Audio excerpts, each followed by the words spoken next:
Okay, and we are live. We're starting things off with Etrian Odyssey 3.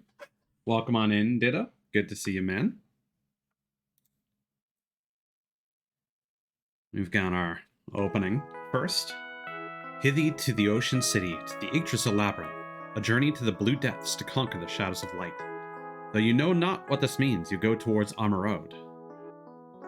What awaits is time's end, death's demise, a tempestuous dream, to push away the unfathomable dark and bring light to Amarode. A stormy adventure begins.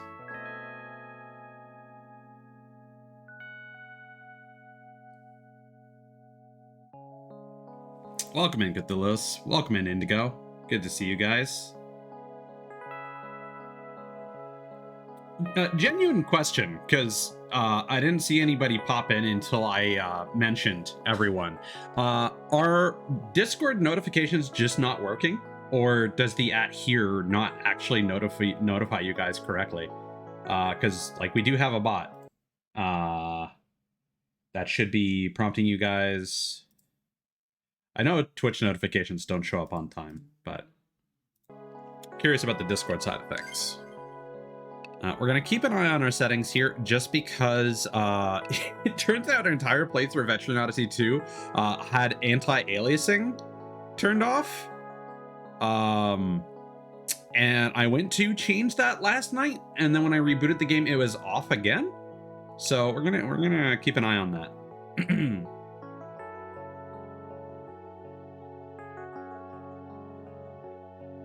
From Kana, what do you mean, Cthulhu's? Did he retweet something?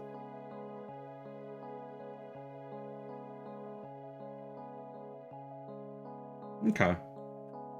No pressure or anything. It's just by the way, there is a day-night cycle on this title screen. I like it a lot. It's very cool. But yeah, I'm just curious because it seemed that everyone showed up on cue when I mentioned everyone. Ah, Kana's Discord. Okay. Gotcha. All right.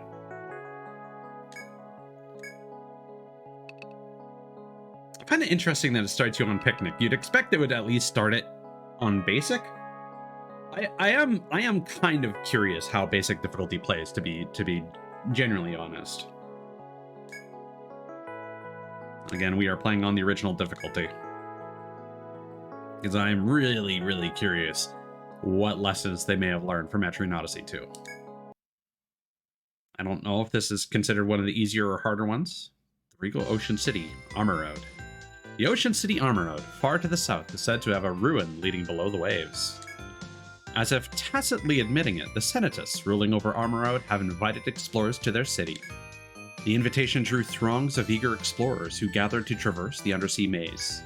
But none of the throngs who came to challenge that maze were strong enough to master it. The impenetrable ruins came to be known as the Yggdrasil Labyrinth, and its legend spread further. You yourself are an explorer who has heard its legend and now sail to Amarode to investigate. Your only objective? To challenge the labyrinth and win fame and fortune. Your hour is at hand. Yes, that's correct, Cthulhu's.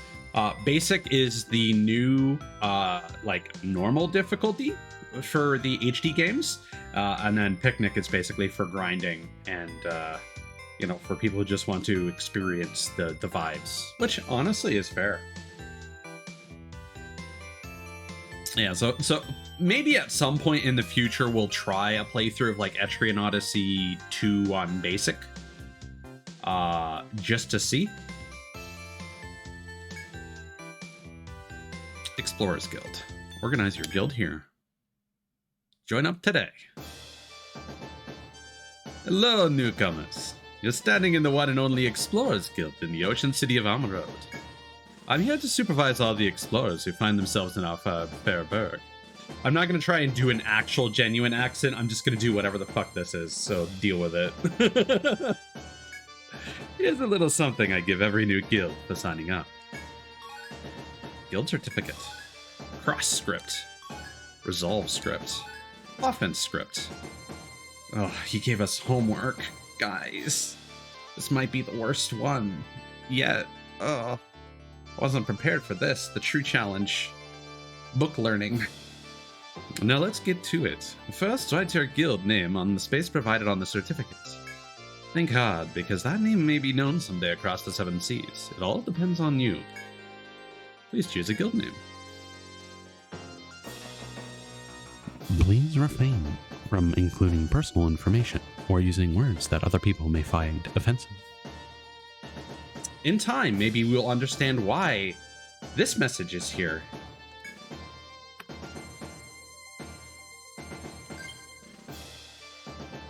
You know it. Is this guild name acceptable? Tigers.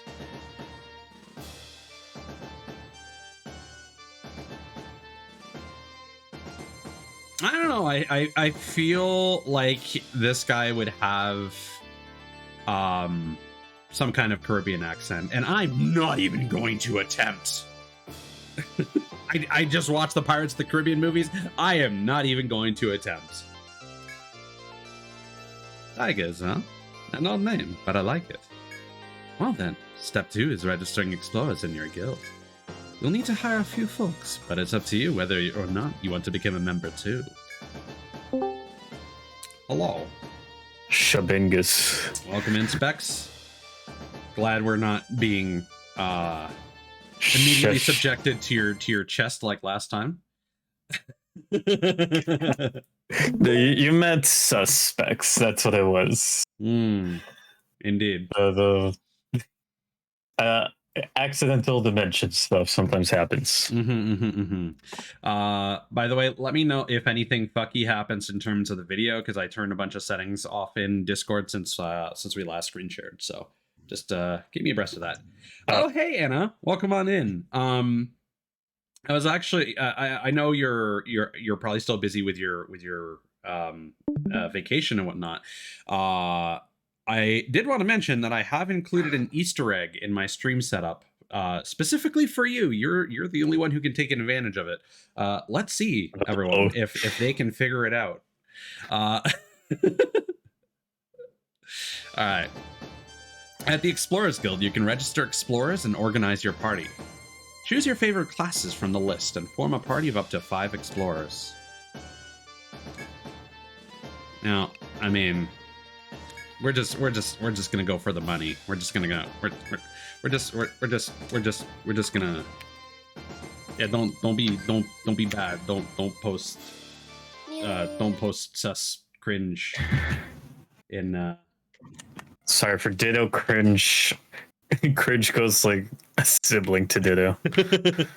Is this adventure ready to register? I don't know. You tell me. Registration complete. Welcome in, Lasada. No, we are not doing all farmers. Maybe on picnic. Maybe a picnic playthrough.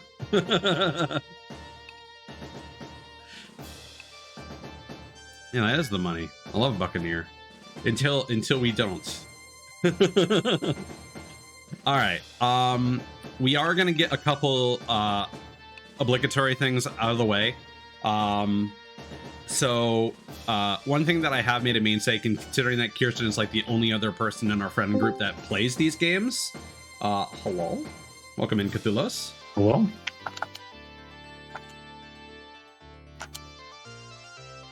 Yeah, that's exactly what we've planned, Lasada. That's kind of been the thing here. Yeah, Specs, you should have your Etrian Odyssey PNG. Now that I think about it. Oh yeah. Well, now I want to pet bear though. Yeah, unfortunately, that's not even an option in this game. There is the Wildling class. We'll go through all these descriptions in just a moment here. I'm saying for like the PNG. Right. I was thinking of taking a hand at that, but I mean, you're gonna have to ask Kirsten to work her magic. I could take a stab at it, but I'm really just gonna be manipulating the color palette and nothing else. But you'll notice that, you know, while we can be friends with birds, snakes, moles, insects, owls, ooze, cows, elephants, lions, and tigers, well, no bears. Yes, exactly. Get the list. Oh my. Oh, okay. Welcome home, Anna. Sorry, I was just scrolling up in chat. So I think now would be a good time to mention that the PNGs that we have here, including Specs, even though he's not currently using his Etrian Odyssey one, these were all illustrated by our friend Kirsten Lee. So definitely check her out if you like good art. And right now, if you like Baldur's Gate 3, she's been streaming that. So definitely give her a follow, check her out sometime. She does amazing artwork. She also has a Tumblr. I think it's literally just, I think it's Kirsten Lee Art. The same one. Yeah. At .tumblr.com. Let me just double check that, and then I'll link that in.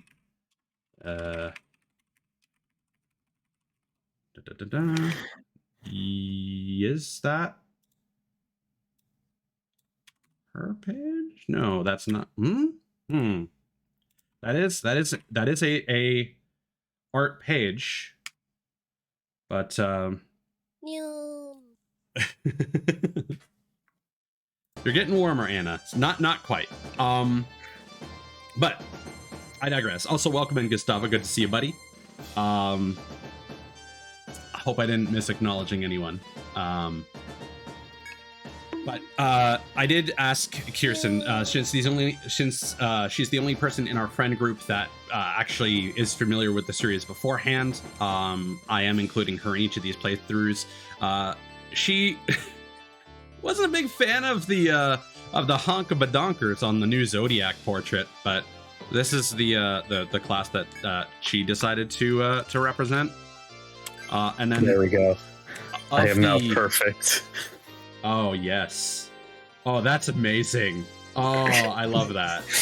And it is technically still Christine, because this was when it was Fem Specs. I love Neko Specs. It's still technically Fem Specs, just Neko Fem Specs. Fair enough. And then our last, wait. Oh, right. Oh, that's interesting. Okay, hold up. Give me a sec. A new feature that they added for Etrian Odyssey 3. You'll notice that there's an arrow on the right here. We have a second set of color palettes. Nice. Yeah. Well, Anna, the little Yeetie just sends a single item. You just got really lucky there. Because your appearance is supposed to be very rare. The little Numi is supposed to be for you. So I want you to think about, what is a thing that only you have managed to do so far on my stream, or with respect to my stream and whatnot. Gonna have to think outside the box a little bit. But yeah, some of the second color palettes are really cool. Some of them are very much. Damn, I just noticed those biddies on that pirate on the right. I mean, it's hard to miss. Yes. Yeah, no, I'm also playing Street Fighter as I'm just beelining the story, not really caring about it. Fair enough. And then for our DLC portraits for this one, we've got the Nahobino from Shin Megami Tensei 5, and is that how they pronounce it in the Western version? Okay. So we registered our Zodiac. And then the other reservation, I'm going to have to double check. Maud, we brought our friend Maud in when Kirsten was first making her party for her playthrough off stream. Maud was, I believe, an alchemist. But we ended up asking Maud, like, hey, what portraits do you vibe with? And he ended up going with the monk. And nice. He wasn't like 100% decisive on the portrait. He liked either the pink hair here or the red hair. Personally, this is the one that I would always go with. But the thing is, you can change portraits for free. Also, I do appreciate that you can actually change the color. Ooh, that's actually really sharp. Like, we got that this looks one. Like Chief. But this is actually super rad. So here's the thing. Like there are posts on like Twitter and Reddit of the primary arts. I've not seen any of the alt color versions of the new portraits. That is super sharp. Wow. Okay. Anyway, this is the one I would normally go with for a monk. But Mod decided to go with this one. We can change portraits for free at any time. So if he comes by later and changes his mind, we can totally do that. So we'll go with that. We'll go with the child for now. Mod. Okay. All right. So, I'm going to explain a few things about how we're going to be doing this playthrough.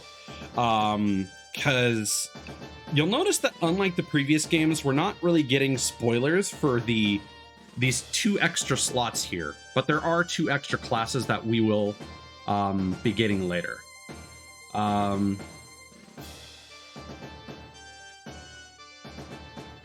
You're getting a little colder with that line of questioning. It doesn't have to do with, well, it's technically, I mean, it's technically related to voice acting in a fairy in that it is related to the tits redeems in a way.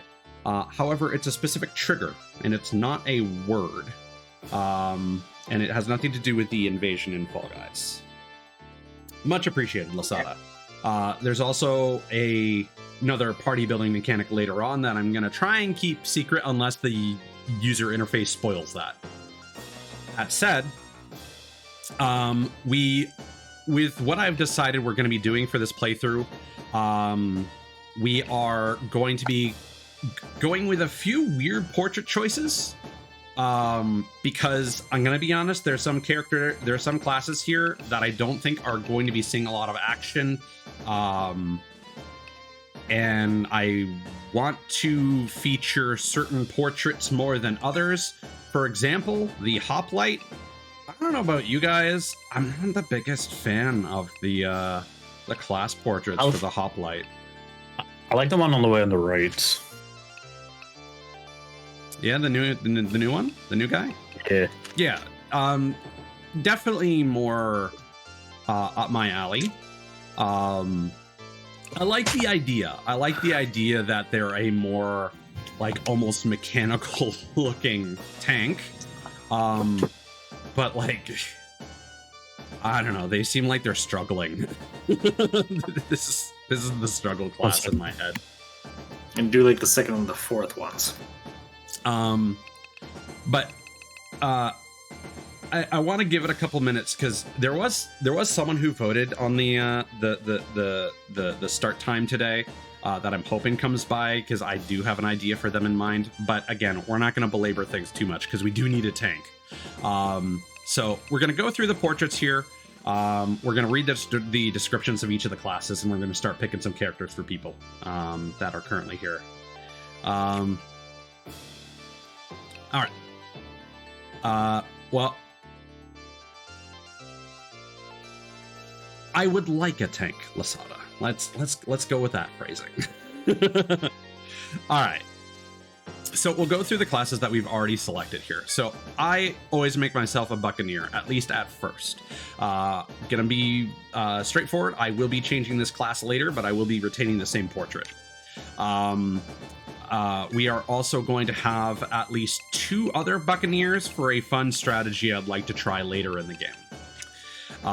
So we're going to be setting up at least 1 other buccaneer portrait right now. Buccaneers are descendants of pirates that learn to fight in gangs, supporting each other rather than dueling.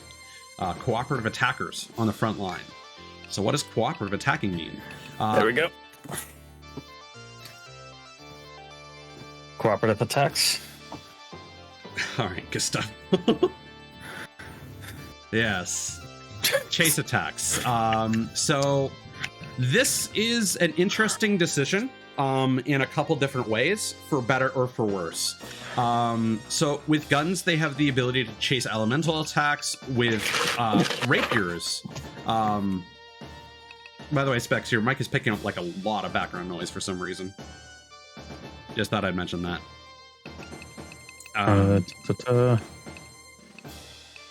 Just because the problem is, Specs, there was that one time where you had your noise cancellation turned off, and now every time I hear background noise when you're here, I'm like, oh no, has it happened again? Fear installed. I gotcha. So it's nothing personal. It's just that one moment. Ah, there it is. There it is. Oh. Anna figured it out. There you go. Okay, is that better? Pop, pop, pop. For now, yeah, it seems good. Yeah, so a lot of the throwing items redeems we will be eventually getting rid of once I've completed the streams that we had planned earlier in the year. But I wanted to still have that item in there. And I thought the most efficient way to gate that would be to associate with an emote that only you have access to, regardless of whether or not you're subbed. Anyway, sorry for getting sidetracked, gang.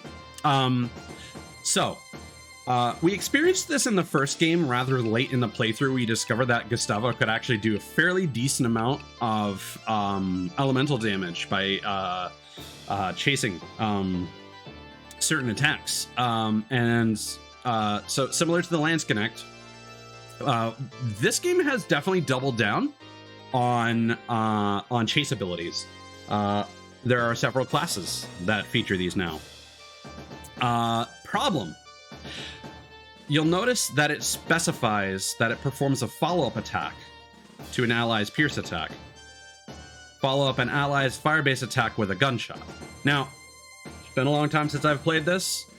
Made sure to do some research beforehand. As far as I'm aware, these chase abilities do not perform elemental gunshots or and these are specifically rapier thrusts. So these will just do physical pierce damage follow-ups to these respective attacks. And that is not necessarily the greatest situation. Like being able to follow up elemental with elemental would be phenomenal. Being able to follow up with, you know, the appropriate attack types would be really good, but it's not how it works. So this could become a problem later on. We shall see. The main thing people like about the Buccaneer is this pincushion ability. Very similar to the abilities I've been giving myself in the previous games. And then also swashbuckling is your ubiquitous multi-hit attack that will later try and combine with some other passive abilities for some hijinks that I think Lasada is aware of. And then, of course, we've also got Lady Luck, which can cause normal attacks to have a higher probability of being critical. So you could go for a non-TP using build that just attempts to attack 4 times with a high crit rate.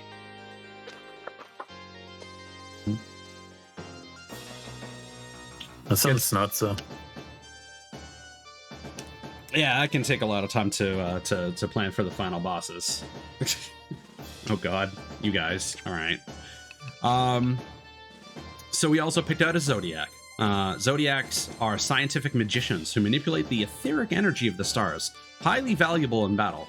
Elemental attackers of the backline.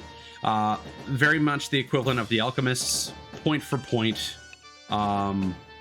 Nothing... I probably should have asked Kirsten if she preferred... Yeah, because we weren't aware that this portrait exists. I'm gonna take a screenshot of that one to show her for later. We might change that before next stream. Again, I think some of these second color portraits are actually pretty cool. A lot of them have a lot of contrast, but that's also kind of this class in general. So we're gonna notice a lot of very similar abilities. Single target fire, fire to all enemies. But most interesting is that they now get the ability to prevent fire attacks from an enemy and counter with their own elemental attacks. There are also some support abilities, like allowing a row of allies to use skills at no TP cost. We get a charge ability that makes our damage stronger on the next turn, and regaining technique points when defeating an enemy. And then also, instead of the physical element spells, we just can call down meteors to deal random blunt damage to enemies. It's very interesting.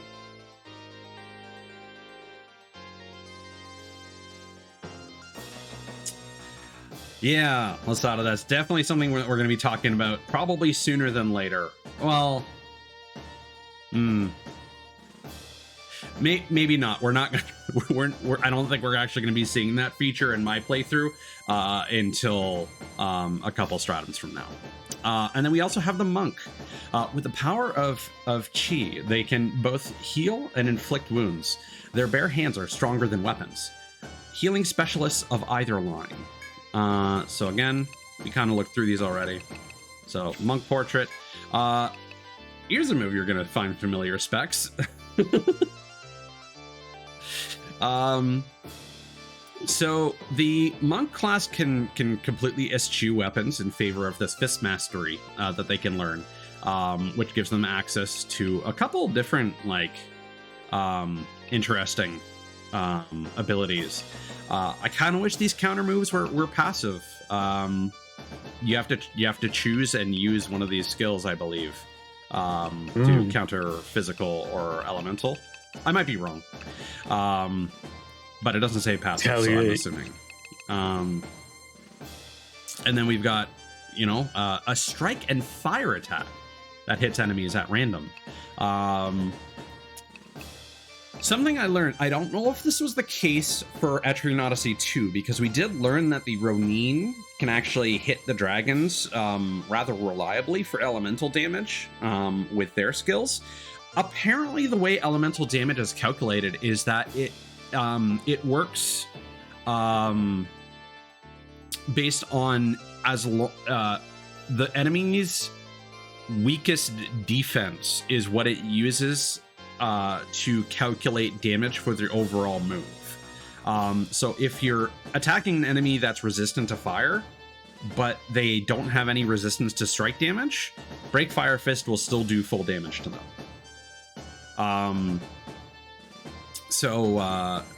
These dual purpose moves are actually super good, because it's literally a built-in option select, basically.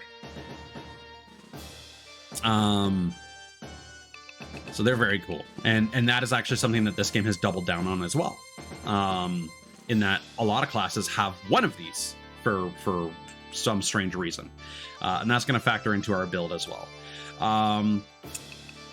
You'll notice that the healing tree has been completely compressed. And now, if you increase these to specific levels, you'll notice that the target goes from single target to row and then to all. So we no longer have to worry about getting different sets of, refresh versus purify, unbind versus freedom.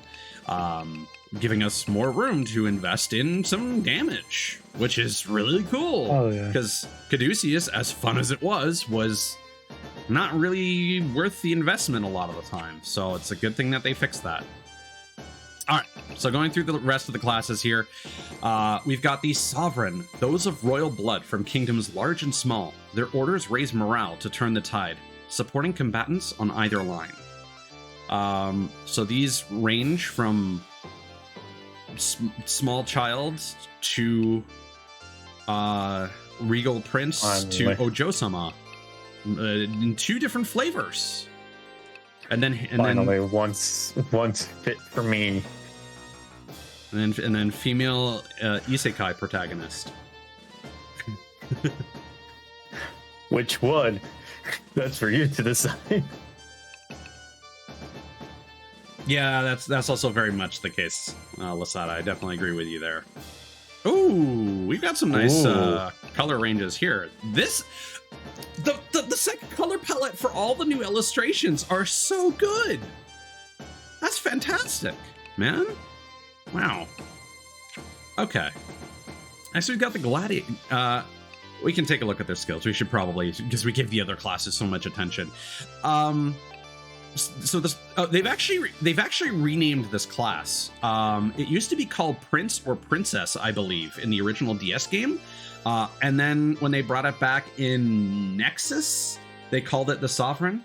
I think Lasada can fact check me on that. And they are very much the equivalent of the Troubadour from the first two games, but they've got some interesting stuff going on here. You'll notice they use the phrase enhancements, and then they also have this ability: all allies recover HP if your HP is maxed at the end's turn.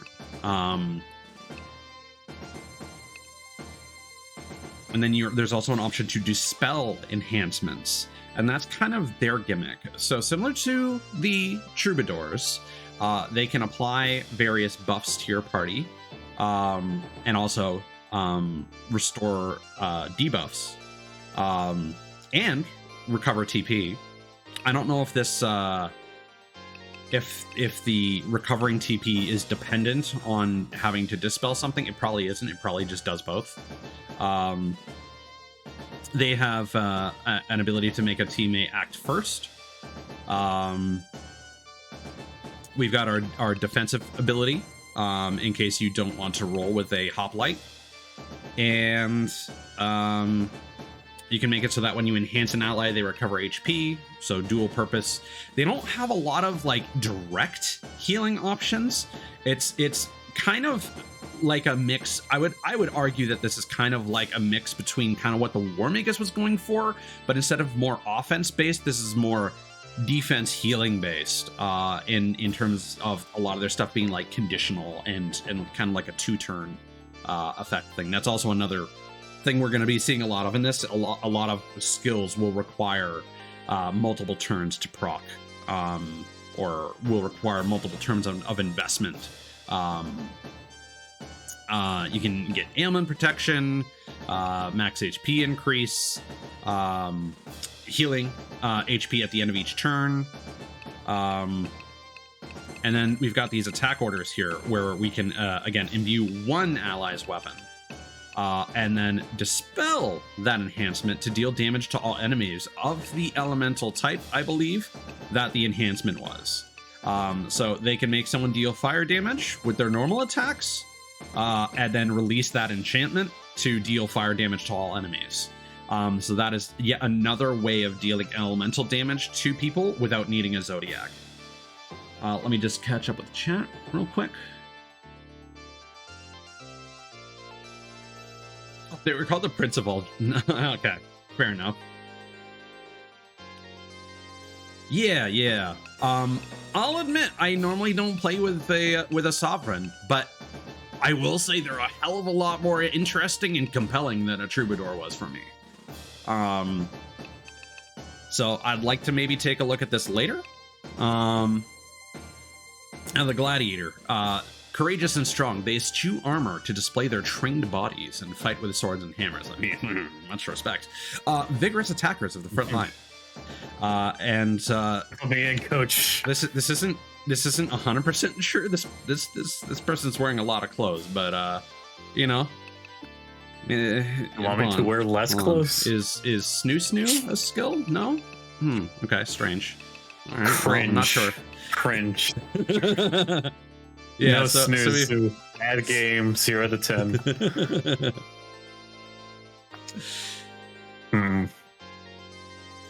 Yeah, no. The Sovereign gets a lot of favor from the fan base, and I definitely understand why, even though it's not quite my style. All right, so Gladiator is very similar to the original Lance-Connect, but now they have been very much focused on just being very proficient at doing damage on their own. So they will use a sword or a club, and they have a lot of options for multi-target attacks with their sword mastery, and then with the club, they have similar to the axe, more debilitating moves, and a strike attack that smashes enemies with an ice element. And then you look at stuff like Blade Rave and 9 Smashes, and there's an interesting. This is a weird skill because it starts out at 2 to 5 times. Okay, accuracy goes down, and then it becomes 2 to 6. And then it goes 2 to 7, then 3 to 7. Accuracy goes down again. Now it's 2 to 8, and then it's 2 to 9. So, very much a risk versus reward kind of circumstance. That you want to maybe do some extra things to rectify the accuracy loss. One problem we might have with this game potentially is that unlike the resources we had for the previous 2 games, there isn't a resource that tells me how accurate a lot of these moves are. But I know for a fact that some of these moves definitely have accuracy stats behind the scenes. And yeah, 9 Smashes can totally just miss a whole bunch, even if you get a good proc on the number of hits. Exactly. Again, there are things you can mitigate that low accuracy with. But you'll then potentially have lower defense as a result of that. But I digress. You can also stun enemies with a normal attack, nullify status ailments, recover HP when an ally is defeated, and then we've got some abilities to raise our damage by sacrificing HP or sacrificing a turn. I also didn't mention this, but there are these passive skills that each class gets that are unique. So this just straight up increases their physical attack power. The Sovereign regains TP with each new enhancement received. Forget exactly how that works. I forget if that has to be casted on them or if it counts on any ally. The Buccaneer recovers TP when using attack skills. The Monk, basically your heal mastery has been put into this. Apparently it is much more optimal to grab like 1 point of party heal and then max out Form Chi than it is to keep leveling up party heal, because leveling up party heal will increase the TP cost, but Form Chi is actually huge for the amount of extra healing it gives you. And then the Zodiac has Ether Mastery, which raises all elemental affinity attacks. So again, you can combine that with stuff like Singularity, which is similar to the Analysis skill in the previous game, and Etheric Charge to do more damage than before. The Hoplite, their golden armor gives them unequal defense, while their spears provide a strong offense. Defense specialists on either line. Again, we're just going to go through that quickly because we've already taken a quick look at that class. Their class skill reduces physical damage taken. A lot of their stuff is very similar to the Protector. This one is really interesting. Attacks on an ally that exceed your HP are void for 1 turn. So I forget if this has to be targeted on a specific ally. This might not always be the most useful skill because I expect the Hoplite to have some of the highest HP. But it's an interesting idea for sure. And you can also take damage instead of an ally, taking an ability that the Beast had. And then they have some actual attack skills instead of just having Smite. They have a spear stab that changes their row. They have a volt-based pierce attack, and a thrust attack that pierces enemies, best used from the back. So while you do want them on the front line, you can use these abilities interchangeably if you want to optimize their damage. And spears can be used from the back line without issue. Let's see. Recovering HP while defending, I don't think is super useful because I think that requires you to actually use the defend command. And then we have magic parries now. Although I will be honest, in my research earlier today, I did basically conclude that provoke and parry is not going to be as effective as it was in previous games. Specifically, Etrian Odyssey 2, like the first half of that game. Apparently, a lot of the bosses are going to be doing AoE, which is interesting because you'll notice that we don't have an ability to lower everyone's damage. We have to pick a row, and it lowers damage further if you are in that row, which again, remember, switching rows with a party member takes a turn. So now we have a move that allows them to change rows while still dealing damage, and then they can potentially use line guard. Again, there are some things that can be done to circumvent that later, but you could potentially use that in conjunction with what is it? Guard order? Yeah. You can potentially use a sovereign and hoplite in conjunction, or do something else later. Yeah, I know provoke on its own can be quite useful, apparently. We've also got the ninja. They hide in shadows and use the art of ninpo, the advanced practice of which can create duplicates, special attackers who work on either line.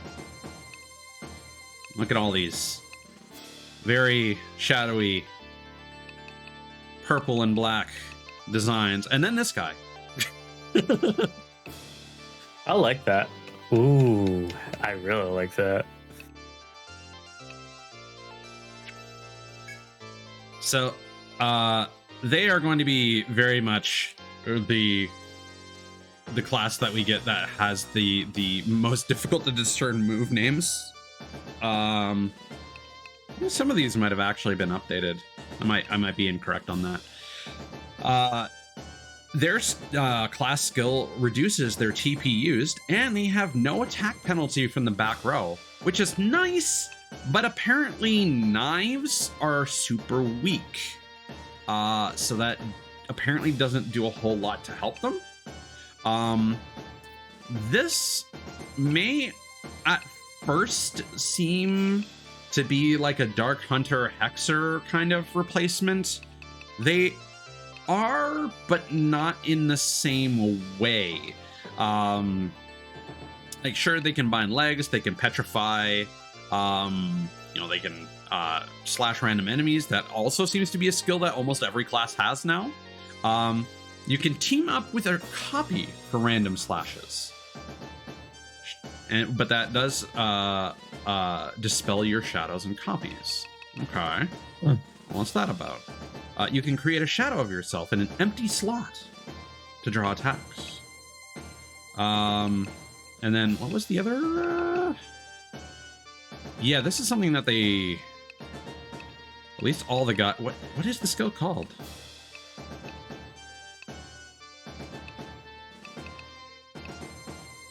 Yeah, here we go. Okay, so again, a lot of the guides are using terms from the Japanese game, so I don't know if this is actually something that was changed. This used to be called Bunshin, but now it's called Ninpo Double. It uses half of your HP and TP to create a copy of yourself in the party. And that's super interesting. And apparently at the end of battle, the copies combine, and the ninja's HP and TP become the combined total of those two separate characters. They have a self-destruct attack, more or less, if they die.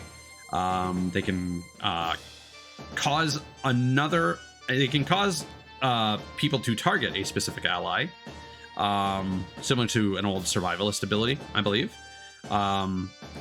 Counter attacks to a target row with a slash that may poison, very similar to bait. May spread a status ailment from one enemy to all other enemies. Normal attacks can instant kill. Sacrifice HP for an evasion boost. recover TP after evading, nullify physical attacks for a turn, but again, you have to use that for a dedicated turn. So kind of a weird survivalist Ronin Dark Hunter hybrid is the way I would describe this. But I feel like they're also kind of a jack of all trades, master of none in that respect. There will be specific strats they can be used for later. Definitely Ninpo Double is kind of their bread and butter. And there's also Tonso Jutsu. Okay, that's just a field skill. We got the Wildling. The rapport with the beasts gives them command over many animals. Some can even control lions. Beastly summoners of the back line. So we got some dudes. I also like that one. Yeah. Yeah, she's chill as fuck. Yeah. I like this guy. He reminds me of some characters from Jade Cocoon.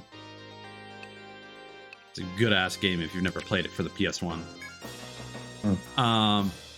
So the interesting thing though is that the wildlings don't really do a whole lot by themselves, and they have a critical issue. So their class skill raises the power of summoned beasts. You'll notice that summoned beasts apply ailments. They are effectively this game's Hexer / Dark Hunter, but weird. And they are capable of dealing heavy damage at the same time that they are attempting to inflict ailments, but they are very much about keeping enemies inflicted with ailments. Problem is, if you want to then change the kind of thing that you're doing, unlike previous games where you could just go, okay, bind, okay, bound the head, switch to the arms, bind, okay, bound the arms, now, do some damage. You have to waste a turn dismissing a beast to summon a different one. Yeah, exactly. So all of these are pretty much dual purpose. So pierce damage, bind the head; strike damage, bind the arms; slash damage, bind the legs; slash and poison. Some puts enemies to sleep. Slash and plague. A wild, violent cow that deals random pierce damage and paralysis. Striking that. confusion. You're more likely to die by a cow than by a shark. Remember that? I mean, I don't see a shark on the list, which is weird for a game that's set in a seaside town, but I mean, can you imagine just going to a dungeon and just somebody summoning a shark out of nowhere? I'm not messing with that person. Fair enough. And then you can summon a sleeping lion. And when it wakens, it stuns and paralyzes. Apparently it does a shitload of damage. And then there's also just a saber-toothed tiger. Glare attacks will defeat all enemies. Also apparently they do very strong normal attacks as well. Again, we have an ability like loyalty. A beast may take a mortal blow in your place. But I think this is more, again, specifically a mortal blow. So it's kind of like CPR from the medic's abilities. And then you can take physical or elemental blows, and you choose these. I didn't do any research, honestly, to see if they fixed the issue with the beast using the defense of the character that they're defending. I'm curious if that has changed. And then, the only real skills that the wildling's going to be using, on their own, apart from summoning, can lower physical damage of all enemies for 3 turns, the damage that they are capable of dealing, and also they can lower the defense of enemies for 3 turns. Yeah, there are a lot of interesting potential things with how much the game doesn't tell you about its skills. And then we've got the Arbalist, experts in giant bows and cannons as big as they are. The firepower they provide is a worthy asset. Long-range attackers of the back line. So these guys are fucking cool. They are rad as all hell. That one He even reminds me of like Gurren Lagann. Yeah. Yeah, I mean, you could also say like the normal color. Yeah. So the first one looks pretty cool. Exactly, Lasada, but at the same time,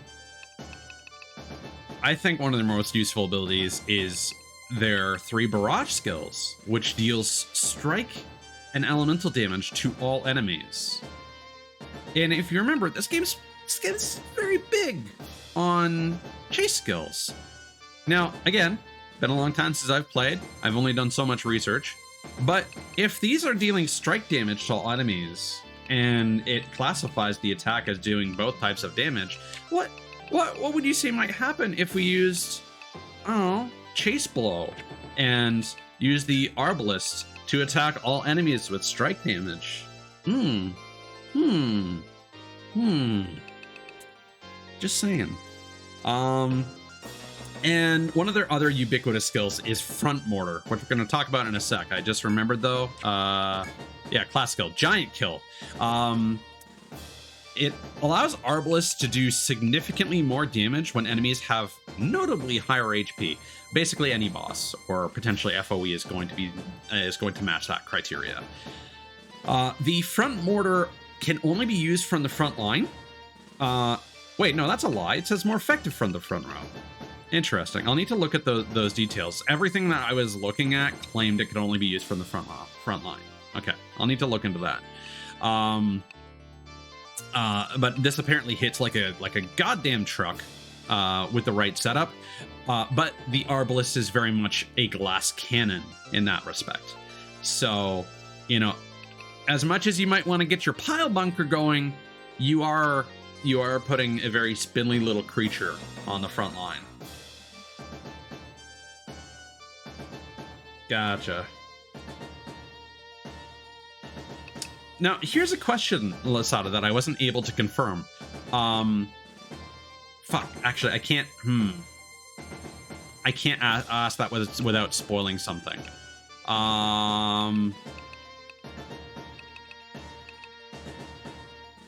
Here, let me be a little vague.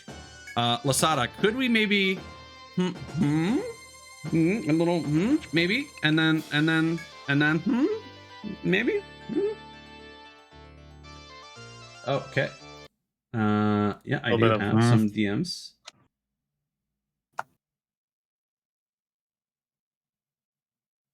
Very much appreciated the DM there.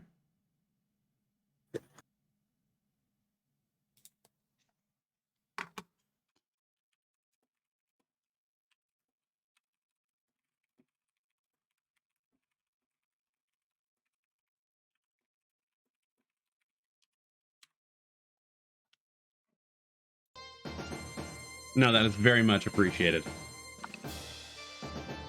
Oh, hell yeah. Oh, I love that. Okay. Something to think about. Okay. I like that. I like that idea. Ooh, that's fun. I can't believe no one's talked about that. What's this idea we're talking about? Again, can't elaborate. It's going to take a couple Stratums before we can. I think the only reason that people have not been talking about the strategy that I just suggested to Lasada behind the scenes here is that people really like the Giant Kill ability here. And let's say the build that I had in mind would eschew that in favor of other things. We also have a really cool ability here. You know, the Ghost of Etrian Odyssey 2 has given us a passive skill that allows us to passively increase all skills accuracy. Thank God. Because apparently that's also an issue with Front Mortar. There is a meme where it's often called Front Miss, because you will take time to prepare a lot of resources into Front Mortar only for it to do 0 damage because it misses. We've also got a little bit of War Magus going on here. Wait a turn. No, sorry. Wait until the end of the turn. Then pierce all enemies with status ailments or binds. Again, you might be noticing that there is an immediate problem wherein there's no dedicated binding class apart from, again, Wildling or Ninja in terms of like debuffs. But things are not as convenient as they were back in the Dark Hunter / Hexer days. So I feel these have less usefulness, but again, it's all enemies that have those ailments. Okay, never mind. The idea I suggested apparently does not work. Rip. Damn. Oh well, would have been cool. And then we also have random shots. Again, more of those attacks.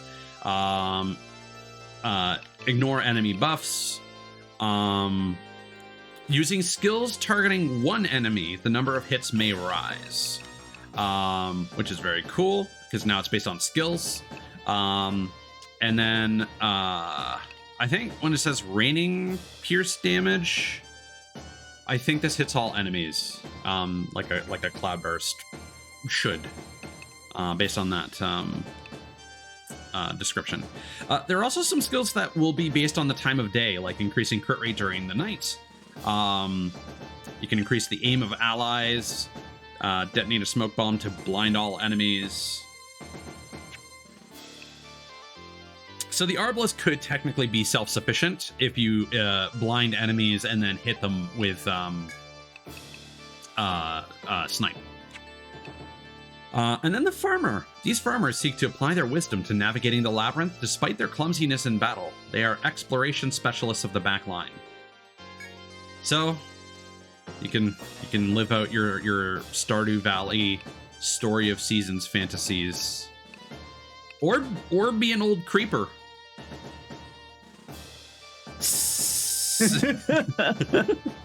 I love that. I honestly love that. I would love to be little grandma. So the farmer skill increases ally experience points if you're alive. You can put yourself and all enemies to sleep. You can play possum to lower the chance of enemies hitting you. They've got an interesting bind ability that can just randomly bind like everything. After, I think the sprout rate means it does take like a turn or two. Can lower enemy strength. An enemy that has ailments will have their strength further lowered. May revive from defeat at the end of a turn. You can share your status ailments with an enemy. Unfortunately, you can't do shit if you're asleep. So this is a special skill. I believe it has to be used. I don't know why you would put a farmer in the front row, but sure, if your HP is maxed and you're in the front row, you'll recover TP. This class is like a joke. Welcome in, Cutlet. No worries, man. Good luck calming him down.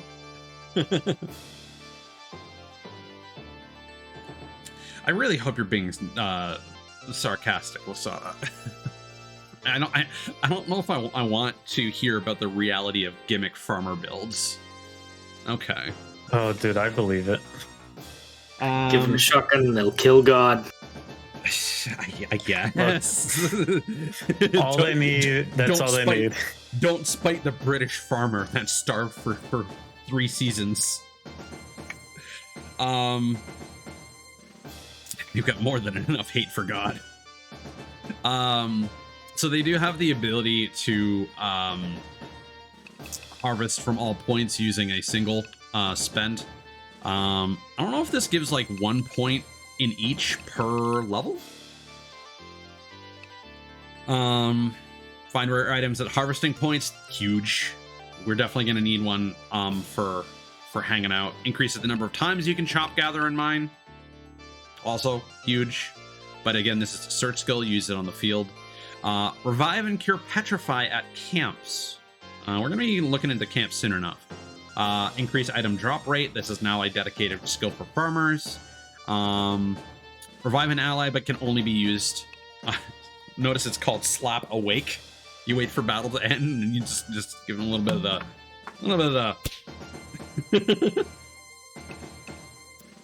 wake up. And then they've got basically a built-in Ariadne thread, assuming that they're alive, and can actually use that. All right. So for now, that's what we've got. All right. So, I'm gonna see if I can scroll up straight to the top of chat. I think the fairest way to go about things is go in the order in which people showed up, assuming that those people are still in chat. So I'm just gonna make a list for myself real quick, just for sanity's sake. So it looks like Ditto, Cthulhu's, Indigo,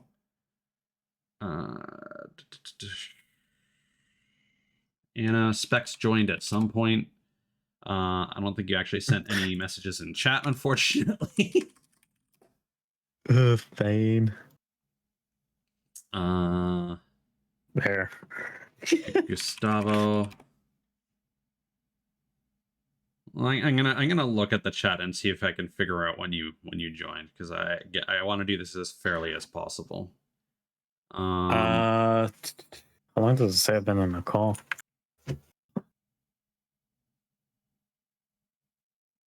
Yeah, I don't think it shares that.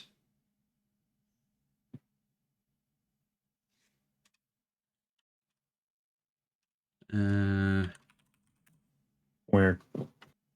And then I have 2 extra people I'm gonna try and fit in. Spec was 4th? Okay.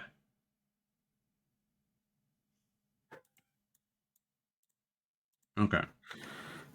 So the order, and again, we're gonna, if someone isn't here right now, like we're gonna have to move past them. So no hard feelings. I'm trying my best here.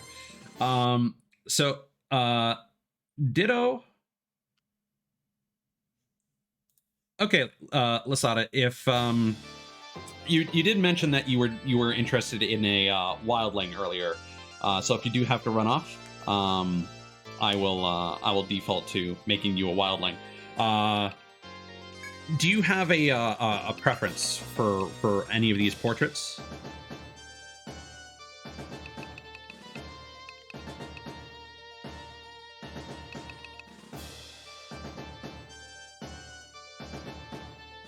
Monk portrait 5. Okay. With the green hair? Alt. Right. Okay. Gotcha. Okay. I'll just list that in my notes as Monk 5B. But wildling.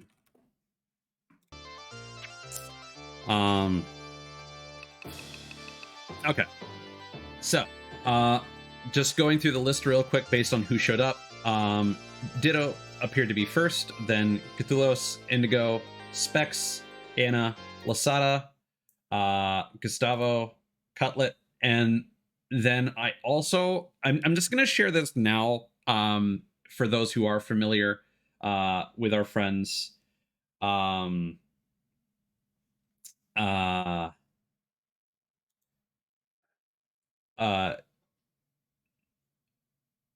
Sorry, my brain is resetting for a moment. Thank you, Cthulhu, for the gift sub. That's much appreciated. I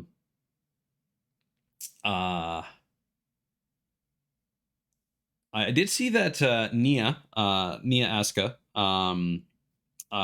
reacted to my stream time suggestion, but she isn't here because she is very much a night owl, late shift worker. So if possible, her VTuber design is an assassin, very much like hood and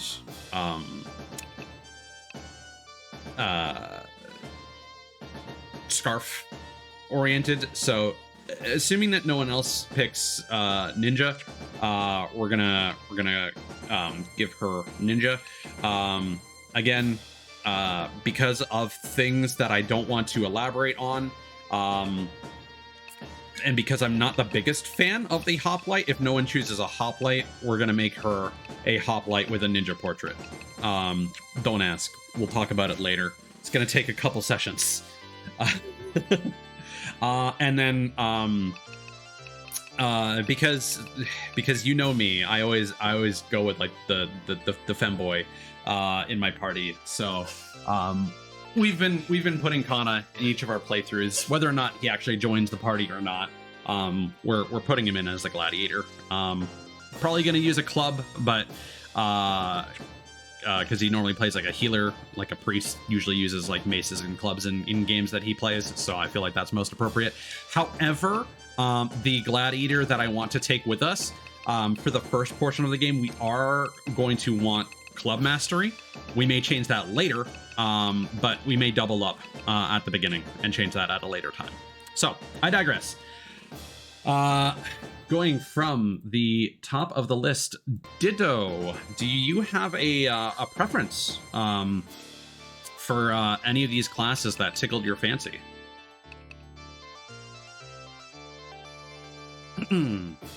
Again, keeping in mind that we have a Buccaneer, Monk, and Zodiac already. Doubling up is fine. Just please understand that we are not going to be using every class in our party. I'm not going to be saying what classes, again, in the interest of fairness, that I'm going to be using. Again, no hard feelings for those who don't end up making it into the main party. And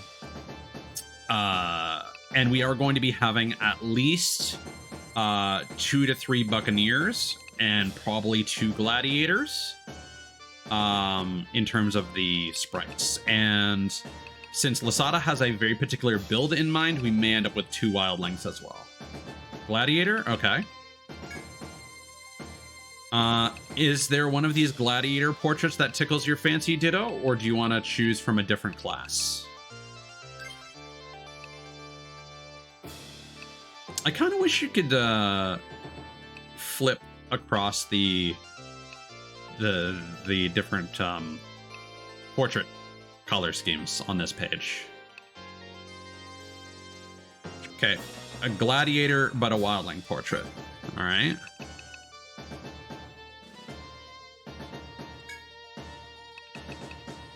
Which one?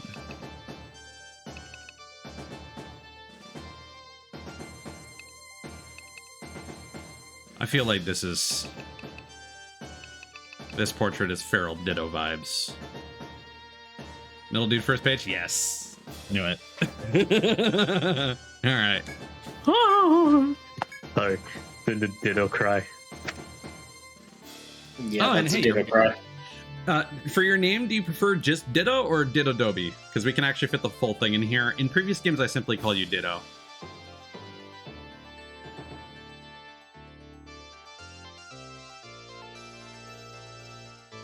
That... I kind of asked you 2 questions. Can you specify, man?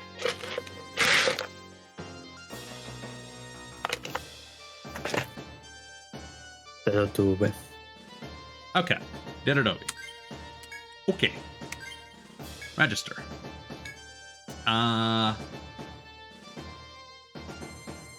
yeah, we're probably going to default you to being our eventual sword user. So, Cthulhu's, you are up next. I think Arbalest would be cool. Okay.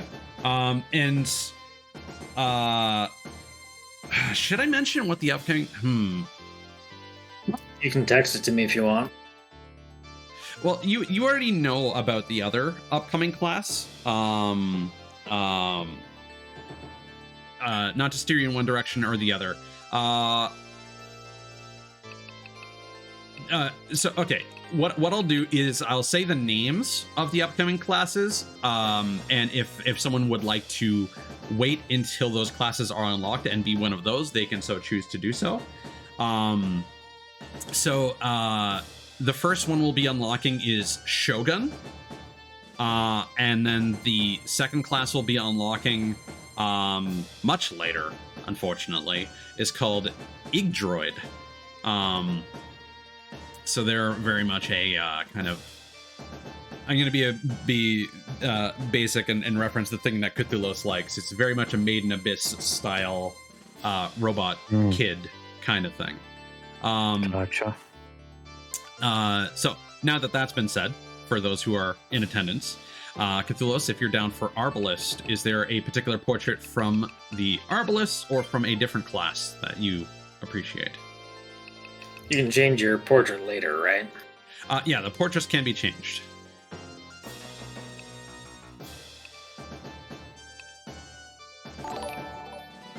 Thank you for the follow, Lasada. Appreciate it.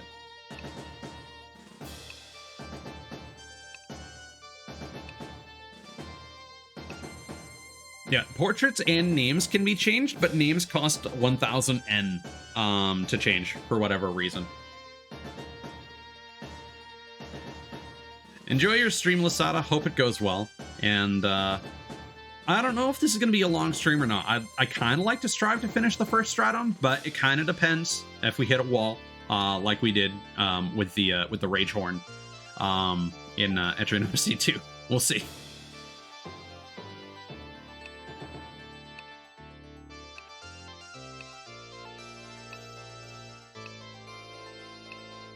Any opinions there, Cthulhu? Is there a class you want me to maybe look at the alt colors for? Let's see some of the waddling colors. All right. Wildlings still look cool. They do.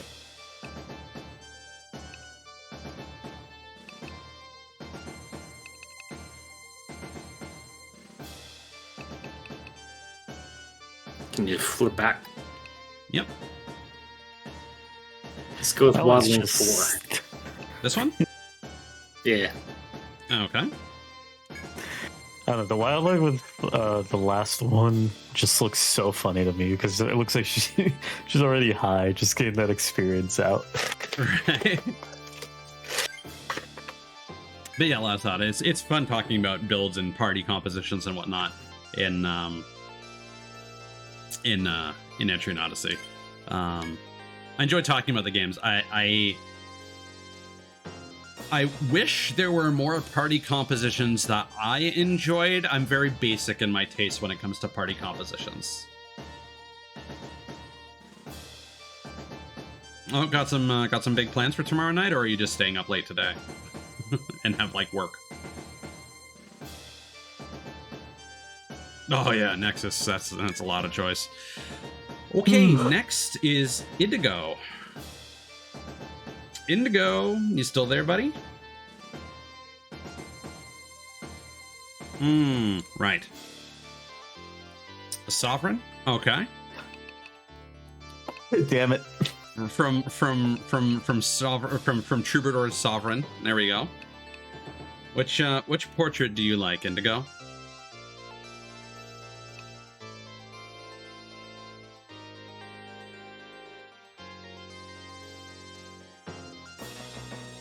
Certainly.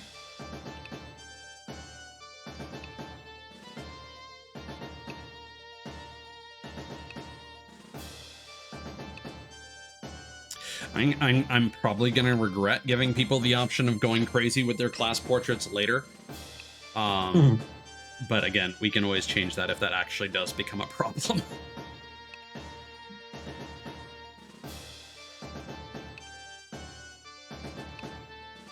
Okay, ninja.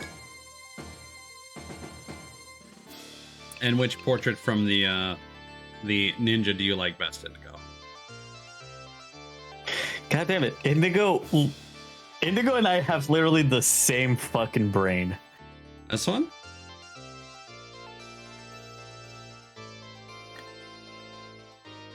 Indigo and I literally had the same fucking idea.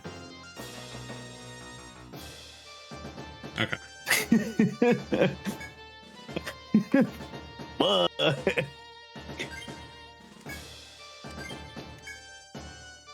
Okay. Specs, you are unfortunately up next, according to Ditto. Oh, Fuck. Rip. We could potentially fact check after stream, I guess, but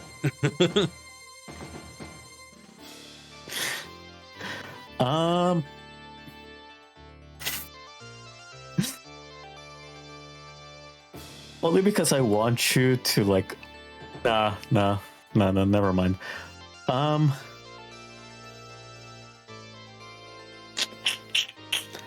Let's go Buccaneer. okay.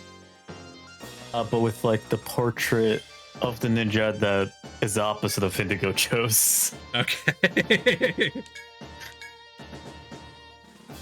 If I can't be the highest, I'll be the lowest. Wait, Spec Bear. That's what we did. Yes. There we go. Okay. Anna, are you still lurking? Anna Fire Sprite. Are you I now have lurking? And Indigo for my stream. I cannot. I'm flexing channel creator privileges. I could.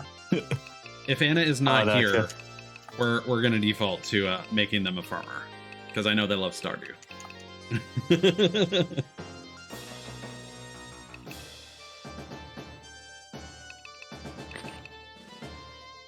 Anna gives me.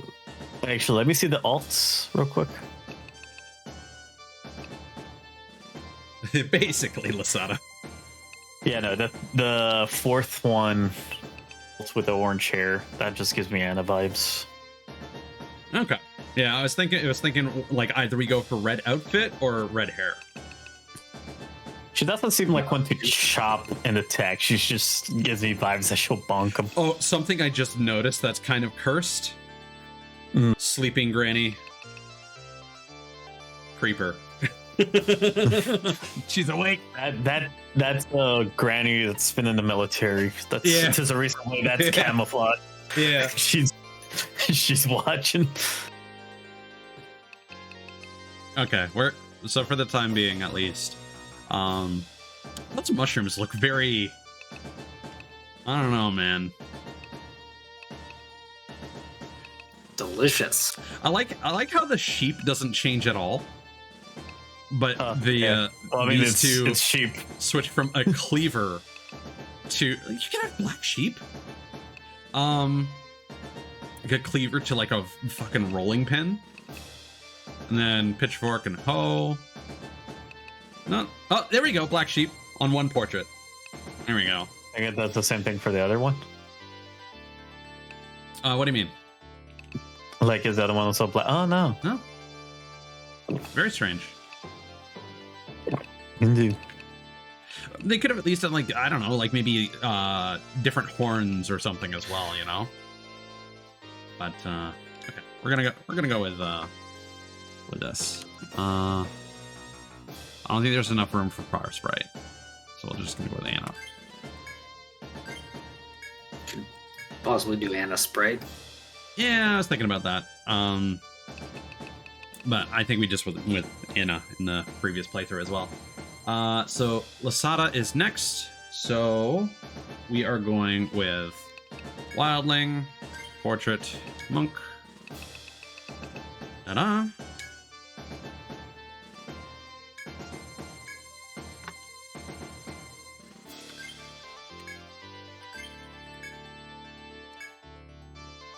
So yeah, when we're trying out the gimmick builds that I had in mind for the late game, we'll probably train up Lasada and implement the build that they suggested. Because it sounds interesting. Gustavo! Is there a Gustavo Ryman here von Cuthbert the Fifth in chat? Wait. Is Nuna live right now? I think they were going to play Nuna Baldur's Gate 3. Possibly. I didn't see them go live, but I also might not have notifications turned on. But it's fine if he's not here. He has gotten play in both of our previous playthroughs. Does not look like Nuna's online. Yeah, so I think unfortunately we're gonna pass up Gustavo for now.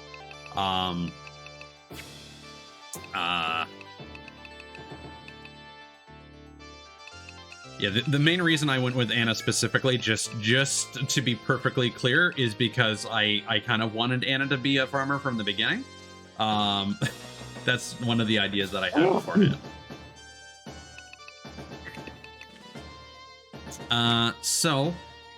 Again, just in the order of who was in chat, Cutlet, if you're listening, if you'd like to be a part of this, you certainly can be. But otherwise, if you're still taking care of Little Cutlet, that is totally okay. We will move on. I'm just trying to remember, because the problem is we've gone with none of the usual portraits. So I'm actually struggling to remember who we've made so far. So we got Indigo the Sovereign. We got a Gladiator, right? We don't have a Hoplite yet, which is fine, because Nia, I wanted to potentially make her one. We got our 2 Buccaneers. Did we make a ninja? Not yet. Okay. We got a monk, Zodiac, Wildling, Arbalist, Farmer. Okay, so it's really just ninja portrait, but not ninja character. Although we've ended up with a bunch of ninjas. Well, I guess we're following the king. I'm just trying to think if there's anyone. Well, if you want variety, then give me the what's it called, the Hoplite portrait, like the last one. Okay. We can change that up. Animation. Oh, no.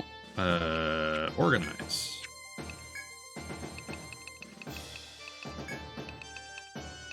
Appearance. Oh, I was really worried for a second.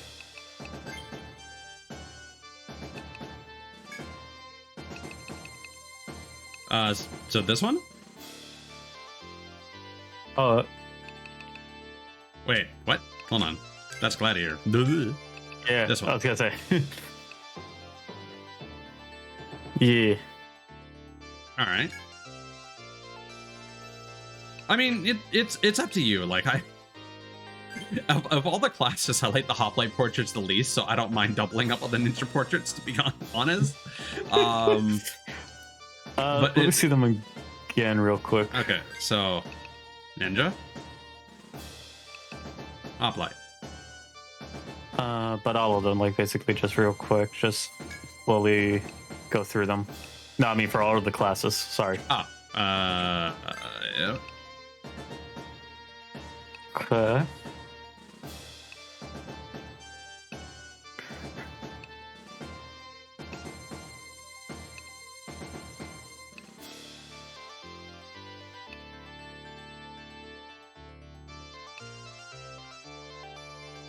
Then go with the farmer, but with the lady opening her eyes.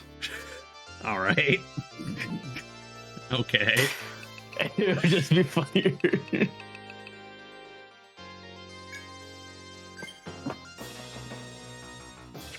Not a good look for the social media there, Specs. I didn't know you were a creeper. Oh. Oh man. Moving on. And it could be blind. So again, we're probably going to change this portrait later, but we're going to make Nia our Hoplite. Let me just take a look at Nia's design real quick.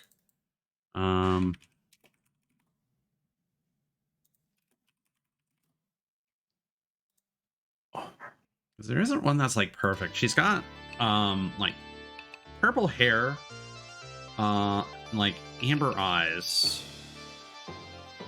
That would be like the Also- closest eyes. That would be the closest hair.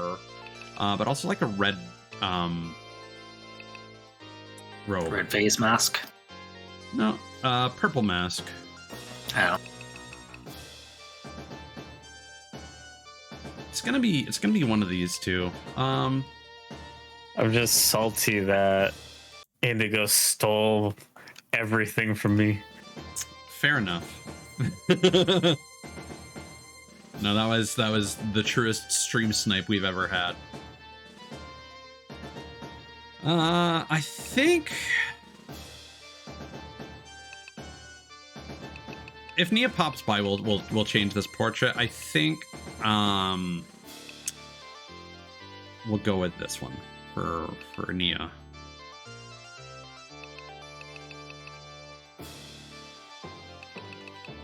Yeah.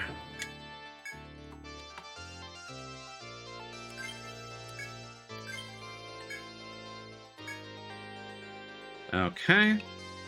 And then we're gonna make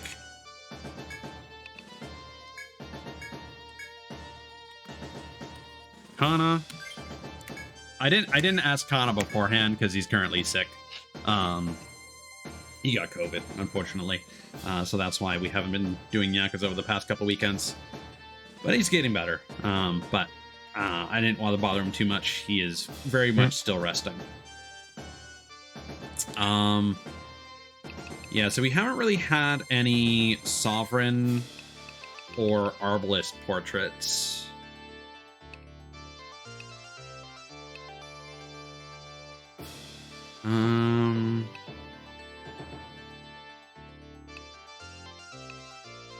We still need a ninja. I'm not super big on the Sovereign portraits, honestly. So I think for our ninja, we're gonna go with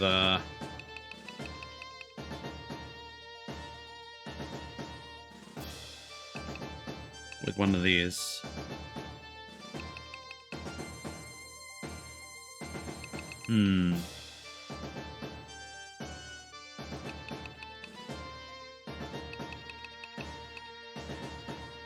You know, I raised this idea at the end of the second playthrough, but ended up not going through with it. Again, we might change this portrait later if she comes by. But I think we'll add DJ in.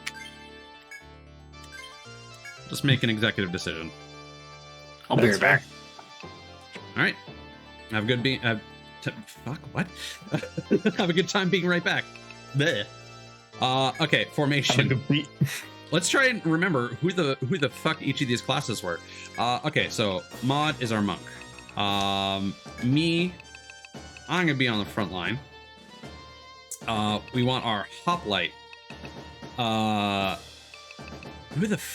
That's Nia. All right.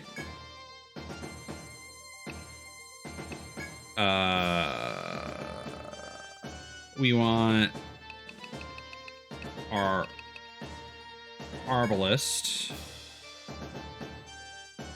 And the third class I wanted...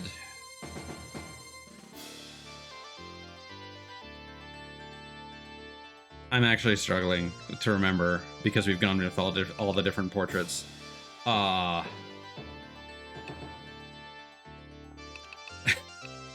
This is one of the biggest brain freezes I've ever had. I actually need to look at the list of classes again to remind myself what the third class I wanted was. This is embarrassing. Gladiator. Yes. Who was our gladiator again? Was it Ditto? Sounds about right. Sounds about right. Let's confirm that.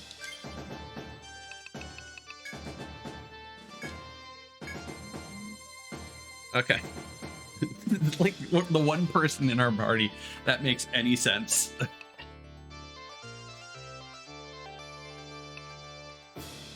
Yeah, okay. Uh,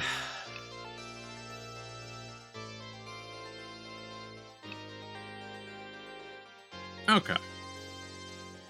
Yeah, I'm cool with this. But I think for my sanity, I apologize, Ditto. For my sanity, I'm gonna swap you out for Kana. Because I am going to struggle to remember everyone's classes. I just know it. I'm also, as much as I want to put myself in the front, I'm so used to having our tank up front. And then mod and Cthulhus. All right. So I think that's what we're rolling with. Whew, that was a lot. That was a good hour and a half of just building our party. Wild. All right. Let's go. Oi, the stream of fools chasing the Yggdrasil legend never ends lately. Even experienced warriors get swallowed up by that labyrinth every day. If you've come here as weekend warriors, I'll be straight with you. Hit the beach instead. Again, this guy's accent will continue to be nebulous because it's either that or we're turning the offensive accent up to 11. I don't know what else to do. Let's see. So the cross script is a manual for a full party attack devised by the legendary guild's first officer. The resolve script is the diary of an old soldier who survived being surrounded by 1 million adversaries in a great war. And the off-brand script is a manual of the great king of two horns. It's famous for the small unit offensive tactic present in it presents. Okay. Oh, we got our skills menu. Yeah. So, see, I can deal with Cthulhu's wildling portrait, being our arbalist. But yeah, there was just something about the association with the gladiator and the wildling that was just absolutely melting my brain. Equipment, custom skill.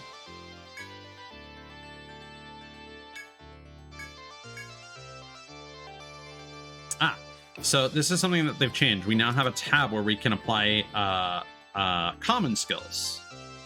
And something interesting here is for our characters that we're not using, we can actually give them combat study. This allows people that are chilling at the guild to learn experience from the battles that you're undertaking in the labyrinth. So we don't have to worry quite so much about trading up a whole bunch of people from level 1. You'll also notice that every class now has access to all of these. So we no longer have to worry about shafting like specific classes with specific gather abilities. Hold on. Let me just I'm back with pancakes. Welcome back. Ooh, pancakes. Nice. So later on, we might make Gustavo like a shogun or something, so that he feels included, or a buccaneer. We'll see. Because, like I said, we'll want a couple of those. I believe he was eyeing the gladiator when you had those on screen. Oh, did he mention that earlier? Well, we could make him a different class, but give him a gladiator portrait. Alrighty. Because we're definitely not going to be needing more than 2 gladiators. So that I know for a fact. Limit. You can set limit skills. Okay. Only a certain number of party members can use a given limit skill. So be mindful of this.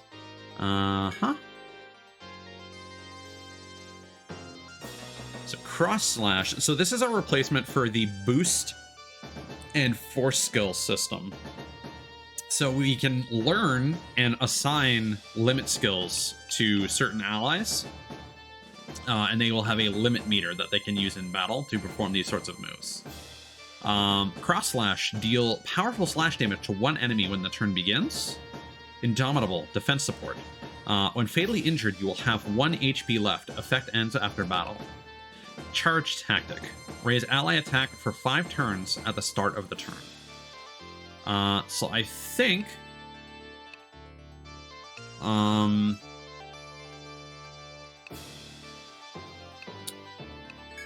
gonna want to give myself Cross Slash, Kana as well, Indomitable, Tanker Healer. Probably healer.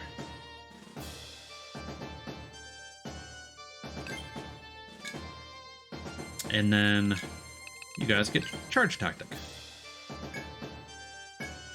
Cool. Here we go. You may also view your collection of guild cards here. What's a guild card? Tigers. Ba-bam. There we is. Nice. Ahoy. So we now have a bit of a tracker for our exploration, our charts, the number of forays, voyages, how many monsters we've hunted, how many steps we've taken, get our steps in, and the total amount of N that we've earned across our playthrough. There will also be inbuilt achievements. And again, we're going to learn about why this menu exists later. There's also a ship name in the top right corner. Okay. Let us depart. All right. Looks like you're ready to go. Your next stop should be the Senatus to introduce yourself. Oh, but before you go, let me explain one more thing. It's about the documents I just gave you along with the guild certificates. Smart explorers actually read them carefully. If you don't feel like it, just throw them away. But if you hope to go all the way in the labyrinth, you'd be well served giving them a look. In this game, powerful abilities called limit skills can be used by up to 5 party members. Limit skills can be learned by obtaining documents with the skill details written in them. Gather various limit skills and use them well to make your time in the labyrinth easier. Now, although I'd like to go to the Senatus right away, also, this track is so nostalgic for me. It's good stuff. We're gonna go to the inn first. Let the waves lull you to sleep. Amon's Inn. Welcome to Amon's Inn. I'm in, boss. Not only can you spend the night here, we have doctors to treat your wounds too. So, is this your first time in Amaro? Isn't it awesome? Those clear skies, those blue skies, clear seas, fuck. You're with the Tigers Guild, right, boss? Have you been around Amaro yet? They call this the Ocean City because so many people from across the seas wind up here. But you'd enjoy taking a walk around town before you go down into the labyrinth. Yeah, so now we can just revive party members here. Perfect. There we go. We'll go to the Senatus now, because we might get blocked at some of the other places. Seaside Parliament, via Senatus. You're outsiders, aren't you? Let me guess, you are drawn here by the rumors of the labyrinth. And you'd best remember this. You stand in an assembly hall of the Senatus, Amarode's government. And I am she who wields the Senatus's authority to manage explorers such as yourselves. This is where our so-called explorers' skills are tested to sort the true warriors from the cowards. If you want to be recognized as true Amarode explorers, accept the mission I issue you now. Official requests from the Amarode Senatus are known as missions. Carry out these missions to gain various rewards and advance the game's storyline. Select accept missions from the menu to see the details. Also, this is incredibly reminiscent of some town BGMs from Phantasy Star 4. Another classic Sega game. Prelude to the Forest. Anyone daring to survive as an explorer here in Armor Road must first pass the Senatus official test. You have been tasked with creating a map of B1F. We are once again descending in this game. The long and short of it is that you're to draw your own map of the labyrinth's first floor. The guard there will have more details for you. Look to him before you proceed. Ah, but you must have parchment first, eh? Here's the blank map given to explorers. Use it well. Obtained labyrinth map. And thankfully they have gotten rid of the gear registry, because that thing was a fucking nightmare. If you're as talented as you'd have me believe, there'll be many more opportunities to come here. Just don't get lost in the assembly hall on your way here. Also, sorry, I forget if we chose the talk option here. Yeah. Okay. Perfect. All right. Napier's firm. Professional quality provisions. What's this? Unfamiliar faces. Let me guess. New explorers lured by the sweet scent of profit. In that case, welcome to Napier's firm. We carry all the weapons, armor, and tools you require. Here at our firm, the customer is gone. We'll spare no expense for those who line our coffers. Though that is conditional on you participating in a transaction. No window shoppers, please. You can sell items obtained in the labyrinth and buy the goods created from them. When purchasing, your party members are shown, and you may switch between characters with L1 or R1. When buying weapons, you can press R2 or L2 to jump between weapon types. Also, depending on the screen you are on, a button prompt will be displayed telling you what to do. Each function is useful, so try making good use of them. Have you gotten used to the city, novices? You seem troubled. A piece of advice then. Skilled explorers have few qualms at parting with their money. Stinginess never saved a life.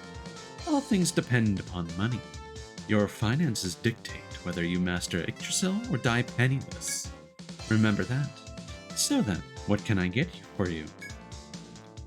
I know she's probably got more of like an Ojo-sama voice, because very much a money-hungry merchant. But that's the voice I'm going with. So we do need to start getting some weapons. You'll notice that a bit of a slight spoiler on the Shogun class, in that katanas are here.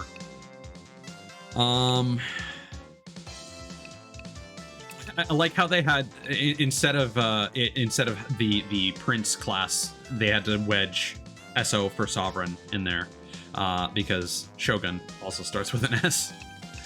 Okay. So we're gonna need a spear. Oh, that's fun. The pitchfork is a spear, but for farmers, because it gives them extra chances for item drops, I guess, or ailment infliction. Not sure how drops actually work in this game, because luck actually no longer affected item drops in 2. So we're gonna get Nia a spear. We're gonna get myself a rapier. Kana needs a proper sword. But if you want to make a more survivable farmer, they have a hatchet option, which increases their defense. But it does less attack, interestingly enough, I think. Yeah, attack 16 versus 14. So that's interesting. Actually, no, sorry. For Kana, we decided we're going to go with a club at first. So Makana. What is... I've already forgotten. What is the class that starts with M?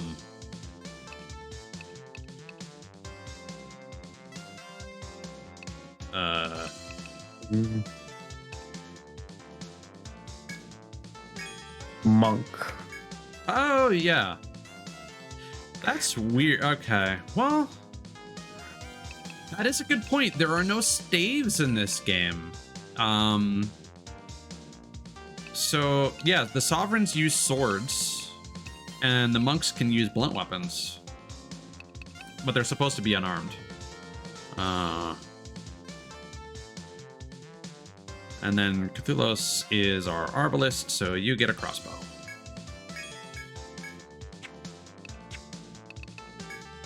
And then Mod, give it here. Cough it up. Cough it up. Come on. At the mouth. No more. Do we? I don't think we need shields to do our. Oh no, this is shield mastery. Okay, we are gonna need a shield to defend. So we'll get a buckler for Nia. Oh, that's expensive. Everyone's got summer tweed. Interesting. The default shoes provide a strength buff instead of agility. Okay. And already we could be the Straw Hat Crew if you wanted to. How about that? What a novel concept. Butterfly Bistro. Relax and take in the sights. Oh, her design is great. Oh God, what kind of? I'm gonna have to go like for a Valley Girl kind of. Oh, this is. Okay, yeah, we could go for that. I guess I'm not recognizing you people. Are you new explorers here? Okay, I'm gonna take my hand at this because you're not gonna be here for every stream specs. I need to be a big boy and try. You gotta get your white bitch on. Yeah. Welcomes. Am I not recognizing you? Fuck. I'm not recognizing you people. Are you new explorers here? Well, welcomes to you. This is the Butterfly Bistro, and I'm the owner here. Once you finish the mission that old lady gives all the newbies, I can give you work. Until then, the fuck is with this character's language? Until the then time, have some drinkings and chattings with the other explorers here. Ugh. Whoa. What is this accent? Helloing. Have you entered the labyrinth yet? Ah, you're just heading out? You may want to gather info before you go in there. Oh, by the way, what's the name of your guild? Tigers? That's cool. I'll make sure to be remembering it. I'm hoping to do a lot of business with you, Tigers. Oh, we went from the highest of highs with Cass to whatever this is. Her design is great, but oh, I really want to know what the Japanese. I'm assuming it was just a Gyaru kind of. I think that's what they were going for. But this is the worst interpretation of that I've ever seen. But this was like long before like Gyaru was kind of a thing that was common in Western adaptations. Called Americans. Like you'd want to look to something like Senran Kagura for like some Gyaru characters that are localized. Well, your point of embarkation. Let's see. Are you new explorers here in Amarode? You don't look quite ship-shape to me yet. You'll need permission from the Senators to go on voyages, so you should seek that out first. Alright. Fair enough. Oh. I still remember this town very fondly, but every time we have to do new quests, I'm going to be dying internally. Explorers beware. Forest entrance. Waterfall Wood.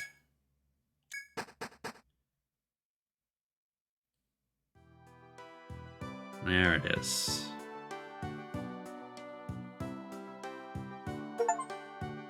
Glorious journey start. B1F. This is interesting. This actually does not start colored in. Right. I need to zoom this first. There we go. You step into the unyielding forest known as the Yggdrasil Labyrinth. Though many explorers have lost their lives in its halls, it is surprisingly beautiful. The breathtaking flowers here are enough to make you feel as if you are simply out for a nature walk. But you mustn't let your guard slip even for a moment. Go forth and explore, always remembering that this forest is fundamentally a dangerous place.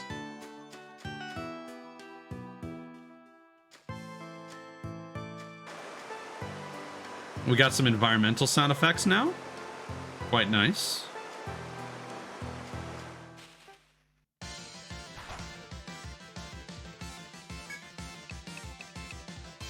Oh, we didn't get any skills. That's a problem. Whoops. No skills.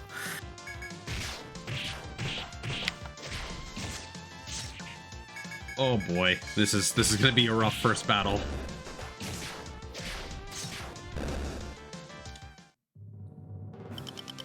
All right, let's it had to happen eventually. Well, first let's get some healing. All right.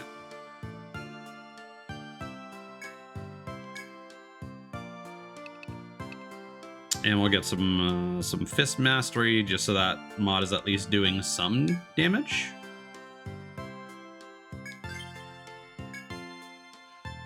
And we're gonna hang on to a spare point just in case.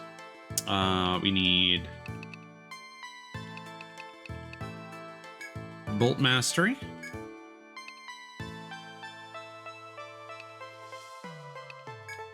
We need shield mastery.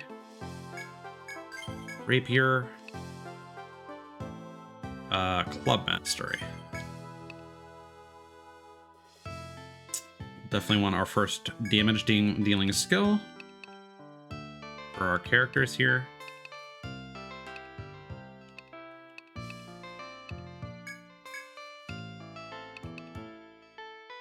Line guard is going to be very important.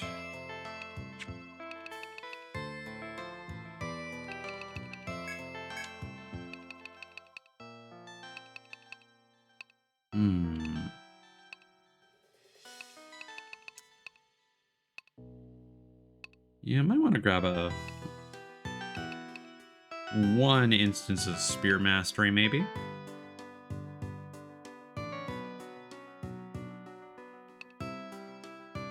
We got crushing blow. Decreasing enemy defense is actually a really good starting skill. And then we're gonna get heavy shot, I think. Because we're not going to be dealing a lot of status ailments right away. That said, strafe is really nice to get immediately. We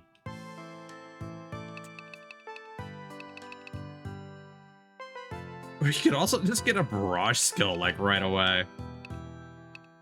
Honestly, we're probably going to need some form of elemental damage, so I think we're just going to go straight for barrage. Yeah, why not?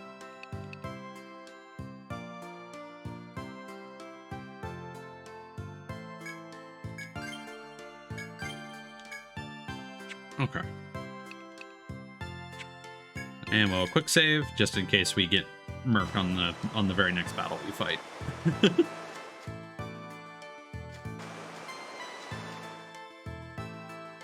There's only one thing you must be aware of before you begin your adventures in the labyrinth. As you have some skill at adventuring, some 3 skill points should be available to you. To spend them on skills useful in the labyrinth, open the main menu with triangle. Select custom to allocate these skill points. Combat, healing, and protective skills will all be essential to survival during your journeys. You may already be aware of this, in which case this advice is happily unnecessary. If so, then hesitate no longer to begin your adventure in this lush green forest. Thanks, game. We figured it out. We're good. Fanged fish.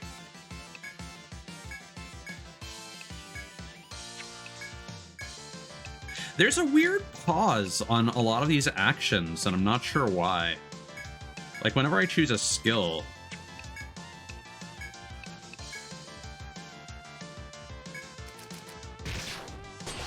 Is that before you can move your cursor around or something? Yeah. or even just like mashing the attack button. I also just realized something important. Oh, hold up. I think I know why. I think I know why. If we take a look at our storage on Steam, is this still running off of my hard drive? Yeah. Wait, where is it? Etrian, yeah. Where's the other two?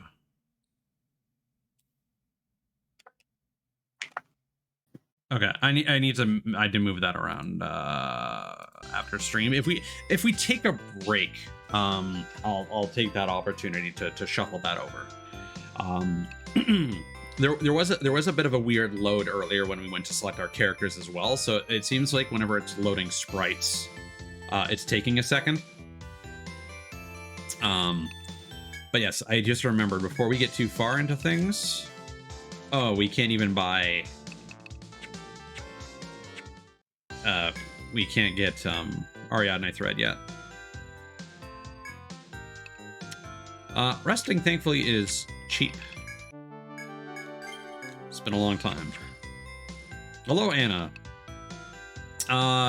So unless you have any issue with this, we decided your class for you. Gustavo also wasn't here when it was his turn to choose. So we went with this portrait for you, and we made you a farmer because I know how much you like Stardew Valley. But if you would like to change your portraits to something else, or pick a different class, like that is an option. But nobody else wanted to pick farmer, so I just thought it made the most sense. But yeah, we gave you red hair. I was thinking either this one for the red clothes, or this one for the red hair, and this is what Specs suggested. What would be your personal pick, Anna? I still have the order up here. And I'm with it, Anna. Again, these being our classes. I don't know if you were here for the whole explanation of all of them. My brain is slowly melting. I did not get enough sleep last night. I did sleep a bit before stream, but it was still not enough.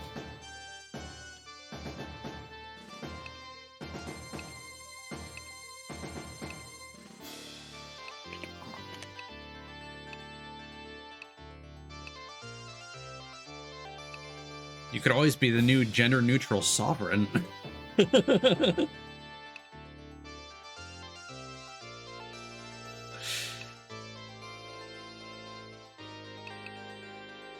All right, sure. So we're gonna leave your class as a farmer, but we're gonna change your portrait to a sovereign, if that's okay with you.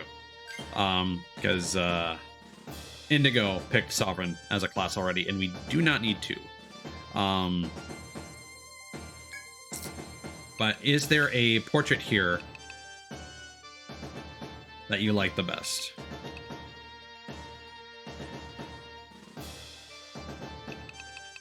Yeah.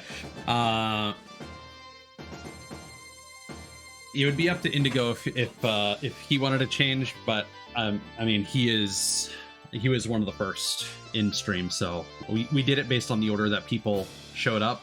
So we basically picked in the order of Ditto, Cthulhu's, Indigo, Specs, then your slot came up, then we went with Lasada, Gustavo, and Cutlet, and then I made a couple extra characters just because.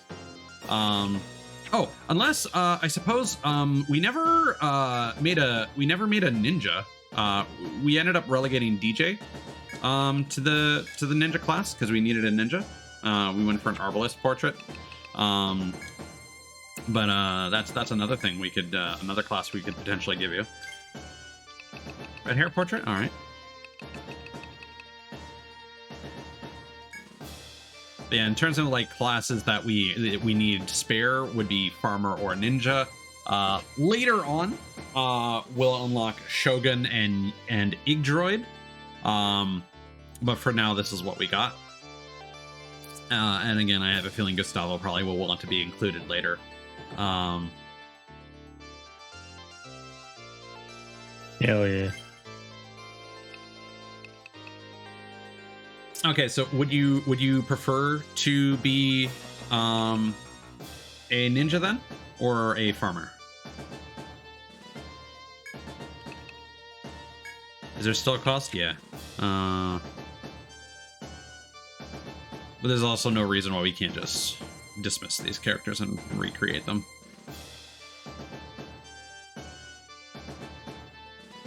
Ninja? Okay. So what we'll do is we will...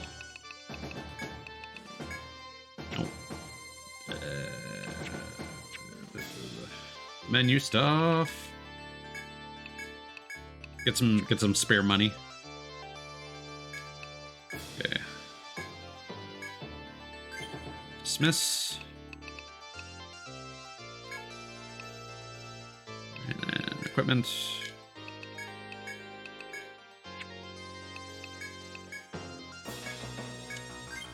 Dismiss. Register. Ninja.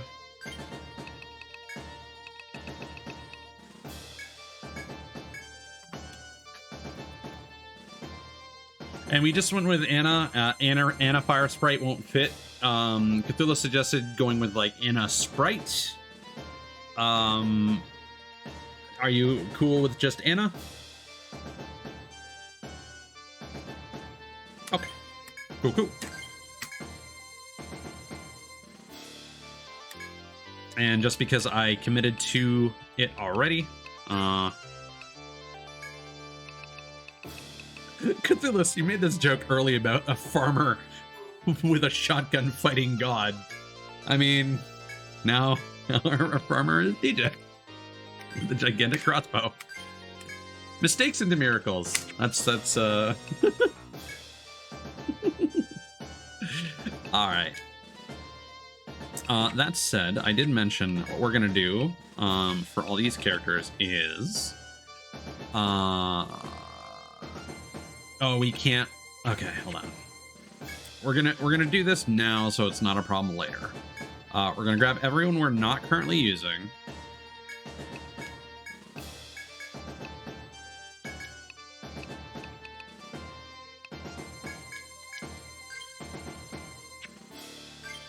Okay, we're gonna go skills, common. We're gonna give combat study. All right, BRB. Enjoy being right back.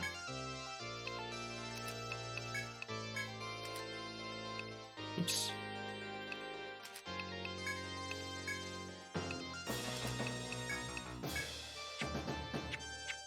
Okay, I think that is...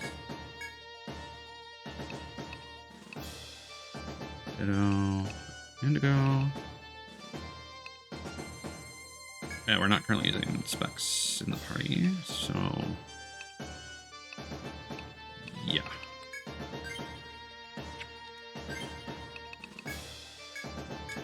So we may actually have an opportunity to put these characters to work at a later time. Call party. Okay. Small Bear is back. Small welcome back. Wow. Small sidetrack there. Okay.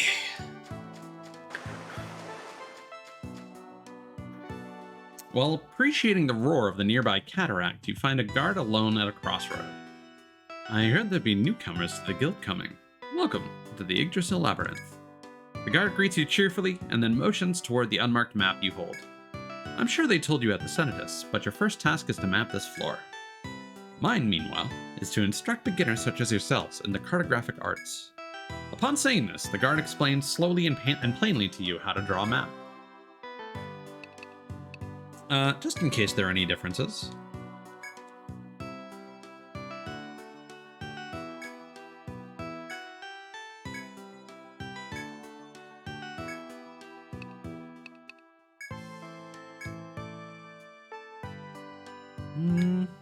Doesn't really look like it.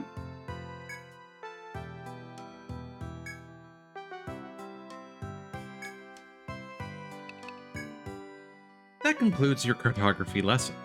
Draw your map thus, then show me your finished work. The guard then steps back as if to indicate that his duty has been discharged. You may do as the guard says and venture forth to complete your map, or stay and question him. As you walk through the labyrinth, you encounter the guard at his post in the crossroads. Some questions come to mind, and you hesitate whether to ask them or leave him be. Ask about the labyrinth. The guard turns his head this way and that before answering the question. It's said that this labyrinth was created following the calamity over 100 years ago. Many were wounded, and the old city was destroyed. Everything suffered that day. Ironic, no, that we used the labyrinth formed by the calamity to restore the ocean city. After speaking his piece, the guard sighs and continues. And that is the sum of our knowledge. We still have no inkling of what lies deeper. I hope that explorers like yourselves will one day master that mystery. The guard then falls silent, as a man who has said all there is to say. You may continue to engage the guard in conversation or leave the spot. You decide to leave the guard to his post. So I'm curious if the Ocean City refers to Armor Road or not. You make an attempt to ignore the guard and press past him, but he stops you sharply. You return and the guard's stern voice hails you once again. Is your map complete? Show me that I might examine it. The guard's severe expression is unwavering as he pores over your map with a critical eye. No, this will never do. You've much more to chart. It appears you won't be passing this way yet. You must redouble your efforts and map the area. Fair enough.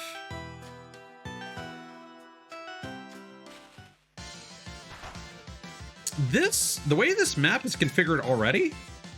Also, holy shit, I just realized that we have a lot of limit meter already. So that is a heck of a lot different compared to the previous couple games.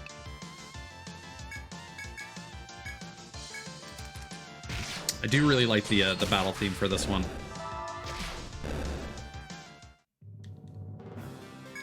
Again, this is the one I have the most nostalgia for. While exploring, you come across a large box. Would you like to open it? Yes. We obtain nectar, so now we can revive if necessary.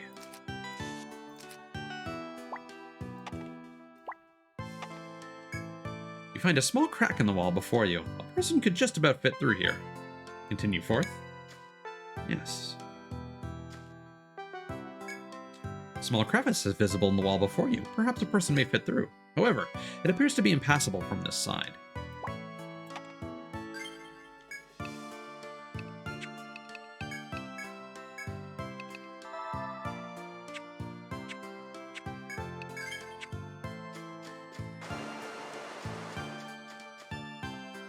So we'll do what we can, but we are gonna have to exit the labyrinth quite a few times during our initial exploration.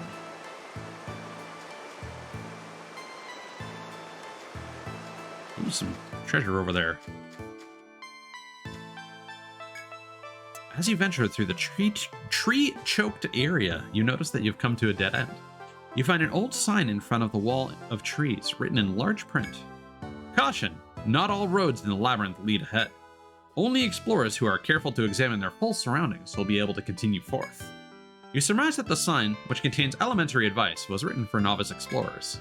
You tip your cap to its wisdom before returning to your investigation.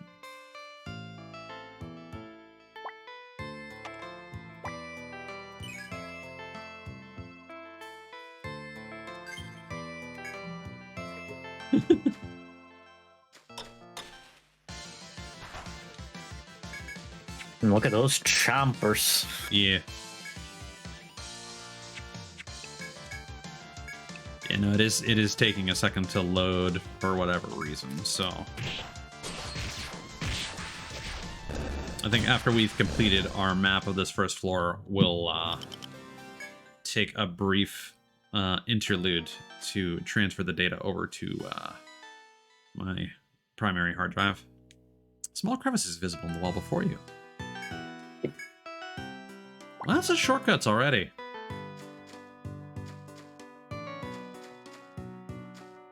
Guess they really wanted to hammer that concept into your brain early. Mm-hmm. Lots of dead end. Like, I do appreciate that there's like a dead end with a sign, a dead end immediately after that with a shortcut. This game definitely does the best job. Oh, so both characters, it seems, need to reach limit in order to use it, maybe?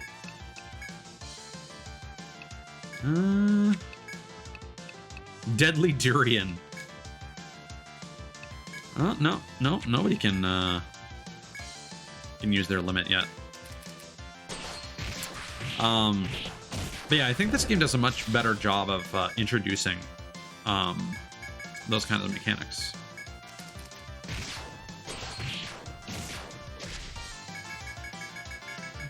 It's a very hardy durian. You don't have to buy the skill for the limit, do you? I don't think so. It's a good thought. No. No, nothing like that.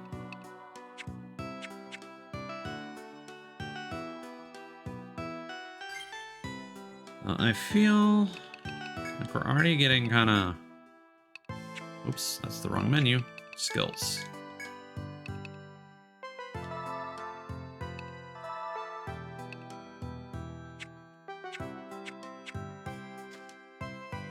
We're not going to be able to defend ourselves very well soon.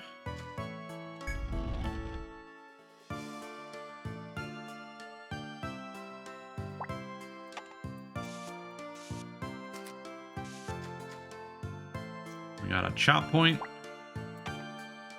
I don't think ambushes are a thing in this one, thankfully. Okay.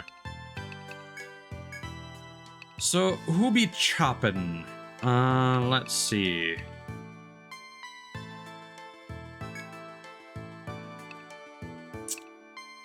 Yeah, I don't know who's going to be best for that. I don't think we want to spend any of Cthulhu's extra skill points just yet, because we are working for these barrages. I'll get healing sooner than later.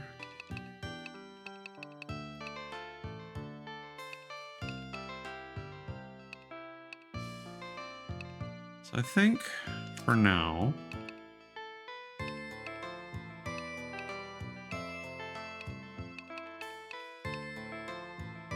I think we'll mostly make that our front line.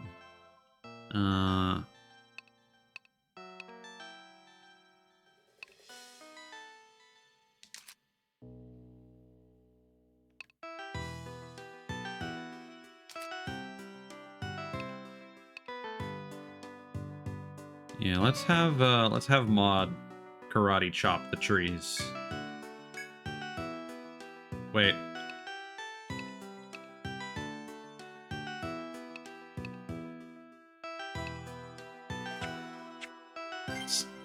I don't think that's what I wanted to do at all.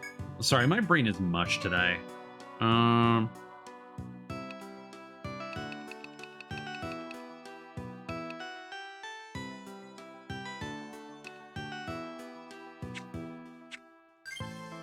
I think we're gonna reload that and actually have one of our frontline characters do that.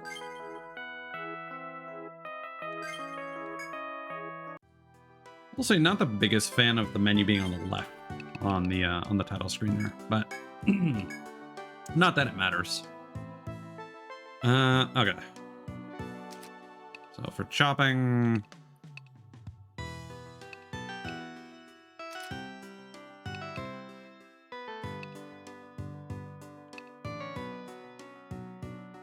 yeah, let's go with Kana for that one.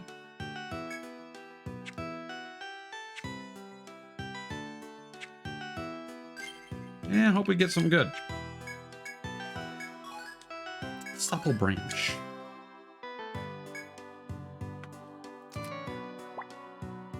Where I should have read that text, but we'll get that later.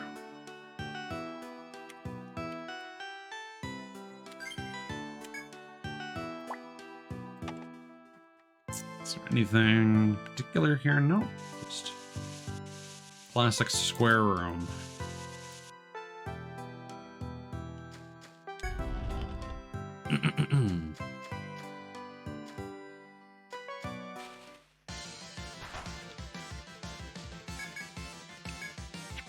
Yeah, I think it's quite strange actually that you cannot use the limit abilities yet, because that would be a very efficient way of you know, saving some of your TP on the first floor.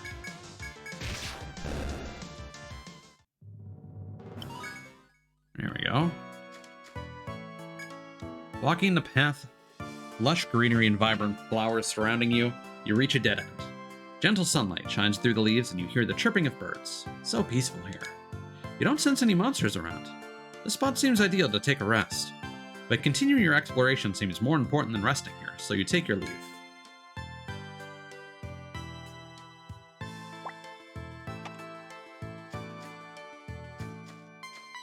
Yeah, I think that's supposed to be a camp spot, which is an icon we've had for the HD remaster, but I think that's a feature that was added specifically in this version.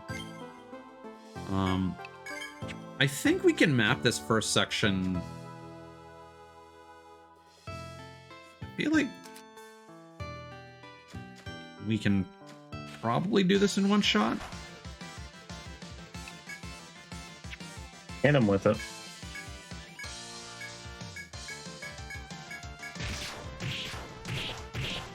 Ooh, those frogs doing some damage.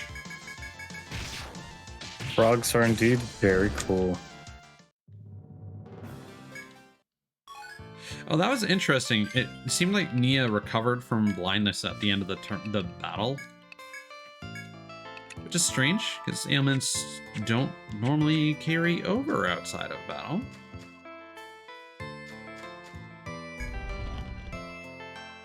As you continue through the forest, you reach a hall where colorful blossoms emit a sweet scent. The peculiar flowers sway in the wind. Their sweet fragrance grows more alluring. You consider resting here to more fully enjoy the flower scent. Rest here? Yes. You rest your weary muscles, the beautiful flowers and their sweet aroma all around you. Everyone recovered 10 TP. Now fully rested, you resume your exploration of the labyrinth.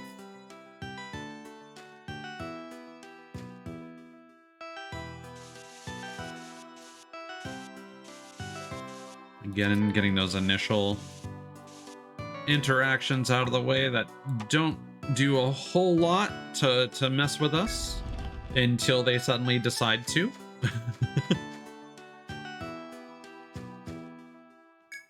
As you slowly grow accustomed to navigating the forest, you find small footprints at a dead end. The footprints lead east, where you can hear something like an animal's cry beyond the bushes. Investigate? Yes. As you carefully peer into the bushes, you find an animal caught in a hanging snare. You hear the cries of its brethren all around, as if in response to its piteous wailing. Set the animal free? Yes. After you cut the rope with a knife and remove the trap, the animal nimbly jumps down. The animal is still young. Once it is freed, two of its kind that seem to be its parents emerge. You freeze. You can see that your luck is about to be put to the test. If your luck fails, the beasts will misinterpret your kindness and attack. The beasts glare at you for some time, their hackles raised, but eventually they slowly retreat. They seem to have understood your actions were meant in kindness.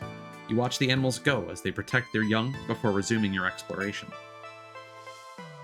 Good job, Ties. Friend to animals.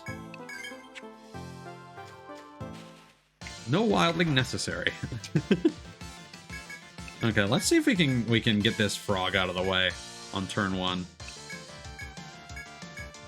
Nope.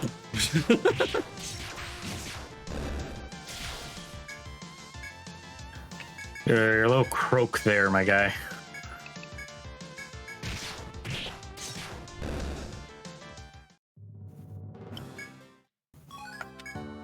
Got a slimy leg. Delightful.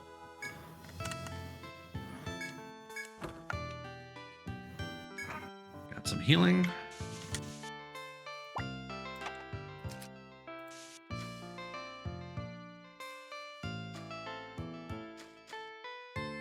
Oh. What's this now?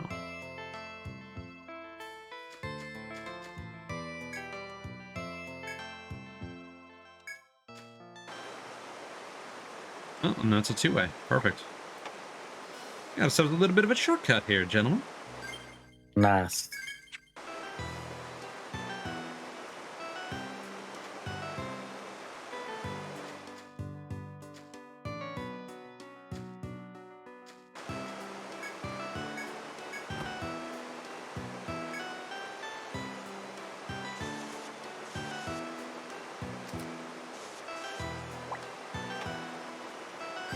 In the earlier games, when do you first encounter your first FOE? Usually not until the second floor, if I'm not mistaken. Well, the treasure chest is locked. You doubt you'll be able to open it at the moment. Does that have a special icon? No, it does not.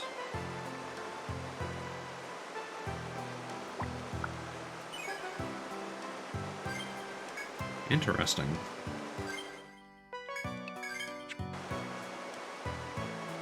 I think that's the first locked chest in these games, isn't it?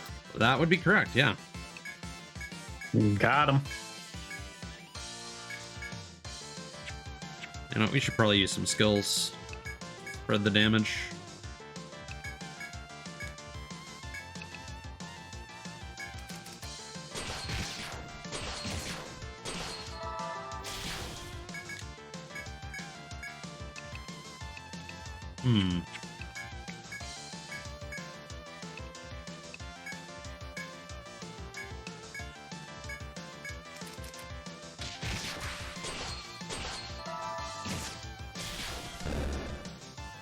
Well, that's no bueno.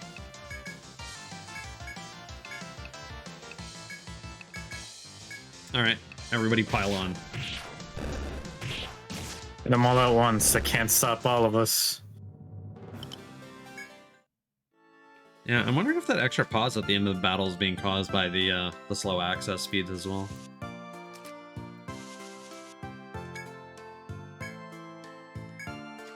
Just out of curiosity, can you try disabling the anti-aliasing and see if it makes a difference?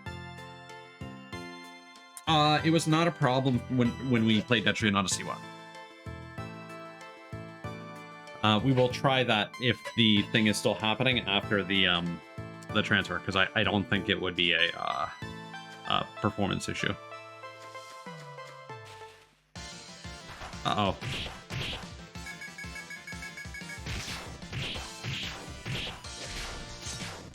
So here's where we ask ourselves if we want to maybe double back and explore that other stretch to try and complete our map before leaving.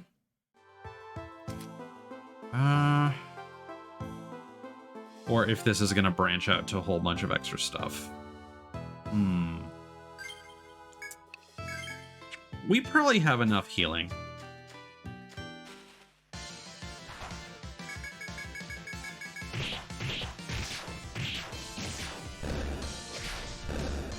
Whew. Some decent damage.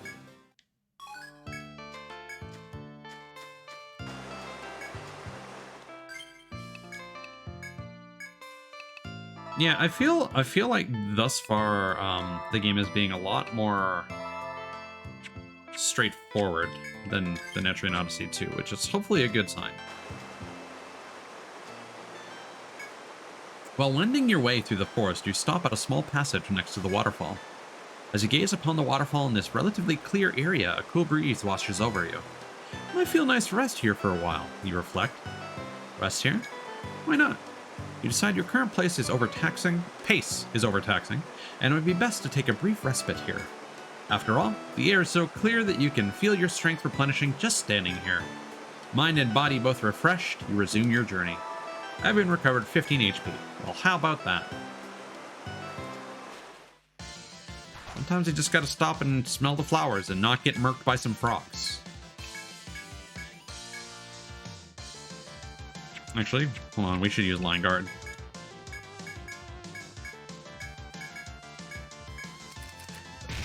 So I feel like something else may have changed as well, because I remember monks doing like really abysmal damage, but mod isn't actually hitting for bad numbers, honestly.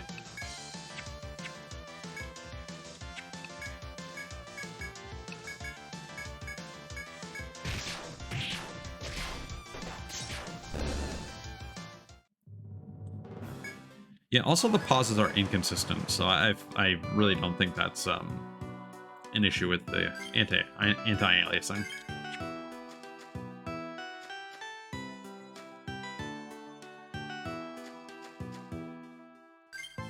There's a reason I'm quick saving so much. This is the reason why I'm quick saving so much. Okay, fingers crossed.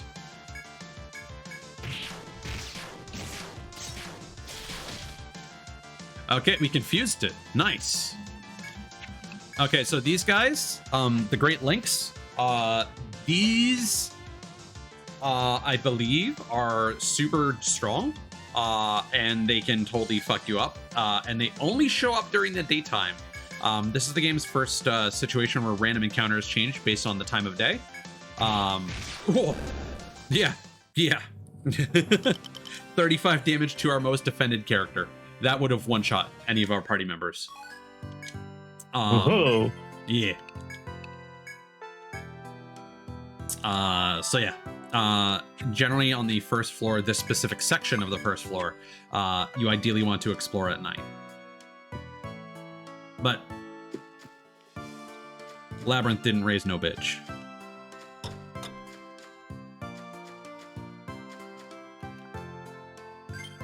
And there's our exit, anyway. I say as I rapidly quick save repeatedly.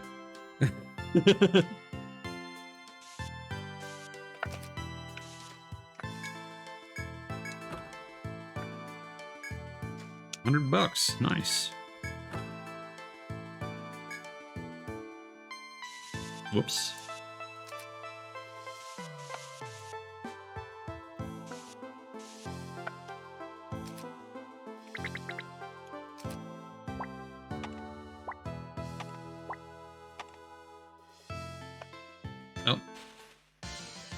Oh, hi, sir.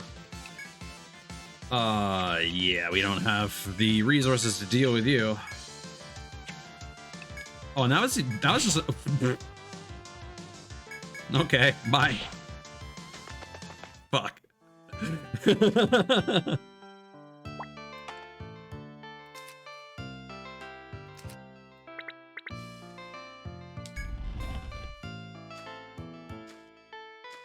Hey, look, guys, we got our live demo.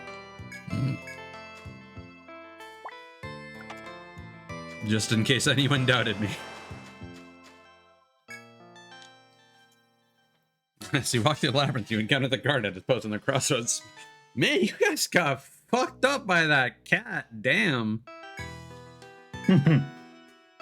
Meow. Report your success. You present the parchment upon which you've inscribed your efforts thus far. The guard's previously stern countenance lightened upon examining your work. Outstanding. You've done a simply wonderful job here. His expression utterly transformed, the guard showers you with effusive praise.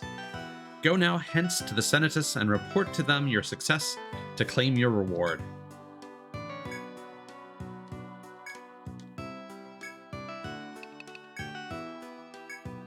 Okay. Yeah, we cannot revive anyone yet, unfortunately. Let's just run. Yeah, we're slow right now. I do appreciate being able to get some shoes to speed us up. If we can get some of those soon, that would be nice. Oh, and it brought me to full health. I wonder if that's new, because that was not the case previously.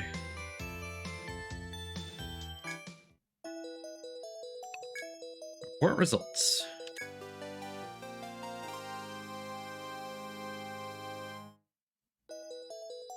Word has reached me of your success in completing the map. You've proven your mettle as explorers strong enough to challenge the labyrinth. I'll authorize the sale of items at Napier's firm, which you may find necessary in your travels. I'll also send word to the pier that Giltigers requests a seaworthy vessel. That should allow you to set out on voyages whenever the seafaring urge may strike. Train yourself in battle on the open seas and gain power enough to someday grant my wish. Got $500. And it's very important that we resurrected Nia, because now quests and missions give us experience. I was just about to ask that, actually. Mm-hmm. It's huge.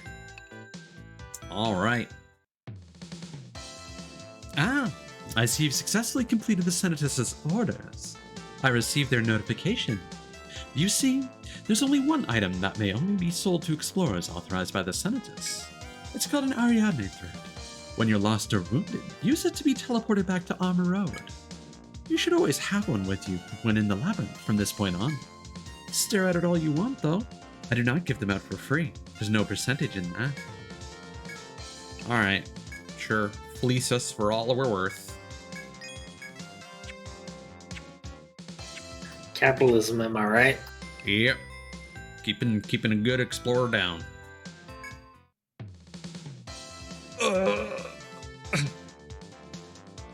Hello to you. You're the Tigers Guild, yes? I've heard from the Senators.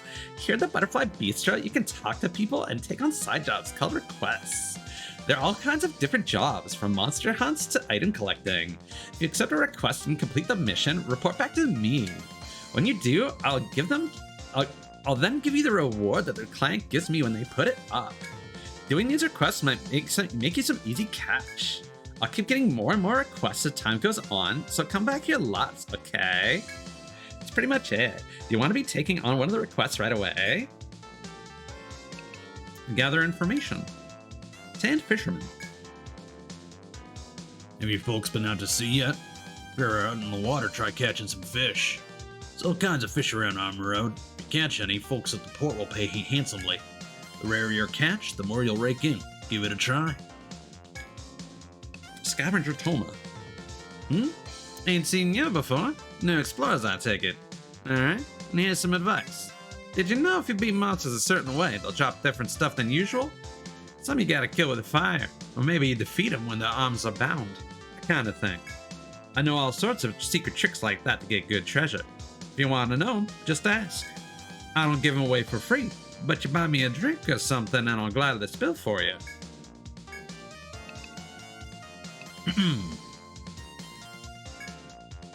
Okay, so that's the same dialogue. So again, while we will not be talking to individual NPCs on every floor of the labyrinth, we will be gathering information as often as possible. Hopeful older swordsman. Yo! Haven't seen you lot around. You new around here? Great. Come on. Stay there next to me. Used to challenge the labyrinth when I was your age too. You gotta start from B1F. No shortcuts. Speaking of which, have you seen any great lynxes? Sharp claws can rip rookies in half. They're weak against fire, but that doesn't make them any easier. It's good practice for beginners. It's a famous phrase around these parts. Great lynxes are where rookies become explorers. Alright, you got me. I just came up with that a second ago. Harpist Troubadour Wolfram. Travelers new to Armor Road, are you? Many such as you have been asking after the labyrinth lately. I'm Wolfram, a troubadour. I've wended my way from the far north all the way to this ocean city. I've been here a long time. I may have a few words of advice about challenging that place. What would you like to know about Armor Road? This city where you stand is the world-famous ocean city of Armor Road. A free city of clear skies and white clouds, an endless sea and a vibrant, eclectic culture. But freedom can't exist without order. This country does have a royal family. Sadly, the modern royal family has been reduced to mere figureheads. But then who then governs Armor Road? The aristocrats of the Senatus, led by a fearsome old crone. Consider her to be the true power behind Armor Road. You'll most certainly meet her yourselves. There's more to Armor Road's royal family than that, but let's leave that for another time, huh? About the Calamity. This ocean city of Armor Road was once a grand capital where science and technology flourished. Around 100 years ago, the center of Armor Road was suddenly swallowed by the ocean. Afterwards, the rippling waters became tidal waves, the gentle breeze gave way to earthquakes. Armor Road's advanced technology was sunk, which ended diplomatic relations with nearby countries.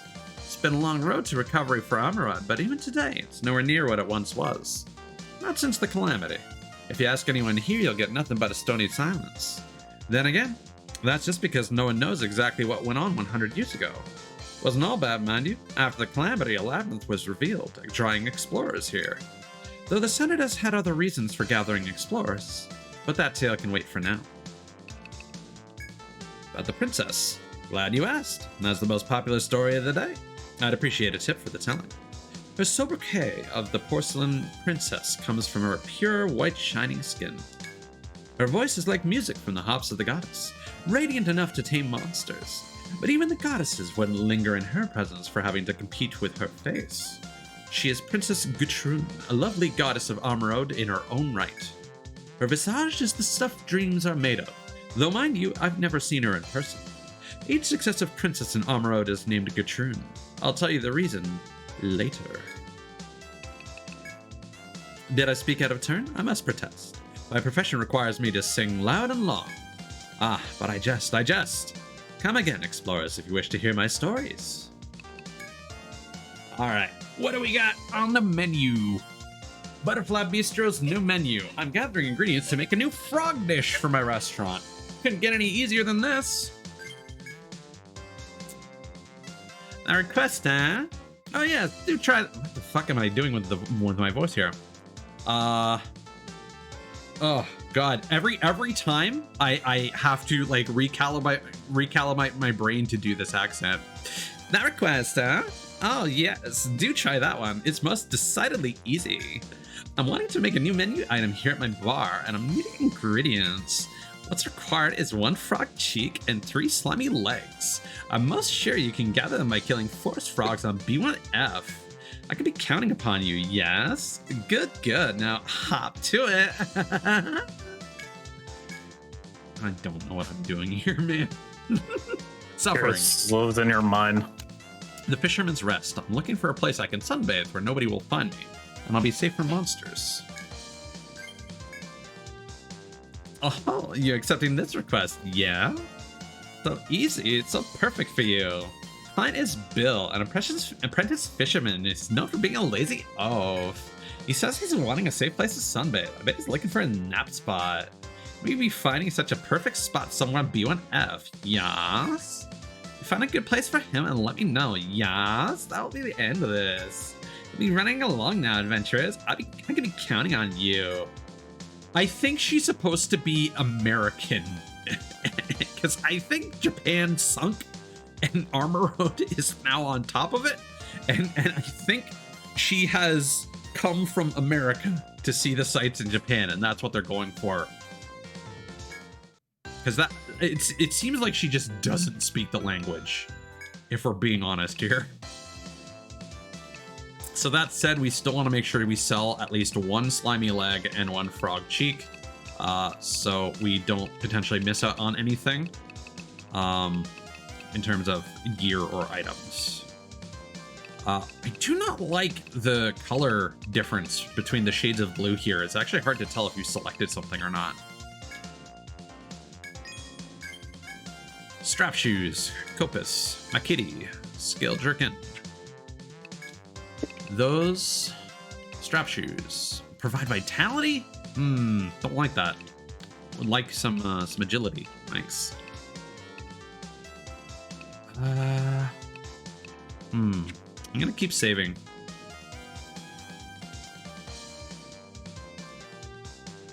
But we're using. Yeah, none of these are great for us. Yeah, we should probably get some new armor. None of this really tickles my fancy. We should get like 1 piece of good armor. Let's just choose based on defense. This is a complete scam because vitality just gives you 1 point of defense. So straw hat costs 50 for 5 defense. The strap shoes provide the same amount of defense for 90.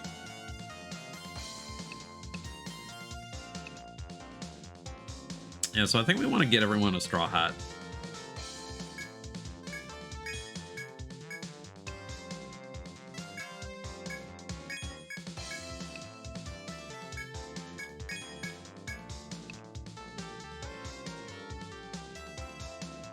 Now, There is something that I'm aware of that you can do with the monk. It was a glitch in the original version. I don't know if it still persists in the remake or not.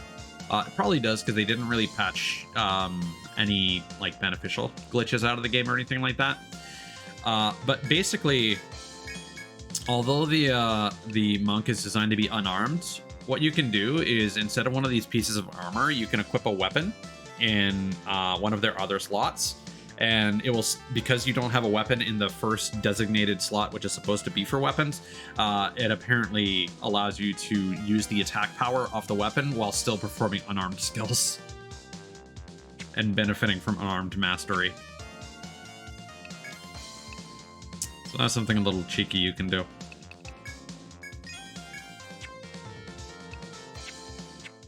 Okay. Did we grab a... We grabbed at least one thread. We should grab another, just in case we meet a new rodent friend in this game. And we need a mountain claw before we can make tents. Fair enough.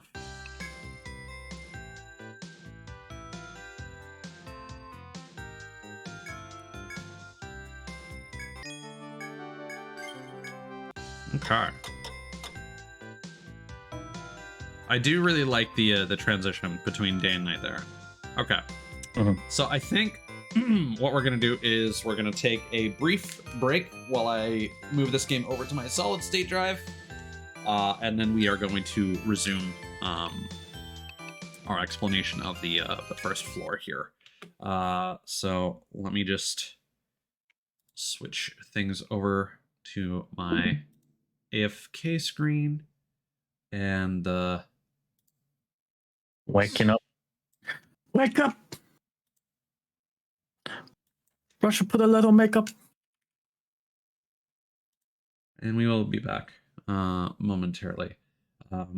VC will still be audible, so you can still say things if you'd like to. But I'll be muting my mic while I go get a drink, use the washroom, etc., etc. So be right back. Chat. What I want you to do is ready up some like throwables.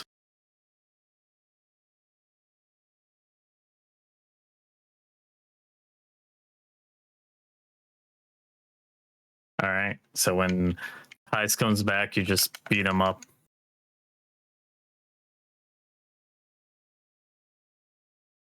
Just throw all the Cheez-Its and stuff at him.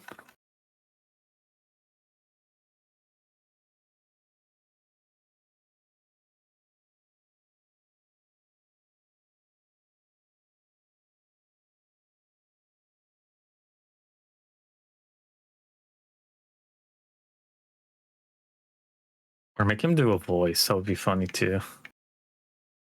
Why don't you...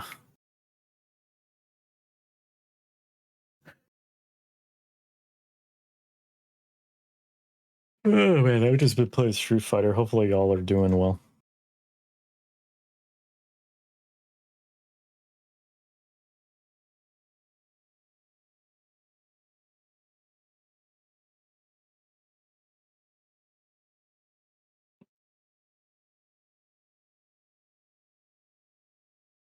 If anybody's got Big Yeet is ready, that says second Tysus comes on, you just...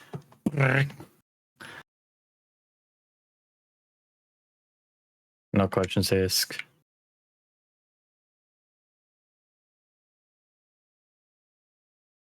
Or... I'm just thinking of what to like... Paul ties, you know? A little small prank on him.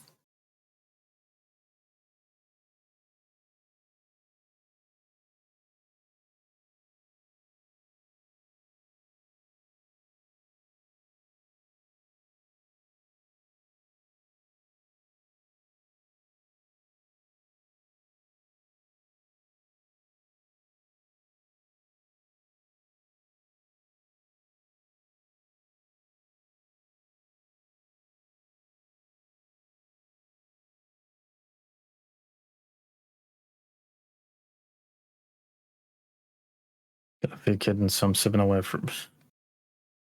Bully him, chat. I want you to bully him.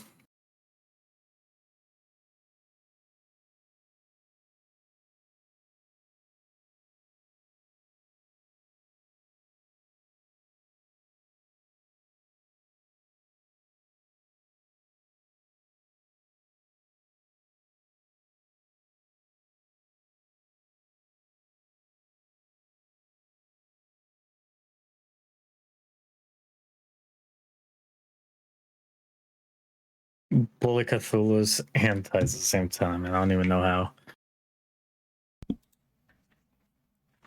But part I of mean, my I was still there when you were planning your fiendish deed, so you're not gonna get a pure reaction.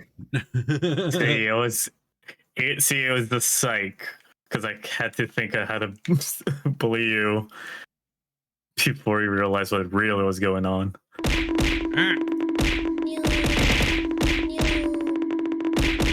Cthulhu's heard me though. Cthulhu's was ready.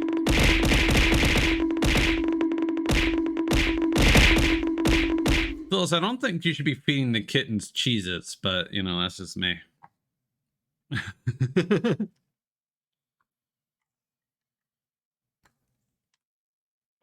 All right.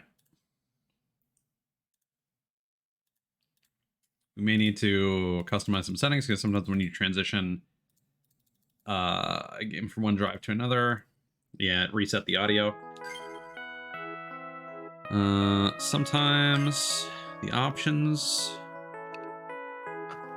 reset. Everything looks good here.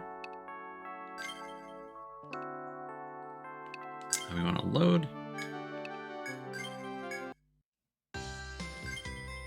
And let's just make sure our graphics options are still good. Perfect. All right. Let's get to business and see what we can get done for the remainder of today's stream. Don't want it to be a super long stream, but again, like I said, it would be really cool if we could finish the first stratum in the first stream. Make an exception to the previous ones. But again, depends on how difficult this game ends up being, so we shall see. First things first, we are going to make a beeline to that spot up north. Because that is that restful spot we need to find for that dude. Wow. Nobody's hitting anything. Kablam. Kablamo. They had something. And while we're here, let's get a little choppy. Soft bark. Again, I still need to read that text and not skip it. It's just force of habit.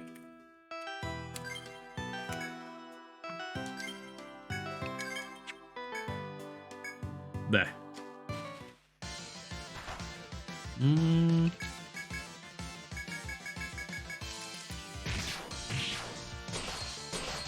Nice. I think we might actually be fast enough to outspeed the frog now. Yeah, let's go. It's a good feeling. Yeah, there are some extra status messages at the end of battle for this one.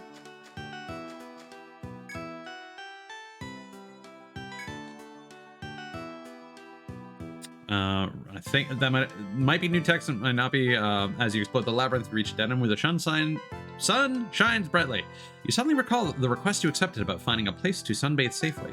Since you sense there are no monsters nearby, this would be the perfect place for sunbathing. You can return to the barn and report your findings whenever you feel like it.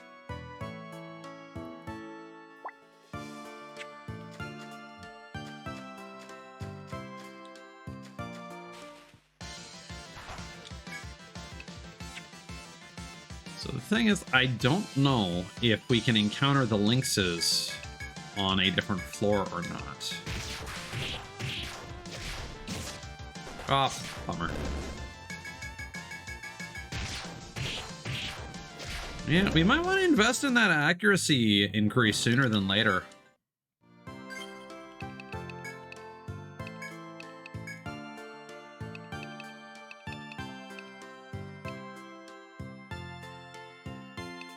Oh, this is only for skill accuracy.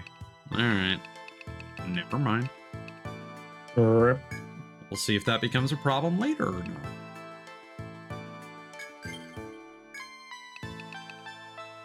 Okay.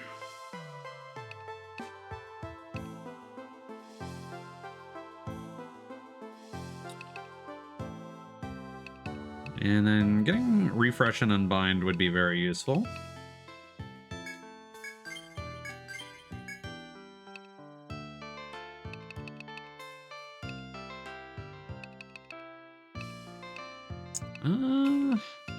Let's see. Not quite sure what we want to do here.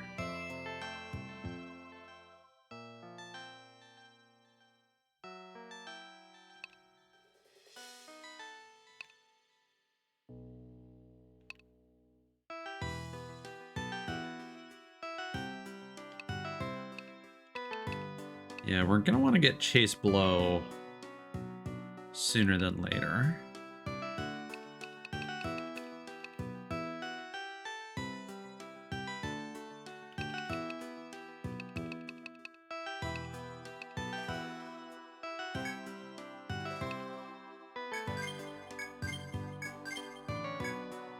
Not that we can use it just yet.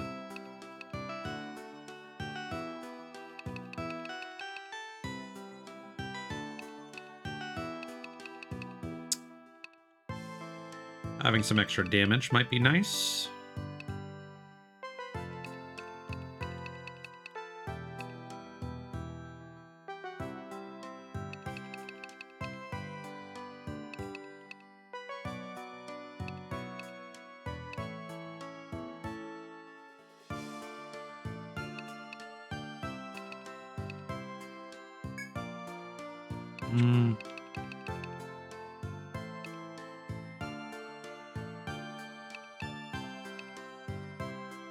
I don't know. I think we'll sit on that for a moment. I feel like additional TP might actually be more useful for them early on. All right, let's see if we can find a Lynx and not die.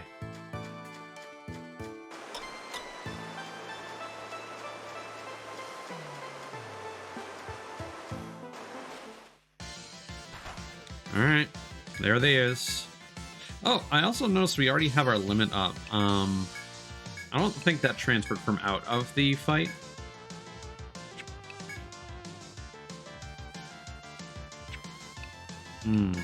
We are still experiencing the slowdown on some of the inputs, unfortunately. So that might just be the game. Oh, that was a really bad miss.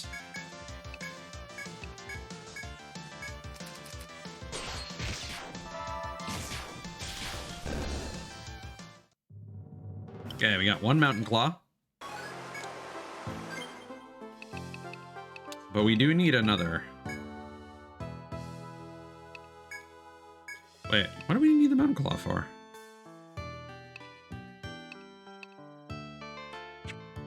Oh, I think that's just something that we can unlock in the store. So we can actually... We got our loot. Unless it has additional drops, we should be good. You know what? I am going to spend one thing in Form Chi to increase the healing rate. Because initially our healing ability is rather lackluster. Okay. As before, you find a guard below some trees off to one side of the path. When he notices your approach, he hails you with a cheerful expression.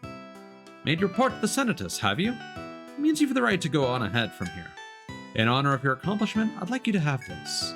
The guard pulls a small metallic hammer from a bag hanging from his waist and offers it to you. It's a forging hammer. Enhancing one's weapon is common practice for explorers in Armor Road. If you seriously intend to explore the labyrinth, you should consider doing the same. The guard finishes by giving you not one, but 3 heavy hammers, which you gracefully accept. Attack hammer, guard hammer, and flash hammer. You may forge at Napier's firm if you possess hammers. You may forge to confer the innate effects of a hammer onto a weapon to strengthen it. When you get a chance, bring your hammers to Napier's firm to try the process out. After the guard has given his gift, he calmly points out the path and moves out of the way. You may proceed apace or return to town and experiment with your new hammers at the firm.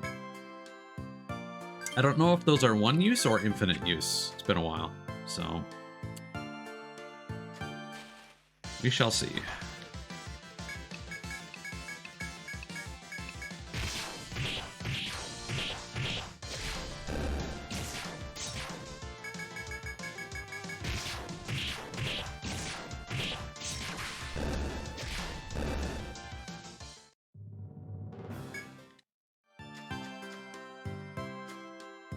Thankfully, there was no immediate drastic increase in difficulty now that we're past the tutorial zone.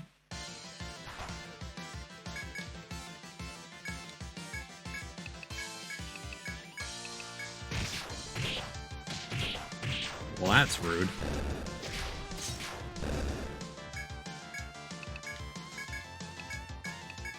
Oh, you gotta be so... Yeah, it's weird that they go out of their way to cure your status ailments at the end of the fight now.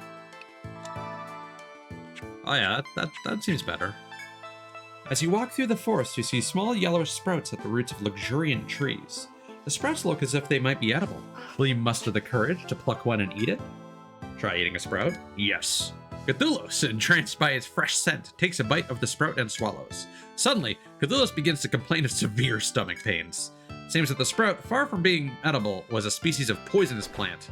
Cthulhu lost 20 HP. Regretting your carelessness, you return to your explorations. Man.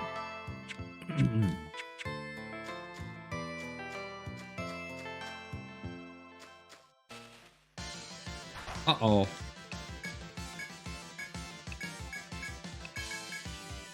Yeah, see, that was like lightning fast. I don't understand. Okay, we're gonna try disabling the anti-aliasing like Cthulhu suggested, but I generally don't think that's gonna be the case. Oh. Now that's a lot of damage. Now that's a lot of damage. Oh boy.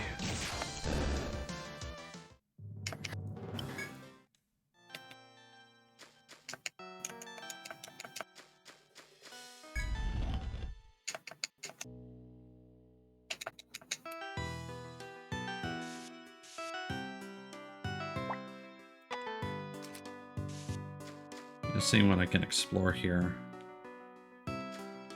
Or using a thread to get out. Because I don't want to lose a lot of potential experience. This seems to be a dead end. Alright. Oh. There goes Cthulhu's. Bye-bye. AFK. Alright. Gon is back. Alright.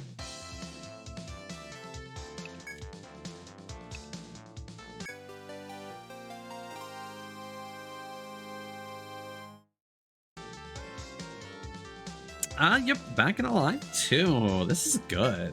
So you found a safe place for Bill to sunbathe then? We'll be happy to hear it. He gets fired for napping when he's supposed to be working. It's not my concern.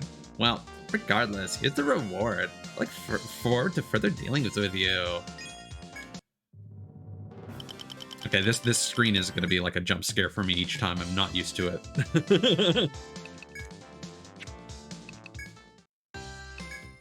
All right. Ah, it's you. What's the matter? What? You obtained a hammer in the forest to forge your weapons. Well then, allow me to explain the process. You may use these hammers to temper weapons. Not for free, of course. Perish the thought. A nominal fee applies which varies by weapon. Secondary materials will also be required, but if I've purchased them already, that will suffice. Let's table any questions for the moment and demonstrate. When you select Forge from the menu, you can use hammers to add effects to a chosen weapon. If you use this intelligently, it will be a powerful advantage in battle. But none of these weapons have forge slots anyway.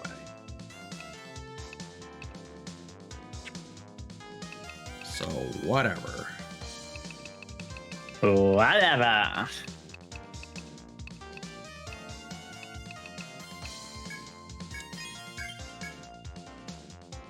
Tetsukiari. Tent and hairband.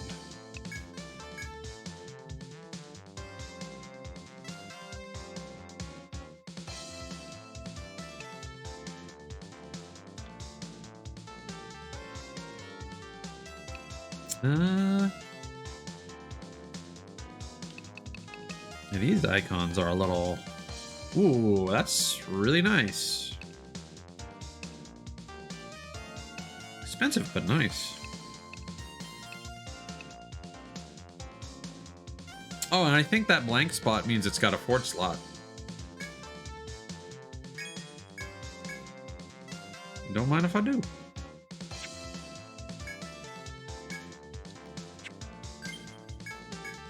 But we do need to replace our thread before we get too excited. And is there anyone in our extra party that can...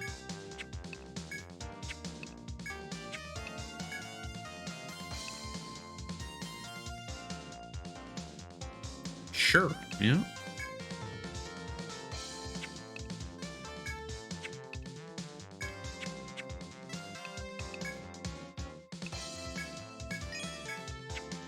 Okay.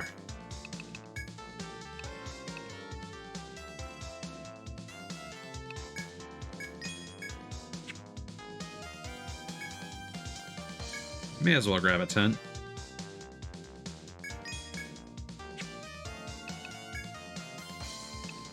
And then the hairband. Oh, that sucks. That's just better defense than the gear we literally just purchased. Ugh. Oh well.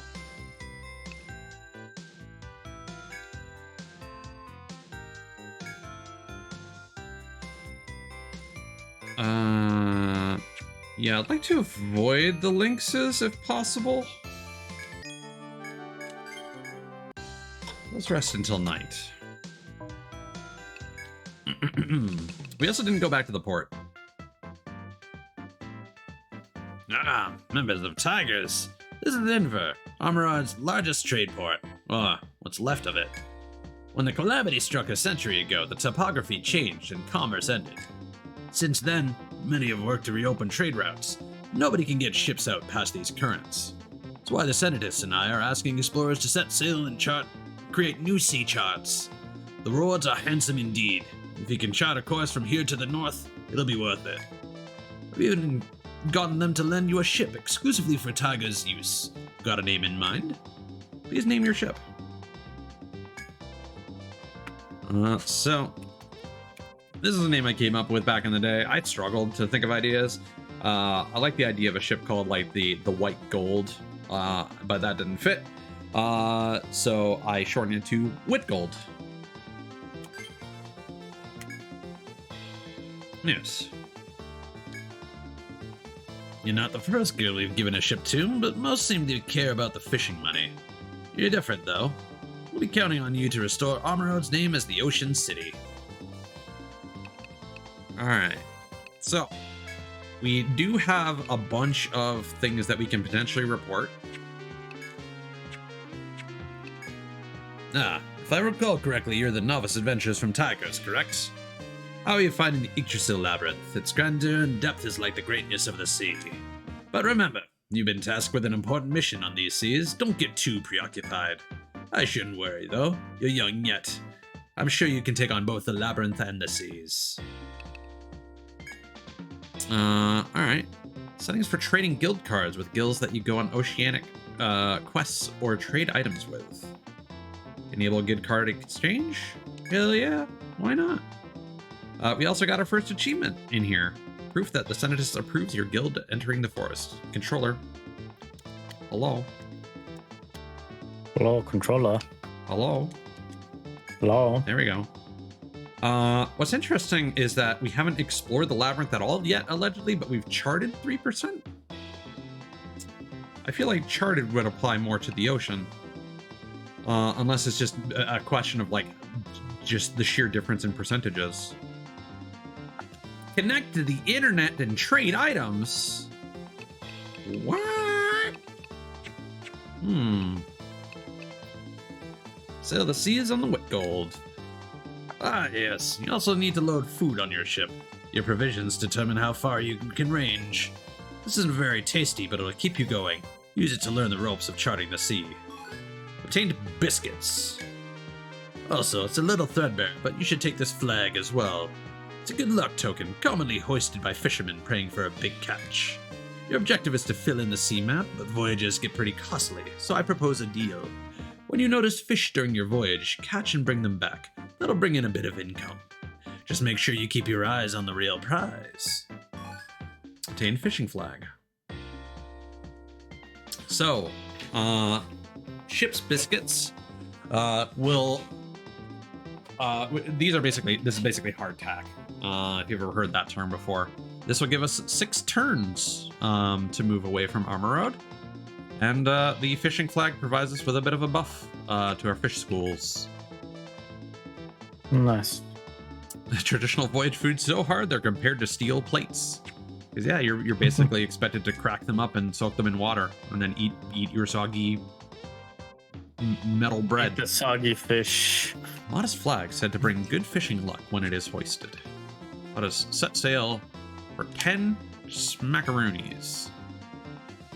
Fitting your vessel to set sail will cost 10 N. Is this okay? Great voyage, Armor Road. You set out onto the vast ocean on the small ship you received.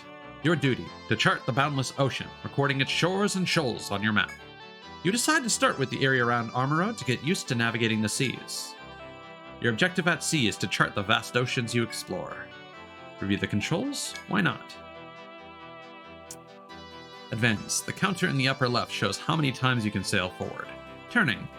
Changes the direction of the ship. Unseen areas will be visible, but not charted. Takes no turns. Charting the sea. Areas you have seen can be charted just as you would draw the labyrinth map. Fishing. Sail over a fish icon for a chance to fish. Fishing requires no turns.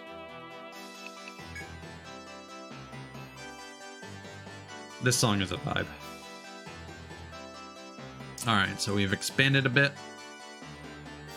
It'd be Look nice. at all that ocean. Yeah, it would be nice to get some fishies. But I'd like to inspect the silent. After boarding your ship and setting sail from Armor Road, you come across a small island. Through your spyglass, you can see Marines from Armor Road gathered around, seemingly hard at work. You can disembark here and talk to them or continue on your way. Will you disembark? Yeah. You disembark, but the Marines are too busy with their own tasks to notice you. You decide against pestering them and return to your ship. Fair enough. And I think we use that symbol. And that's green. But we only have 3 turns left, so not a whole lot we can do.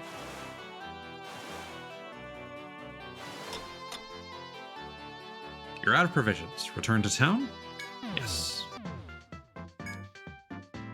So this is a fairly long process. We're gonna do most of this.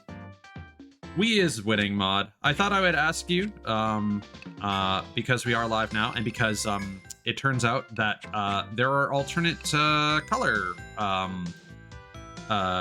choices for certain things that I would just double check with you.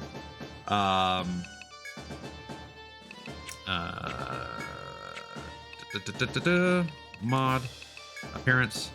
So again, you had mentioned this is the one that you had wanted, but you were also thinking of this one. So are you still settled on the pink hair, or would you prefer the red? Okay. No, we don't actually want to change. There we go. That should be fine. All right. Okay. Back to the ocean. The children yearn for the seas.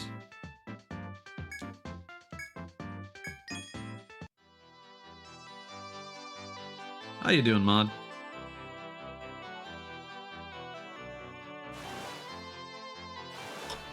No, I want the fishies.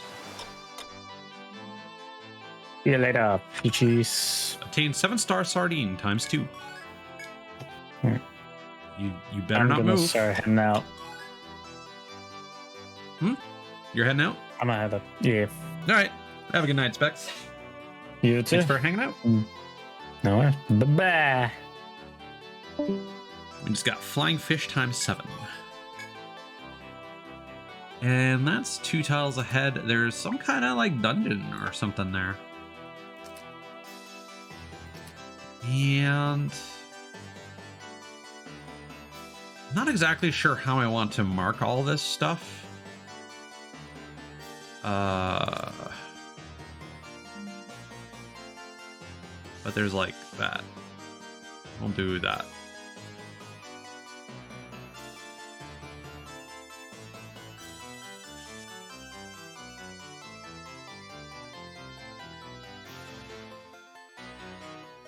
Yeah, because like, oh, and there's a windmill over there. And there's some ocean currents, it looks like.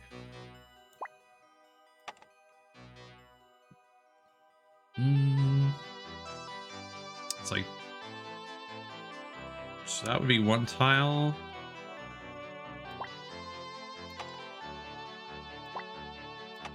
Okay, so that seems to go on. And yeah, this is probably some kind of house. And there appear to be coconuts.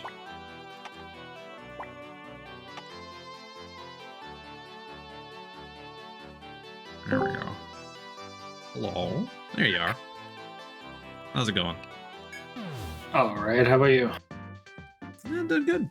Doing good. I enjoy the vibes of the sea exploration. So it's nice to get back to it. The marine goods acquired on this voyage are flying fish times 7, 7-star sardine, 73 in all.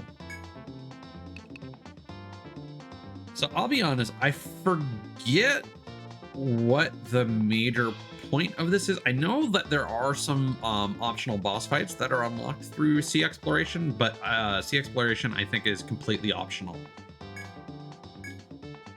So it is very much a mini game. So there's no actual fights out on the sea? I think they're like mini dungeons you can enter, if I recall correctly, or at least boss fights that you can trigger. But it might be that you just go to a place and then it's like, oh hey, there's a boss fight here, you've unlocked a quest, and then you just do the quest from the port, and it just like takes you straight into the battle. I forget, it's been a long time. But yeah, it's something like that. Not sure if you were aware, but when you came back, you weren't screen sharing anymore.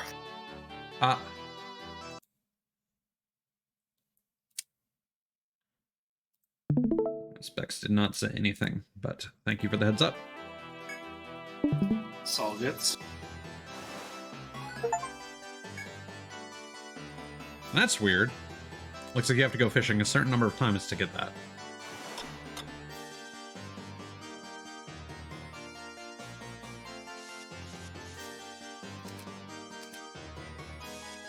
And this just looks like a generic tree.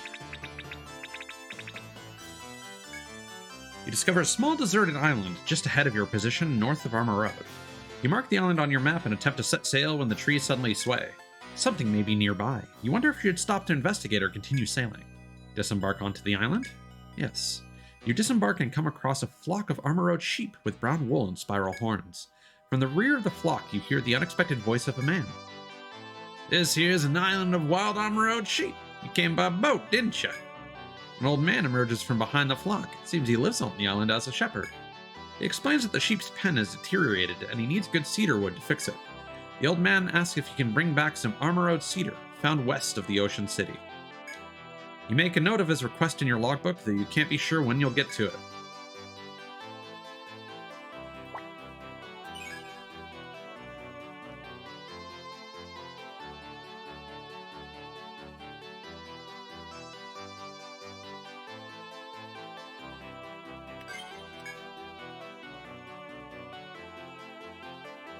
So we'll see if we can make it that far.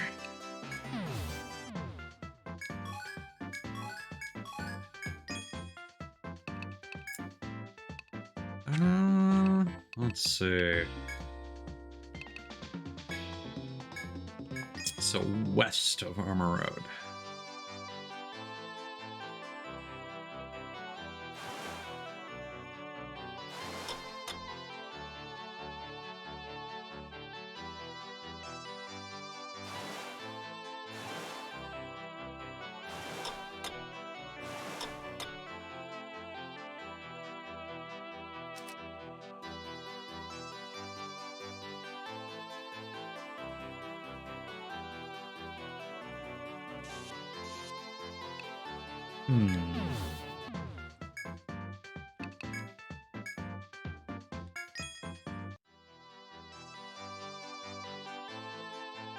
The fishing flag has taken effect. You found a new school of fish.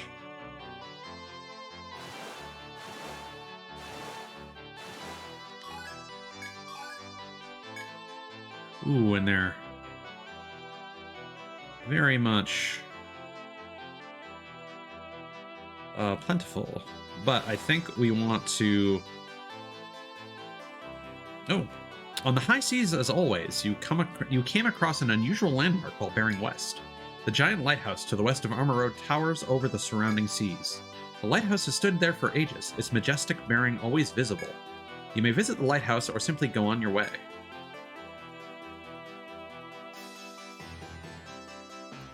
Problem is, we can't actually reach that.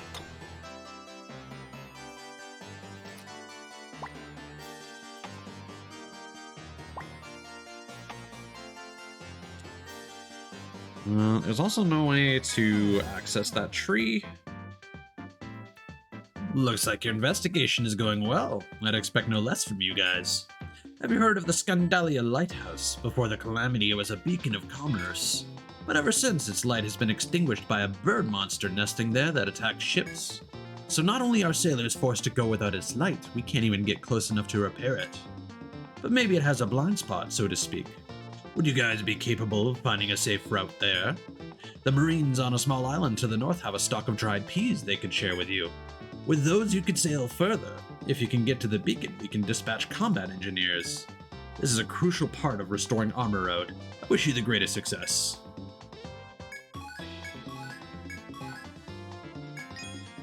Yeah, so sometimes it's just about sailing aimlessly until you make some kind of arbitrary discovery. Just like how sailing used to be. So, oh! CFOE.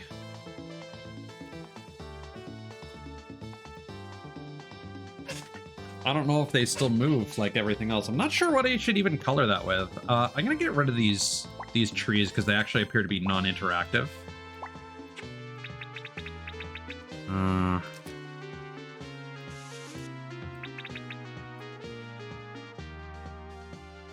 I guess we're gonna drop this there.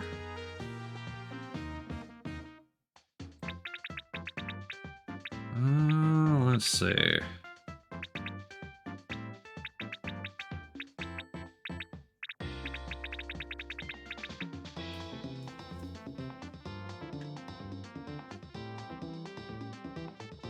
Yeah, I'm really not sure.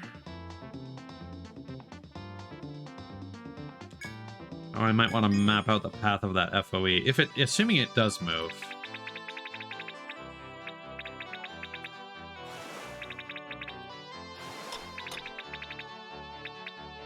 Yeah, it did. I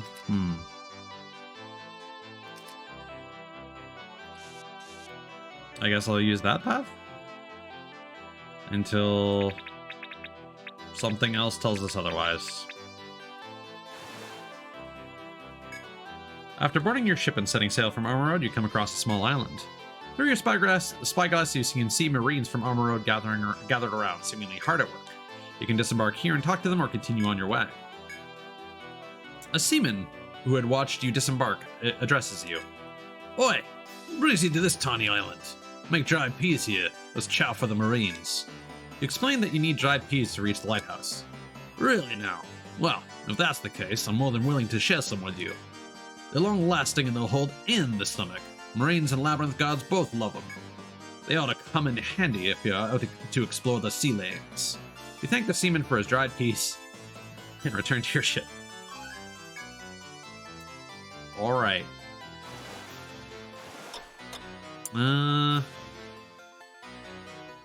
Not much to do in terms of navigating in that direction. So now we can pay a little bit more, and now we can get 8 turns. Now would be a good time to save, just because the rate at which we're going to be burning money will be increasing.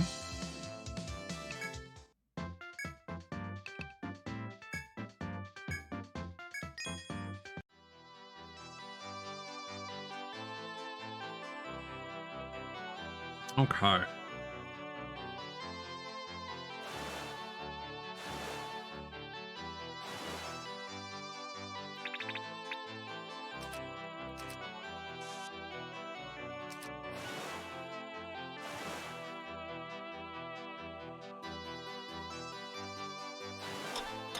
A shadow jumps from the top of the lighthouse up ahead.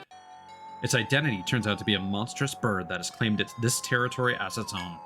The monstrous bird flies past you, causing a strong gale before turning its talons on you. The monstrous bird has destroyed your ship! Well, that sucked.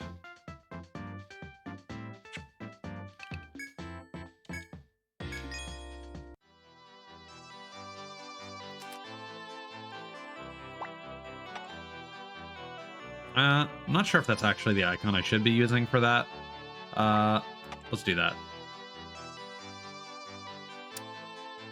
Okay.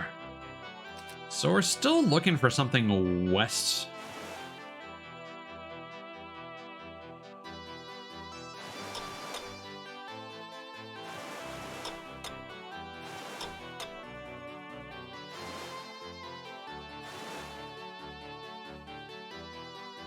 Oh, here we go. Inspect. With the ocean wind in your sails, you discover a coniferous tree growing along the southern coast. Looking closely, you see they are Armor Road cedars, well known to yield good quality lumber. If you like, you may cut one down. Cut down a cedar? Yeah. Each of you takes a saw in your hand and sets to work felling a tree. After it comes down with a crash, you load it onto your ship and return to your voyage.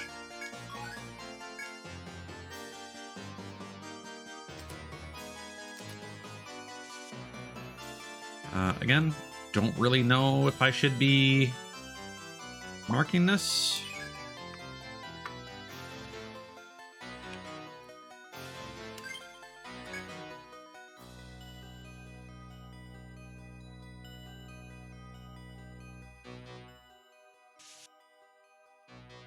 I don't know how I should be mapping out those tiles.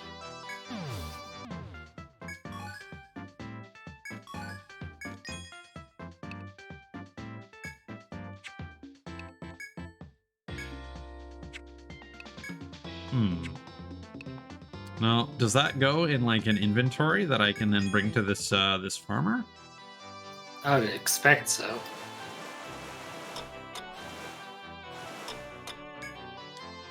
With the Armor Road cedar loaded onto your ship, you return to the small island inhabited by sheep. On delivering the wood to the old shepherd, he thanks you and gives you a small bag as a reward. Inside is a hunk of sheep cheese, a delicacy beloved by sailors on long voyages. You thank the old man and leave the island in search of more unmapped regions to explore. Obtained sheep cheese.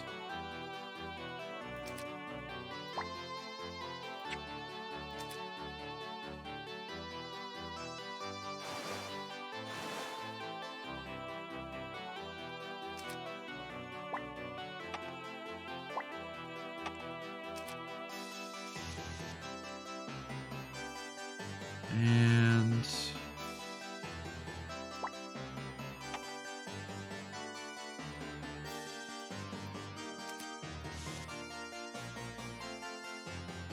there we go.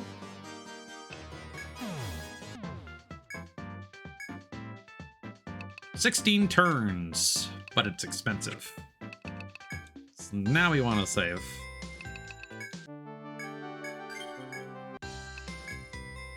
Because now we're going to have to start using our expeditions into the forest to fund our sea expeditions. Unless we get a lot of fish.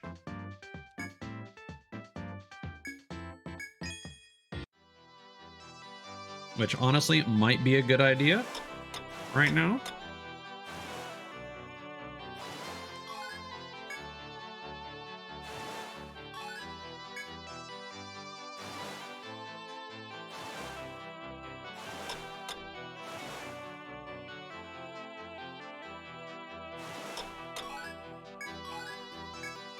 Ooh, a lot of fish.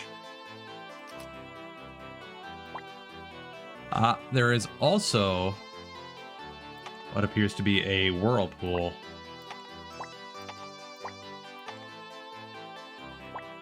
There. So if we're not careful.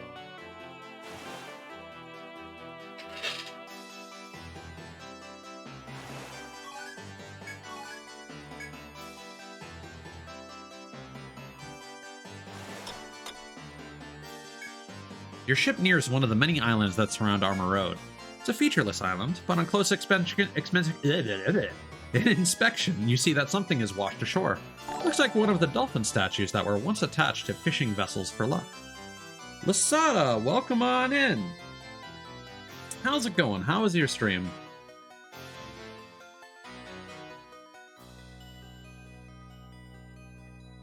Glad to see that the new shadow function I have is working.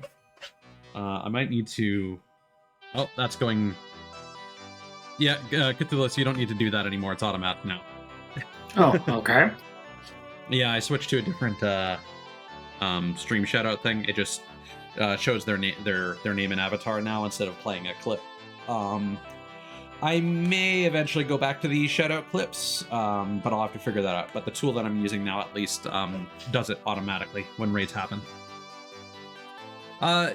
Lasada, you said that tomorrow was finishing Etrian Odyssey 3. What were you streaming this evening? And of course, by all means, if you need to get some food, drink, or get some rest, feel free to do so. But to those who want to stay and hang out, we are playing through Etrian Odyssey 3. And currently we're doing some C-quests. We're still very much in the beginning. We spent a lot of time creating characters. So we have not even made it past the first floor of the labyrinth. But looks like one of the dolphin statues that were once attached to fishing vessels for luck. Thinking that it may prove useful, you decide to salvage it and return to Armor Road. So I'm assuming that's gonna replace our fishing flag. And yeah, there we go.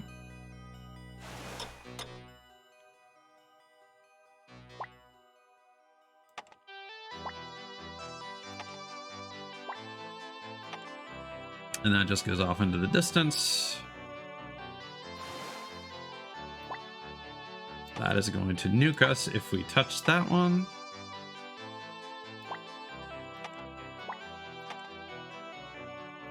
And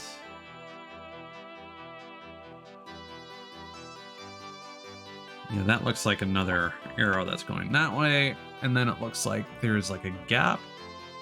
And then there's one that goes like here. And a couple tiles that go like there. Alright. Thankfully that does not use any turns.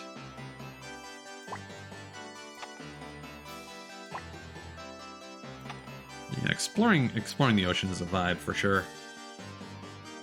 I enjoy it a lot.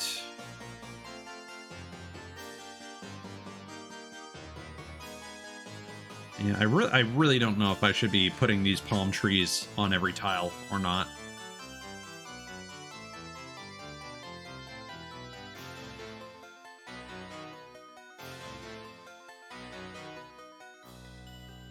Like for an Etrian Odyssey playthrough, or I know you mentioned Nexus earlier.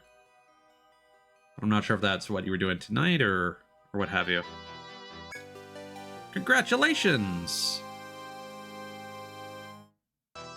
Their ship finally reaches the lighthouse feared by many to be a nest of monsters. After noting its location, which none have dared near for over 100 years, you return to Armor Road.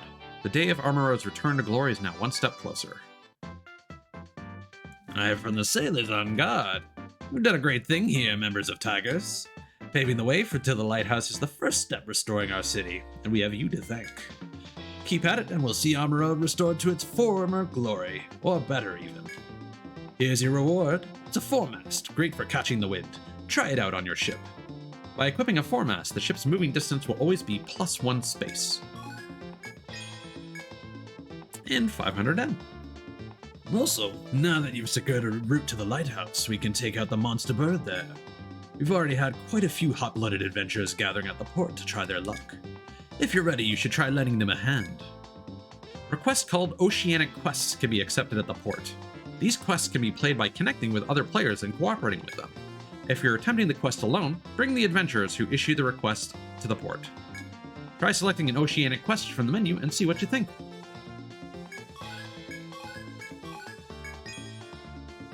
Loads of money. Yeah, so we could get rare fish, or we could move Further distance. Nice.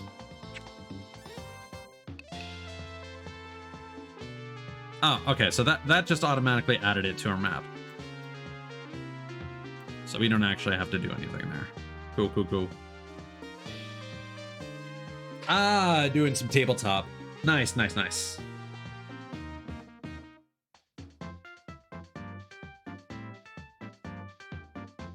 So is it a case where you asked them to make characters before stream and you ended up having to make them on stream, or what's the deal there? All right, so I completely forget how these quests work and if they will even provide us with a suggestion as to like what level we should be. So we could potentially cooperate with up to 4 other players, but it's not going to be the most active community, so we kind of have to set up something specific. We just saved, so we're good. Please use the destination for your voyage across the seas. Scandalia Lighthouse stands close to Armor Road. For years, it had dutifully sent its light out to sea, but now it is only a nest of monstrous birds. Please choose a request. The Swallow's Cowrie. A lone ninja searches for a treasure called the Swallow's Cowrie for her master. She believes the monster at the lighthouse may be the key. A man calling himself the Zodiac of Fire wishes to view the stars from the top of a lighthouse, but he and his brother cannot fight a monster alone. A princess from the north, Stargazers is what that quest was called. A princess's trial. A princess from the north has come to the Ocean City with her hoplites to take her royal trial. She must defeat a monster to earn the throne. Are these quests always the same boss? And can you only do one, or can you do all of them separately? I forget, it's been a long time.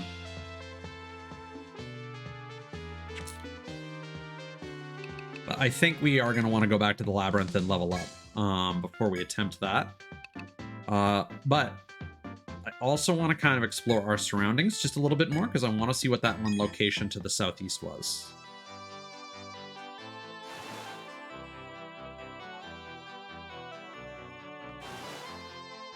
This does introduce a bit of a puzzle mechanic, because now you're moving an extra step guaranteed. Traveling east of the Armor Road port, a violent ocean current flows before your eyes. Beyond that current, you can see a town with a windmill sitting on a hill. That must be Batavia, whose commerce is known far and wide. You would like to find a way across the current to reach it, but you're not sure if you can. Oh, it's a pirate. You see a small group on an island near Armor Road fishing with a net. They claim to live on the island and fish whenever they feel a craving for seafood. The islanders offer to let you try using the casting net, since the sea nearby is thriving with fish. Your first duty is to draw your sea chart, but the net fishing does seem enjoyable. Now will you answer? I'm not going to refuse to learn how to fish. You decide to learn how to fish with a net. It isn't long before the islanders are bowled over by your quick grasp of the technique. The islanders praise your skill and give you a casting net to commemorate your meeting. Should you ever have a chance to fish in the future, the net will surely allow for a larger haul. You thank the islanders and board your ship again. Perfect. Yeah, again, I don't know if there's a point in flagging those trees. No worries, Lasada. Have a good lurk.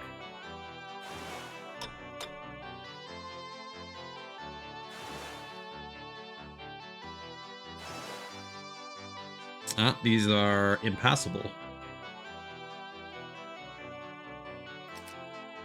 At least for now.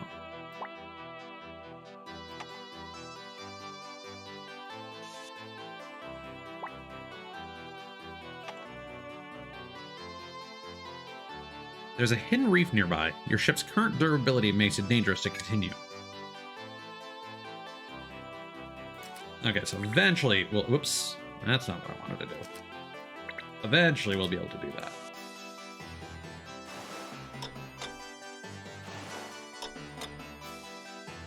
Oh, that's another pirate over there.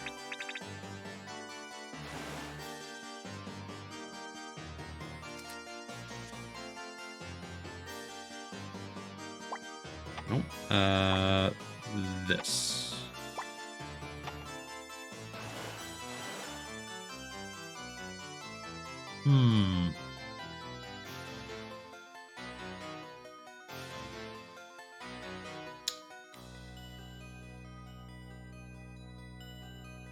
I forget how this works. The ship took heavy damage from colliding with a pirate vessel. Okay, fair enough.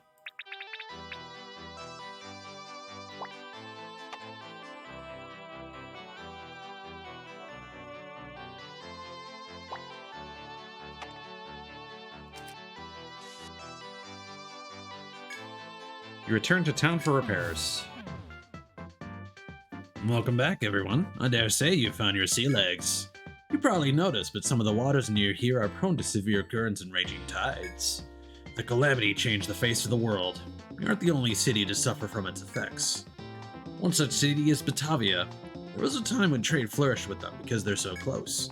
Which brings me my request. See if you can chart a safe route to Batavia. If we hope to restore Armoroad's glory, a route to Batavia will be instrumental. I'm counting on you. Oh god. Alright, we've been penalized for crashing our ship.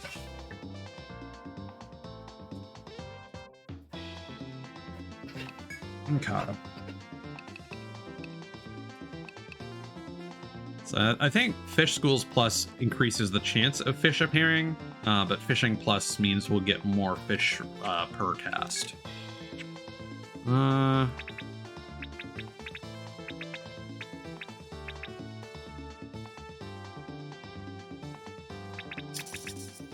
that's our next objective.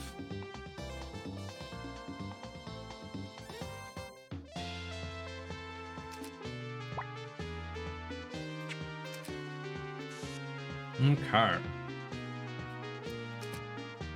We can probably make it out there. We just need to not mess around quite so much with our navigation.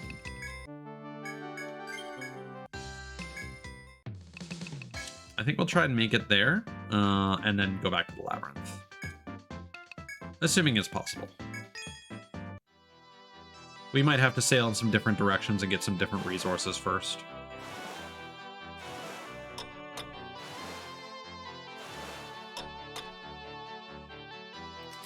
Can we, no, we cannot.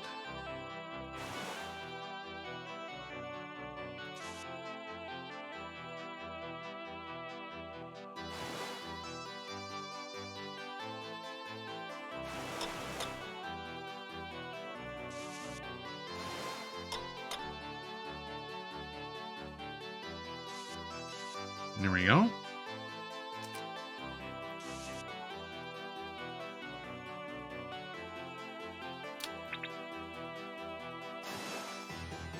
I think we might have this.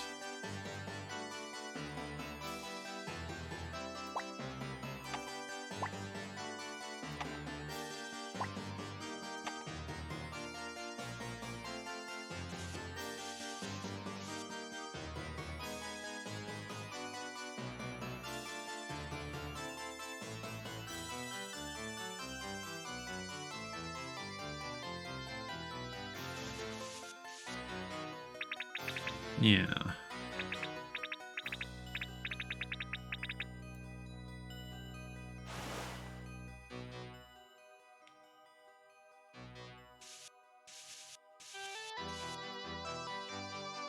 That current keeps going past. Cool. All right.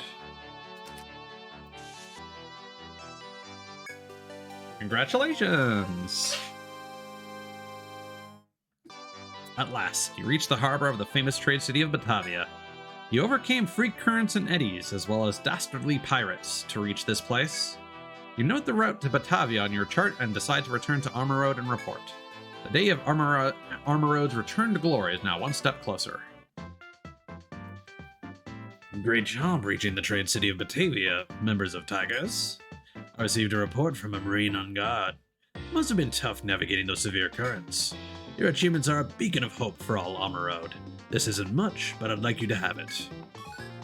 Obtain sauerkraut. It's called sauerkraut, salted cabbage invented by a Batavian merchant. It's extremely useful as food for voyages, so don't just snack on it.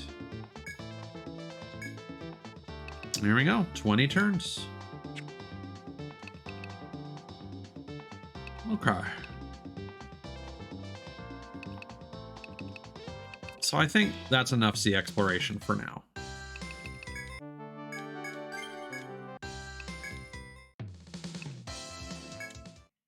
There's obviously a lot more we can do, but I'd like to try and finish this first floor if possible.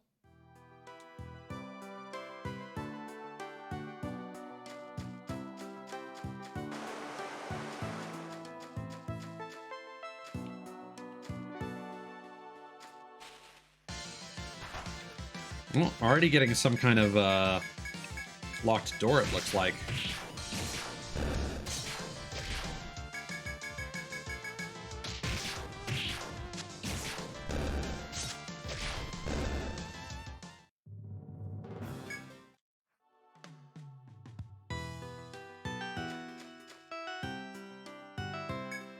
The door before you with the moon-shaped insignia has no handle and does not budge when you push it. You seem to have no way to open this door at the moment.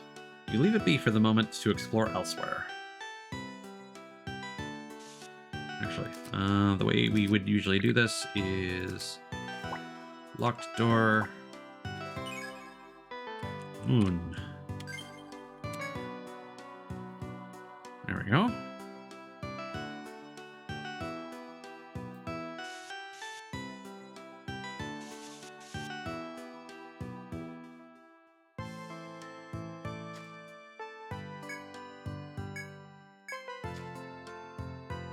Shortcuts on shortcuts. Let's go. I just had a feeling.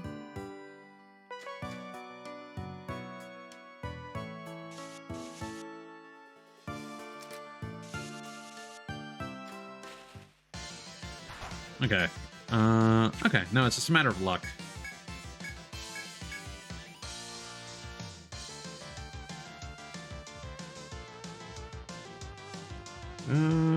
Let's see. Yeah, we'll probably just load up all our attacks on one target.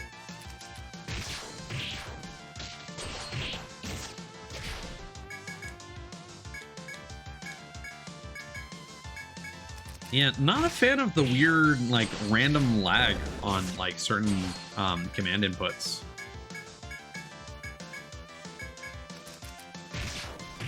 Oh yeah, I still haven't tested your suggestion to disable anti-aliasing, so we'll do that. It's definitely not apparent when you're on stream, anyways. Yeah, because it's just a case where like I'm mashing the button and it's not mashing as fast as it should be. You've gathered the frog parts specified by the request from the bar. You should report back to the bar when you have time. Sure. Not the button I intended to push, but.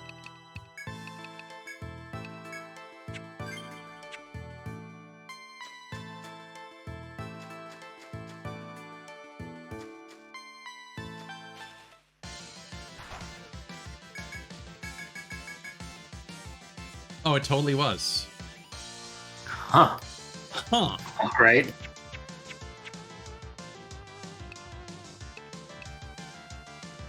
Okay. I really don't think anti-aliasing is necessary, anyways. Yeah.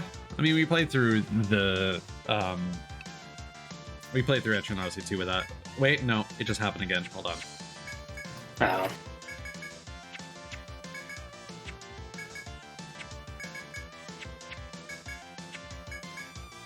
Yeah, it's weird. It's not even consistent.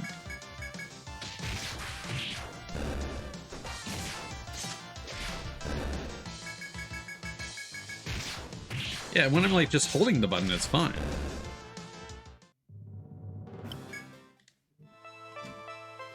Okay, so this is another chop point. Do we have any chops to use? Yes. Come across a chopping point. Chop the vegetation here. Let us quick save first.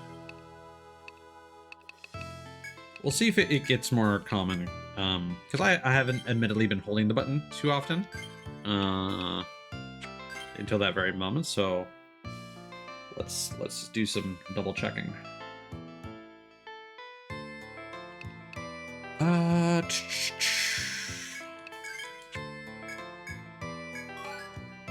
Supple branch. I'm not gonna worry about tagging like all the different things, only the unique items, just because space on the floor that you're on. Sure, the different gather points do have different rates, but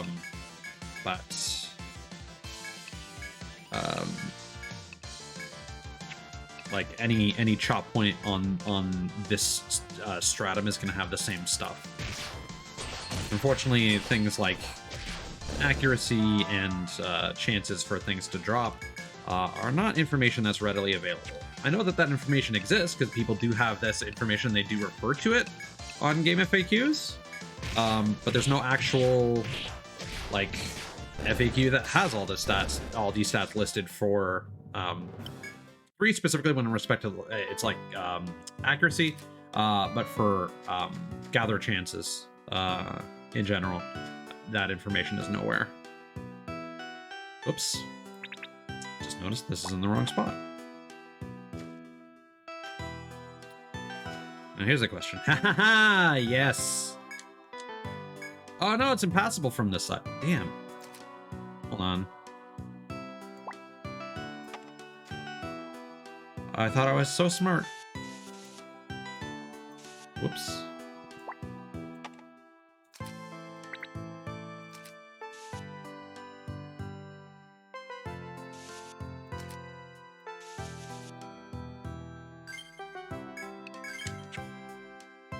Well, may as well get that shortcut. Uh-oh.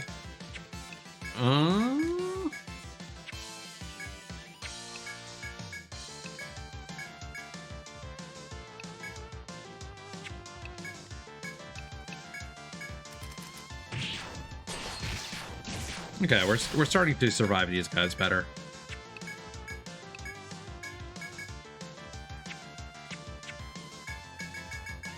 Yeah, no, it's just random. Oh no, Cthulhu. Rip. Well, okay, I guess we're gonna do this then. Marshlands of Misfortune.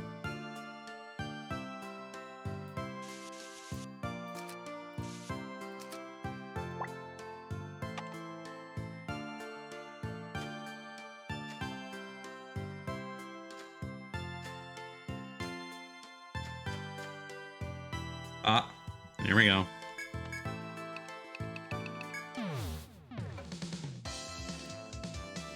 I saw that icon. FOE's appearing. Yep, second floor. Oops. Again, never gonna stop doing that. Alright, lady, here's your frog guts. Ah, you're returning to see me, yes? The frog dish that has been swimming in my mind can now become a reality. I thank you. Perhaps you'd be liking some? I'm most sure it will be tasteful. Oh, wait, yes. I'm almost forgetting. You deserve a reward for hard work. You'll be getting more quests now, I am sure. Many thanks again. Again, So this whiplash every time this menu pops up. What's up? So this is a bit of a pull, but the bar owner's voice, bar owner's speech quirks kind of reminds me of this character called O from Home Adventures of Tip and O. He's an alien character, and he has interesting quirks to his manner of speech. Right. It's very similar, like hellowings and stuff like that. I also kind of feel like Lisa vibes from the JoJo dub. I haven't watched the dub, unfortunately. Yeah, she's got a very particular way of speaking. Wait, is that? Hold on, am I thinking of the right character? Hold on. No. Susie Q. Susie Q. Thank you. Sorry. My bad. Yeah, I could see her having a manner of speech like that. Yeah. Tannin hunting. This is the Armor Road Fishing Committee. One of Armor Road's tastiest exports is its local tannin.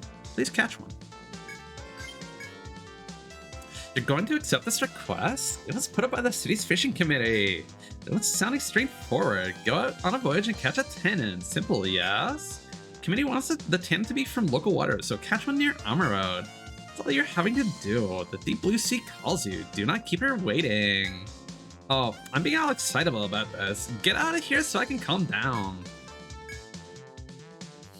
I'm not satisfied with this voice that I'm doing, but whatever, we keep going forward. Oh, the Gigapede! I want you to get me a Gigapede leg. I hear they make really good bait.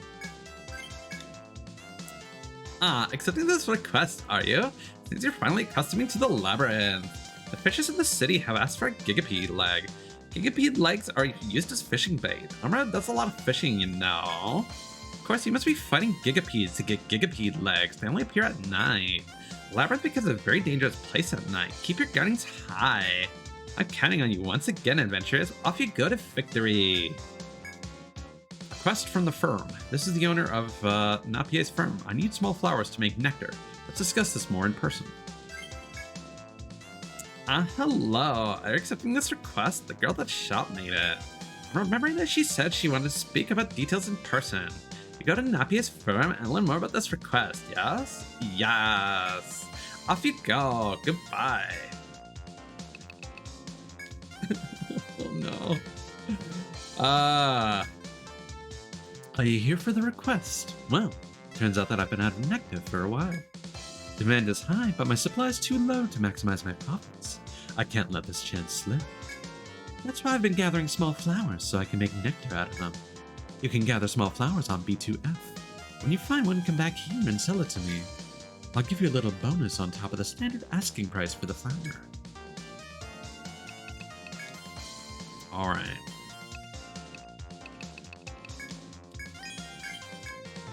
Let us get some thread. Any accessories?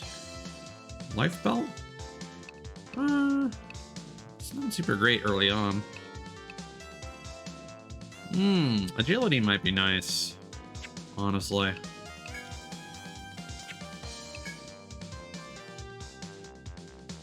I don't think we've gotten any weapons that are going to be to our benefit here.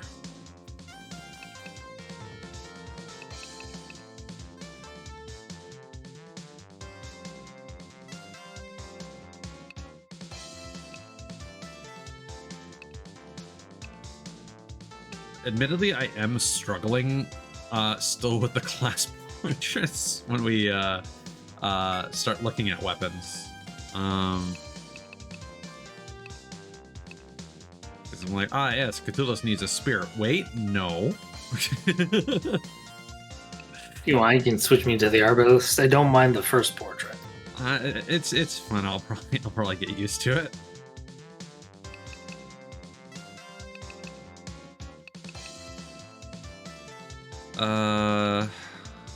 Let's see. Still not the biggest fan of what we got here. I'd rather get some more scratch before we start upgrading our armor. Alright. So, they claim that it's more dangerous at night. I don't know if that's true or not. Because again, on the first floor, it's certainly not.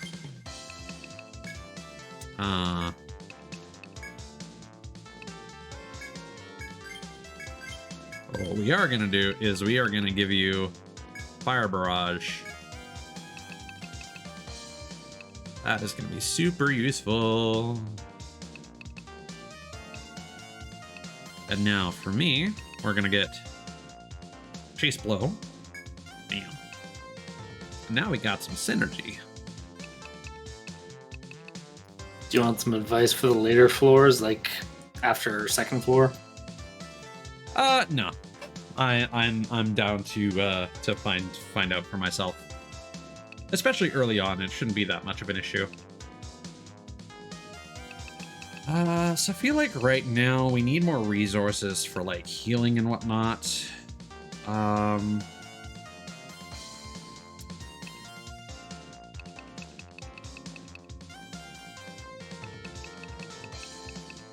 Yeah, I'm not sure Shield Mastery actually improves the strength of the shield skills necessarily.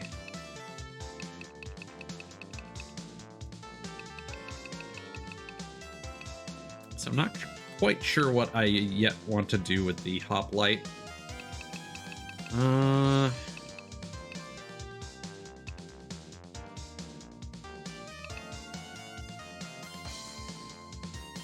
Decreasing enemy defense would actually be like super, super good. I think we're gonna get Wolf Howl. Because that benefits everybody on the team, right? So it's 4 turns. It's good.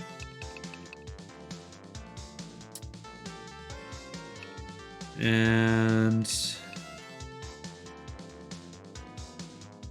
oh, you need Crushing Blow to 5 before you can get Freezing Blow.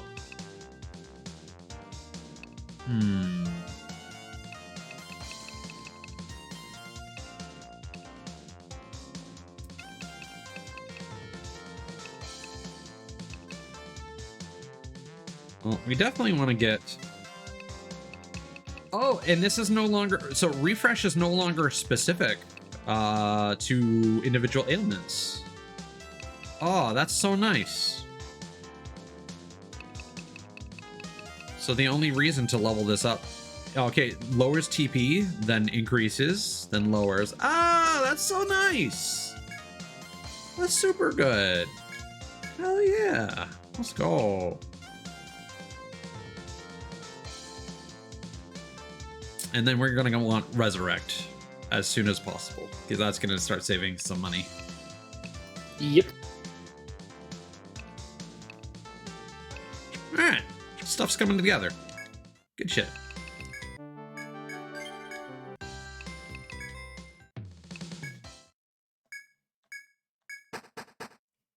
Gotta say, I really like what they're doing. Oh, hold on a second. That was a different screen at night. That's new. Or some fireflies?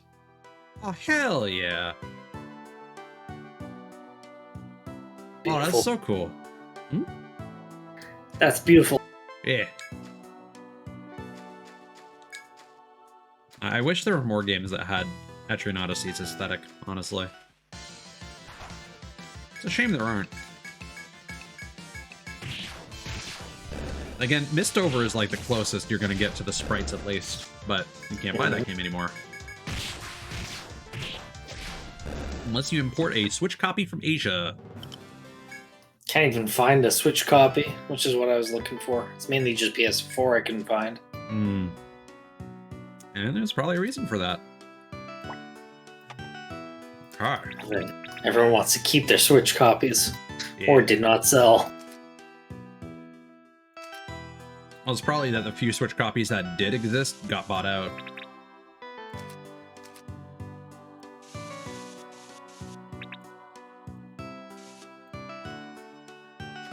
There we go. Nice clean path to the second floor. Love it. Don't love that icon though. Whoop, hello. Lots more shortcuts than the previous games. With your first steps into a new floor, your spirits are high as you advance through the forest. However, a sudden, sharp voice calls to you from behind. Hold, explorers! There's much you should know to survive these depths. Heed my advice. Oh god, what should I... This guy looks like a douche, but he's probably like a legit, like, homie. I feel like that's the call out that I'm saying like immediately. You turn to find a young explorer before you. He's blonde and has a stern look that hints at greater maturity than his youth would suggest. Is this your first time on the second floor? He asks, as if gauging your mettle. Though he is alone, his presence is somewhat fearsome. You wonder how best to respond. You're quite experienced. You tell the man that you are experienced explorers, to which he gives a clearly mocking smile.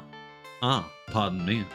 I'm here to give advice to newcomers, advice which you veterans wouldn't need. The man, who's clad in a red outfit of foreign design, shifts his gaze to the forest ahead. Those who come here swaggering in triumph from the first floor usually die at that beast's hand. You follow the man's gaze to a powerful monster, the likes of which you've never seen. But who, save novices, would make such an error? Veterans like you should have no worries. The mocking smile does not leave the man's face as he disappears from view into the forest. At least he still gave you the advice. Yep. That is for sure. Could have been like, no, I'm going to leave you to your folly. Scrimps! We got scrimps! Oh, we got a conditional drop. Hold on. Shrimp. Again, the sooner we get conditional drops, the sooner we get other goodies. Also, fuck, we need an ice attack. Well, that's not happening.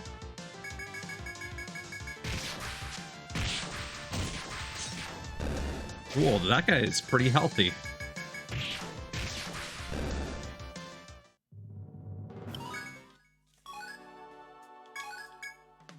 Well, hopefully you don't turn this corner. Yeah, nice. You better run.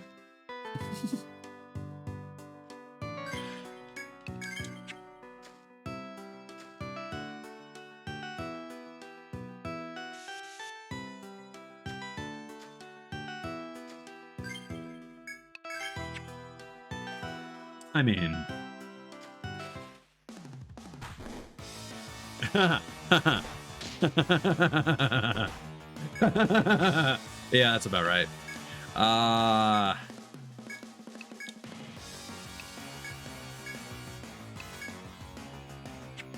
Well, It's one buff iguana. yeah. Nobody's hitting anything. Yeah, no. You got a lot of HP.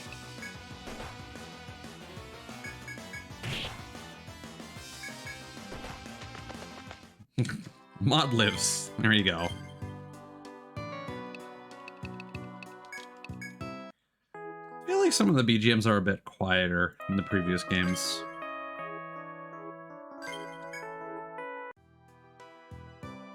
Well.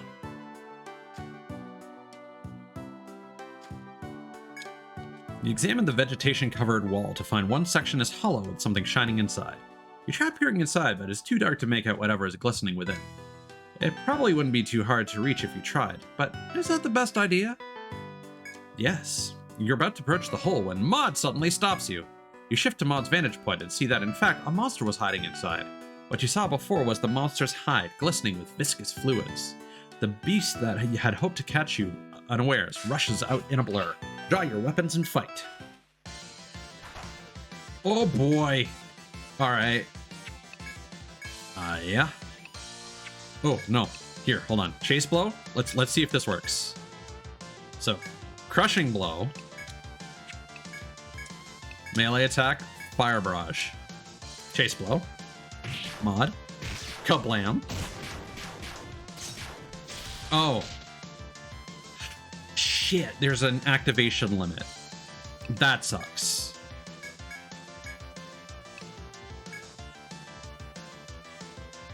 Okay, we are going to need to upgrade Chase Blow some more.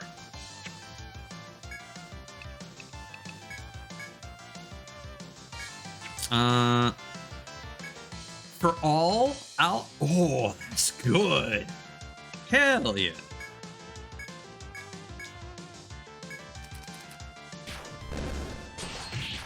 Wait. Oh! The frog beat up its ally. That's sick. Oh man. Did you get confused? Yeah. Kind of confused him by smashing his brains. That's so cool. See, this is why I always had the most pleasant memories of this game. It's definitely a lot different than the others because it's got like all these like wacky classes. But I think the diversity of the the stuff that all of them can do just immediately lends the game to being more fun, instead of basically being like, okay, do you want like a Dark Hunter or a Hexer to be completely feast or famine and either hit their ailments or hit nothing? But now it's just like, oh no, we're gonna give you like stabbing abilities and clubbing abilities that will just deal ailments. Like, have fun, have a blast, go nuts. You know, the Arbalist gets access to an attack that can hit the entire enemy, you know, within 5 levels. Like, that's crazy. These are things that took like several stratums to unlock in decent capacity in the first game.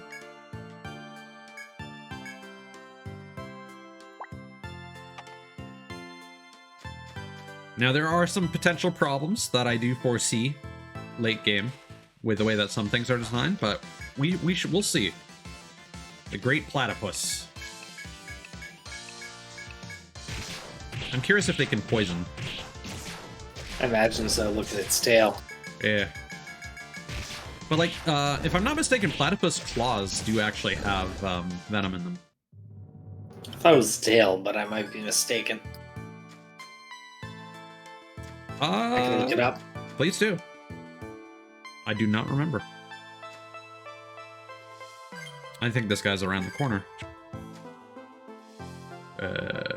Yeah. No. This way, I guess. Yeah.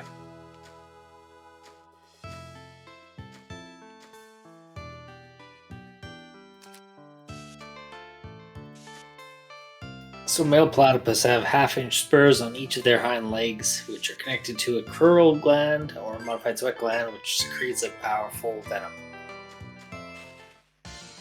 So you Okay, were correct. so, but not their front paws; it's their hind legs. Interesting. Yeah. Very likely more of a defensive thing if they're like grabbed by something. Give him a kick in the face. All right, let's see what we can do here. As for platypuses, scientists think these males use these spurs to compete with rivals during breeding season. Fire barrage. Ow. Ah, there you go.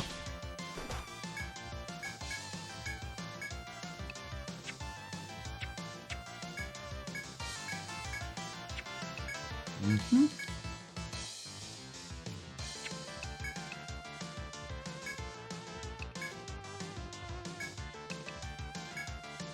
And you're out of resources. How does it feel? Oh, that's so fun. Fight music kind of makes me think of like it would be in a Sonic Sega racing game. Eh.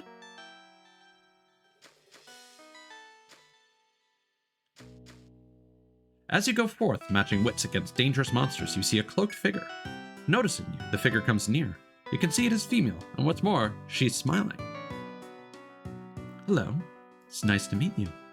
You must be explorers from Emerald. An incongruously cheerful voice comes from the girl, who ignores your bewilderment and continues. He's also got a Pirate Jack earmuff, which is interesting. There is actually a detail. One of the Buccaneers has a Jack Frost eye patch, I believe. But it's hard to make out the detail. You needn't be frightened. My name is Olympia. I am active in helping explorers like you. The girl smiles again and hands you one of the backpacks she is holding. This is a camping tent. It is practically a necessity here. You may have it if you like. The girl called Olympia points to the right fork of the road ahead before continuing. That way lies a campground. It is a safe place to use your tent. Olympia looks again at the tent in your hands. Many explorers use tents to rest during their travels. You should make use of that spot as well. Though she has said little, the girl turns to leave as if there is no more for her to say. I will rest at the campground myself for a while. If you'd like to talk more, come see me. The choice is yours. Investigate the campground Olympia spoke of or continue on your way. Fair enough. We could use a rest. Cthulhu says no TP. we could probably upgrade that a little bit.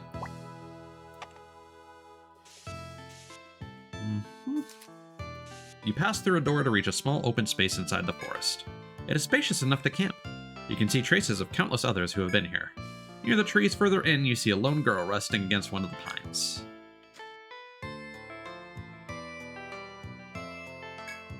You slowly approach the girl, who leans nonchalantly against a tree. As she notices you, she smiles and addresses the guild. We meet again. How fare you in your travels? You try to remember if there was anything you wanted to ask the girl. Who are you? Would anyone in the labyrinth really be so free with advice and expect nothing in compensation? Oh, that was narrative. You ask the girl called Olympia who she is and what reason she has to assist other explorers. Despite the suspicion evident on your voice, the girl is cheerful and upbeat as she answers. Don't worry about that. I have my own reasons. After some time, if you grow as strong as I think you will, I'll tell you what they are. Olympia then closes her eyes and shakes her head quietly. It seems futile to inquire any further. Have you any advice? As the girl seems to be a veteran of the labyrinth, you ask her for suggestions on how to proceed. The girl looks up and thinks to herself before answering slowly. Listen carefully. Some paths in this forest exist where you'd least expect them to. Even when you think you've come up against a wall or dead end, search carefully. If you can find these hidden passages, traveling from town and back will be much easier. The girl looks at you and smiles once again. It looks as though she expects you to ask another question. You decide that you have nothing to ask her right now, and you tell her as much. I understand. I'm going to remain here for a while longer. If there's anything else you'd like to ask, please come back here and find me. You say your farewells to Olympia before taking your leave.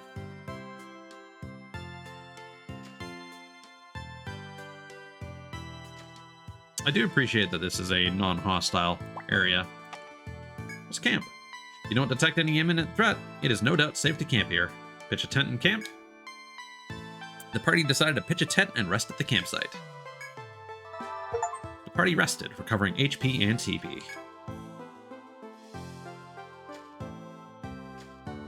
Alright. So it looks like 3 hours passed?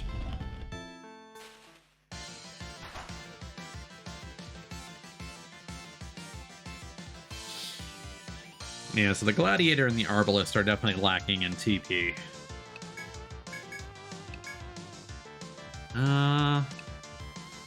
Let's try Chase Blow again and see what we can get going here.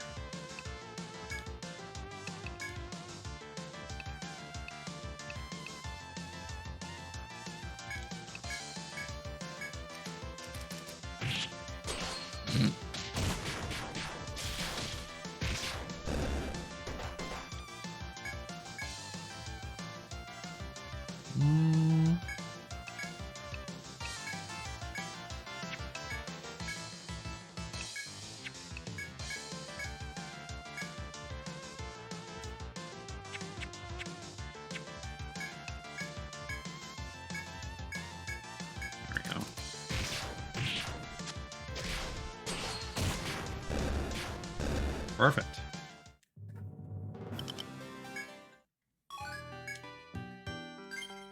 Oh, but in this one it says Poisonous Tail. Well, there you go. Okay. So I guess the question is, should we grab Ice Barrage so that we can get some Scrimp Tails, or should we save up for Freezing Blow?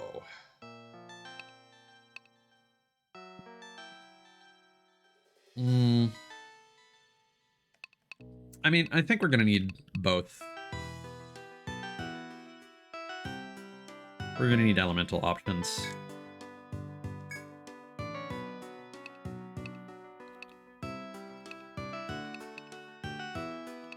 But I think... yeah, multiple activations.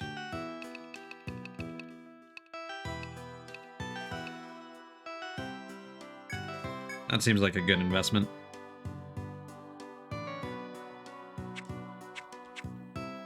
I'm actually very pleased with the party synergy I've created.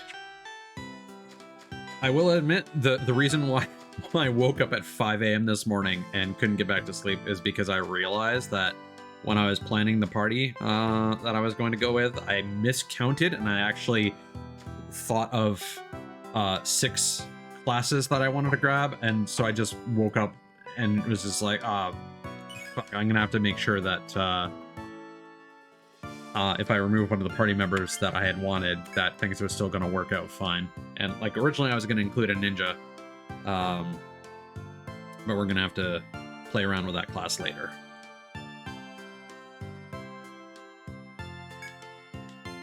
The door before you with a star-shaped insignia has no handle and does not budge when you push it. You seem to have no way to open this door at the moment. You leave it be for the moment to explore it elsewhere.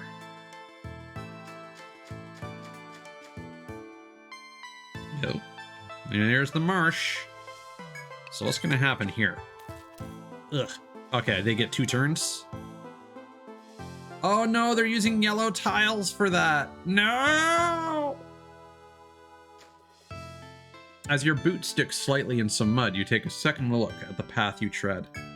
On closer inspections, there are certain areas here that are like a marshy wetland. Doesn't seem too deep, but the mud does put a noticeable damper on your walking speed. You shudder to think how easily any monster chasing you through this muck would catch you. You make a note to be careful of the mud from this point on.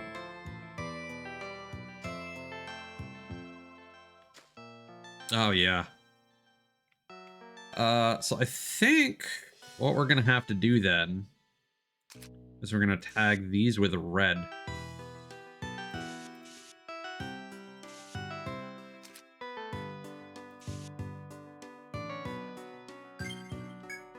I think they're about to turn around.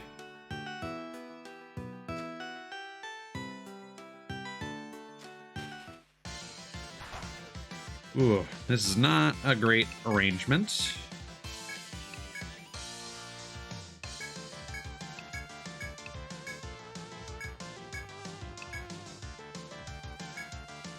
Let's try it though.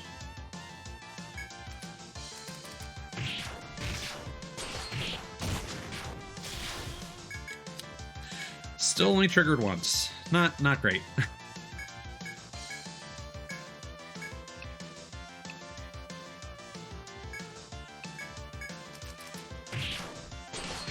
Yikes.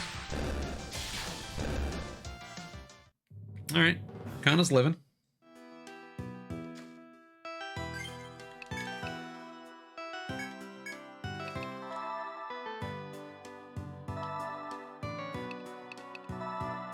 Oh yeah, we have a lot of resources now for healing. That's good. It's gonna be another couple levels before we can get Resurrect though. Whew, it's a long way to that shortcut from before.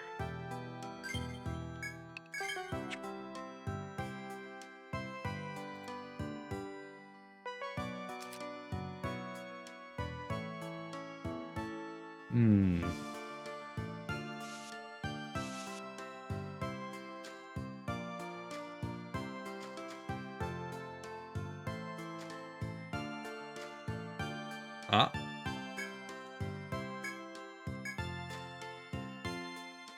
Perfect.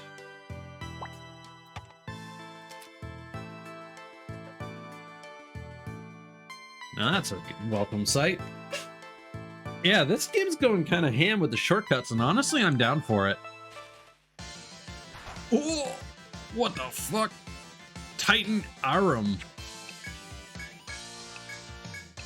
All right, I don't know what you can do, but I want you to not do anything, if possible.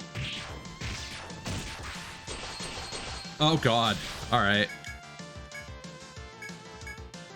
Oh yeah, you're strong.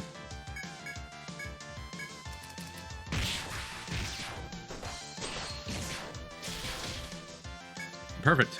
Confused.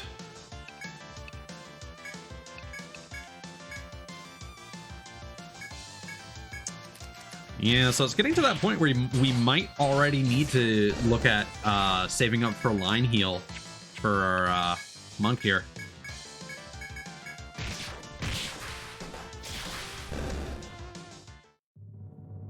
Pungent Ivy. Okay.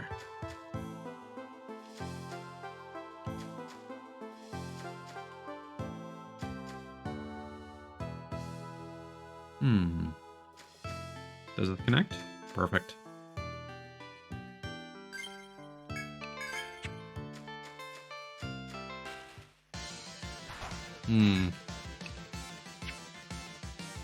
I would just as soon run. Oh boy. Yeah. Let's explore just the tiniest extra bit. See, what's a little frustrating is that we did confirm when an NPC gave us the map of Salamox's place in Etrian Odyssey 2. That they do expect you to be using the yellow to outline an FOE's path, so it's a bit frustrating that they've now started suggesting that yellow be used for mapping out marshes and whatnot.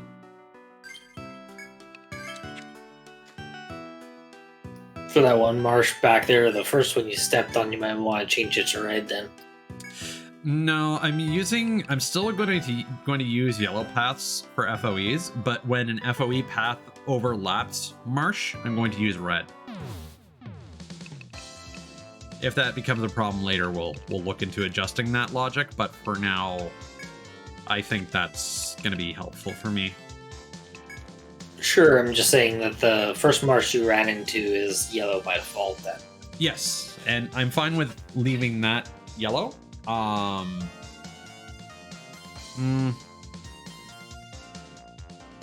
know what? No, you are correct. I think even though it doesn't deal damage to us, I think it's probably better to highlight that as a damage tile. No, you're correct. Now that I gave it an extra thought. Okay. Ooh, hell yeah.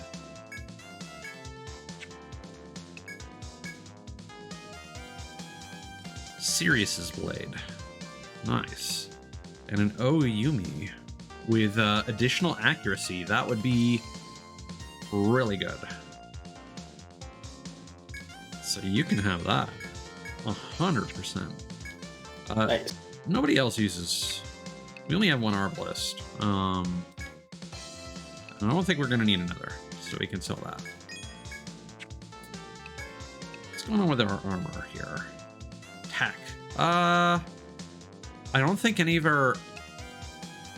monk probably scales with tech, but we're not really using skills with them. We are admittedly overdue on armor, but I feel like we've played long enough that we're going to be getting an armor upgrade soon, so I don't want to invest a whole bunch of money into that. But we are probably good to play in the daytime.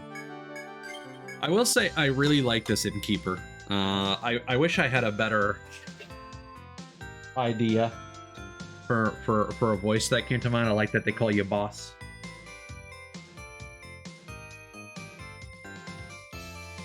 That's always been a term of endearment that I've appreciated. Problem is, most people that I end up dealing with in my day-to-day life that call people boss, unfortunately, Is it sarcastically? It's more so that the people who I'm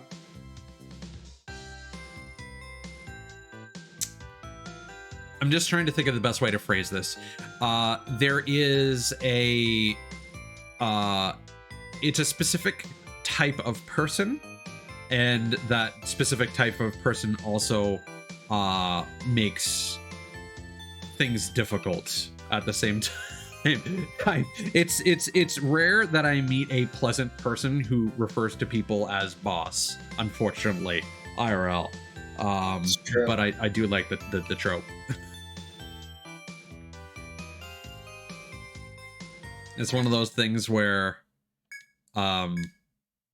they seem like they're nice because they're using this term of endearment, but they're always like asking you to do favors for them, or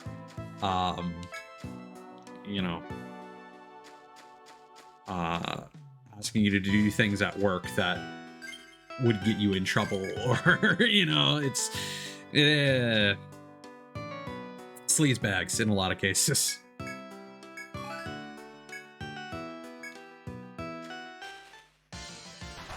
Wish that wasn't the case, but it is.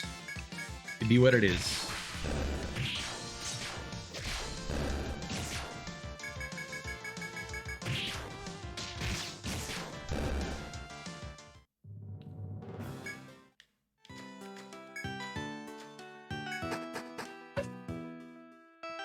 Okay. So part of me kind of wants to... I'm going to do a quick save, and I'm going to see if I can maybe explore that area past the FOE. If that's even worth doing. Oh, bird. Large bill.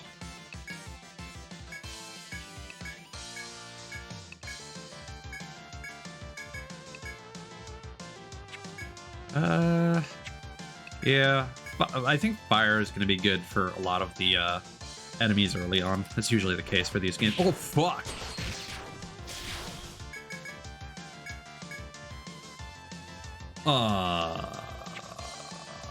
Yeah!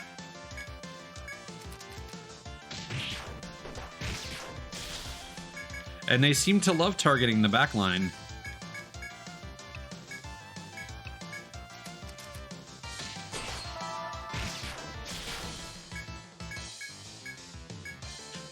Remember how they were like, oh, it's dangerous to explore at night. We didn't run into any of these large bills at night. Yeah, they only appear during the day. Yeah. Just like the lynxes. Are the citizens of Emerald trying to sabotage us? We trained that guild wrong. It's a joke.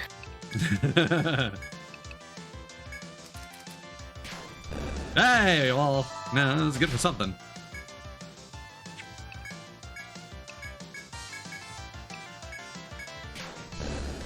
Nice. Whoa, and that was a lot of experience too. Okay. I don't want to fight too many things with Cthulhu's dead, so...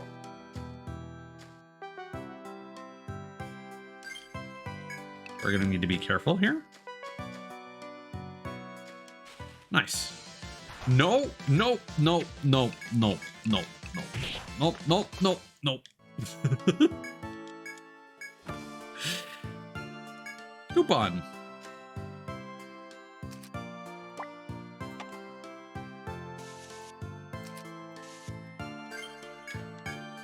All right.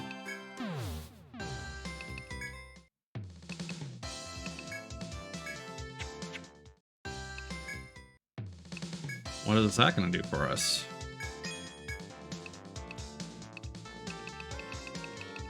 Huh.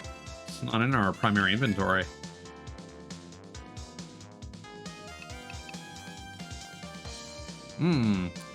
But we do have some upgrades that we can perform.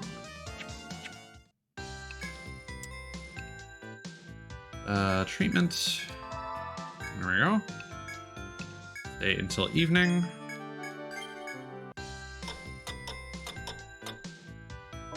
The transitions are so nice. They definitely put a lot more work into the day-night system in this one. As evidenced by the enemies that spawn. Let's try forging something. I think 2 only had one enemy that spawns at night, right? It had, if you fought the Urchild at night, it had a different pattern in that it would just use any of its abilities randomly instead of following a strict structure. That's right. Ooh. So we could give your weapon extra damage, vitality, which is basically defense, or a blind effect.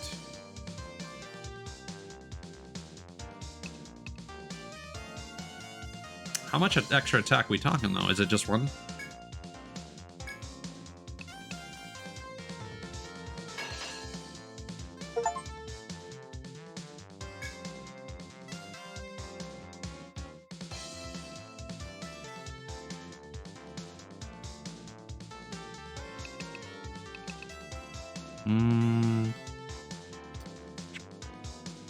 Didn't really make a difference.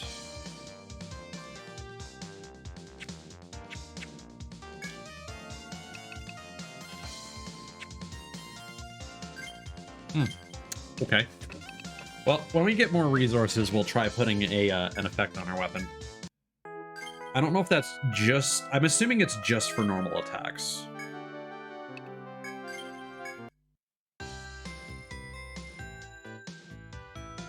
Which, admittedly, a status effect for... would not be super useful then. Okay. Now, if it worked on skills, that would be really cool. Like, imagine, you know, using barrage on, like, the entire enemy force and then just having a chance of, like, blinding all of them. That would be crazy. But I don't think that would actually work.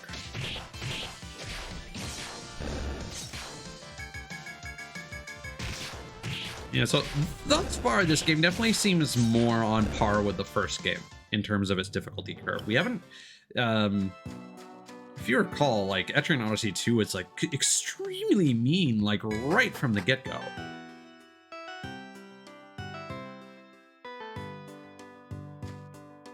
It's like, yeah, there have been some challenges, but... apart from lying about the differences in time of day, I don't feel like the game has done anything otherwise untoward. I'm just gonna see if I can escape from this fight. Nope, that was a bad idea. Okay, we'll take that.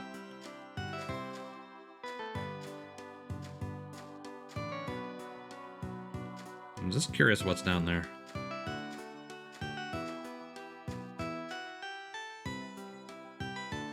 Ooh, nice. Stun blade.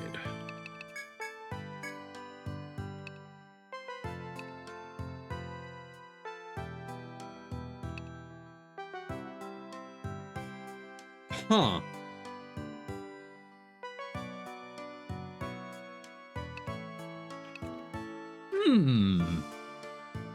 See, that would be a really good weapon for a sovereign if we were using one.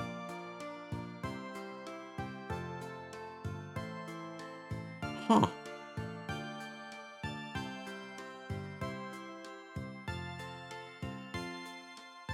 I'm honestly kind of tempted to give that to the hoplite. But I am gonna need to look into what each of those icons actually represents, because it's using a different system. Because again, as we discussed toward the end of Etrian Odyssey 2, I discovered that anything with like one arrow would be a 10% difference, 2 arrows would be 30%, 3 arrows would be 50%, and then 5 arrows was 100%. There you are. The Gigapede. And it's got a conditional. So that thing has 4 like paralysis icons. I'm curious what kind of percentage we're looking at for that stun blade. Let's see. We must kill it with a slash attack.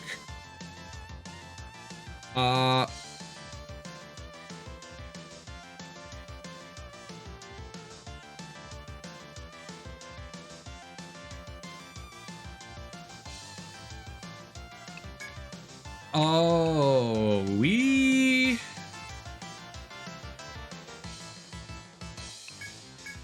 don't have anyone that can slash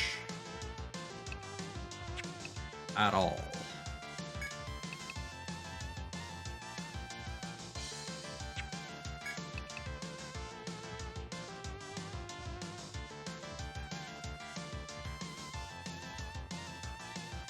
Oh, that's a problem.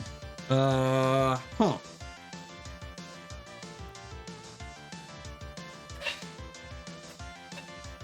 So slash based on the weapon you use? Yeah. We might need to grab Ditto instead of Kana after all. Hoplite with a stun blade won't do slash? It would, but it only has one attack, and it needs to deal the killing blow.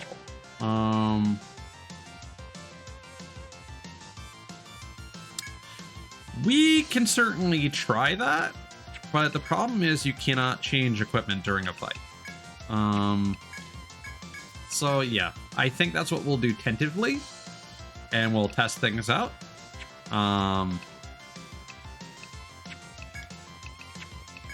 Yeah. Okay. Did not think about that.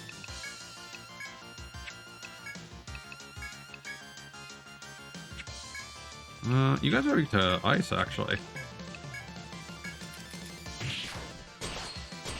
Oh, you're very strong, too. Oh, no.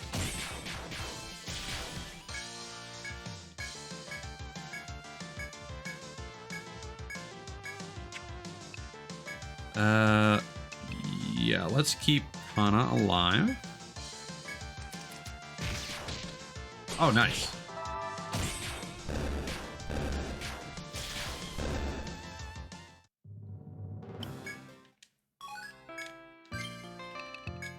Well, okay. Mistakes into miracles, I guess. Stun blade it is. Well, luckily we didn't actually give them any spear mastery, so I guess that's fine.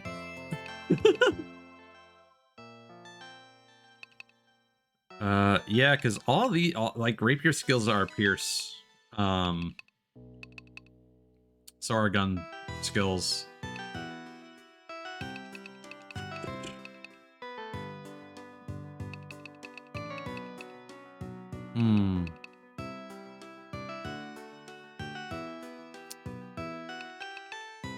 Well, when we get back to town, let's look at weapon types and see if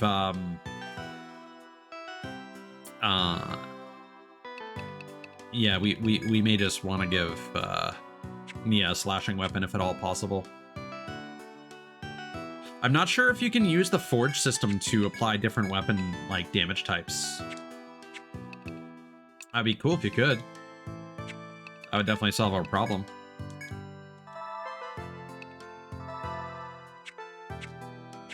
I just don't want to like completely gimp their damage output, because that it's hard to say if we're actually going to need them to attack or not. Okay, so now we're gonna have to spend a point on take. So I think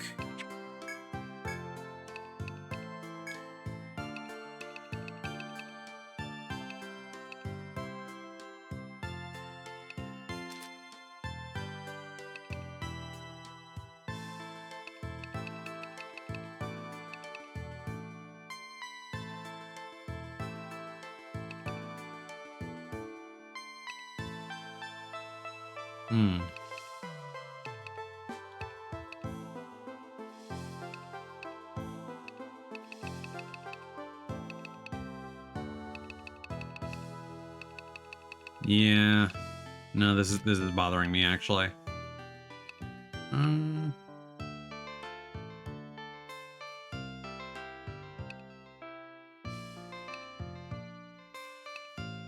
So I think what I'm gonna do is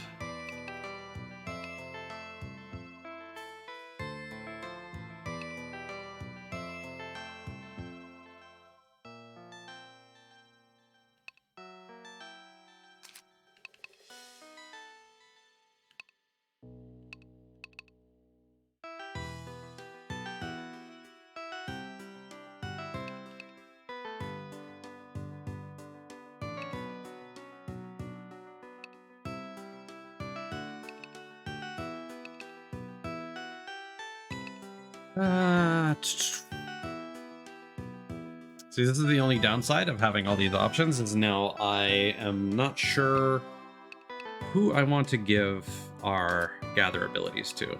We're only going to be investing in one for each, but I think we're going to need to invest a lot of skills into my character.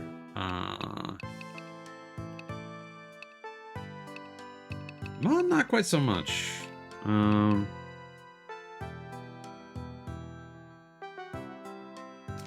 We're gonna give him odd. mine. And then take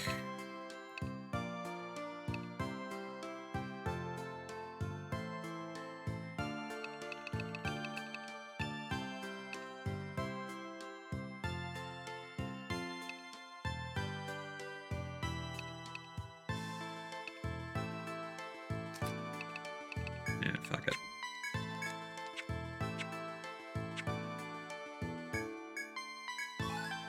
Small flower.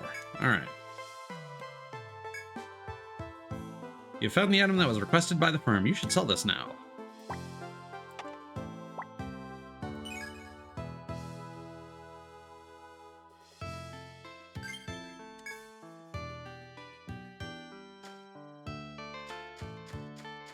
Okay.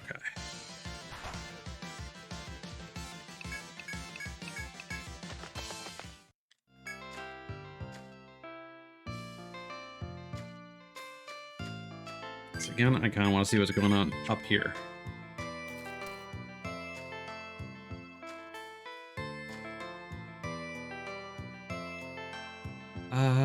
That said, I don't know if it's actually going to be possible to make it over there. Oh, no, just barely.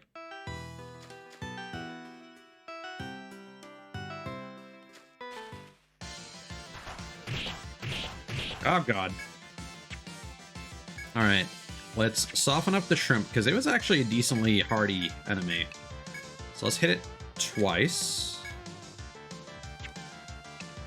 Let's heal Cthulhu's, because we need you alive.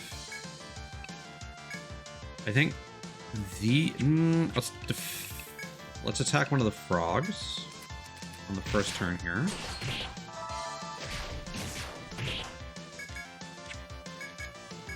Are you weak to ice? Yes, you are. Okay. So let's hit you once. And then do Ice Barrage.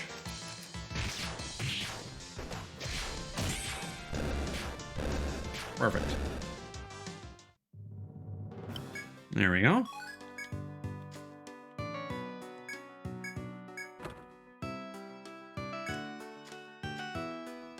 And some thread. Honestly, we should probably use that right now.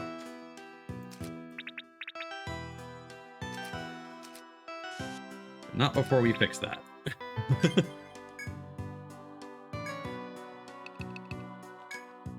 Oh, we forgot to rebuy one of our threads.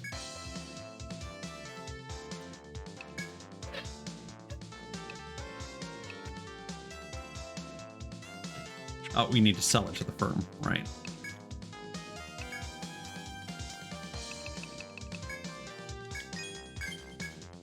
Nectar.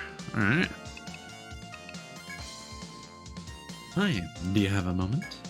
Thanks to everybody gathering small flowers for me, my stock of nectar is back up. It's a great restorative, and it's a must for explorers out in the forest. Oh, I've sent your reward to the girl at the bar. Don't forget to get it from her. Thank you for helping me with this request. I'll make sure to ask for you next time.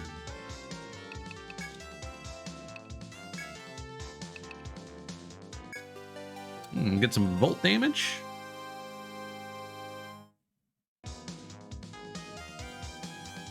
Welcome back, adventurers. You're safe, I see? I'm hearing from the girl at Napia's firm that you're being successful. Gathering materials like this may be making your travels easier. Be remembering that. Here's the reward, all for you. Here you go, congratulations. Yeah, this is so awkward. Oh, that one death. So close. It's so far away.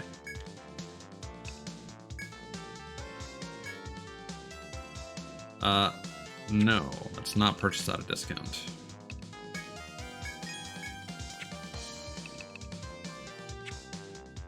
Okay, weapons.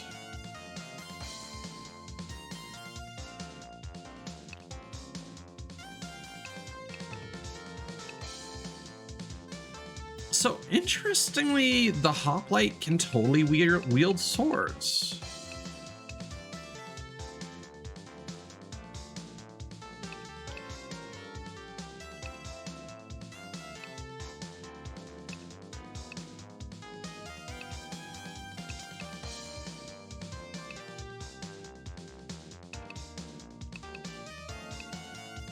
Huh.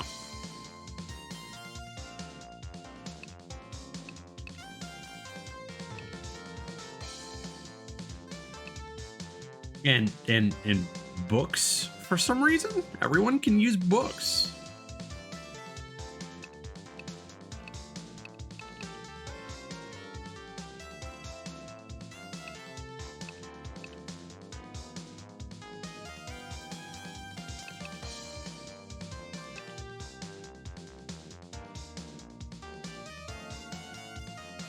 And sovereigns also can use rapiers. That's interesting. I guess if you wanted to deal pierce damage.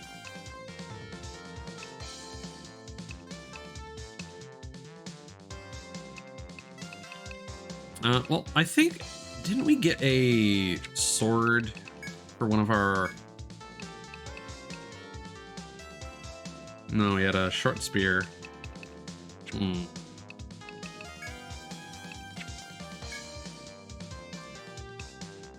Well, I guess we'll get this. Oops, that's the wrong.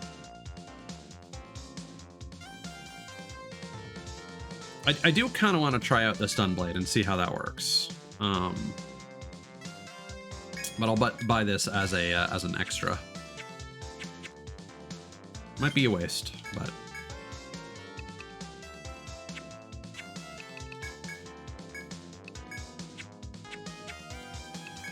It'll be interesting to see. And we're going to store that coupon. Oh god. Okay.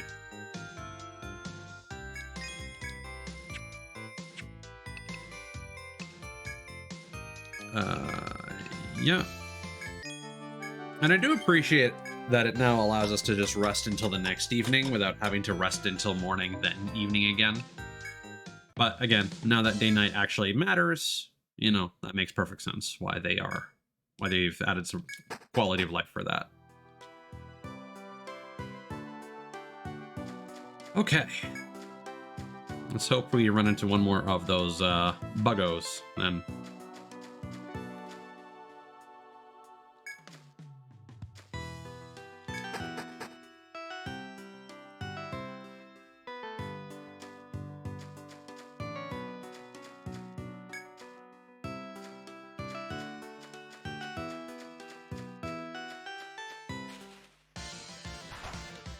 Perfect timing. Okay, can we paralyze you? Let's see how much damage that does. And what are you weak to? Anything elemental. Fair enough. Let's try and do chase blow.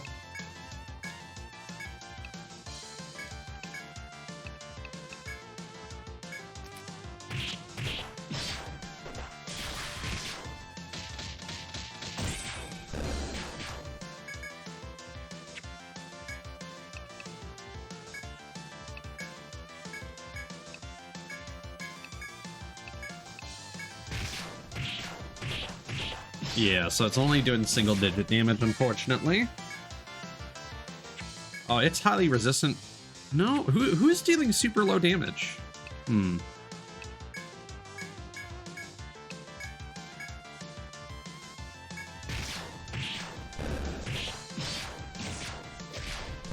it. Okay. Yeah, so stun blade, not viable. Didn't even paralyze him once. I'm gonna check something real quick. There's no reason this should work, but if we learn Spear Mastery and switch stab,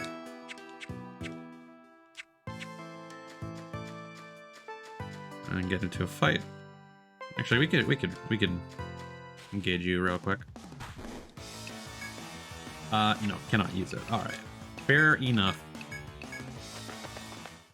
Okay, so having a spare sword for conditional drops will be useful. And you know what? For certain bosses, it's entirely possible that the stun blade could come in handy. If there is a potential enemy that, you know, paralysis would be effective against, you know, we'll give that a shot. But Otherwise, I prefer not to fight you guys.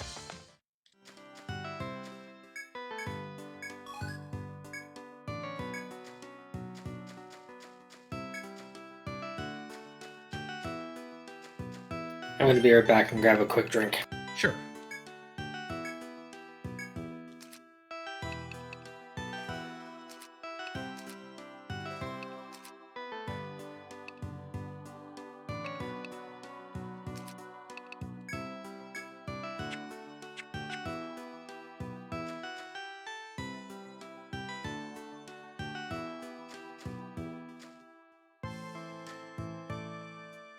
Okay.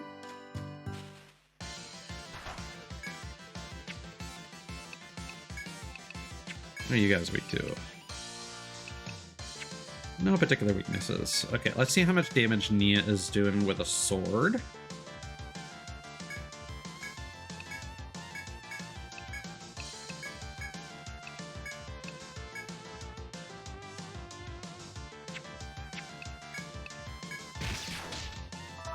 Ooh, good blind. Okay, 17 damage. Not bad.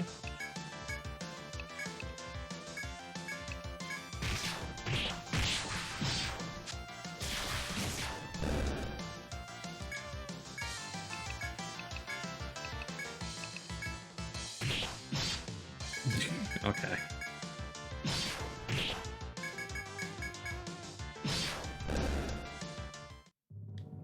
Different attack sound effects in this game, too. Oh, it didn't even drop it? That's rude. Oh. Got some goop.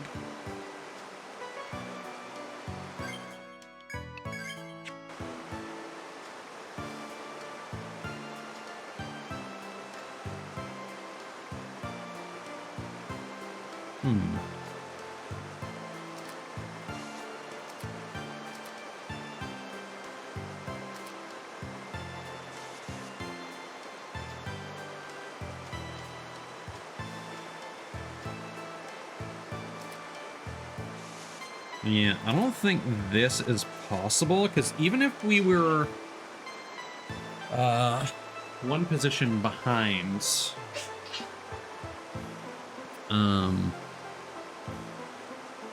we walked onto this, and they were on like this tile, they would just go like that. So that is not doable. Unless this is a different FOE.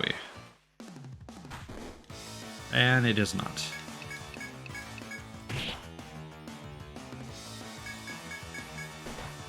Whoa. Alright.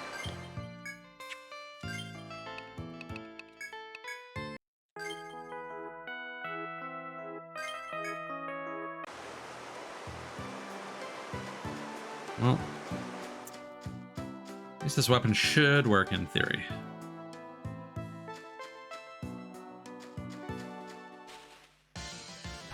Uh-oh. Oh no. Oh boy. Well, let's get some more of these resources, I suppose. Pungent Ivy. Yeah, we could do with some more of that. What are your... Okay, let's try a Chase Blow. Crushing Blow. We really need to heal. And... Fire Barrage.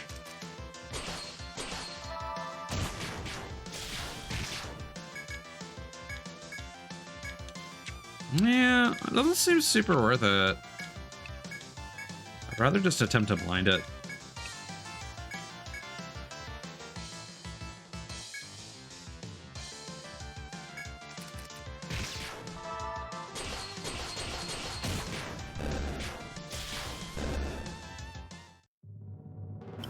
There we go.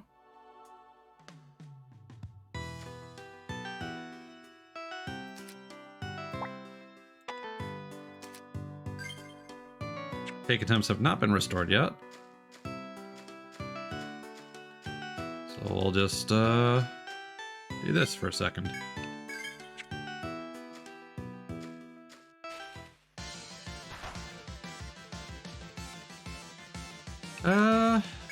Yeah, honestly, let's fight another one.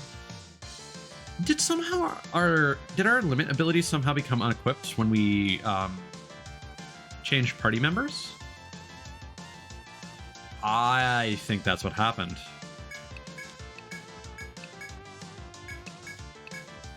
Oh god. Okay, let's reduce defense.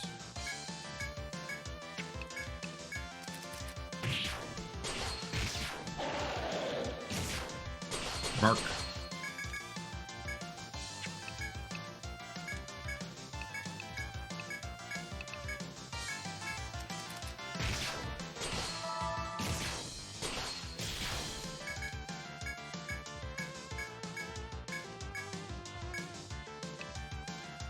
I'm back. Welcome back. Did those plant things get bigger?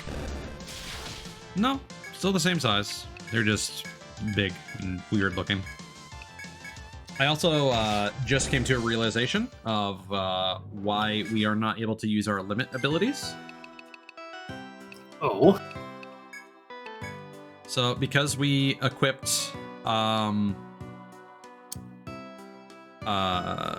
the experience ability on our party members that are back at the guild, we swapped our party members out and unequipped our limit skills.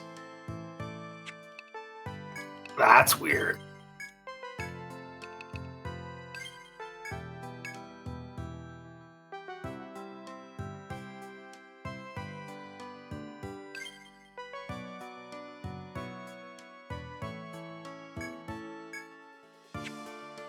Not sure if that's quite what we set up before, but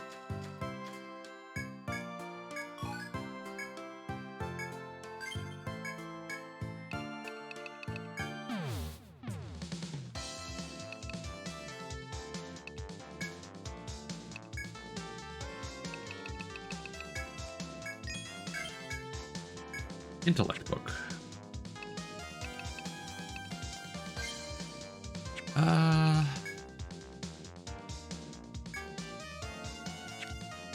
I don't think there's anything I really want to buy, necessarily. One thing that I am going to do, just because it's going to bother me, I know it's going to set us back a bit, but I do want to...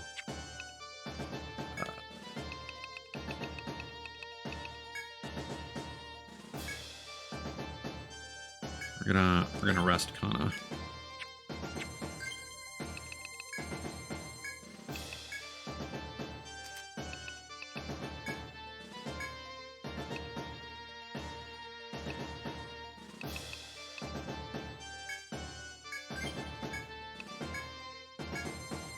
We hadn't really learned anything super useful except for Wolf Howl, which we hadn't actually gotten a lot of use out of yet anyway. So I think if we were going to do that at any point, that was the time to do it.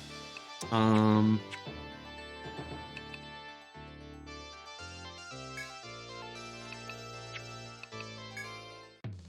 right. Let us sleep. Yeah, so the first floor goes by like super swimmingly, but the second floor does take its sweet time being explored there. Let's see.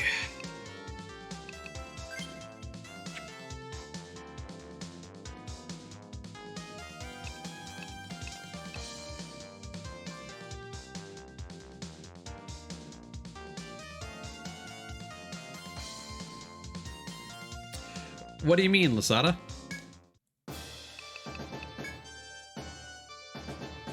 Like shortcuts and whatnot, or? I'm just gonna see if anybody has leveled up.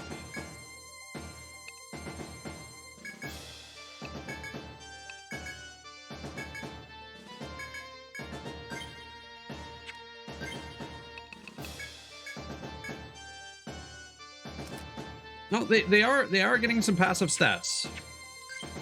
So it is working. And then we just get them to a certain level where we don't mind resting them, and then like boom, we have some functional allies.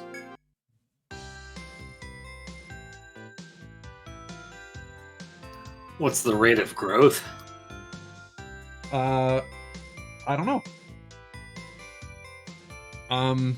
Up arrow. That's the rate of growth.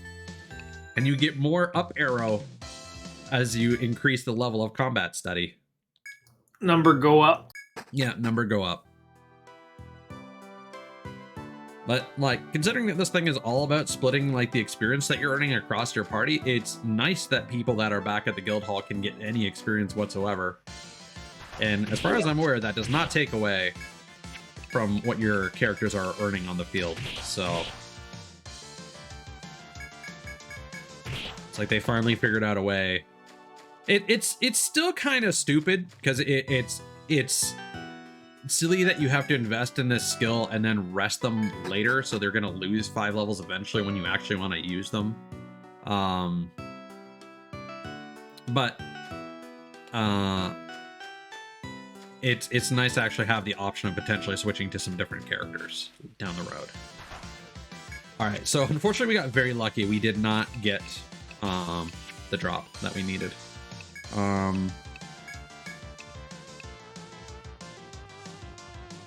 What?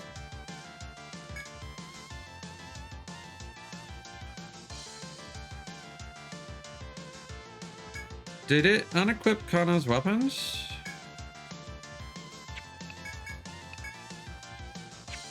Hope not. Hit it with some fire.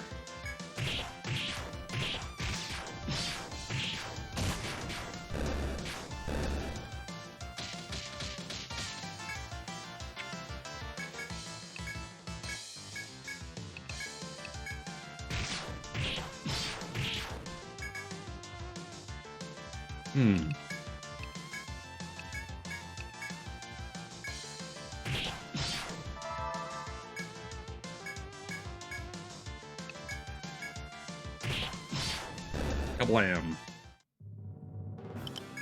Is that the thing? No? Okay. What happened with Kana here? Oh, it equipped everything. Alright. Not sure why I did that. No, I rested him. I don't think you get the option to retire until like level 30, don't you?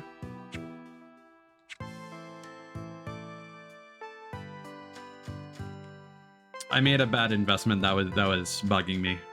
I can be very particular about certain things, and I didn't like the gather skill that I put on him. And I thought since we didn't really invest in a lot of skills yet, I may as well just rest him now. Oh my god.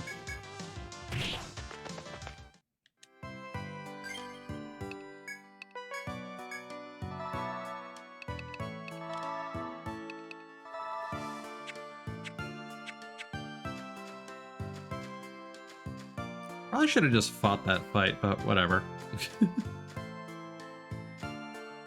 As you walk through the forest, you find a girl walking in the hall up ahead, looking around. She seems to be searching for something. She notices your presence and rushes over. Sorry to bother you. Could I speak with you for just a few moments? The apparent astrologer's blonde hair sways as a torrent of words streams from her mouth. I'm Hypatia, an astrologer with the Murotsumi Guild, and I'm in some real trouble. Agata, a young ninja in the guild, got carried away and went deep into the forest all by himself. The girl massages her temples with her slender fingertips and sighs deeply. I can't find him, and I've looked everywhere. I was hoping maybe you happen to see him. He's an excitable little ball of energy. Have you seen any young ninja like that? No. I see. Where in the world could Agata have gone? The girl's brow furrows, then raises as she addresses you again, her expression bright. Hey, if you don't mind, maybe you could do me a favor? If you happen to see Agata while you're out here, could you tell me where you saw him? Hadia's blonde hair again sways violently at the intensity of her request. You pause before answering, hesitant to add it to your obligations in the labyrinth. Accept a request? Hell yeah. You graciously oblige the girl, who finally smiles and joyfully expresses her gratitude. In that case, I'll head back to Armorad. I'll be waiting at the inn. Counting on you. You see the girl off as she leaves before resuming your explorations. Fair enough.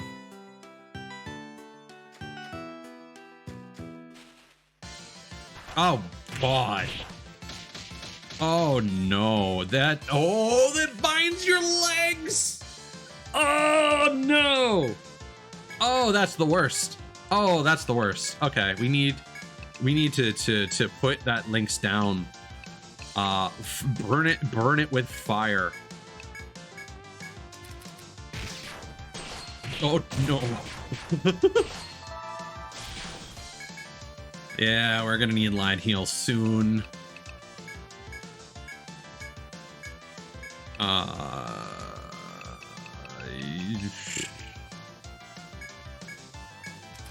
Please, someone. Yes! Yes! Yes! We're living! We're living! You know, I'm just gonna defend at this point.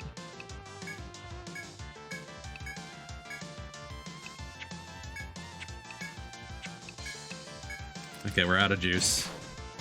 Oh no. Oh boy.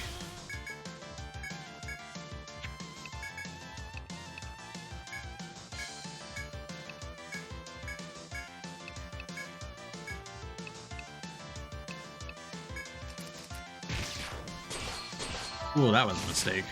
All right. All right.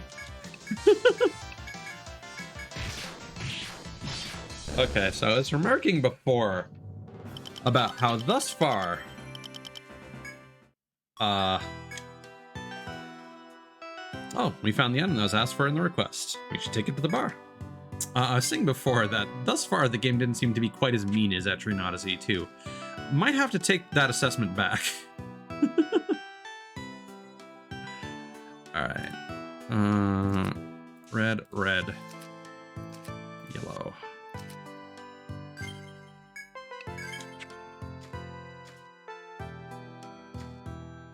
Oh, yeah, that ain't happening, Chief.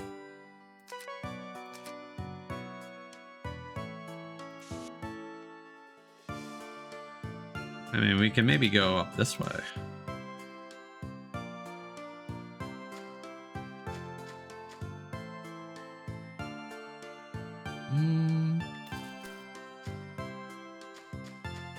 Oh, this is just... Oh, no. Okay. We have reached a difficulty spike. You cross this threshold right here. Yeah, I will be completely, like, straightforward and say I did not enjoy my time with Etrian Odyssey 2.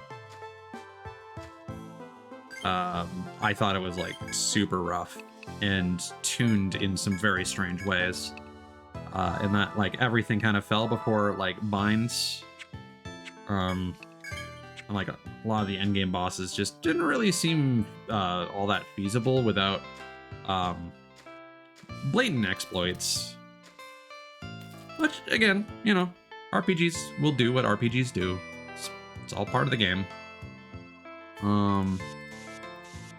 But it was just so particular in how they wanted you to do certain things, it felt.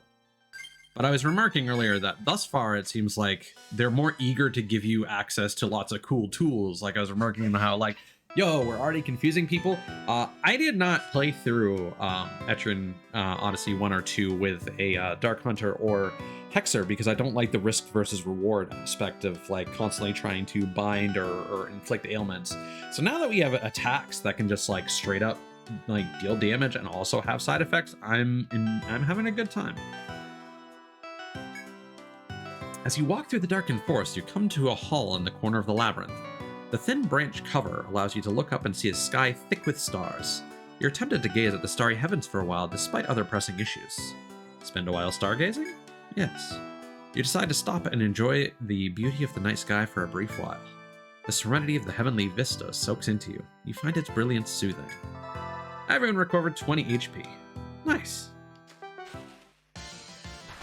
And then lost it to a lynx.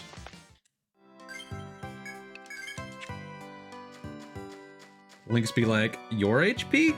No, my HP. As you walk down the tree-lined narrow path, you spot mushrooms in an out-of-the-way corner. The brown mushrooms growing near the roots on both sides of the path smell and look delicious. The sight of the mushrooms makes your mouth water. You consider picking them for later. Uh. Okay. Probably for quests. Yes, probably. Yeah, revenge was dumb. I really didn't want to use revenge, so we ended up beating Urchild with the with 3 naked men and their chiseled abs deflecting the lasers of God. Whoops. Don't mind me. I was adjusting myself, and the DualShock 4 is incredibly temperamental. No, they're the mushrooms. Reach for one of the mushrooms and inspect it carefully, but you can detect no danger. The mushroom smells so luscious. If you're convinced there's no danger, you can try eating it. Eat the mushroom? The fragrant mushroom melts in your mouth. You smack your lips, enjoying the exquisite flavor that has renewed your flagging spirits. Everyone recovered 5 TP. Well, look at that.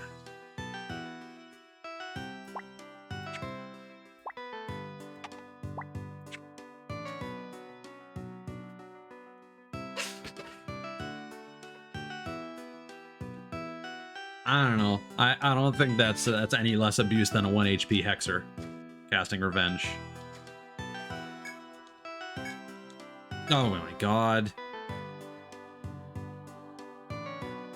Is the next whoops. Oh god, hold on. I need to restart the game. There's an issue with controller support. If your controller becomes unplugged, sometimes it will randomly ignore your bindings and reset them to a default. So just give me a minute.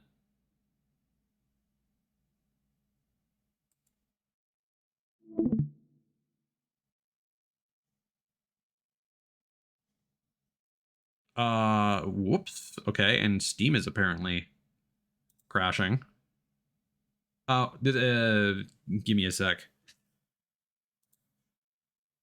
Because I need Steam for VTube Studio, which has been running in the background this whole time.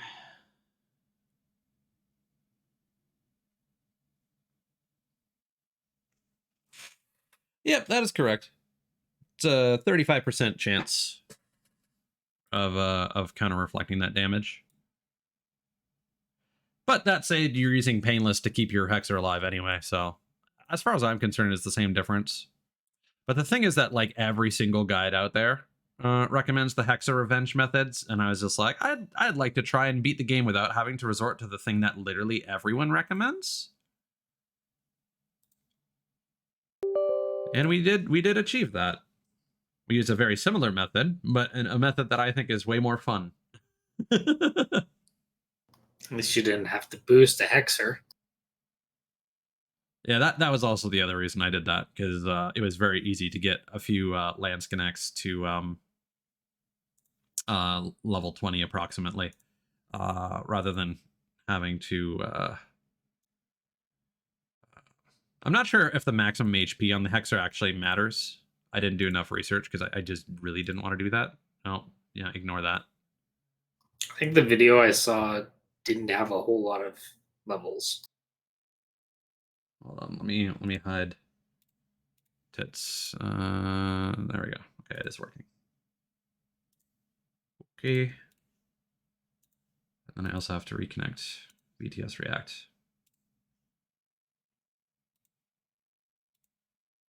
Okay. Hopefully that didn't mess up anything.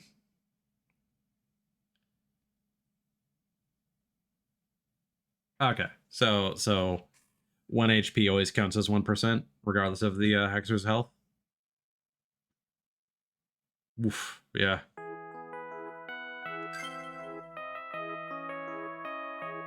So you can basically one-shot Urchild with that, couldn't you? I forget its max HP, but it's pretty close to 32k.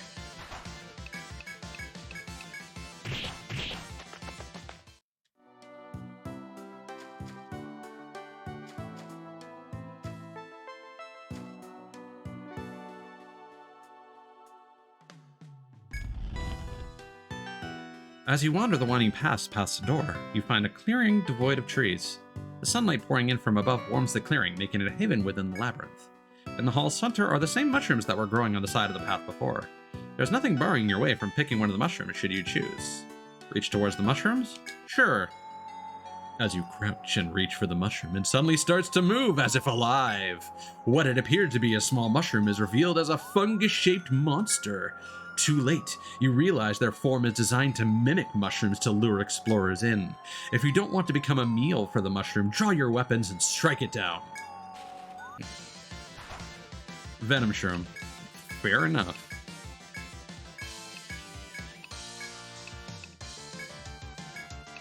They're just little guys.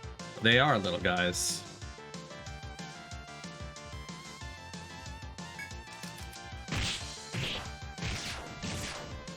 Oh, and they're Also- strong. Hmm? Also, you're not screen sharing again. Oh, thank you.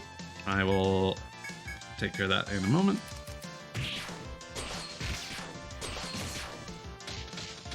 Oh, God. Oh, it does that when it dies? Oh, no. Oh, Okay. Hell now. get spored on, I guess. This isn't salvageable.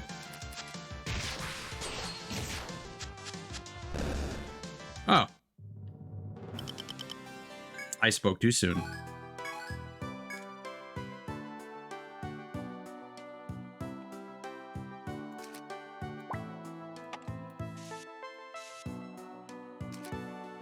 Okay, let me just screen share. Oh.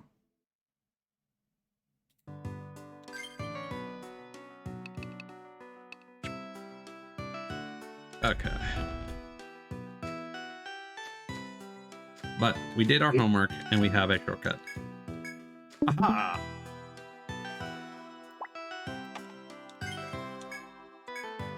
Everything is fine.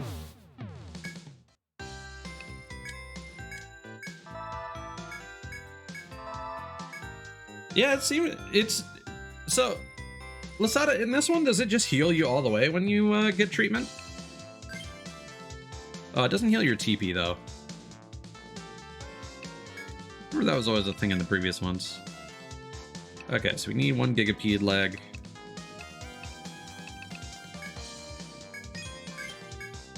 Spike Club, Chemise. Oh, for some reason that red scale didn't get selected.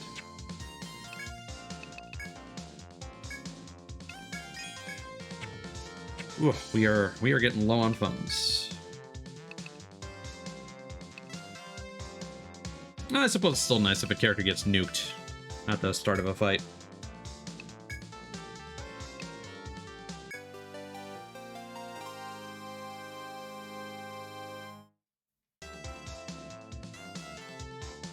Ah, hello my adventuring friends. Alive you are, and with the gigapede leg, yes?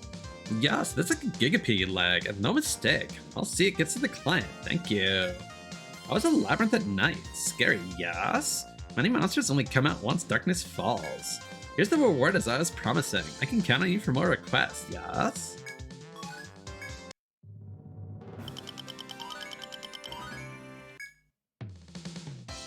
Not a good look having like one character solo compared to everyone else, but whatever. Fine.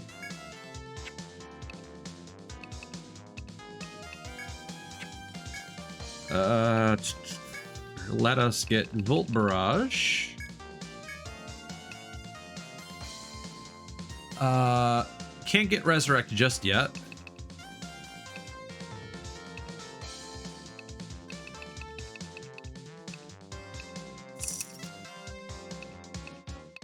Okay, I'm actually gonna have to look at the skill list because I want Chase Blow to actually be useful. And thus far it has not really been serving its purpose.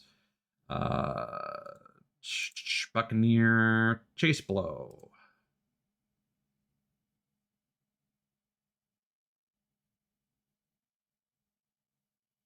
Those rates suck. So we could get it to 4, I guess. That would potentially get us 1 extra chase.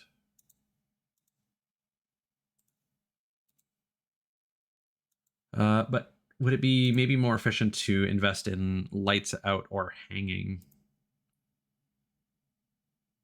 42 chance to blind by default. That's really good. Chance to blind head is also... Those are good numbers. Damn. And then how about Gladiator? Like Arm Breaker? Well, it starts at 40%. That's really good. Confused chance is notably lower for Crushing Blow.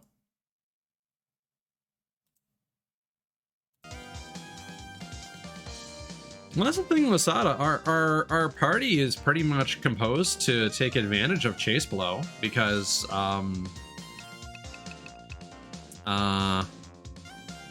wait.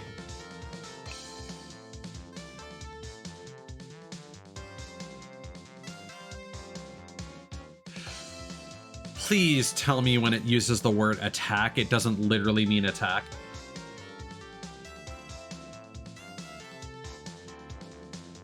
Like, it's supposed to follow up on skills, yeah?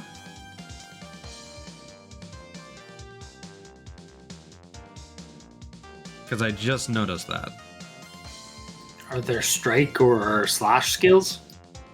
Well, yeah, that's the thing. So Kana is using a mace, so he's only going to be doing blunt damage.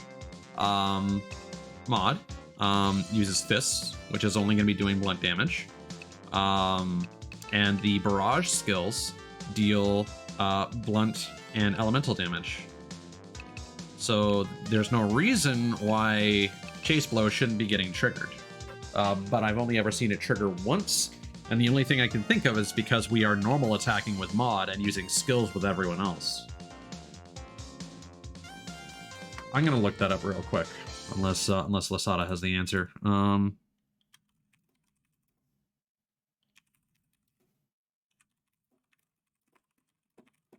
In the first game, it was skills.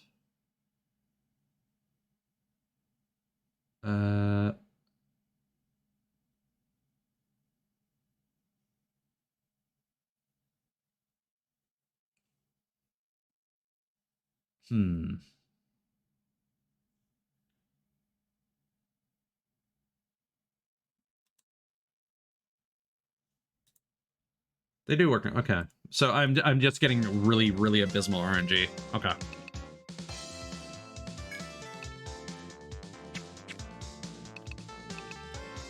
I want Chase Blow to be better. So let's get that to 4 at least. And then I think we'll work on getting hanging next. Okay. And then I should also look at the numbers for Line Guard. Sorry, this is the point where I'm pulling out my textbook and I'm doing the number crunching here to see what I should be spending points on. Because when I stream, I tend to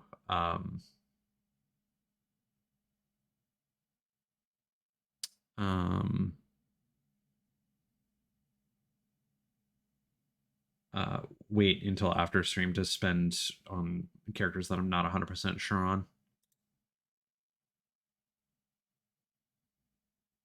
Okay, so Shield Mastery indeed only seems to be for the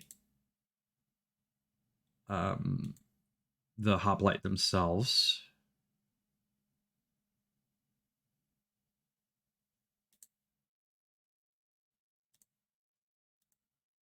Yeah, we're gonna want to increase Line Guard, I think, because right now it's reducing damage by 23%. I think for now it's not going to be a big deal.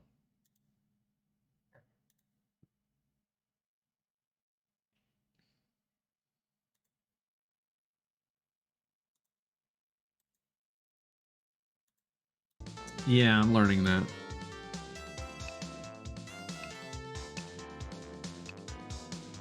That is consistently my biggest complaint with Etrian Odyssey is the amount of background information that the game doesn't tell you, like the accuracy of each skill and the activation rates for things.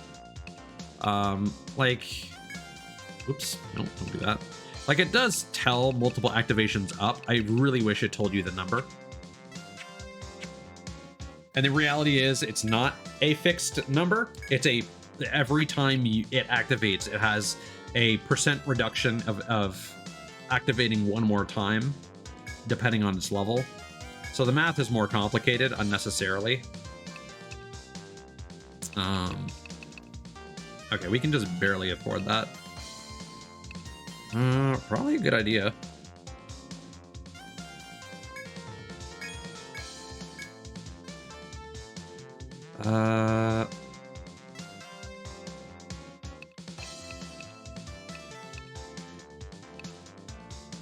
God, these... I keep struggling with the class names. M is monk, right? Okay, we should be fine.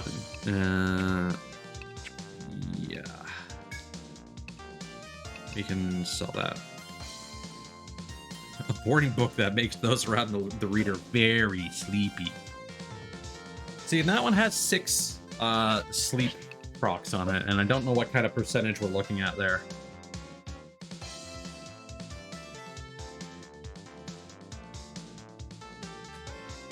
But it only works if they use the defense command, not if they use like a defensive move, right?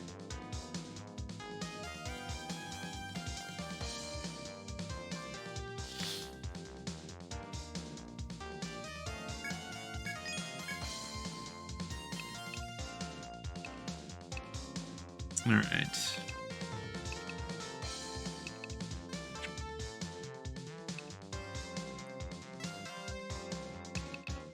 I'm not sure if we're gonna have the money to forge anything though.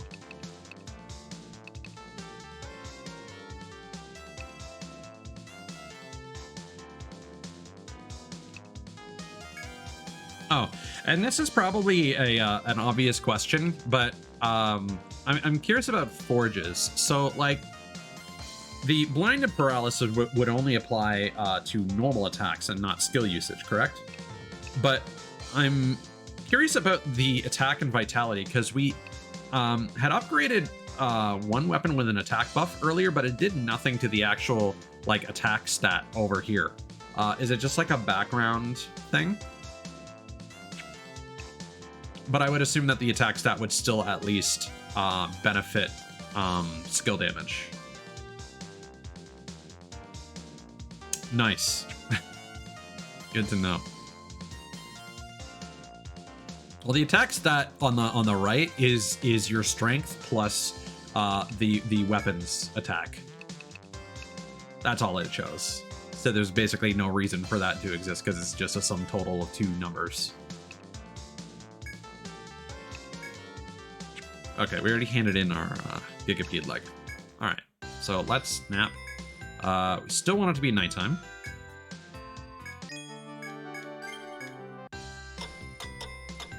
Oh, that's so frustrating. So each of the forge passives, I'm assuming, provides 1 point extra.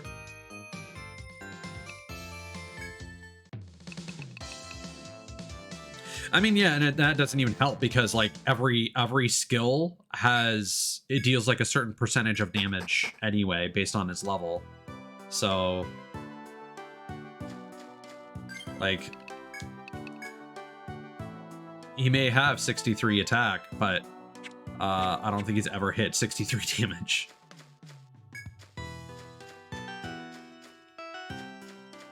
And eventually, if you have a skill strong enough, he'll hit for way over 63.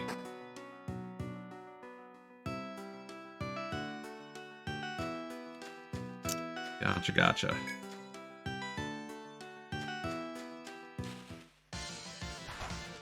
Okay. No, the shrimp we've already fought.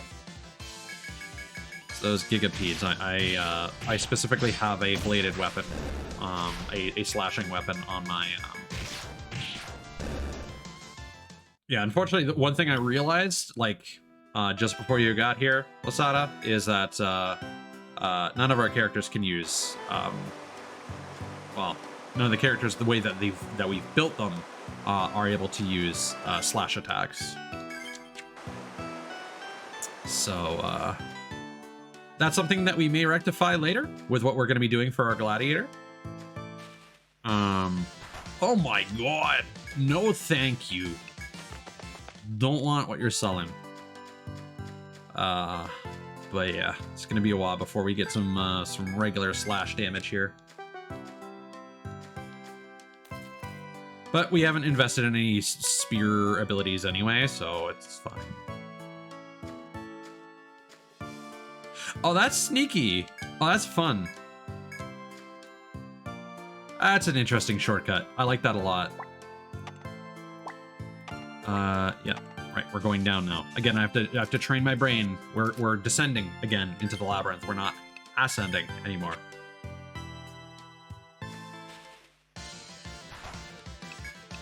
You're gonna fight those links. Can you point? What do you mean, Lasada? Sorry, I might have said something and you're responding in the moment to a thing, but my brain is not interpreting. Point something out? Sure.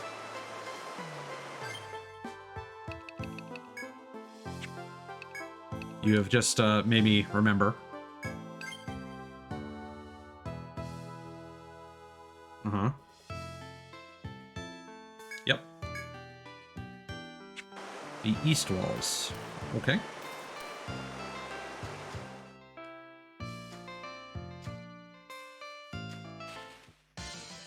Oh no! I love the new sound effects because it sounds like it almost sounds like we're being like cartoon ganged up on. Just a big old pile of dust and bruising.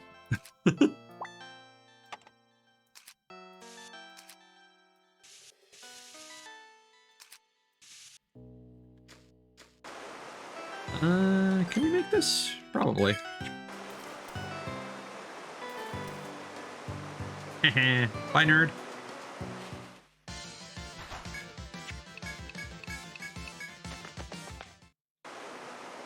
The east walls.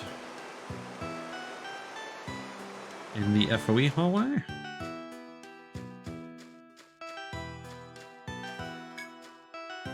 Well, there's a big empty space there.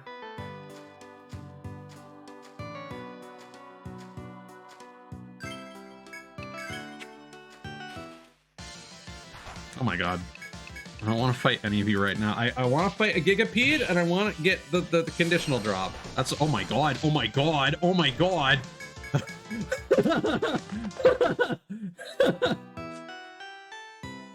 Oh, they messed you up. All right. Okay. Didn't expect terror to be in play already. Gonna make modern his keep.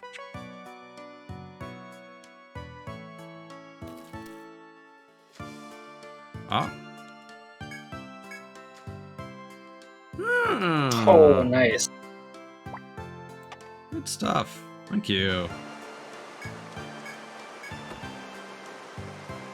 Medora. Ah, Theriaca A. Nice. And then this is a locked chest.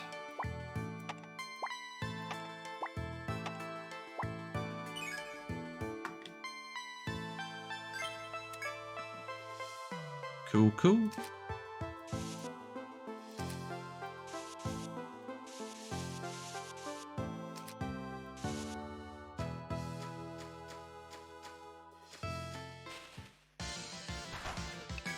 So I don't know if you got to that point, but do these lock chests have like specific keys for them that you can only use once, or if you get one key, you unlock them all?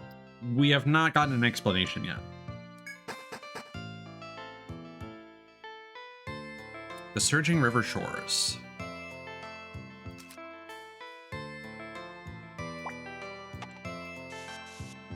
I will admit I'm kind of missing the geomagnetic pulls. Oh, hello. They're really nice with the shortcuts in this one, I gotta say.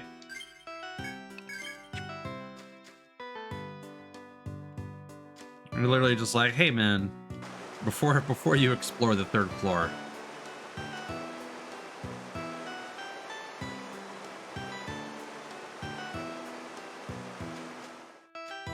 If this is their apology for not doing geomagnetic poles, and that's the thing. Yeah, I suppose. Uh-oh. Hi. I think this is the first pissed off FIFO you've run into.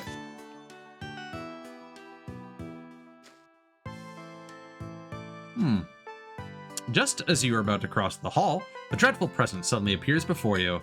The monster seems to be highly territorial and appears to view you as trespassers. It would be wise to do everything in your power to avoid the beast if you hope to leave this room. The piercingly menacing feeling you sense, even at this distance, is proof enough of that.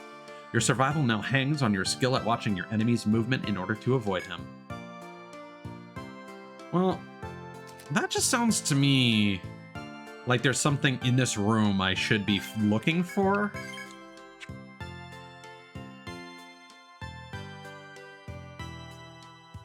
Gotcha. Oh. Oh, hi.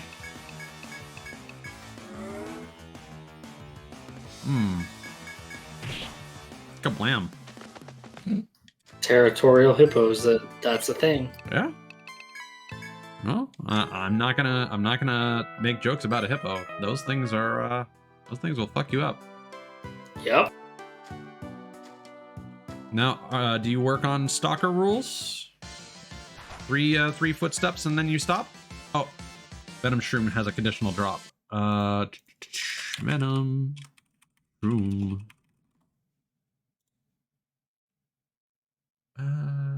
Within the first round of combat? Eh.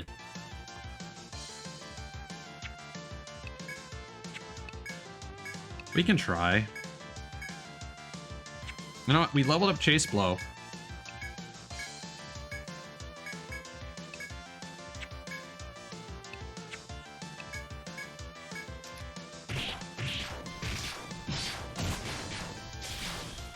Nope. Oh, we did kill it. All right. Problem is the FOE is about to kill us.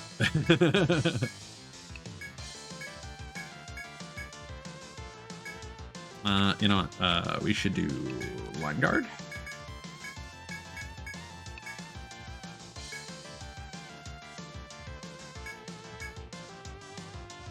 Yeah. I don't want to use the TP, but we'd better.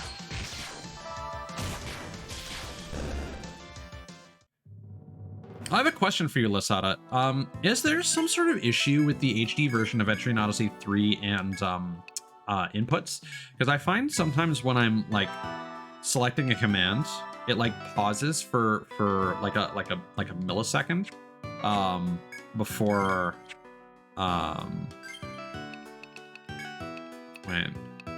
before I'm allowed to actually.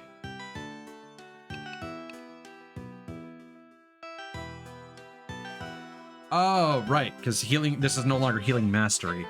I was confused why healing was costing 5 TP.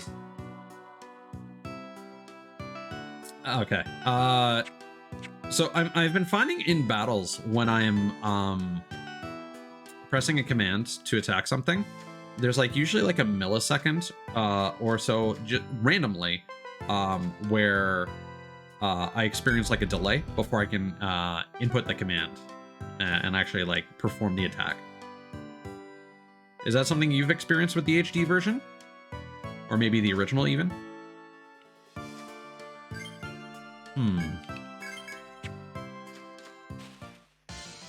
Oh boy.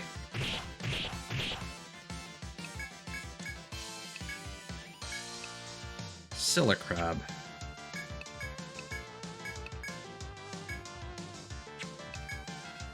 Oh yeah, we're gonna need to leave after this.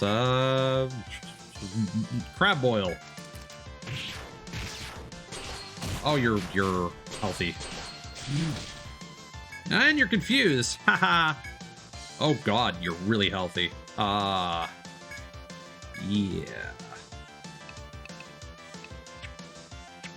You know what? Let's focus all our efforts.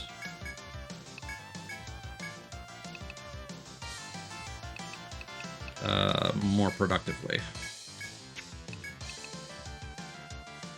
Yeah, it could be. We tried transferring the game over from my hard disk drive to my solid state drive, And we also tried turning off anti-aliasing, which I noticed after we finished Etrian Odyssey 2 that I played through the entire game with anti-aliasing turned off. Oops, because that's the default setting.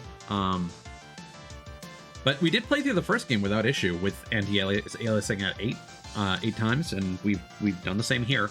Neither of those settings seem to affect anything. And again, it's incredibly subtle.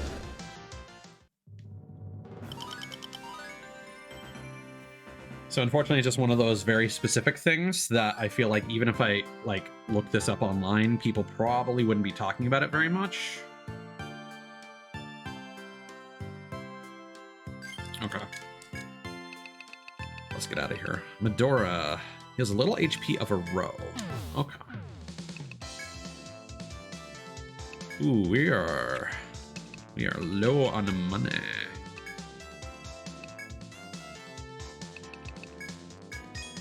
Ooh, that did not help much. Okay, we're going fishing, gang.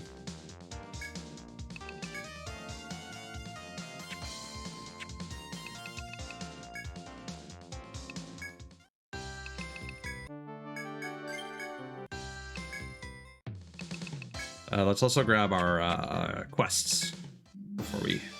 God, I always choose this by mistake. The bond between guildmates. This is Bose, a member of Pale Horse. My comrades went into the forest a week ago and haven't come back. Find them. Oh, you're accepting this request? I'm gonna put that up there a moment ago. Party from the Pale Horse Guild went into the labyrinth a week ago and never returned. Requested to help the guild search for them. Well, they're probably dead. The other members of Pale Horse left for the labyrinth right after making this request. They said they would split up on B2F, so it may be good for you to meet them there too. Those Pale Horse people are not knowing when to be throwing in the towel, yes? No, they're caring for their fellows. Never mind me. Go and help them, explorers. Yeah, I definitely feel like they're going for kind of a Suzy Q, like, broken European kind of accent. Like Swedish shift kind of. Yeah, maybe, Lasada. This is the Armor Road Farming Committee. We're calling on skilled farmers to share knowledge of crop development. Man versus nature. Speak of the devil.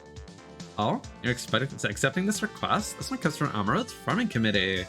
I hear they're trying to develop a vegetable both tasty and resistant to the salty air.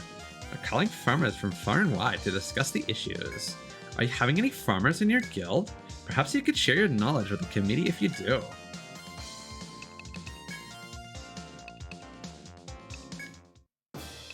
I mean, do they have to be level 2?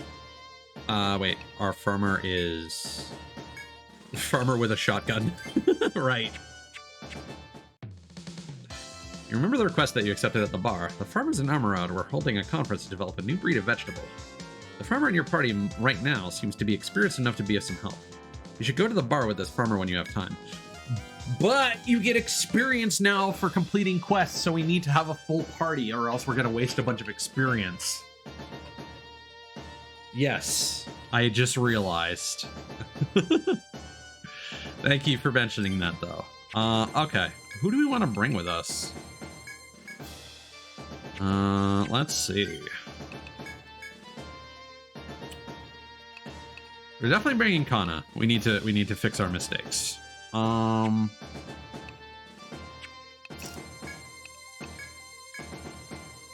Let's see. What do I want more of right now?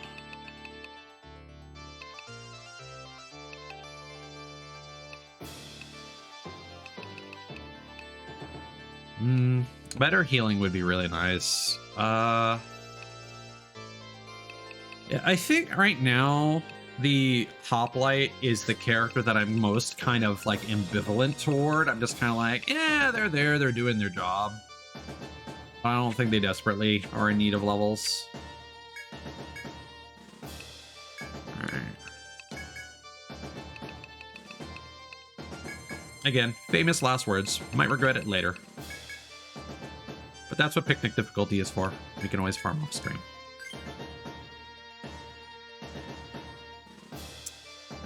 You do, but again, that's what picnic difficulty is for off stream. I gave you combat mastery, so, you know.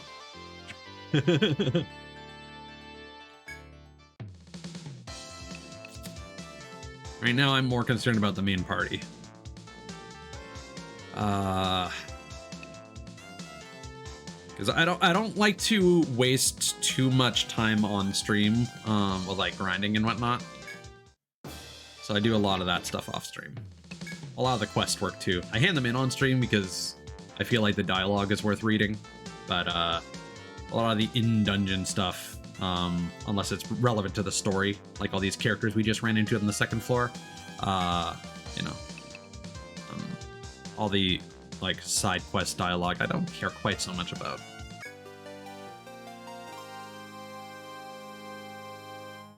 All right. I see you, farmer. Are you to be participating in the conference? I have the time and place on this paper here. Go meet with your fellow agriculturals. Go make some delicious vegetables for all of us.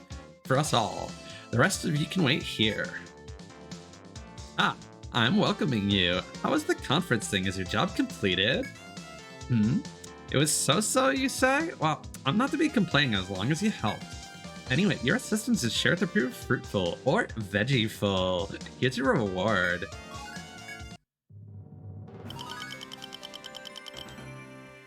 Well, there you go. Nothing too crazy, but it's a living.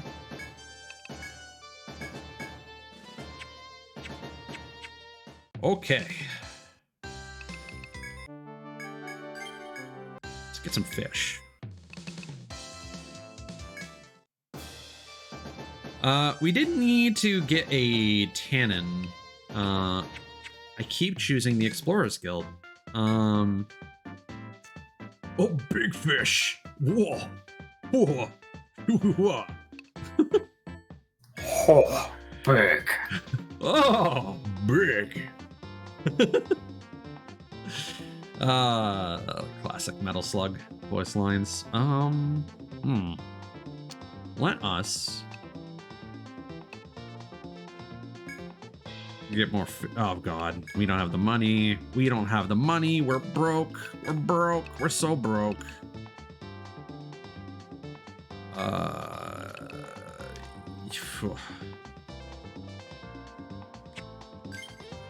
Is there anything if we exit this screen, we're gonna lose those spawns, aren't we?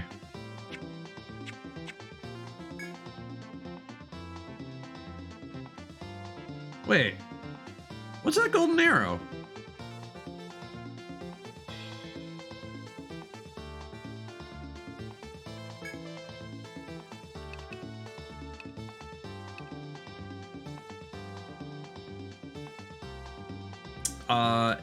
Is that good for us?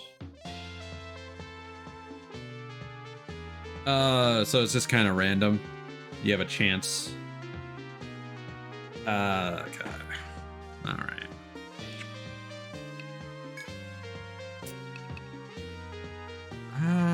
Yeah, I think this is all we can really justify.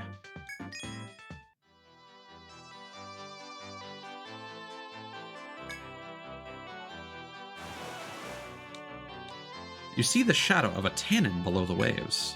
Launch a spear at the tannin. You wounded the tannin. Its movements are becoming noticeably slower.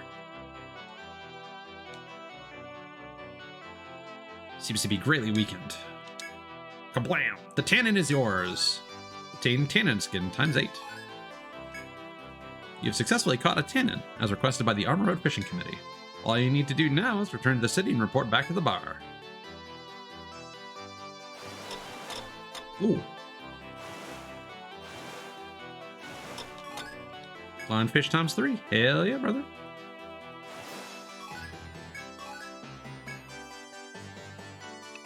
Turn to town.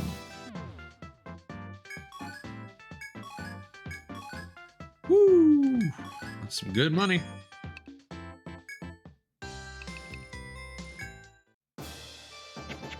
I will never not do that. I wish the port was above the Explorers Guild. That would help my brain so much more. I wish you could arrange this menu the way you want. That would have been a nice quality of life feature for the HD version. Oh, but hey, 2 Ariadne thread? That's actually a steal of a deal. Welcome back. It's good to be seeing you once more. The fishing committee sent the word to me. Well done as always. Cannot believe you caught a 10 in. That makes you experts in the ways of fishing. The way the fisher is long and arduous. Do not give up. Go on to greater fishy glory. Well, here's the word for this request. Come back anytime, explorer. I mean, fishers.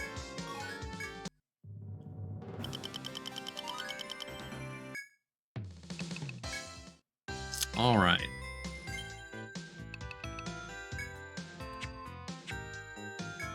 Okay. Let us sleep.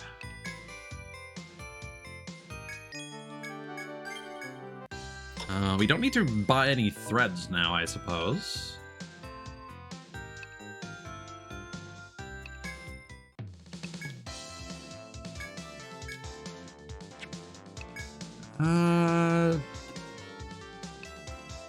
Yeah, we should probably look into buying some of these, but we need more money.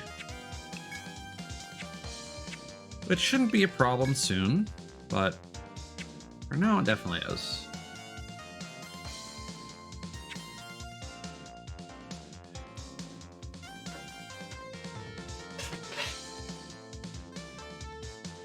See, the thing is, I've only really forgotten, like, on stream once or twice, but it eventually got to a point where I just started carrying 2 with me because of the fucking squirrels.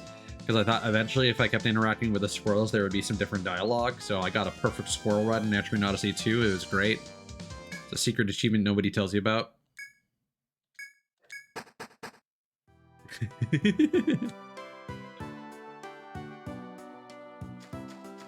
And thankfully it's never been super disastrous for me. It's just been a slight time waste.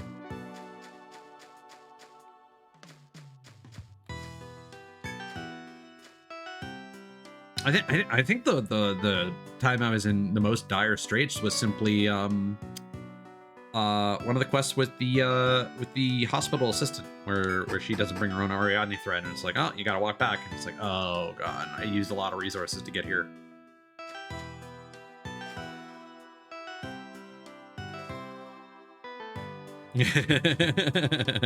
Fair enough. Oh, hello. As you walk through the dense forest, you encounter a guard who seems somewhat bored. A request you accepted to search for missing explorers springs to your mind. Since the guard's duty is to patrol the labyrinth, he may know something helpful. You can ask the guard about the Pale Horse members or leave him be. You're sad to speak to the guard about the members of Pale Horse that went missing. Pale Horse? Oh, the guild. Well, something happened. You tell the guard about the request to find the missing members of Pale Horse Guild. Some of their members are lost, you say. No, I don't know anything about that. However, the Bertram Guild has always been friendly with Pale Horse. Try asking them. They just finished up a quest of their own, so you should find them at Butterfly Bistro. You thank the guard and decide to return to your investigation. Ah.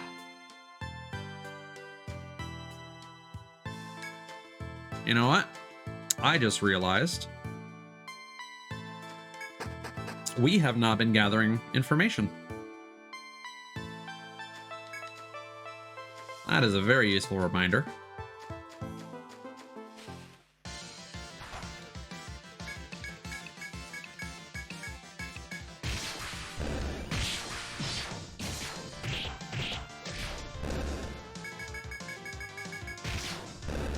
Yeah, I'm well acquainted with you know, flanking FOEs.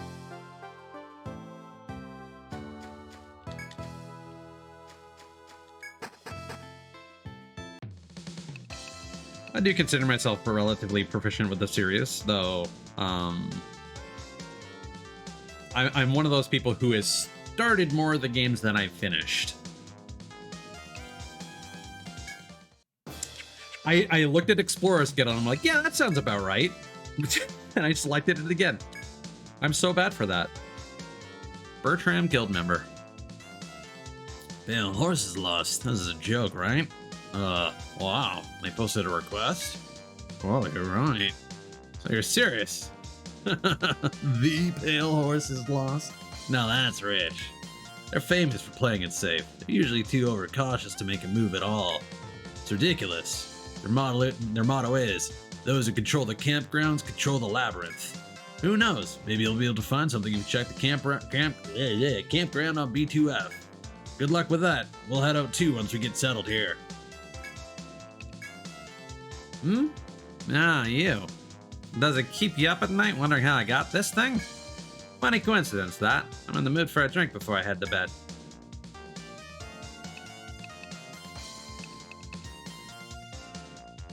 I don't want Anna is. Here, have honey. Good vintage like this makes me feel like I melt away. Oh, my little bauble here? Right. It's a pseudopod. Adorable, ain't it? Little rarity is a beaut that's great for decorating or just having around. The venom shroom pseudopods are fragile though, so you gotta kill them quick and clean. Don't tell anyone, okay? This'll be our little secret. What if I give you Anra wine? Gotta love the way all I have to do is hint at it and you jump at the chance. Heh. This trinket's got a past. Look, it's a bloody blade. You see that slimy sheen? It's the claw of a particular scylla crab. It's been soaked with many an explorer's blood. Very few actually have claws like this, so you'll be hunted for a while to find one. Don't tell anyone else though, okay? This is between you and me, got that? Gaudy swordswoman dessert. Blade's chipped again. Guess I got what I paid for. I don't think shell's just too hard. Oh, sorry. I was talking about the scylla crab on B3F by the waters. Shell is super hard. It'd be faster if I could just zap it with some elemental attacks. Maybe there's some Zodiacs around who'd team up with me. Hey, do you guys know any? Of course it'd be a really rich Zodiac. Oh, and no Uggos either. Loud martial arts girl. Are you guys explorers too? Be careful if you're headed for B3F. Because of the hippos, you dummy. There was a giant hippo across the river. I was just lounging around staring at it. No, I'm not an idiot. We're talking about the hippos. So then what the hell? The hippos came tearing after me, not around, right over the river towards me. Don't estimate hippos or you'll be dead. Who knew they could swim? Fair enough. I wish I had gathered information from the bistro when we were exploring the second floor. Kinda sucks that we missed out on that dialogue, because it seems like there's some fun stuff there. But you know, it is what it is. We're gonna unfortunately miss some dialogue now and again, unless we this is very much the problem with Etrian Odyssey 2, where it's like, hey, every new floor everyone has different dialogue. Yeah, no, I think it's a great feature. I just feel bad when I miss dialogue by accident, by forgetting I didn't go back to the bistro when we were still exploring the second floor. God damn it. You know what? I'd rather just run than try to swing blindly. There we go.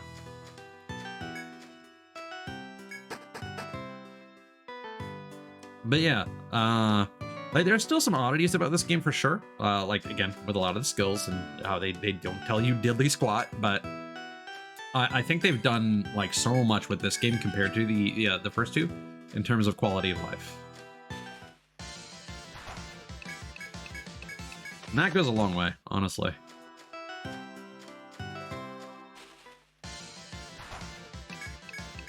I'm just trying to find a gigapede.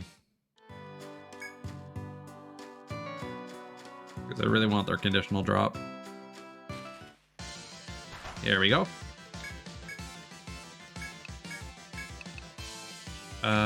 Yeah, we can go all out on the first turn, I think. We'll be... Actually, yeah. Let's hit them with those. Maybe not crushing blow. We don't want it to get confused and kill itself. Yeah. Barrage.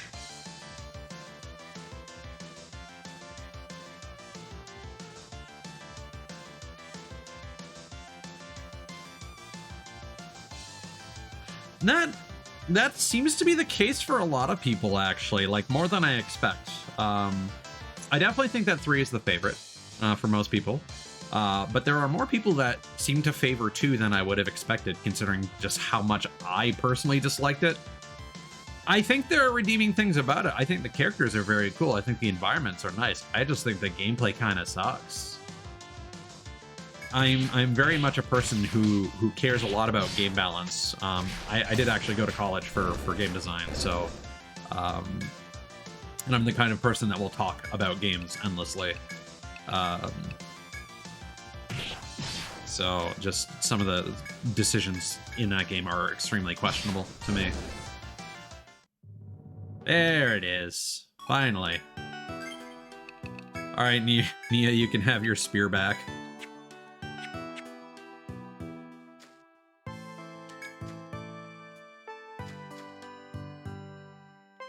We still haven't gotten any of the extra drops here, so we should probably take before midnight.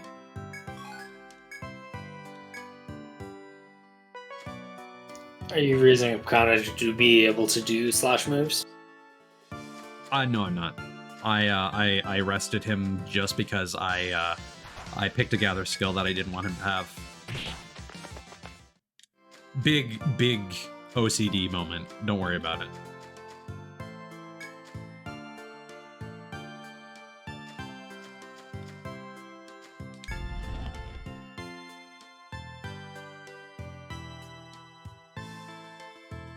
I was actually really curious about that, like if they ever came out with Etrian Odyssey Untold 2. I was actually not sure if I wanted to play through it again. The first game, sure, I'd be down for that, definitely. But I really did not enjoy playing through 2. Like back in the day, I had definitely cleared most of the way through the 3rd stratum in Etrian Odyssey 1. I don't remember how far I got in 3. I spent a lot of time doing sea charting and like nothing else, honestly. But I never really touched 2 back in the day. 4 was another one that I spent a lot of time with.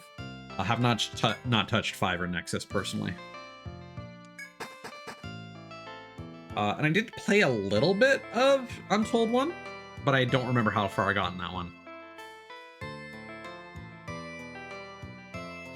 What killed Etrian Odyssey Untold 1 for me is the fact that it didn't have the multiple save slots, and I was like, I don't want to play like just a classic. It's, like I want to have like 2 playthroughs going at the same time. So I kind of want to sneak past this hippo here. Hold on. So this is dead end. Yeah, we have to sneak past it. Okay. Gotcha. Okay.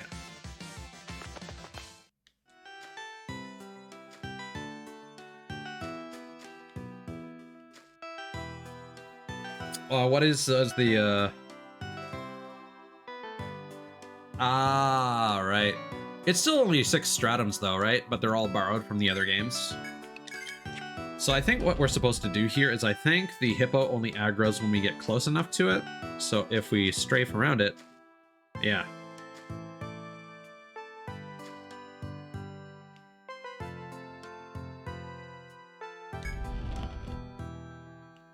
Oh.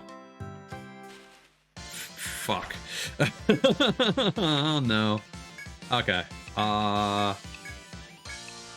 Let's try and kill it before it uses its poison spores. Fire.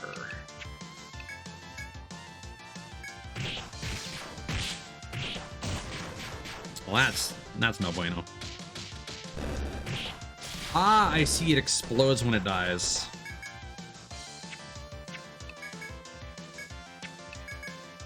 You know, I'm just gonna load my quick save because I feel like that could be. I could have. Oh, we did get it. Well, fuck me. Never mind.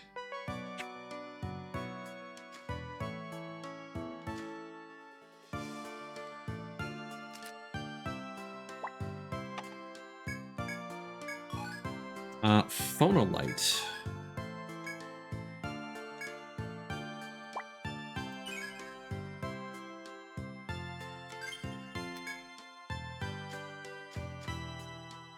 So is he just waiting on... No, he went back to his default position. Okay.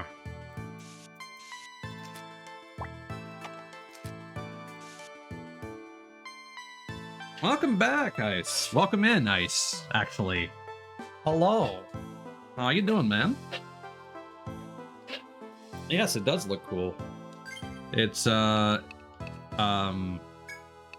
much an edit of the in-game portrait that, once again, Kirsten made for us.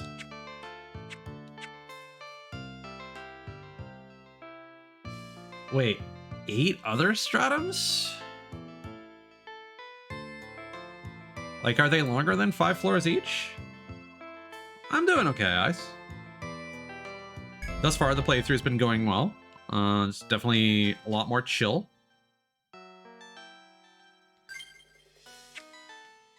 Than 2. Ah. Okay, moment of truth. Do camps revive our party?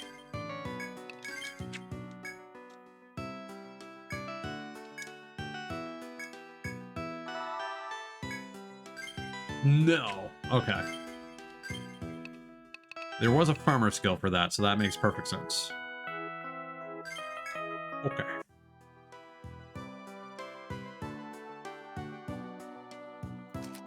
So we'll plop that down there.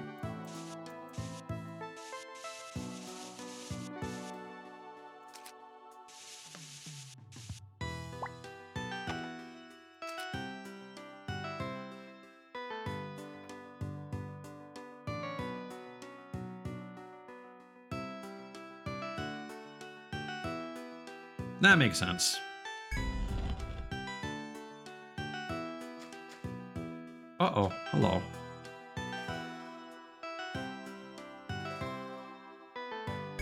Yeah, I don't think we're gonna make it to another...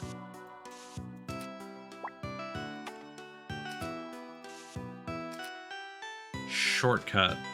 I don't want to leave Nia out of a bunch of experience, so we're gonna thread out.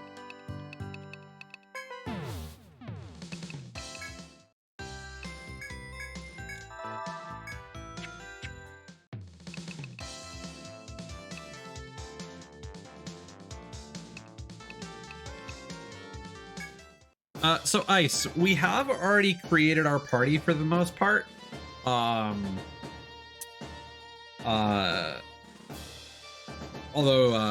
Gustavo didn't respond when Kizzy appeared very briefly.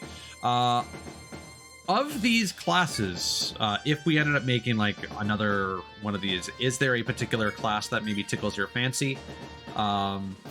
Yes, lots of new words. Things are very different in Etrian Odyssey 3. This is where I'd normally be like, hey, maybe check the VOD after stream. It took us a long time to create our party, so fair warning. I'll try and give you a timestamp to when I started describing each of the classes. But we've got the Sovereigns, which are basically the new Troubadours.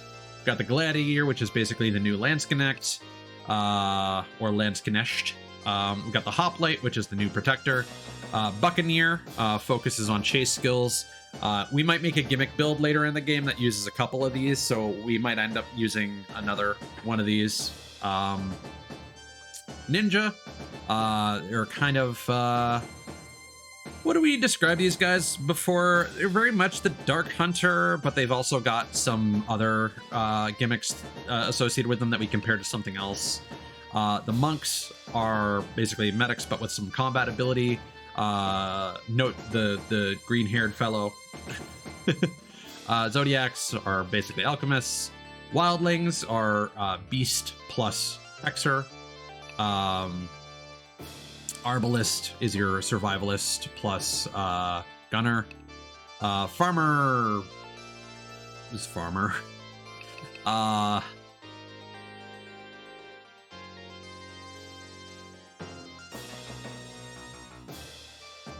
They are both incorrect.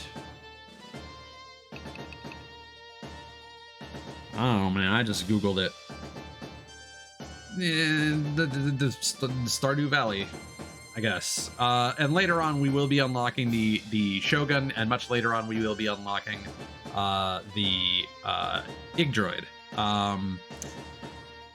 We will have at least we will need at least one Shogun. So I think if we were to have like a spare right now, just hold on. Can I look at our party from here? No. And if there's an art that you like, I can take a look at the all colors as well. Yeah, so we already have an extra gladiator. We got our sovereign. We got one of our extra buccaneers. We got a wildling. We got our ninja. Yeah, so I think it's really just gonna be like Igdroid and Shogun that we're looking to fill roles for. I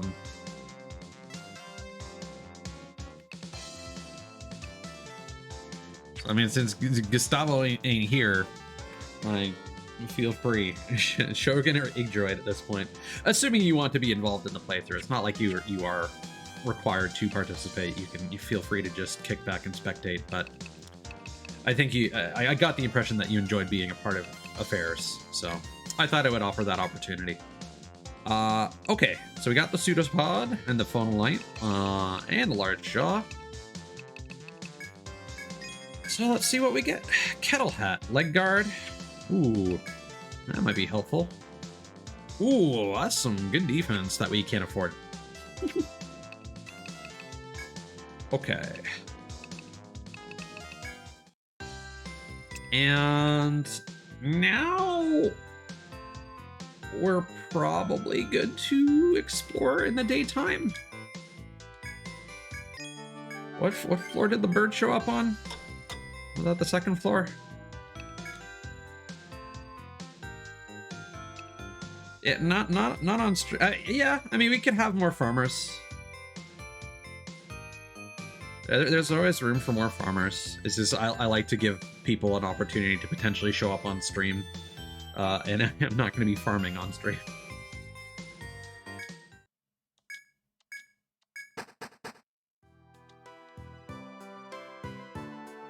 I feel like we've got a good chance of beating the first stratum during this stream. Though it is getting late. Not that that matters to me. I'm not going to be. I thought I might stream on Sunday, but I need to catch up on sleep, so that is definitely not happening. But maybe Monday afternoon,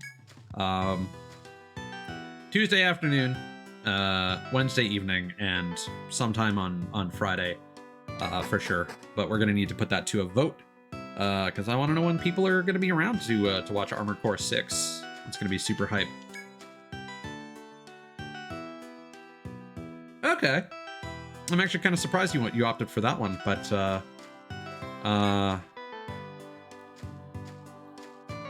I think Gustavo probably would have preferred Shogun anyway, so it's all good. Oh god, here he is. Look at that boy. Look at him. And that's just a regular drop. Okay.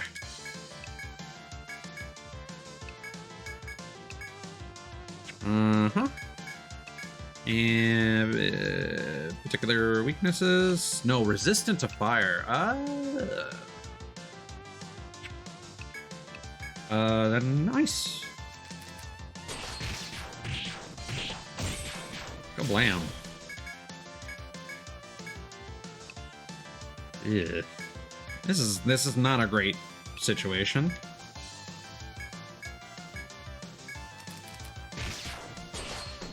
Yikes.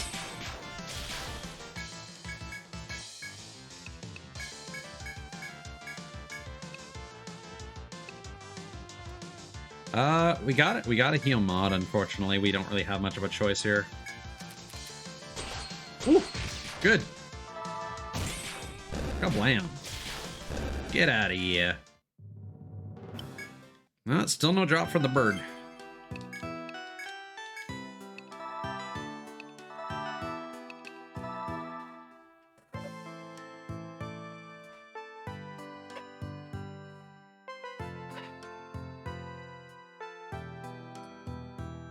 Welcome back, Mod.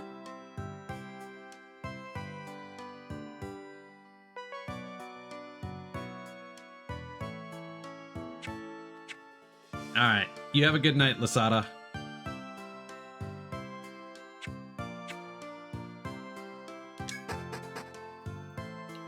Hope you have fun with Sea of Stars. I'm not a big. I know that's very much inspired by Chrono Trigger, which I'm not the biggest fan of personally.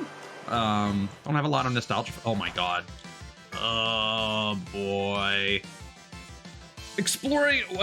Why did they tell us that exploring the labyrinth is dangerous at night? That is a lie. This game lies to you.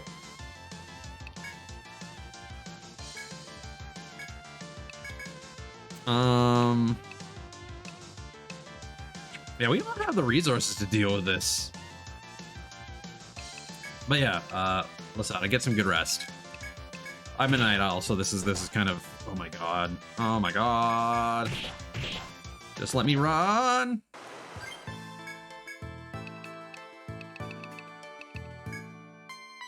This is such a waste of money.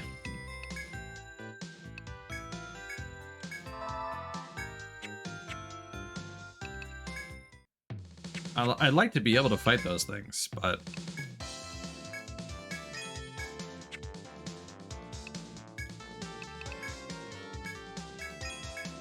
Whoa. Honestly, farmer party might be necessary. So... We'll give Gustavo the opportunity to be a shogun. If he's like, nah, then he's defaulting to farmer. We'll also probably make Silent a farmer as well, honestly. Because we did involve him in the last playthrough. So I feel like I do want everyone who was involved in the previous playthroughs to come back. So that would mean David should also be a farmer. So we need 5 of them, so, you know.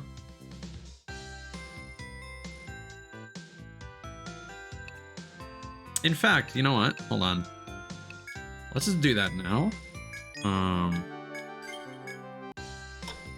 rest until night. Explorers Guild.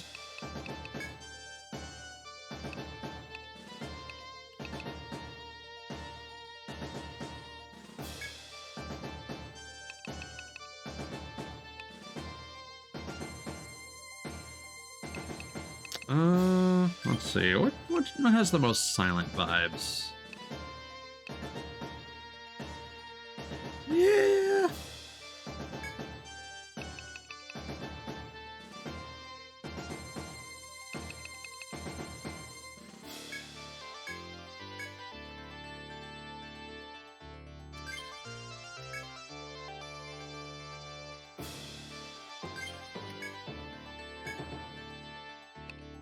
And then... So, Ice, out of curiosity, what's your opinion on this guy? Like, feel free to look up the Ig droids. Like, are there any I'm bringing this up just because he has green hair. That's the only reason. Do you like that? Okay. Because, basically at this point, the way I feel is either you're gonna get the sprite or David is. That's kind of the way it's gonna play out.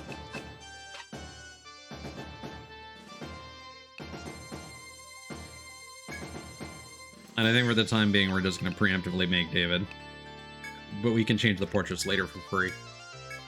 So if you end up liking the Ig droid designs, then that. Otherwise, there might be a green Ig droid that might make sense for David. I don't know. Okay. So that's 3 of our potential farmers. And potentially Gustavo. So we might want to make one more. Who else? There was Becca and Hyacinth.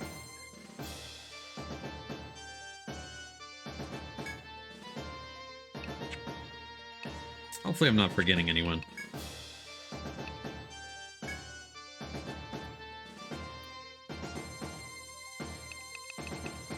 let's see. What character? Oh, I know what to do for Hyacinth.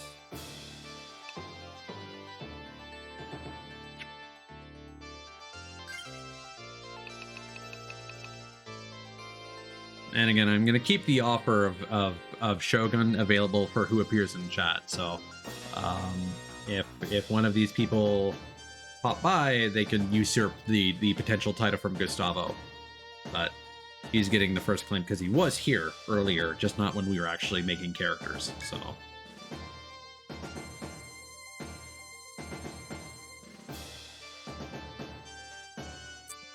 funny you say that, Ice. Oh, there's also this. You know.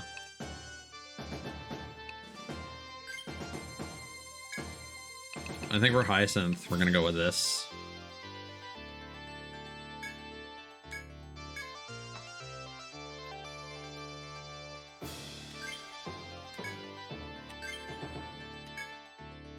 And then Becca. Oh wait, hold on a second. Oh no, it's not. I feel like Becca might like this character.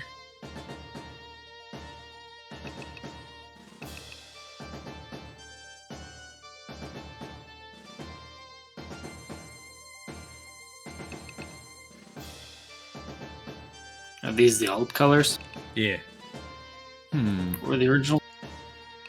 These.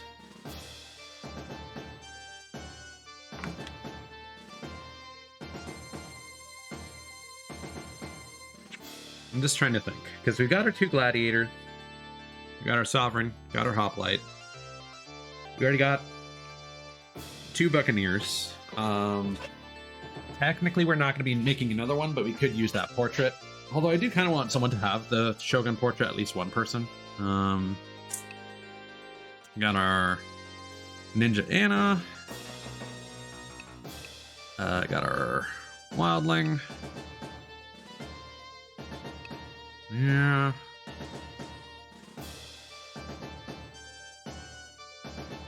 I think I'm going to leave that for now.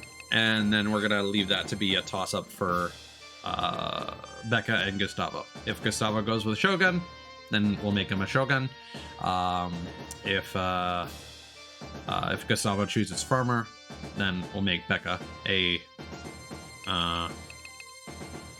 Shogun. And don't worry about it. Formation.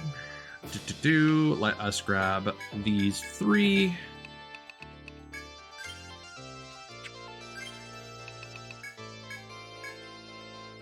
Give all y'all combat study.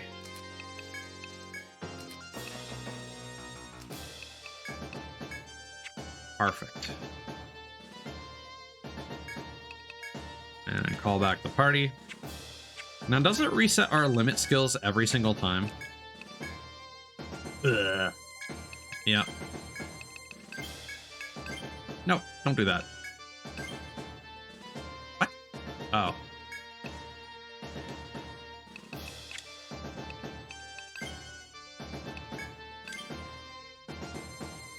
Yes, I think that's correct. Good. Who is the monk? It's Mod. Mod picked out monk way back in the beginning when Kirsten first started her playthrough, and she decided to include Mod in her team. And she was like, "Hey, Mod, what do you like?" And she ended up making him an alchemist, but he was like, "Oh, I had a monk." And I was like, "Okay."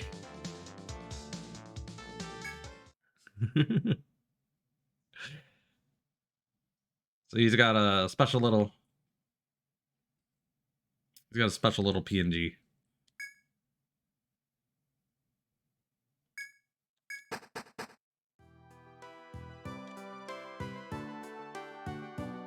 Which you can see in my Twitter banner right now. And also my latest tweet. It's one of the things I need to do this week is post the backlog of artwork that I have.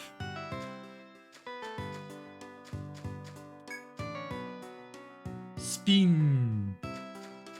Spin! Oh god. Oh no. Oh god. Oh man. Oh god. Oh man. Those plants are so mean.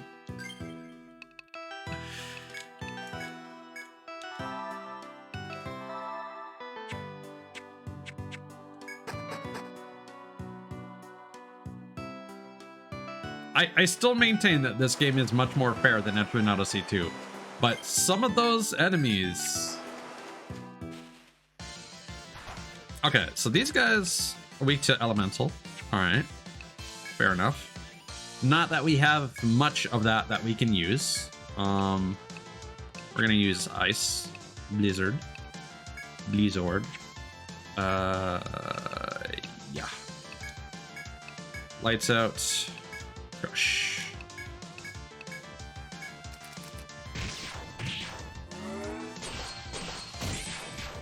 Kablam. I'll say one thing when it comes to Etrian Odyssey is specific to it is that it tells you when an encounter's coming up. That's really nice. Yeah. Although, to be fair, there is totally a mechanic like that in Legend of the Dragoon as well.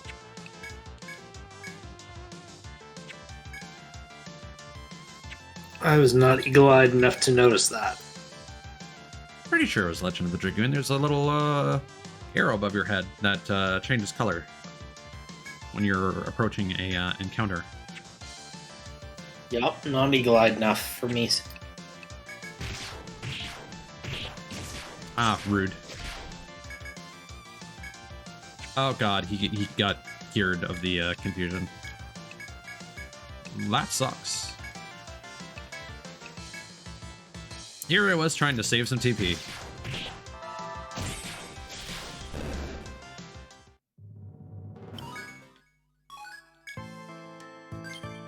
Yeah, we need to do something about Cthulhu's TP. That is a mucho problemo. Are we really gonna be getting anything here? Well, what proper form? What does that do for skill accuracy here in terms of like the percentage? I'm curious.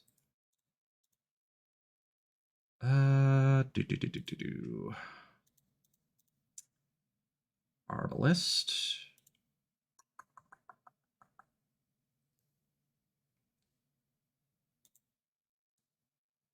5%. That's actually pretty good.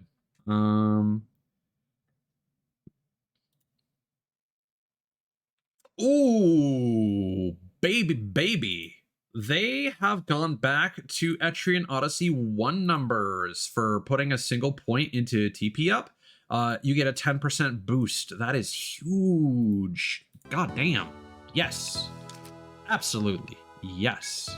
Give that to everyone. Honestly, probably a great idea.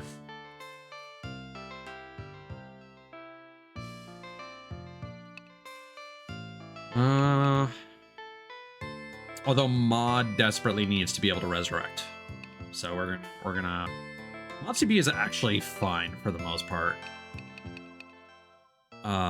So we can do this and that preemptively. And TP's not really been a big issue for the other characters yet, but it will be, I'm sure. Armbind would be nice to have. Freezing blow, yeah. So let's get some more damage.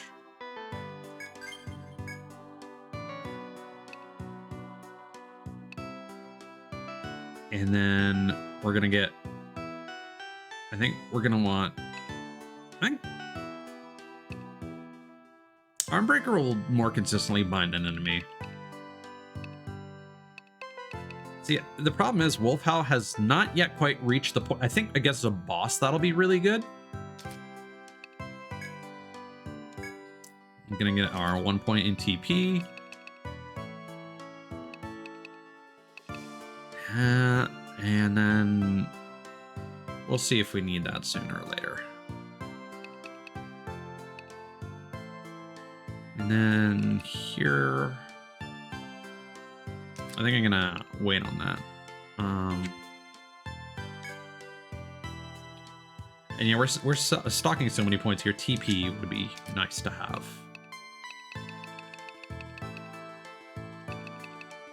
That said, it would also be really nice to get Blitz Ritter. Have some lightning damage options.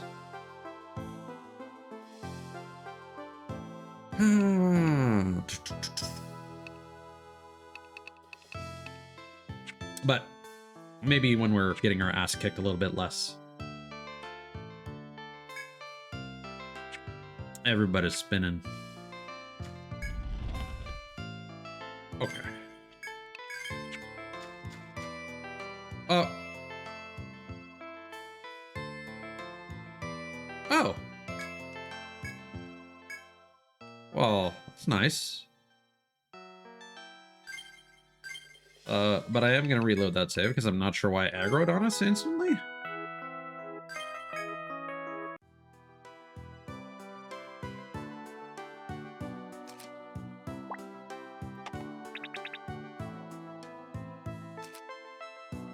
Curious. Will you let me walk this way? Yeah.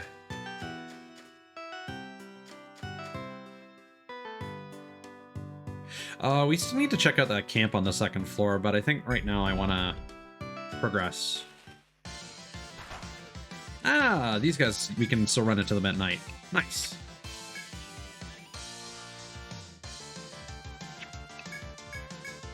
For some reason I thought they would inflict poison, but it doesn't appear to be the case.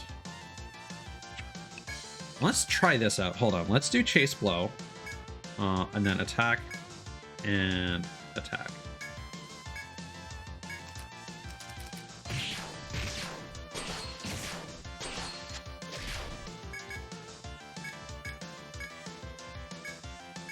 I'm not sure if that actually did what I wanted it to. No, that's going to be useful.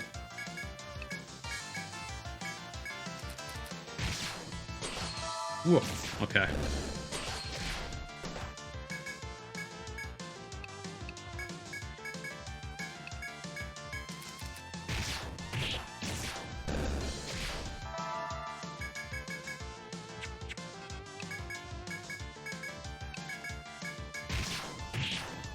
What's nice is that all of our party members can actually do decent damage.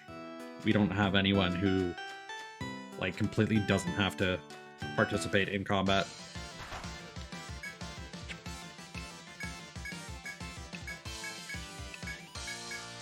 That said, ooh, wait, we should use some limit skills. Let's see.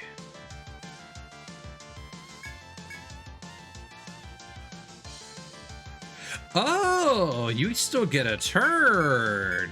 Ooh. Ooh, ooh, ooh. Yes. Let's go.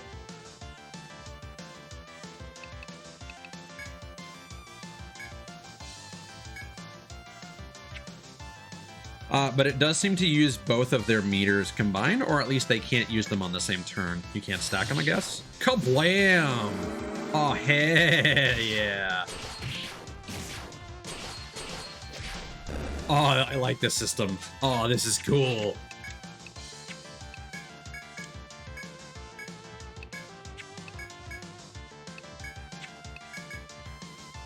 Okay, yeah. And, okay, so it consumes the meters of both characters. I see.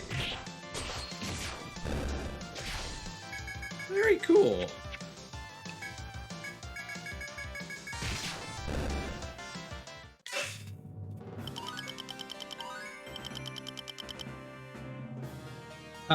You lost me with that one, Ice. Is that a type of frog? Sorry, I realized that was like 3 minutes ago.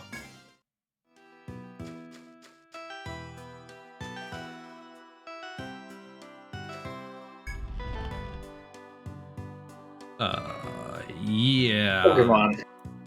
Hmm? It's a Pokemon. It is? Doesn't sound like a Pokemon's name to me. It is, though. Interesting.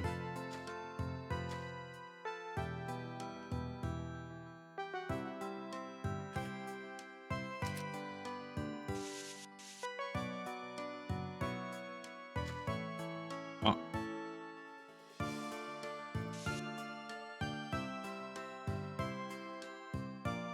1, 2, boop. And then there's like a space, and then it's like, uh-huh. And then like, uh-huh.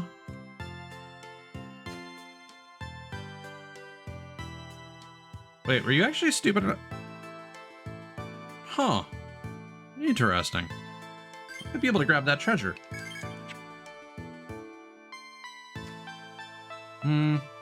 Maybe not. If I get into an encounter, yes.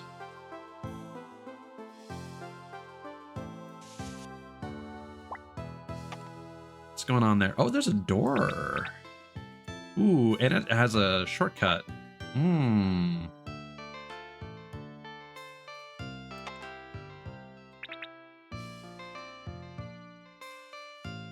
Ah, Puke Puke.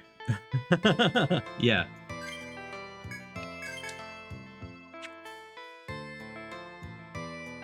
And unfortunately, I do not know what comment you were specifically referring to. If I said something, oh, you don't get into encounters in this room. That's nice. Now, here's the thing: does it aggro as soon as I get back into the room, or does it not aggro because his back is turned? Ooh, ooh, ooh, ooh, ooh, ooh, ooh. Okay, this is exploitable.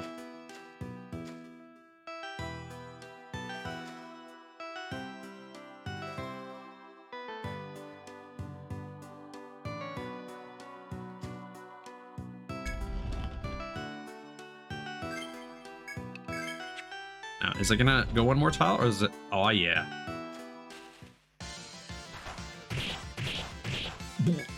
All right.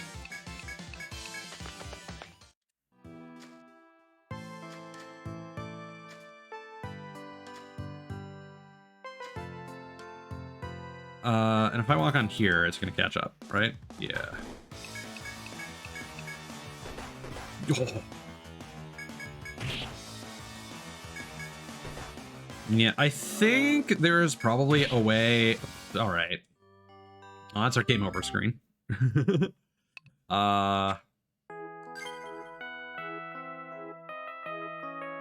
Lasada could probably answer this, but I wonder if there's a monster that just goes all out at night. Like, Oh, very possible. Very possible. like the Earth Child. Yeah, very possible.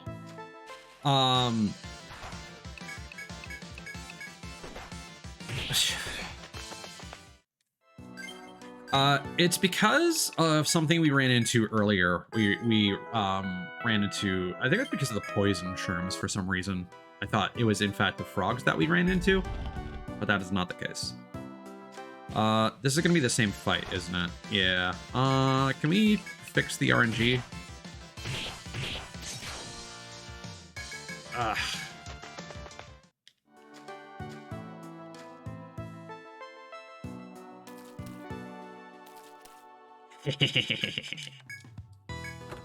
What's this? Defense script.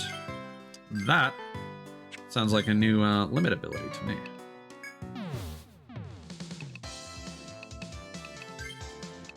I think that's like more of a book. Nope. Guard tactic. Raise allied defense for 5 turns at the start of the turn. Honestly, probably more useful than charge tactic.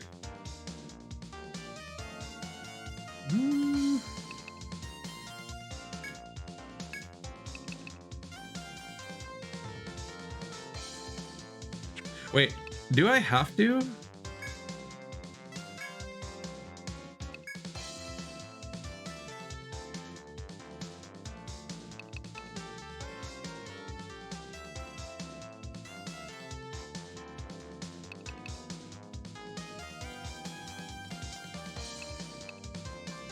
Does that work? Or is it not going to let me use those? Huh. Let's do some science.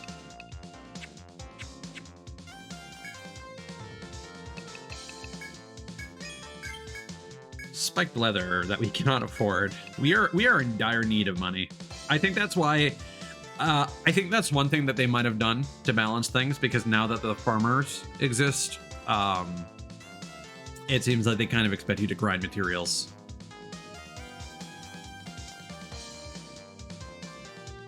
So Lasada was definitely correct in pushing for the creation of the farmer team. Because again, that's something that I avoided in the previous games.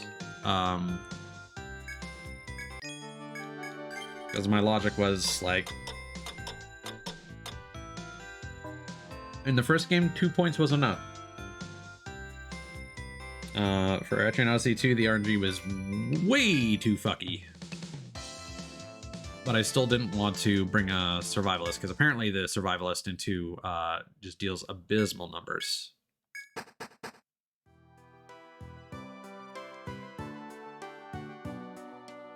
But yeah, the thing is, Ice, normally, I think we had an event where we ran into one of those frogs. And I just assumed, because in the previous 2 games, you would normally run into the butterflies, and there would usually be an event where you run into the poison flies, which are a purple variation of the butterfly. And they're usually just like the next version of the butterfly that deals, poison. And so I just kind of jumped to the conclusion that the purple frog from the next level of the labyrinth would match the pattern. But alas, that is not the case.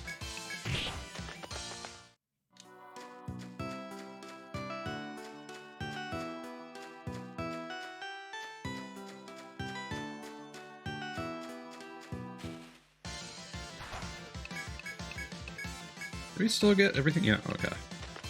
I feel like I think it's just the birds that we haven't gotten the drop from. Ah, Olympia smiles and calls out to you when you enter the campground.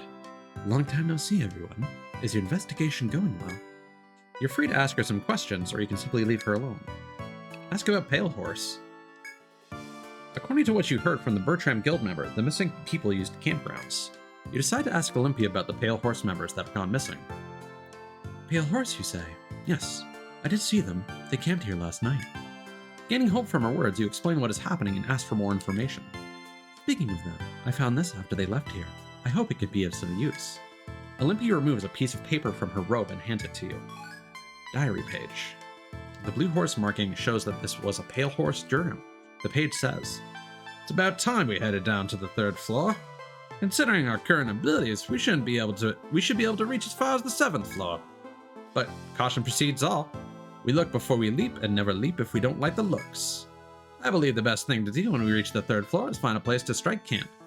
The ability to explore hinges on the ability to find a safe place to rest. You can thank Olympia for the paper and leave, or continue asking for more information. Ask about camping.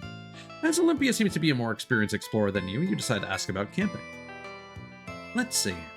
Armor Road has developed a simple tent design that can be set up by anyone. However, farmers are used to living outdoors. You'll sleep better with one in the party. If you do not have a farmer in the party, you would do well to rely on their knowledge in the field. Olympia smiles at you amiably. You may ask her another question or leave this place. You decide that you have nothing to ask her right now, and you tell her as such. I understand. I'm going to remain here for a while longer. If there's anything else you'd like to ask, please come back here and find me. You say your farewells to Olympia before taking your leave. Yeah, got the Pyro Jack drip. And one of the Buccaneers has the Jack Frost eye patch.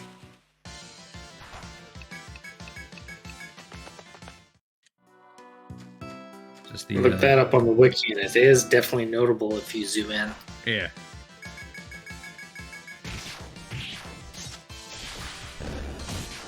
Kablam.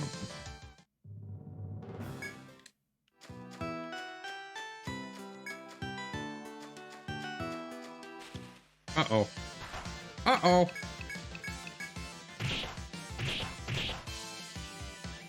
I don't like how this is basically just an anthropomorphic corn on the cob. Is what it looks like to me. It's Literal more like a children of the bud on corn. me.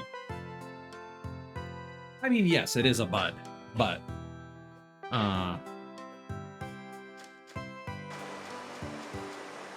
just the fact that it's got the green base and it's got legs, it's just like, ah.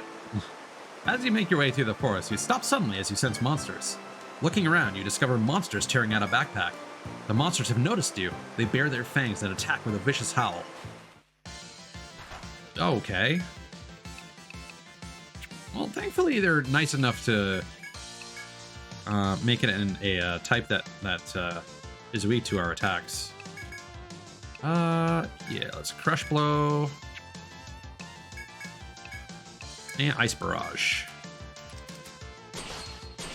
Ugh.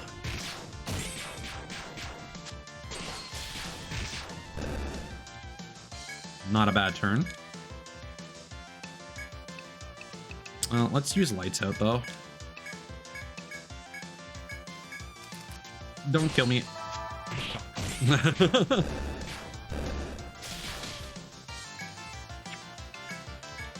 Would have liked this experience.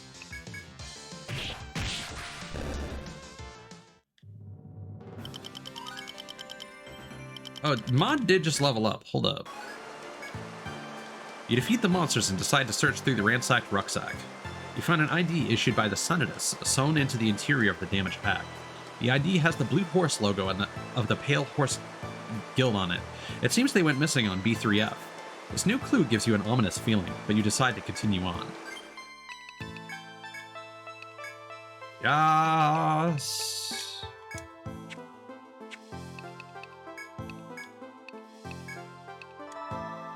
Thank you, Mom.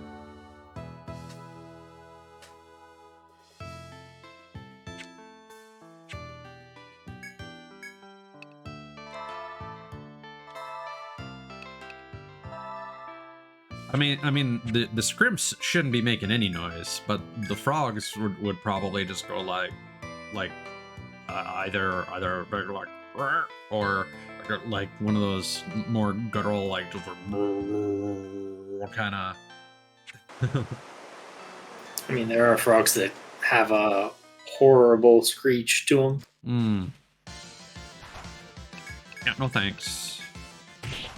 Ow. Ouchies.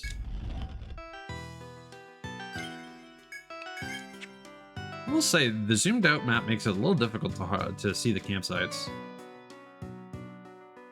Oh, but you know what? While we're here, we should be mining.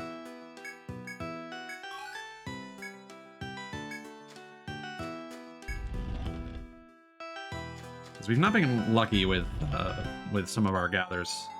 You open the doors, hoping that the worst hasn't happened, but the smell of blood is thick. The deep pools of blood, large enough to float firewood, hint at the atrocity that occurred. From the scattered remains, there is no mistaking that this is where Pale Horse set camp. You search the area, but all you find continues to prove that the worst took place here. There is little point in investigating further. You've done all you could. You should return to the bar and report the sad news to the client awaiting you. Well, rip. Rip. There's no imminent threat here, though, guys. Let's we do. I think that cut out most of the nonsense noise I was making. Let's just camp on our entrails. Yeah.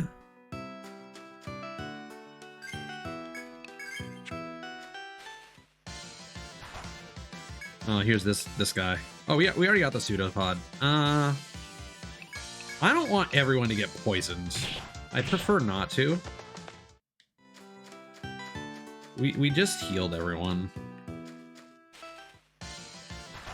Oh, this though. Hold up. Yeah, fire. Let's do it.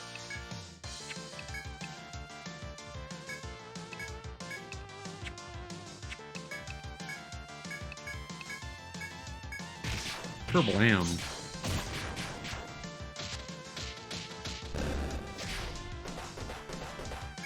Okay. Rude. I wasn't 100%, but now I am absolutely positive that it just does that when it dies. And that's not cool. But we got a rare drop, so. I wonder if there's a specific move you can use to kill it without causing it to blast you with poison. Maybe. Fire. If you were to like petrify it or do something that could keep it from acting, maybe? Just killing with Exactly. fire did nothing. Exactly, ice.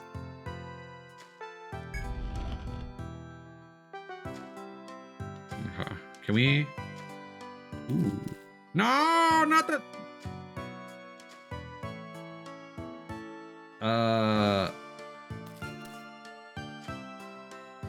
want. Can I? No. No. What'll happen if I run here?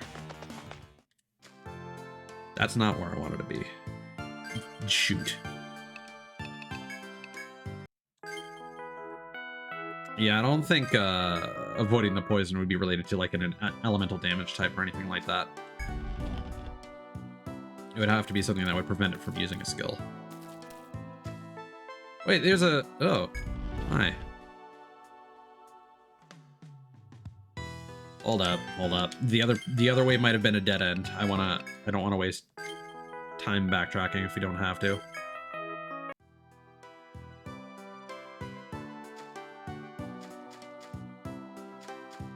Aha! During your walks in the forest, you find a large purplish flower that commands your attention. Its appearance is strange and a little sinister, but you think you can approach it with care. Go near it. As you cautiously approach the flower, its gigantic petals sway despite the still air. Before you can withdraw, it opens and scatters pollen everywhere, as if it had sneezed. Oddly, however, you sense no adverse reactions. If anything, you feel better overall. Ivan recovered 30 HP and 10 TP. You decide to leave the spot, your footsteps lighter for having inhaled the pollen. Snoof! It's good that no one's allergic. Mm.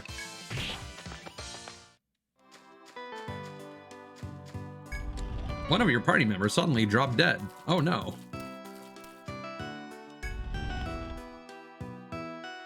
Everyone else is having the grandest time with their new buddy Pollen.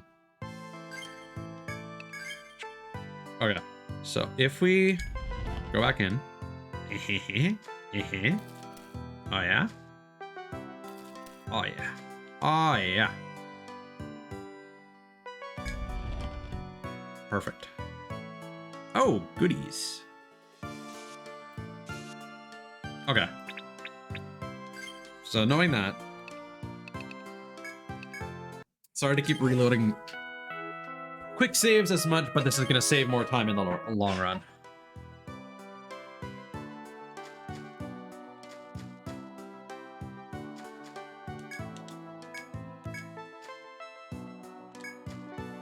There we go.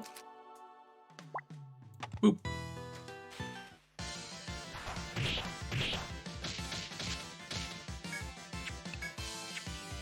Right.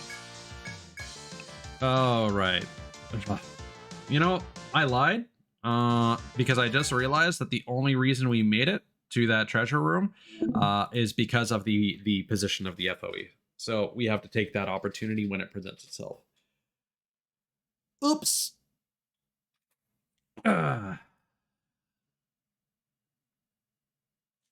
Let me screen share again.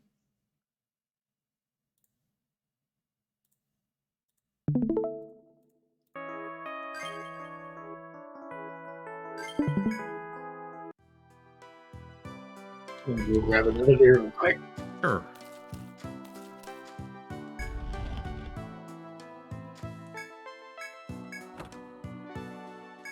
Fire jar. All right. Emerita. Not really worth it.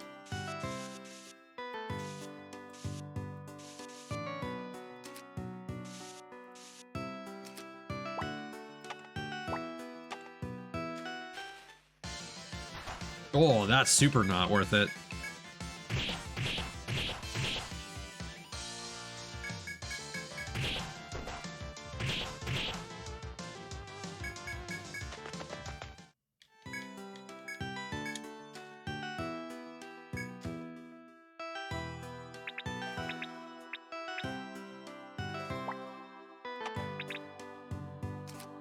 Hmm.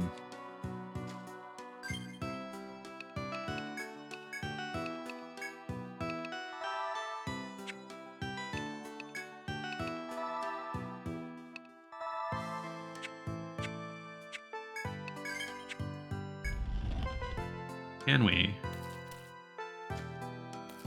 Oh, perfect. Oh, that's so good.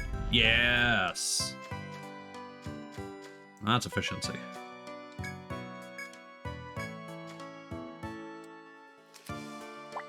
We'll keep exploring for a little bit, but I think I'd like to exit without using an Ariadne thread because funds are low right now.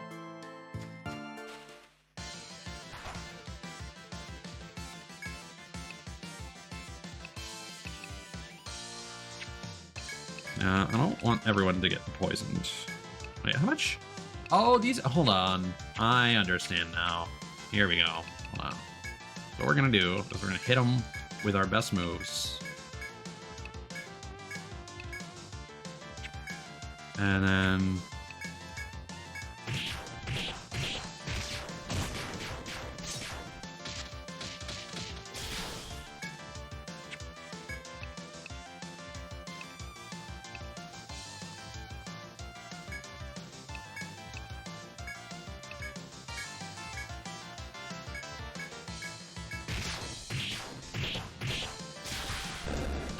see, the secret here is if you're going to be poisoned, then you just make sure it can't deal any damage with its poison. Yeah, kill in one turn. No, killing it at all causes the poison to occur. You need to kill it on the last turn so that the poison can't proc and damage your party. Yeah, that's what I kind of meant. Ah.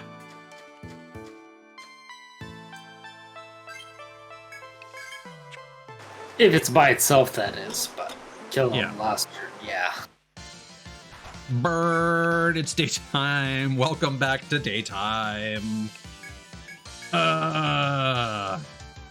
Oh, this is real bad. Do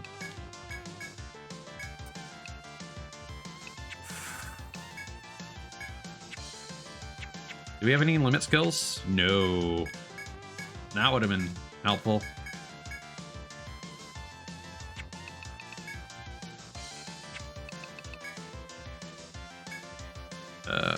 Yeah.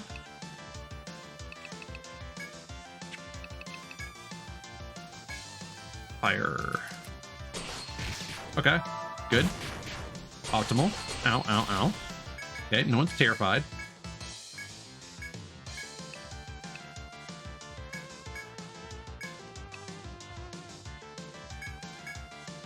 Shoot. All right.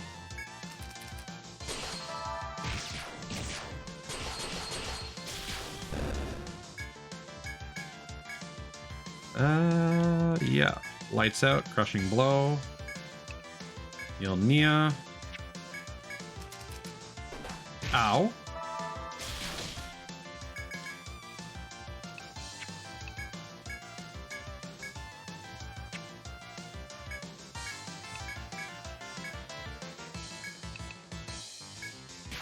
Yeah. Hit yourself, stupid, idiot, dumb. Didn't drop anything. Sucks. You're about to open the door before you when a figure suddenly appears to bar your way.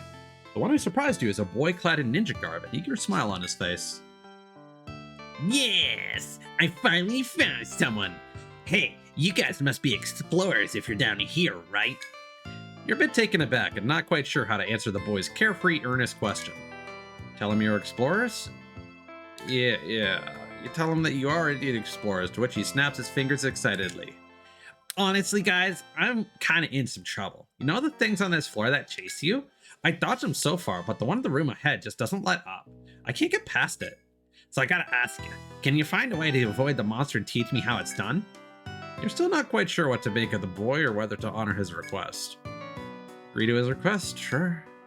The moment you nod, a wide smile spreads over the boy's face. Thanks, that'll be a big help. I'll be close behind you, so just lead the way. Boy takes up position behind you, ready to follow you as you dodge the monster in the next room. Here's how Just thread out of the labyrinth. Try and follow me, kid.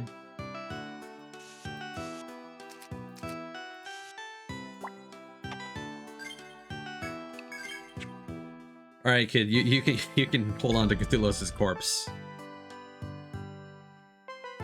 Okay.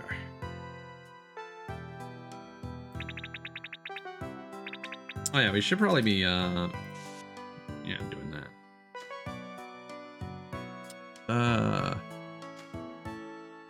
Let's see. 1, 2, 3.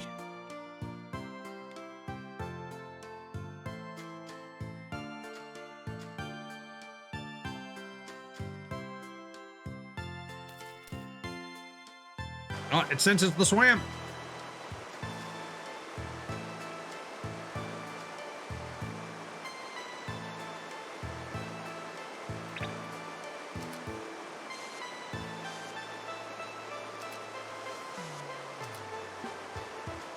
So I guess these tiles also like make noise.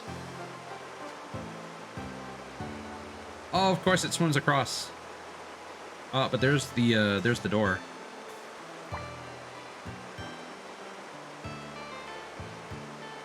I think it's actually like here.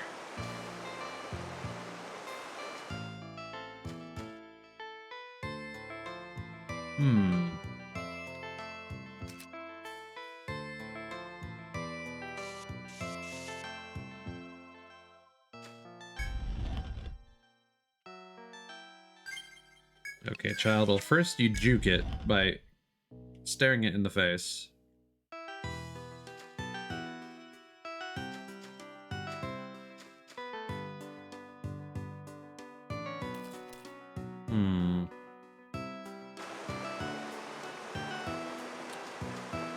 So I think the strategy here...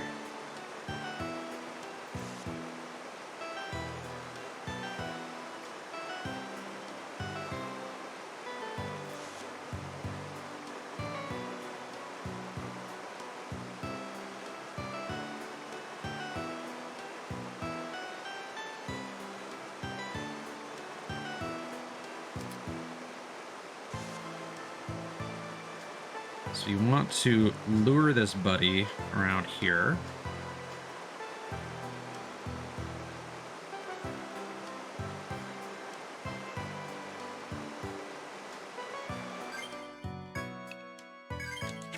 And you want it to, like, follow us over here. Nope. Because we haven't been introduced to any lure bells or anything yet, or sleep bells. So that's not a tactic we can use just yet. And the problem is if we go this way, he just follows us like so. Ah, okay.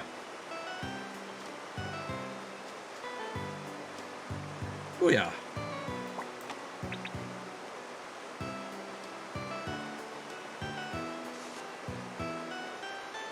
So I haven't got past that. I think I might have found a possible solution to your battle lag issue. I found a GameFAQs article that says this is for the Switch version. For some reason, this game has a heavy lag input. Most noticeable with the confirm button A. If you disable the option of press A to speed up animation and use auto battle, there's no speed up. Sorry, 1 sec. For some reason, the game uses this button for both actions, causing the overlap. The double input also affects the directional pad and the B button. You press the home button, return to the game usually fixes the issue. So that last part is kind of irrelevant, but the first part might be hard. But we have both auto battle confirmation and command confirmation turned off. Ah, never mind that. Yeah, so I don't know.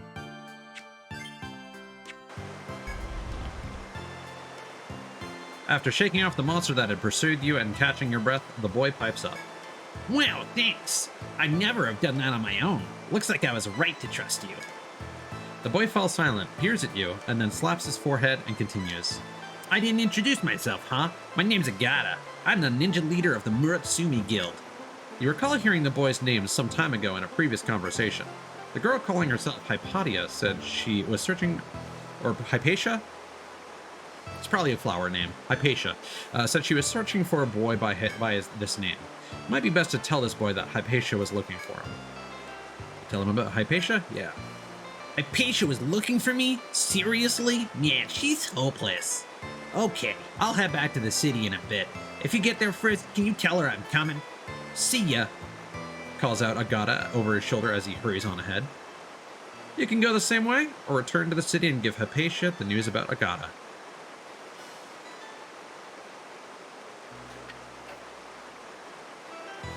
We are going to need to figure out a smoother way to navigate past that thing upon successive visits.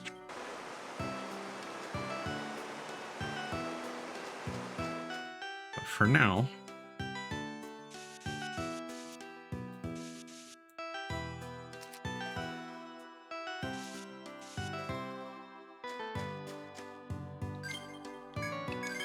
I'm just gonna see if I can find a shortcut or something.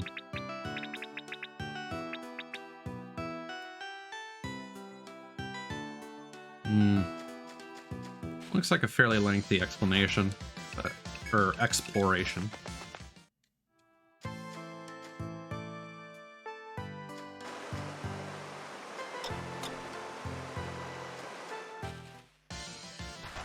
Ooh, don't we still need something from you? Yeah. But we also can't really fight this thing right now, unless we use like a limit skill. You know what? Let's go for it. Oh, running away reduces your limit. Oh, that sucks. All right. Well, let's go for it.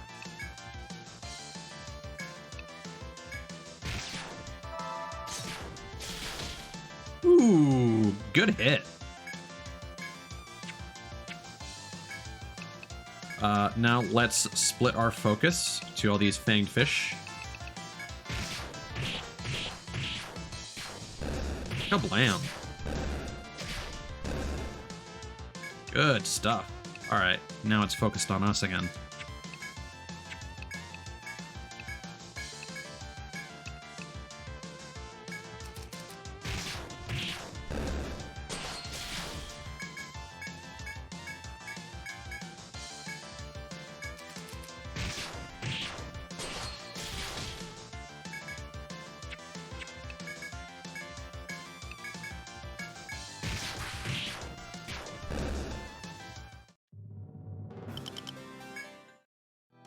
Oh, and question, is that thread that you're looking at specifically with reference to Etrian Odyssey 3 HD or the HD, the Origins collection in general? Etrian Odyssey 3 HD. Okay. So it does seem like it is a game-specific problem, which is good. It's nice that I'm not going insane.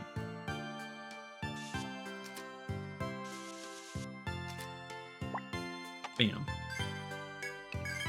I looked up Jade Cocoon. I had no idea about this monster catching game. Bladed Ordeal in the Muck. Yeah, no, Jade Cocoon is phenomenal. And it has Michelle Ruff in it. Huh. Interesting. Yeah, it had good voice acting even back in the day. That is not what that tile should be.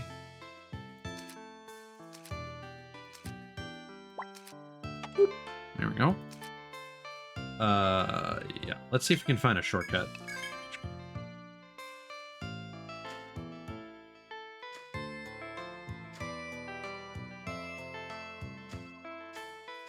Ah, here we go.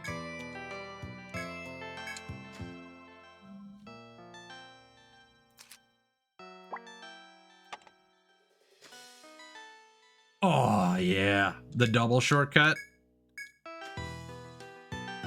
The doubler. Ooh, that's good. That's a good feeling right there. Whew.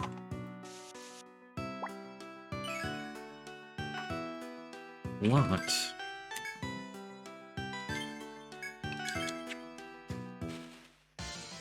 No, not the bird. not the bird.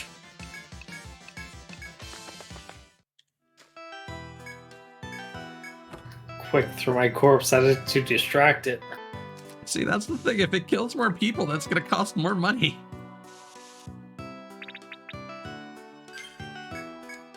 That's why we're just trying to save money. There we go. Well, you got resurrect now, so Yeah, but mods out of TP. So even if we like rested at the inn, we would then revive you. You then wouldn't have your TP because you didn't rest at the inn. So we then have to rest, and that probably will cost more money than actually just resurrecting and resting with the services provided by the inn. All right.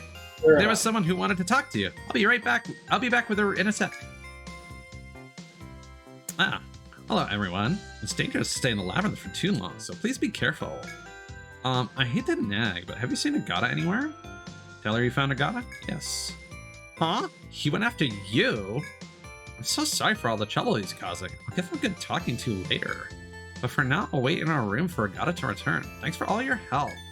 Well then, if you'll excuse me, I'll pray for the stars to guide you on your journey. All right. Okay. Let's maybe grab some quests first. Oh boy. Do we have any results? Oh yeah.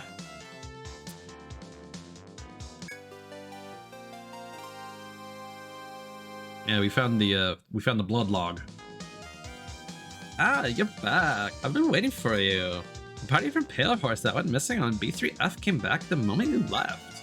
What? What are you saying? No, they were all fine. Nobody was even wounded. Oh wait, they did say they were attacked by monsters at the camp on B3F. But they said they slaughtered them all and roasted them for dinners. The blood you saw must have come from those monsters, yes? Well, I'm gladdening that you're back safe as well. Here's your reward. Take it. It's not good to be in the labyrinth for too long. People start to worry. You're the second person that said that today. Yeah.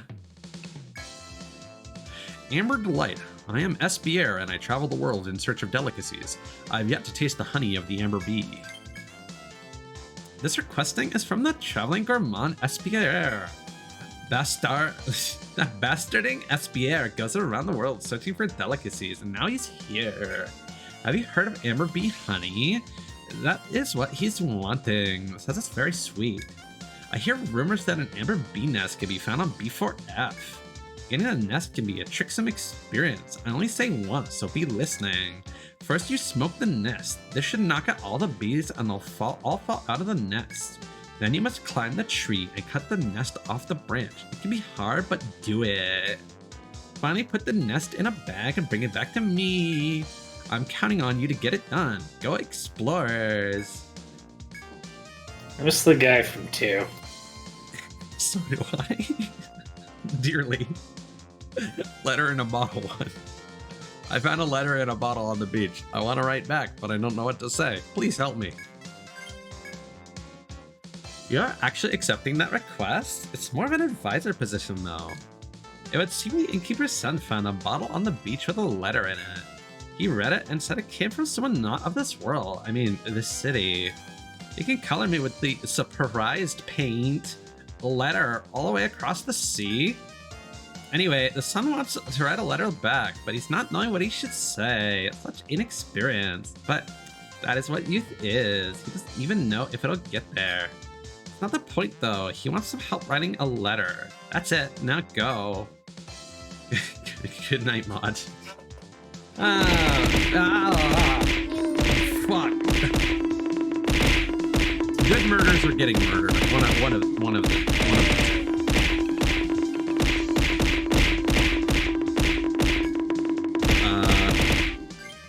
I didn't even really understand what the point of that was. Oh, he's at the end. Okay.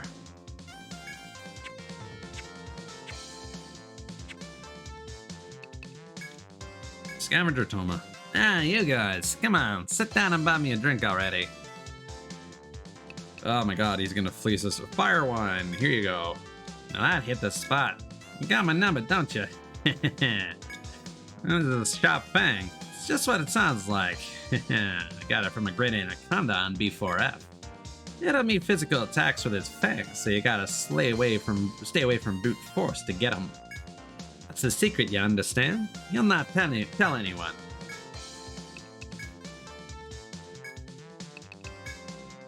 Can anything be more what I want right now? I think not. What the fuck accent am I doing? I love guys like you who are quick on the uptake. Isn't this amazing? It's called a starry case. This pattern is one of nature's mysteries. You can take them off starry slugs. The pattern shows even brighter when you electrify them. Easy, right? But it's still a secret. Don't spill to anyone.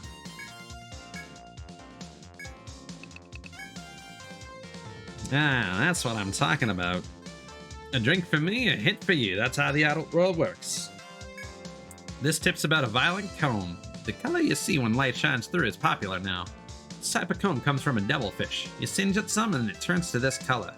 Get the picture? Now don't go telling anyone about this. Monster Scholar Scott. You should be extra careful if you ever have to fight a devilfish. They tend to gang up on you. When one's in trouble, others come running to eliminate the threat. If you should run afoul of a devilfish, I suggest you take it down as fast as possible.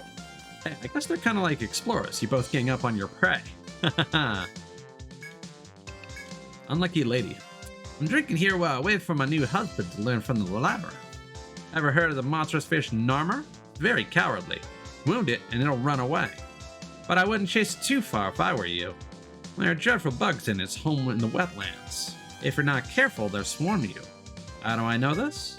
But because a swarm of those awful hugs killed my second husband. What? That was a roller coaster. Bandage covered man. Man, we just went through hell. That deer that shows up on B4F, that thing's a frickin' beast. It did this roar while it charged at us, and while everyone was off balance, it wiped us out. That's how I got these bandages. Not going back in there until I heal up some. I'll be honest with you, if you run into that thing, get out of there or you'll end up like me. White Scholar. Yeah, I'm not looking forward to another deer. Have you ever encountered an odd, fluffy creature while venturing through Yggdrasil's labyrinth? No? How unfortunate. Rumors of that creature have circulated amongst explorers for decades. It's said to bring good fortune to explorers who find it. From afar, it looks like a golden ball. Some members of Pale Horse have supposedly seen a strange golden light after camping. But during their hasty preparations to be ready for whatever it was, the light escaped. It does sound true to that ever-cautious guild's character. I'd like to meet that creature myself and see what kind of good fortune it brings.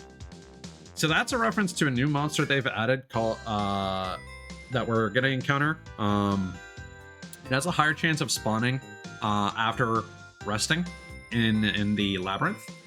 Otherwise, it's just like pure random chance for it to appear. And I think it basically shows up like an FOE, but like it appears randomly.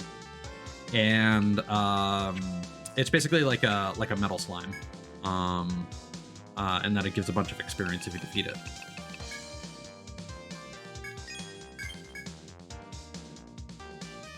Hockenbush. Sure. I got a bunch of stuff we could be getting here.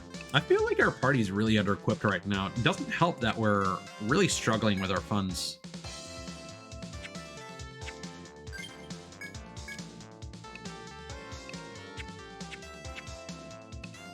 Definitely thinking like we might need to do some grinding off stream, but not for the reasons that I expected.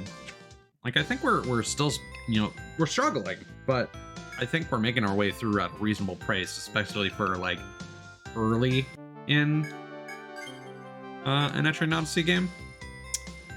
But this money problem is definitely going to kneecap our potential.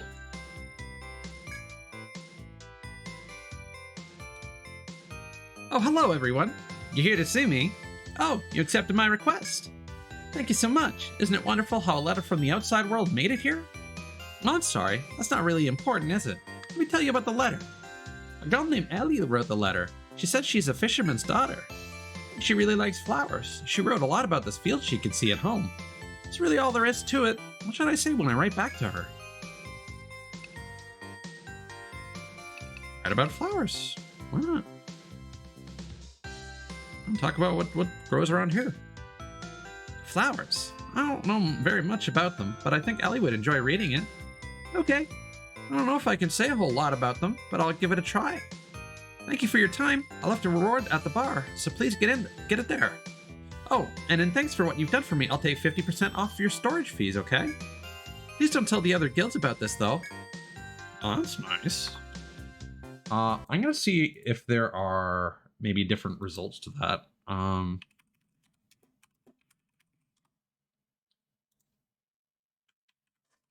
Bubble.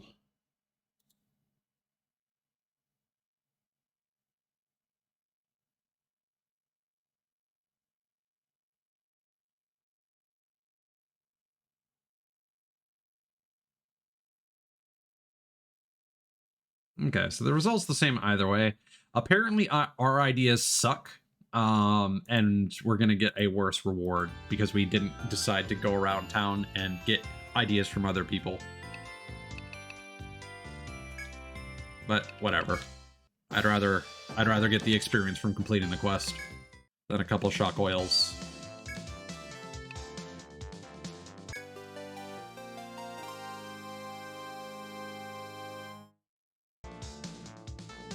Hello, everyone. Looks like you helped out that boy. I wonder what kind of letter that rascal's going to write now that he helped him.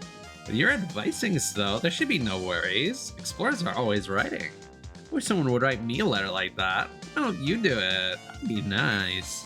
Well, here's your rewarding for this one. Take it. Well, that was a very abrupt interruption to the music. Okay. So we're gonna store that shock oil.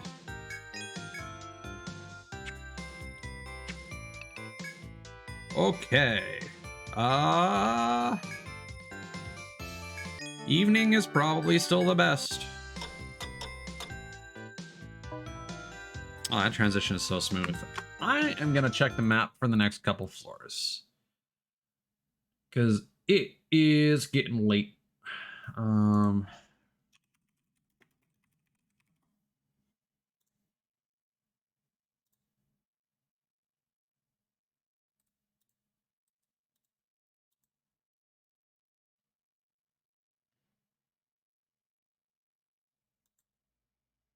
Oh, interesting. The maps for this are nowhere near as thorough as they used to be.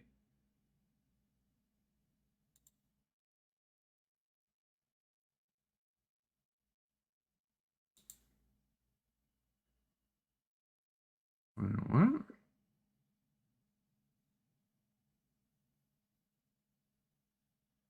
Huh.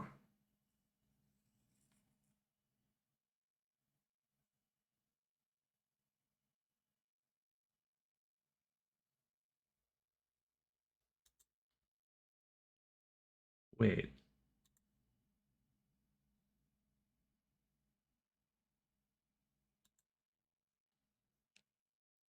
That doesn't seem correct. Huh. The pacing of this game is different. Interesting.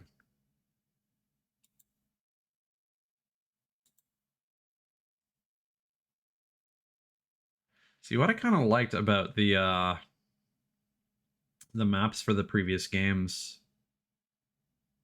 is that it would tell you where events were.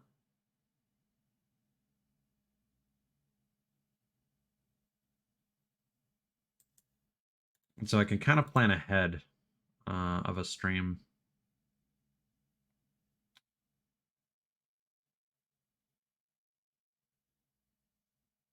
Okay.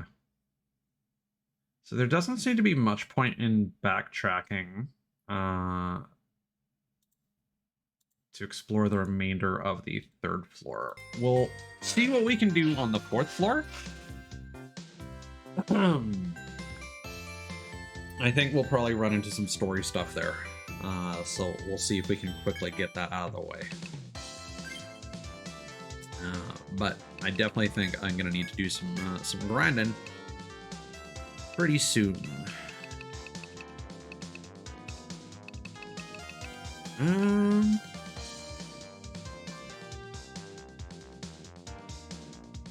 Yeah, I want to save up for freezing blow.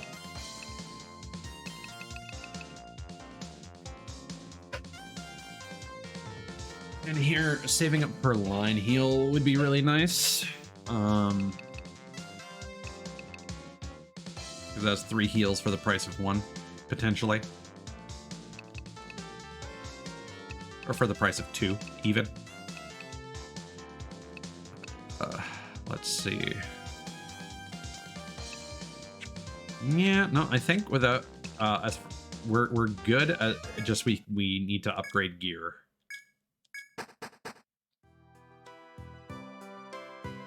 Okay. And what is our current quest? The Amber Bee. Okay. And I have a feeling that's just going to be a questionnaire of like, oh hey, what should you do first with this beehive?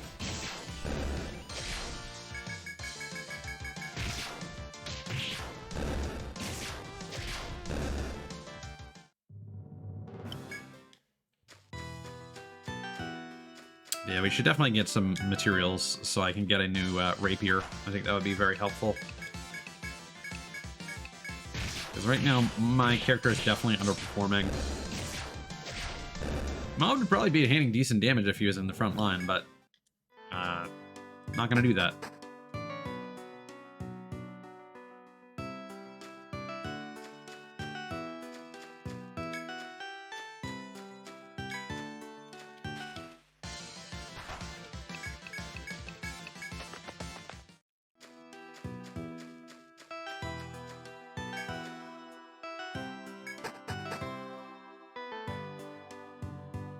Okay. We got our shortcuts up here. And again, there are those 2 paths up top. That is something I will do off stream.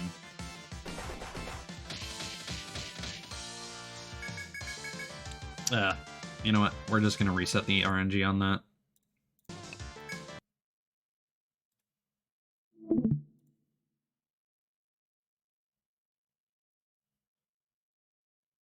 I want to make sure that we can explore as much as possible.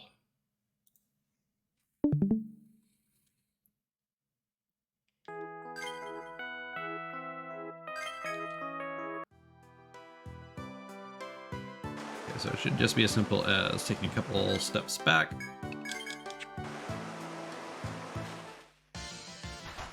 There we go. Yeah, we still need something from you. Let's see. Ice.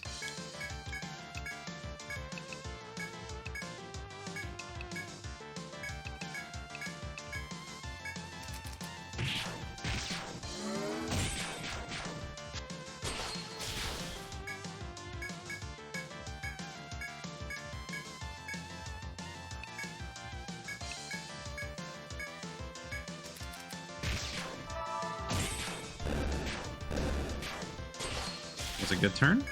Nice.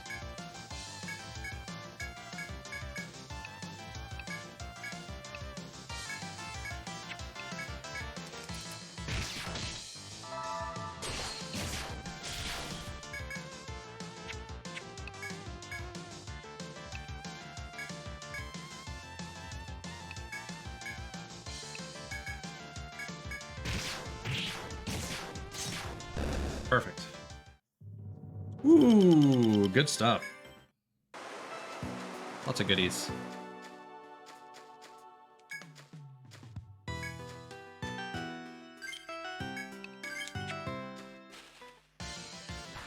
Yeah, this is going to be another restart.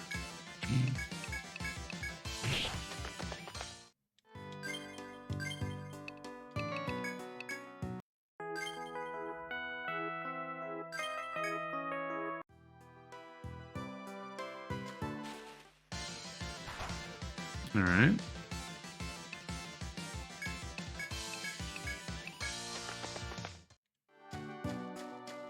Okay. Let's explore what we can.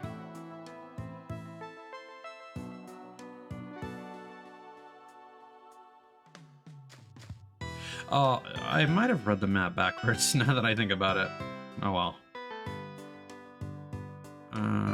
Which direction is that?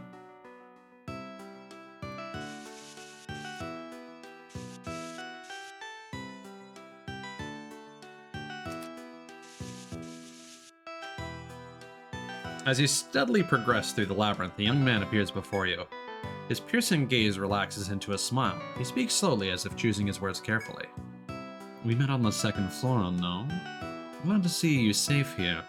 You're one of the luckier guilds.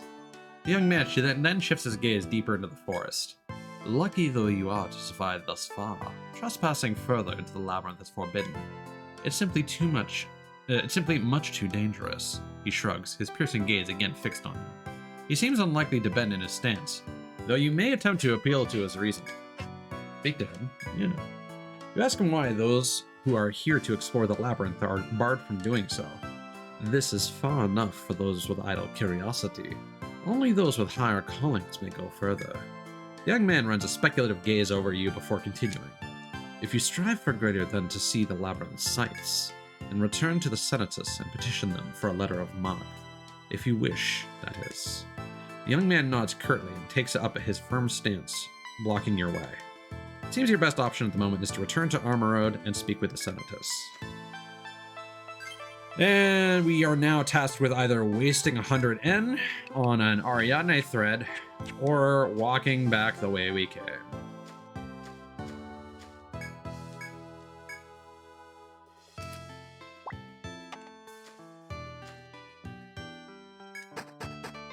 Which is not cool.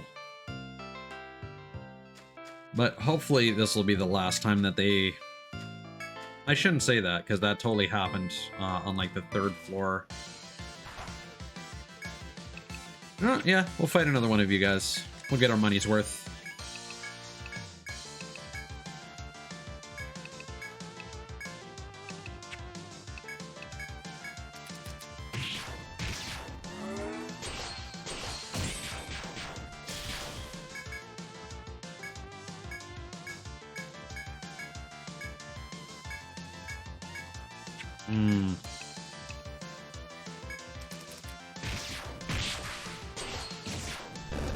Yeah, the defense buffs on this guy suck.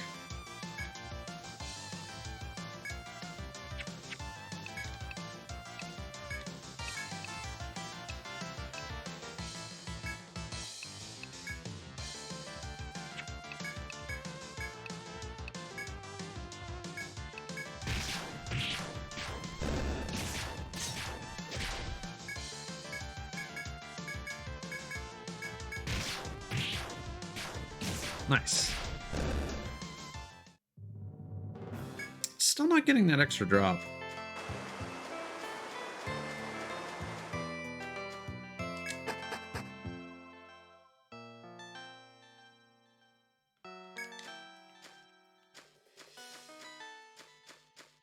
See, I have half a mind to try fighting one of these FOEs, but I still don't think we're at that point.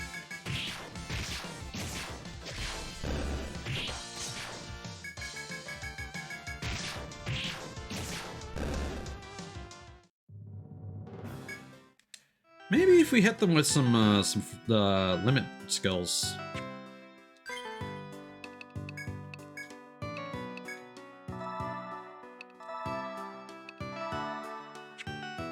Maybe.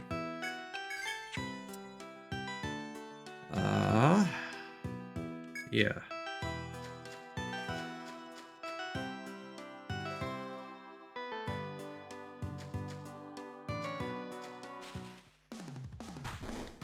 Okay.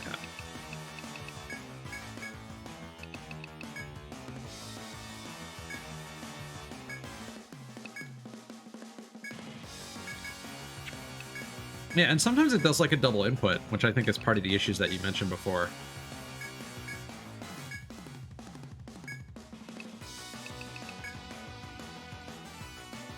Ah, so you do need a second person to perform that. That sucks.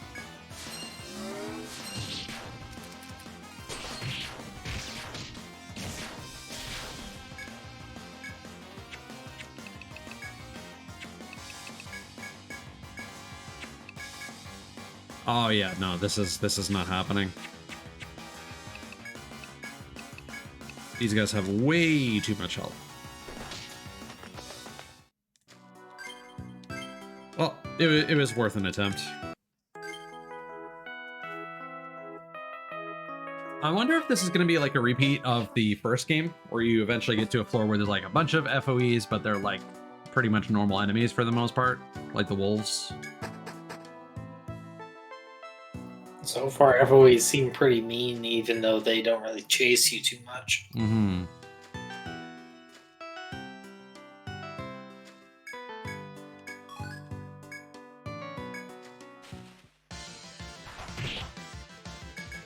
You know what? We're here. May as well.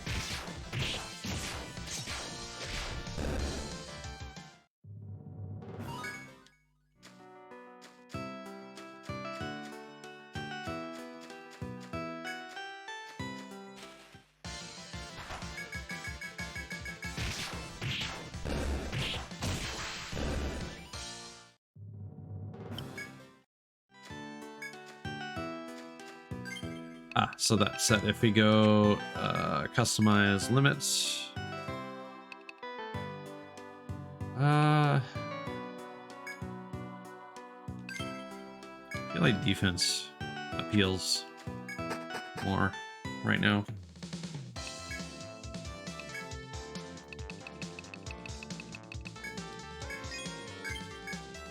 Javelin.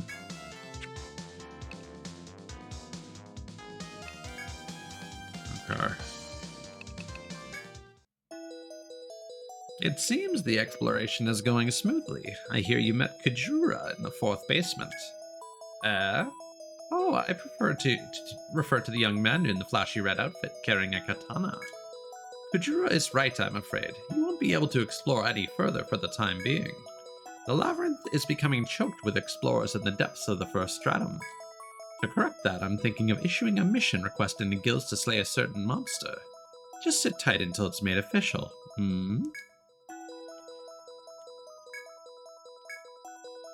Proof of will. The Senatist wishes to gauge the strength of those plumbing the labyrinth's depths. If you would answer their call, then defeat the beast in armor on B4F. Ah, will this mission fall to you then? I should explain it to you in detail. The Senatist has not been gathering explorers aimlessly. There is a purpose to it.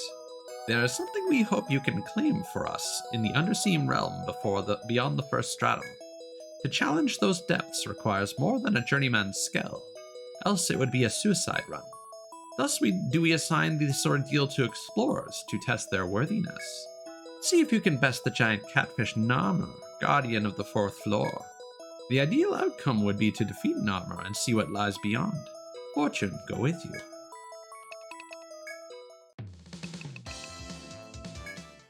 Alright.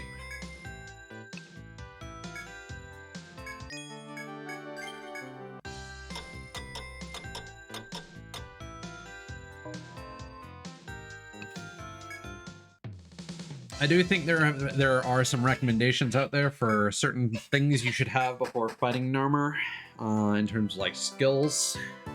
But we'll see if we can make it to them.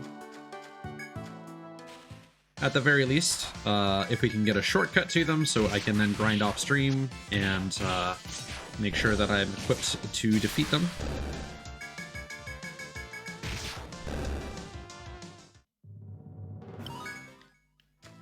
In the meantime, I'm just going to be fighting as many easy encounters as possible, because we are broke.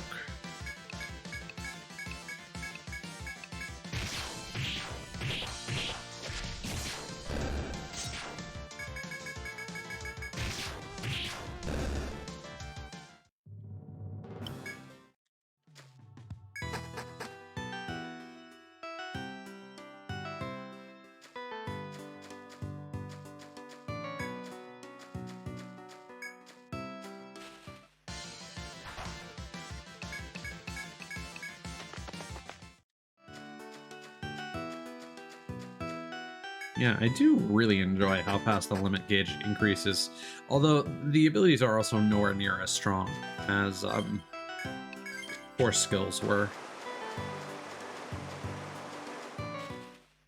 But it's not like you ever got to use 4 skills, so...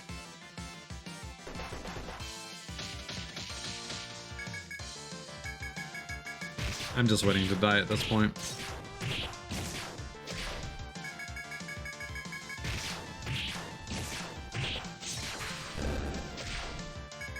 Actually, you know what? This is kind of panning out.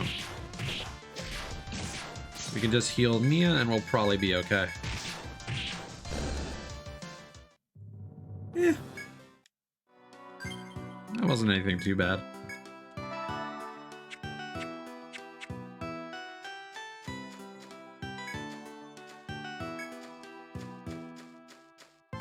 All right.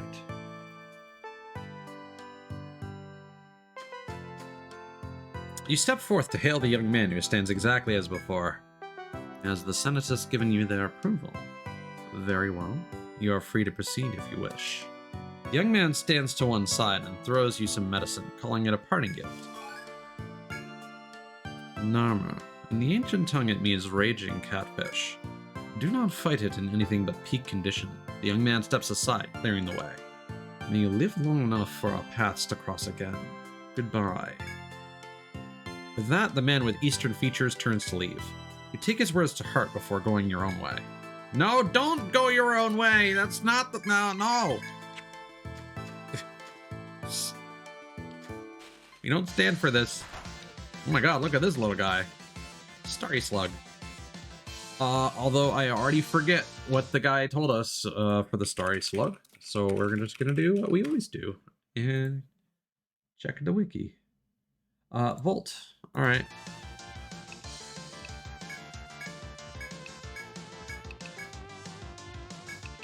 Don't know how much health it's gonna have, but...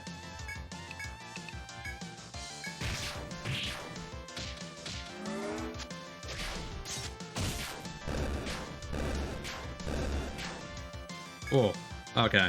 Oh, that's not good.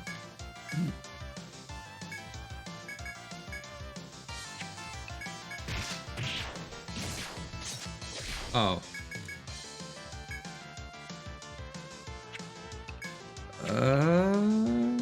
What's the game plan here?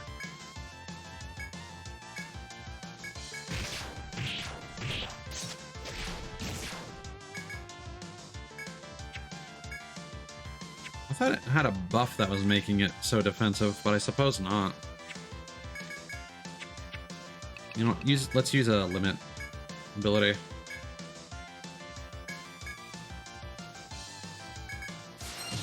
Kablam. Ooh, okay.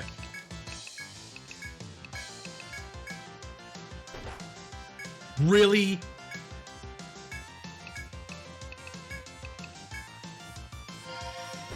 Really? Fine.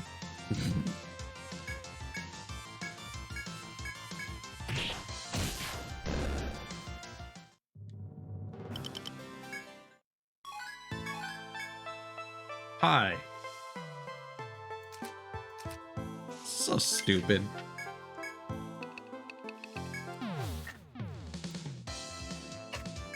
Hopefully this item gets us some good shit.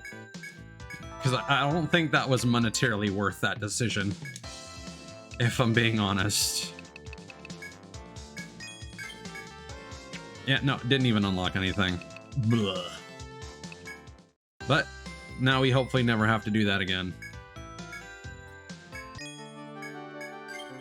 Let's rest until morning and see if we can not die to birds.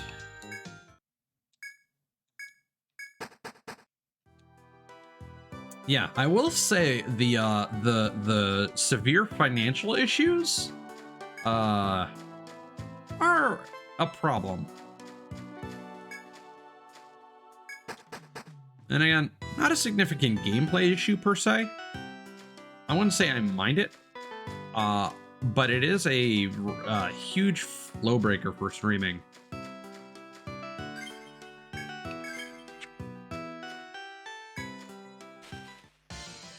If there was some way to like get some really valuable fish without having to spend a lot of money like gambling for their spawns, I think that would be a nice solution. But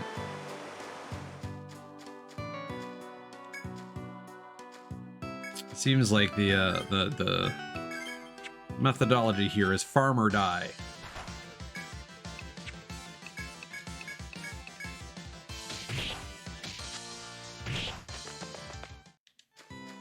But sure enough, we can get back to this floor relatively quickly. I'm going to step away for a few minutes. Sure.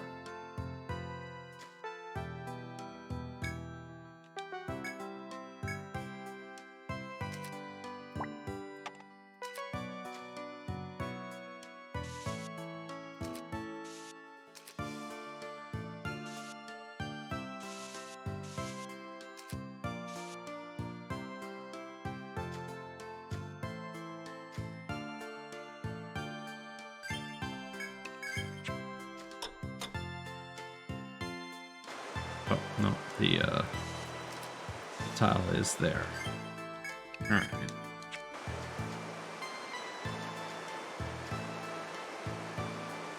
Finally, a take spot.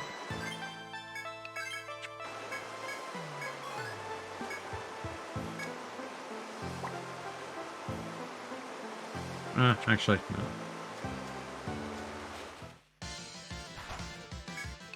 Yeah, so what's the deal here?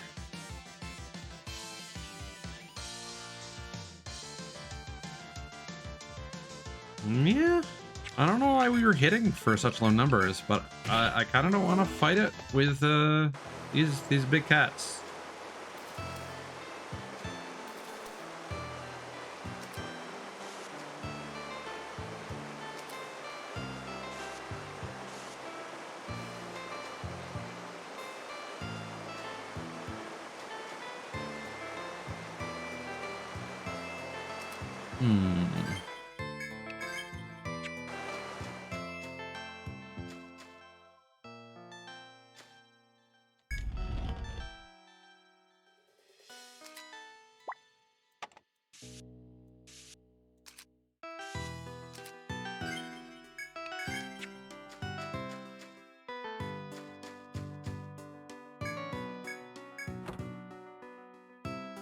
Nectar 2.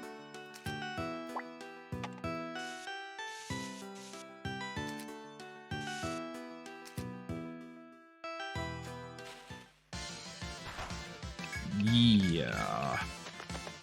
Feel like we might be underpowered. If those guys are like standard dudes and gave us that much trouble, something is up.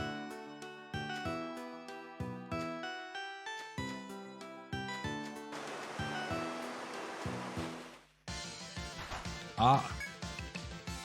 Devilfish. What was the deal with them?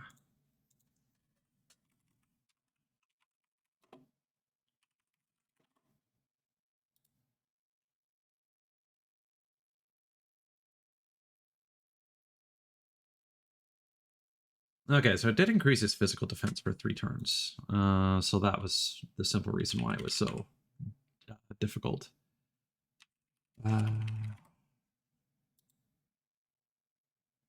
Fire attack. Okay.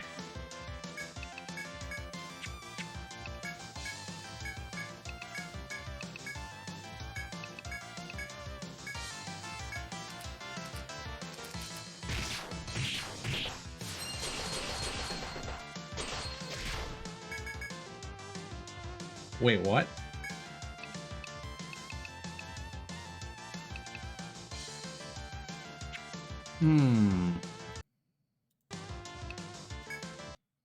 Okay. I now understand what that advice was. So they reflect fire damage.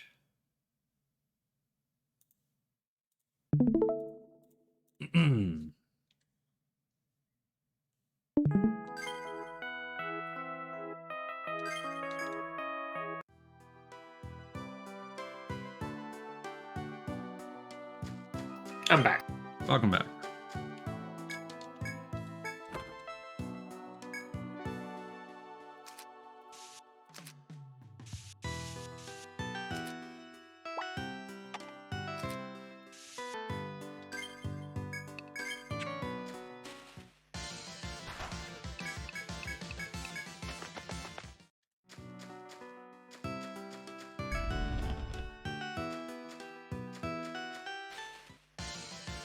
Oh, no. Yeah. Right. Great Anaconda.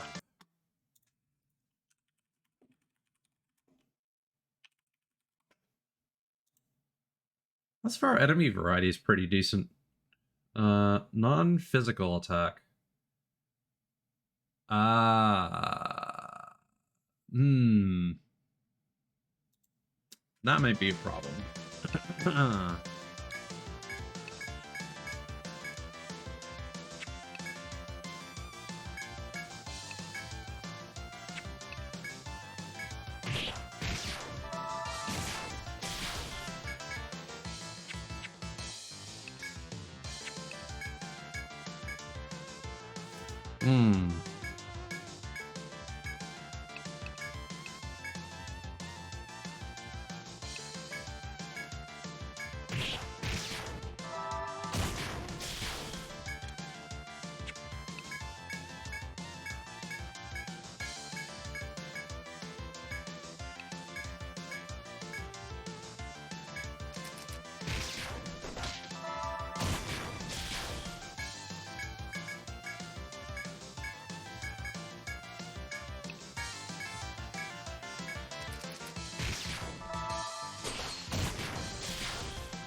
Yeah, we're definitely running into a problem where I am doing like abysmal damage.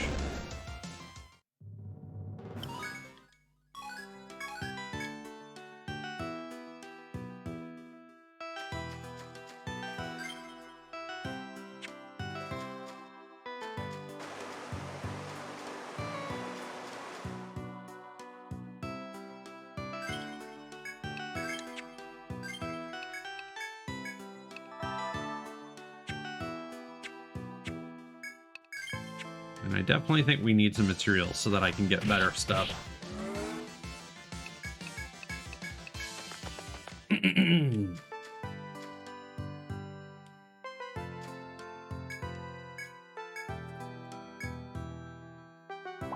But we might be approaching a shortcut.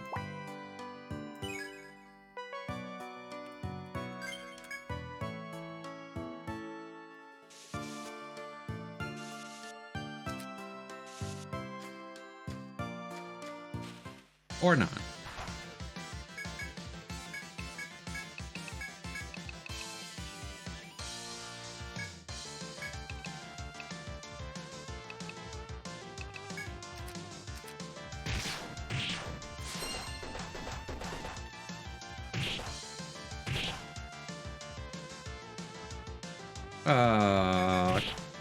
Okay.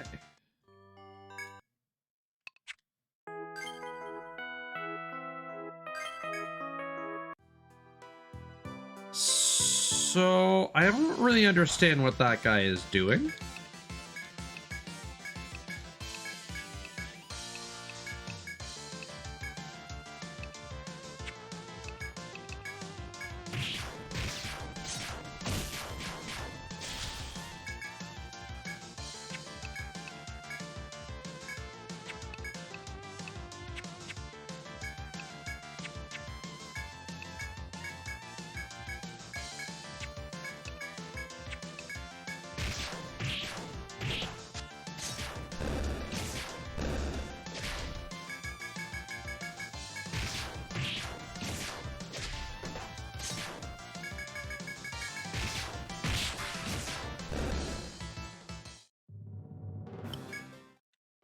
Oh. And of course he really needed that.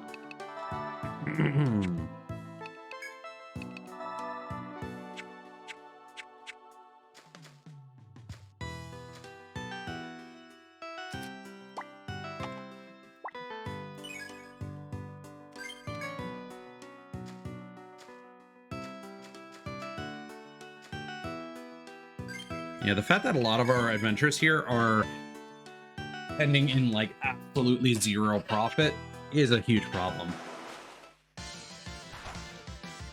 Okay, this might actually work in our favor. Hold on. Guard tactic.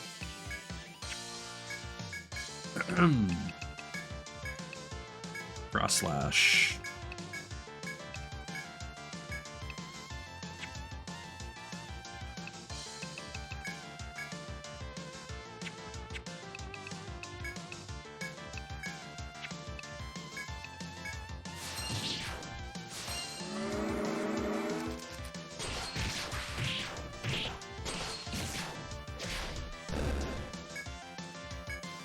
Well, that's nice.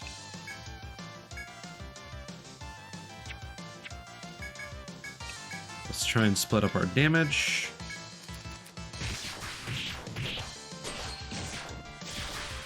Uh-oh.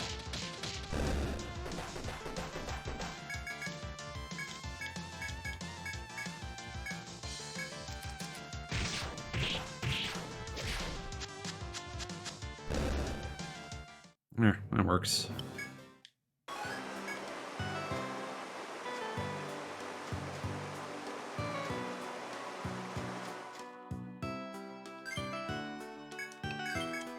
Oh, we are coming around the bend. Might be a shortcut in for us yet.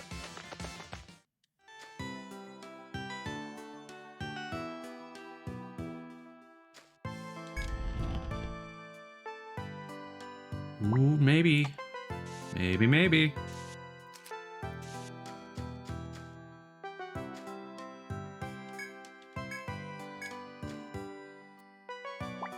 Thank goodness.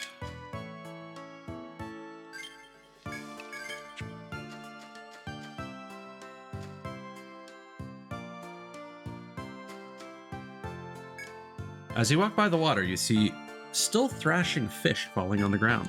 You reflexively turn toward their source in befuddlement and see a bear catching fish. The fish that came flying must have been part of its haul. Looking closely, you spot a bottle of medicine near the fish, which another explorer may have dropped. You hesitate to reach for the medicine, worried the bear might interpret it as stealing the fish. Take the medicine? Yeah. You stealthily approach the bottle of medicine and, screwing up your courage, you grab it. Unable to help stealing a nervous glance at the bear, you find it staring directly at you. It holds its stare for several agonizing seconds, but then goes back to the stream, disinterested. You let out a breath and silently thank the bear's magnanimity before leaving the area. Man, theory I can be. Alright. Uh-oh.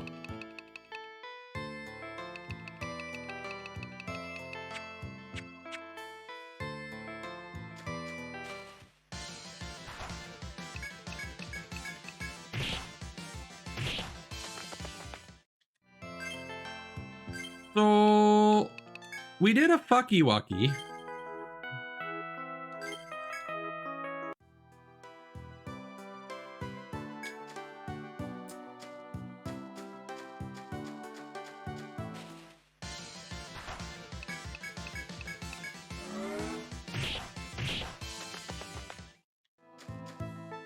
And we need to save scum constantly now. Because we unfortunately cannot afford to revive all our people if they fucking kick it right now. We can barely afford an Ariadne thread, which is the reason why we don't currently have one.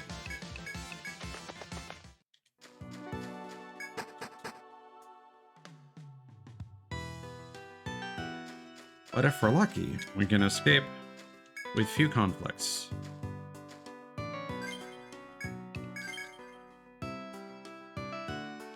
Or we could make it to the campgrounds.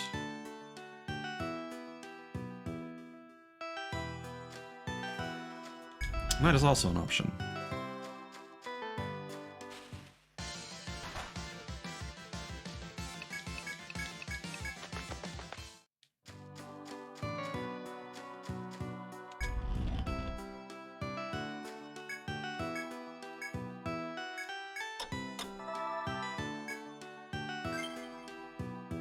Because, yeah, I mean, nobody was dead.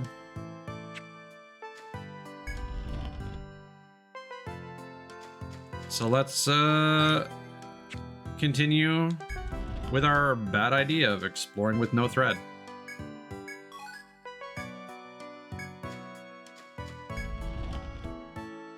Maybe we'll get one.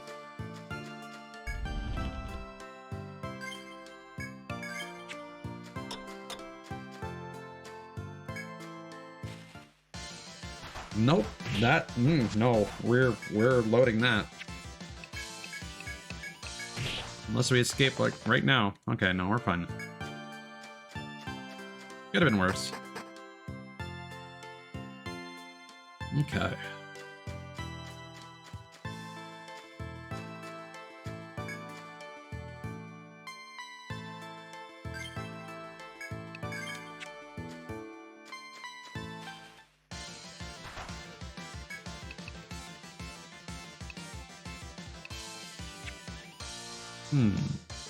So I don't really understand the deal with these fish.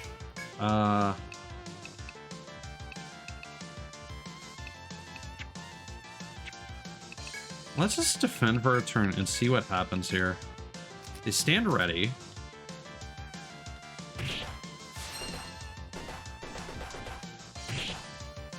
Okay, so they enable some sort of skill to be used by the devilfish.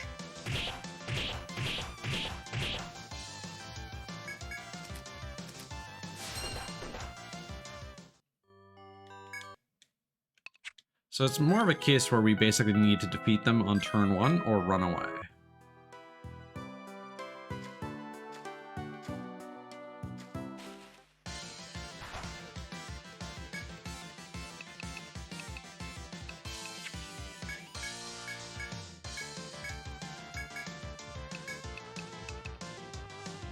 I think I need to hit them with fire.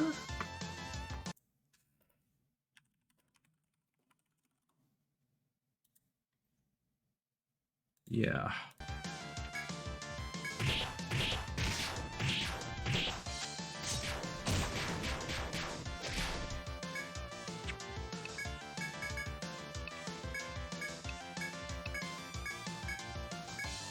Having the horrible eyes makes it even more horrible.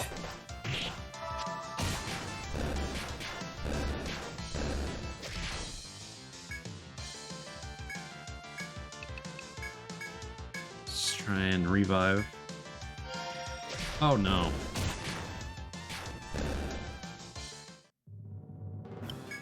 Well, we got the violet comb at least. I don't know how I didn't notice the eyes on the redfish.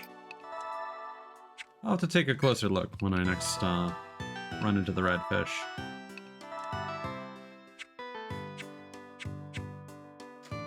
And we're already out of resources again.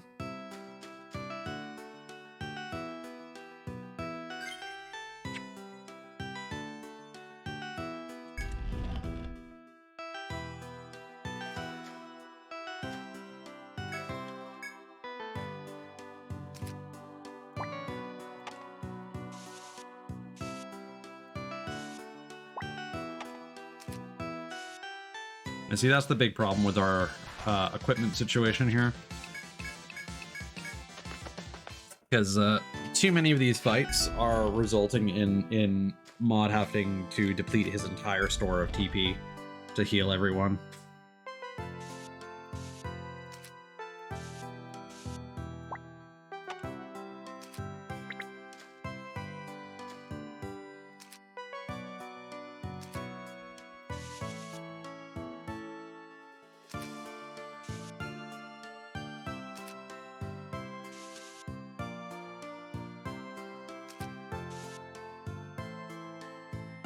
Okay, for my sanity, I'm gonna double check the map again.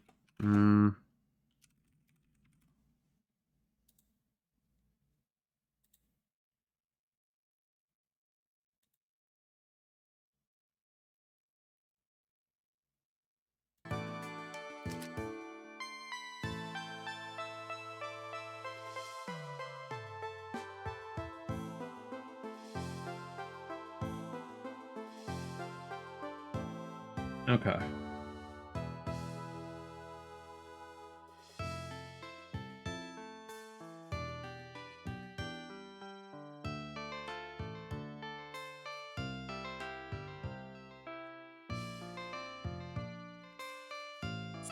So I don't think exploring that way is going to be worth it.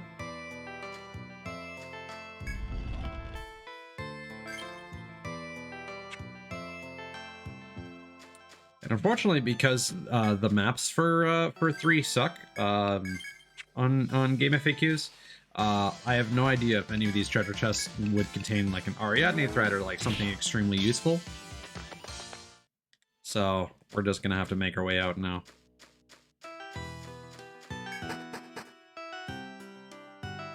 We did happen to get a conditional drop, which is nice, but we used a tent, and tents are kind of expensive in their own right, so... Is the guide for this game just ASCII maps? No, it's a more or less like a screenshot. And then they, for the previous games, they would have like a legend, where they'd like number all the FOEs and whatnot, and like event tiles and stuff like that, and it was really useful. And then for this game, they're just not doing any of that. They just have the map and the legend, and that's it. And there are...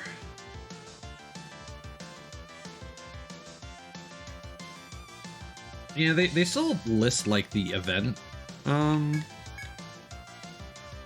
tiles apparently, but they don't like clarify what happens. So it's unclear what kind of event you're even potentially getting into.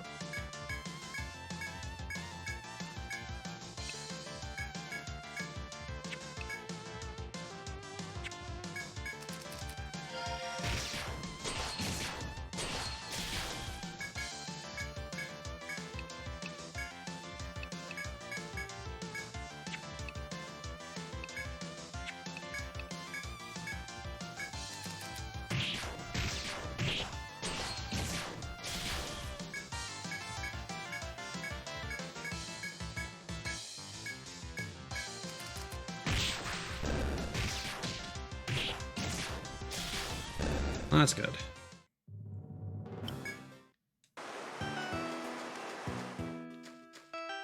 Yeah, and like the experience that we're getting here isn't that great. So it is 100% our gear that is lacking.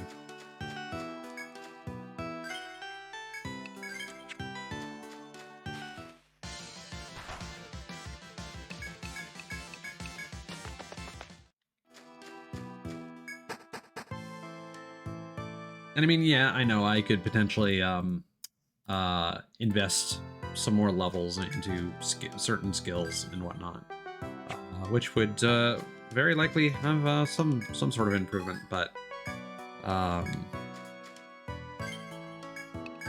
at the same time, that's not going to help with like the defense situation and all that.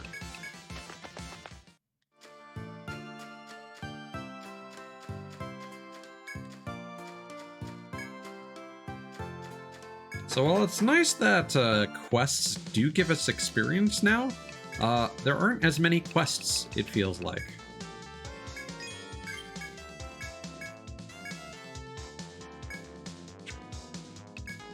Okay, so now we can actually afford a thread. In fact, we're gonna buy 2, so that we don't forget again. Because that was unpleasant. And I think morning was okay.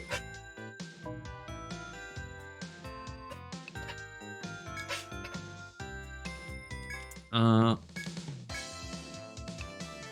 do think though, so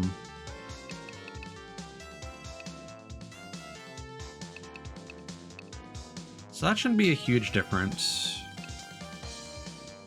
We definitely need more of these poisonous tails. That is... Whoa, wait, actually, no, what? That is a huge upgrade.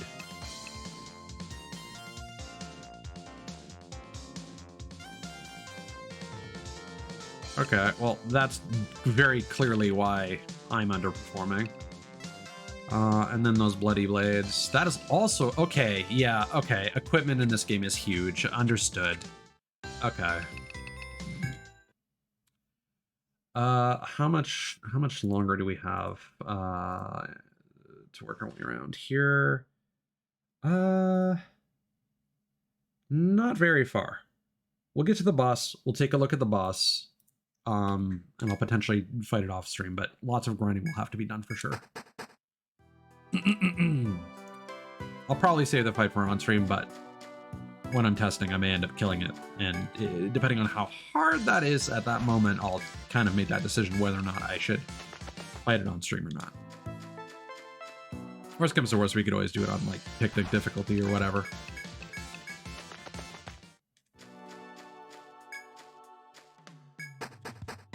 But yeah, looking at those damage numbers for the next like upgrade for several of our characters, that's like doubling our damage output.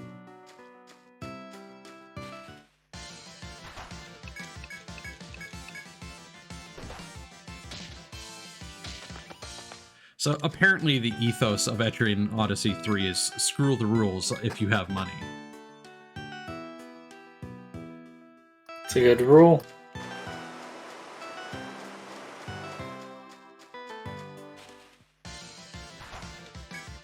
We still haven't gotten this. You know what? Fuck it. Let's do it.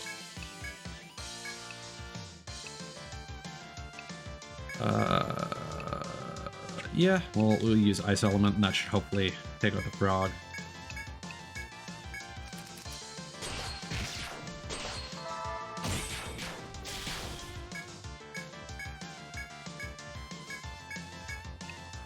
Whoa, that's gonna take a while.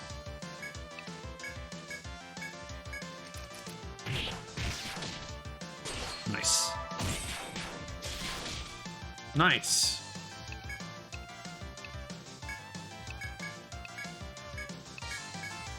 Everybody, frog pile. Oh, he still hit me. Damn it. Well. Oh, is that? Finally. Nice.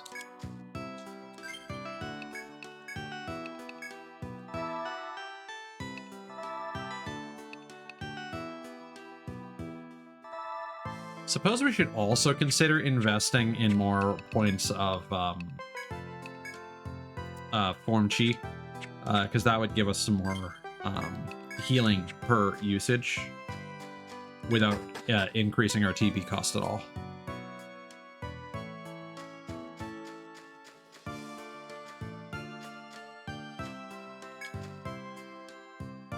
Okay.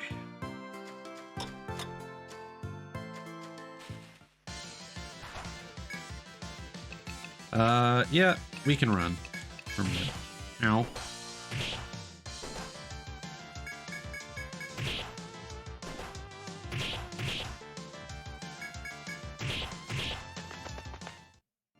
Rude. No, don't.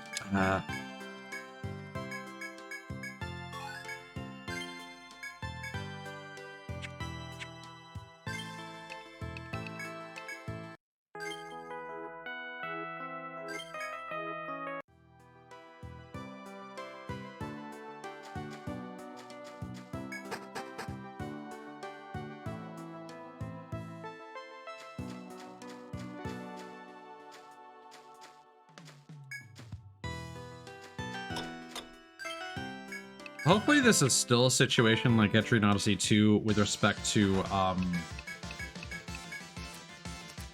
being able to farm bosses for huge amounts of money.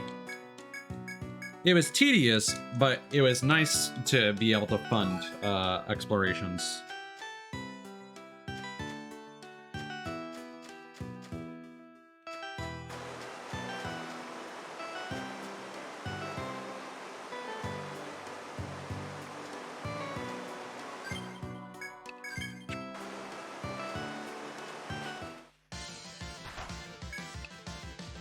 Still haven't gotten that drop.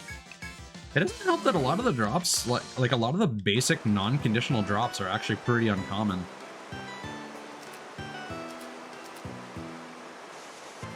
Okay, and in the interest of time, I'm just taking a look here.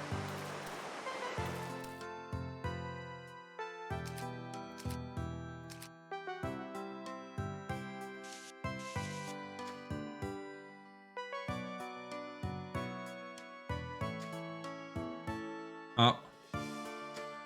Yeah, you're coming down here.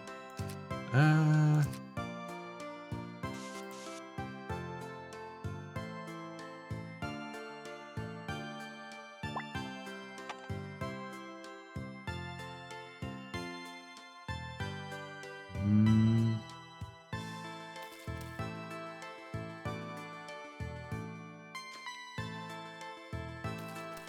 Nope.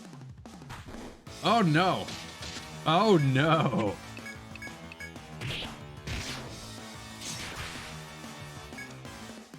Yeah, we are not doing enough damage to wound that buddy. There's the deer. Yeah. Somehow we survived that, and he's facing the other way. Maybe we can just gimmick this? Oh, okay. Yeah, sure. Don't mind if I do.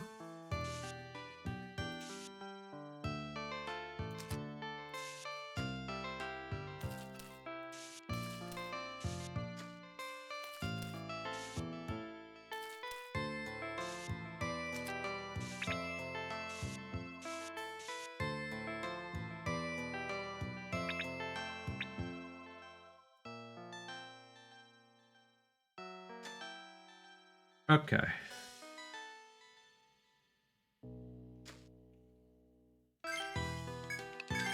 And again, at this point, we're just gonna beeline it.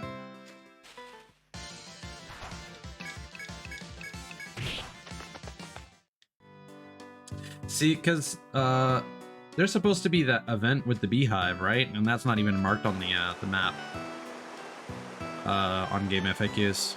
As you move forward, overcoming ordeals all the while, you find two figures at a bridge. They seem to be the members of the Murotsumi Guild. When you step toward them, the boy ninja meets you halfway. Hey, we meet again. If you're all the way out here, you must have come to beat an armor, right? I got a smile as as wide and sunny as before. You'd hate to lie to the beaming boy. Tell him your purpose here? Yeah. I knew it. Okay, then I have a suggestion for you. Want to work together to beat that thing? I have to get to the second stratum no matter what it takes. A cloud passes over Agata's face, but it clears quickly and his wide smile returns. So, how about it? I'm begging you here. It's up to you whether to accept the boy's request. Cooperate with him? Sure. The boy's delight on seeing your nod is palpable. That's what I'm talking about. We can go over the details once you get to Narmer's lair. Hypatia will tell you what she found out about that fish's behavior and habits. That wasn't easy stuff to find out, you know. That's why you'll be in charge of the actual fight. The boy then parts with you to rejoin the girl waiting at the bridge. The two of them leave. You feel irksomely used by the boy, but you must nevertheless proceed to defeat the fish beast.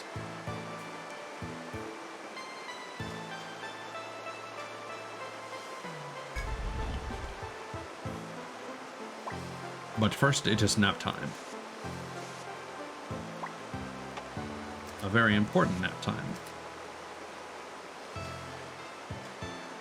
Oh, the shortcut's here. Whoop.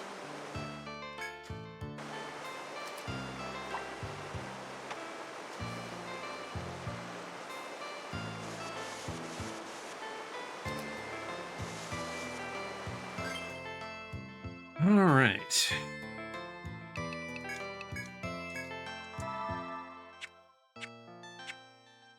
Thankfully, the boss is like just around the corner, apparently.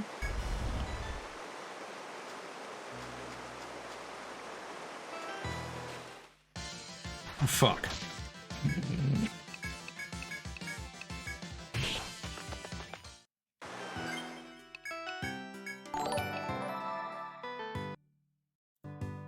Right side. Hello, dude. How's it going, man? We have just started our playthrough of Etrian Odyssey 3. As you can probably see. What were you streaming tonight, man? Did you have a good time?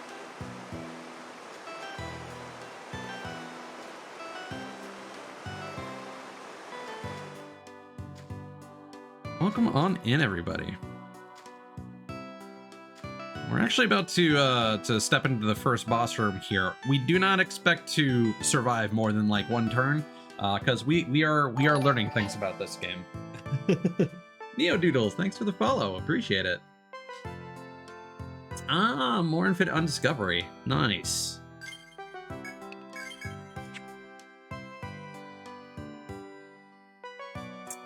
But you know the score. If you need to, you know, get something to drink, get some rest, or do a dinner dance of your own, by all means. If you'd like to hang out for a bit, you're more than welcome. We are actually going to be ending somewhat soon. We just kind of wanted to take a quick look at the boss, see what we're facing, and maybe take a look at one of the sequests before wrapping up stream tonight. Because something we've learned very quickly about Etrian Odyssey 3 is that money moves everything, and we are very low on funds for our expeditions right now. So I'm gonna have to do some farming off stream with some literal farmers. Also, thank you very much, Neodoodles, for the compliment. No, the excitement is more than welcome. This was actually done by a friend of mine, a talented artist by the name of Kirsten. Their screen name is Kirsten Lee. Credits in my About page down below.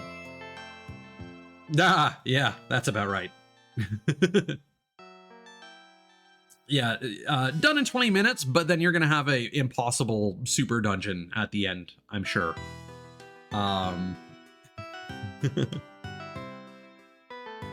Yeah, my friend's very much into Etrian Odyssey as well, and she made a bunch of our group of friends themed PNGs. I also have another one that is styled more after my actual VTuber model character design. If you'll just give me a second. I used this one.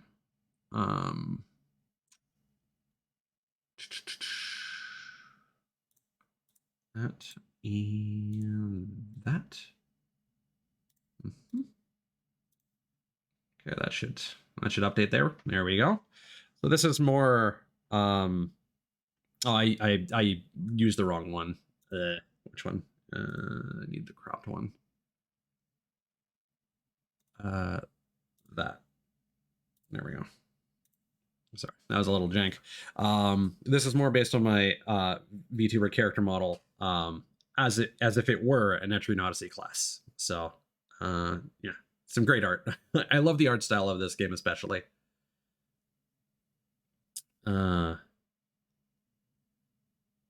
That's so apropos for a for a tri-ace game. It's like, oh yeah, you can beat the game at level 50. Do you want to do the bonus content?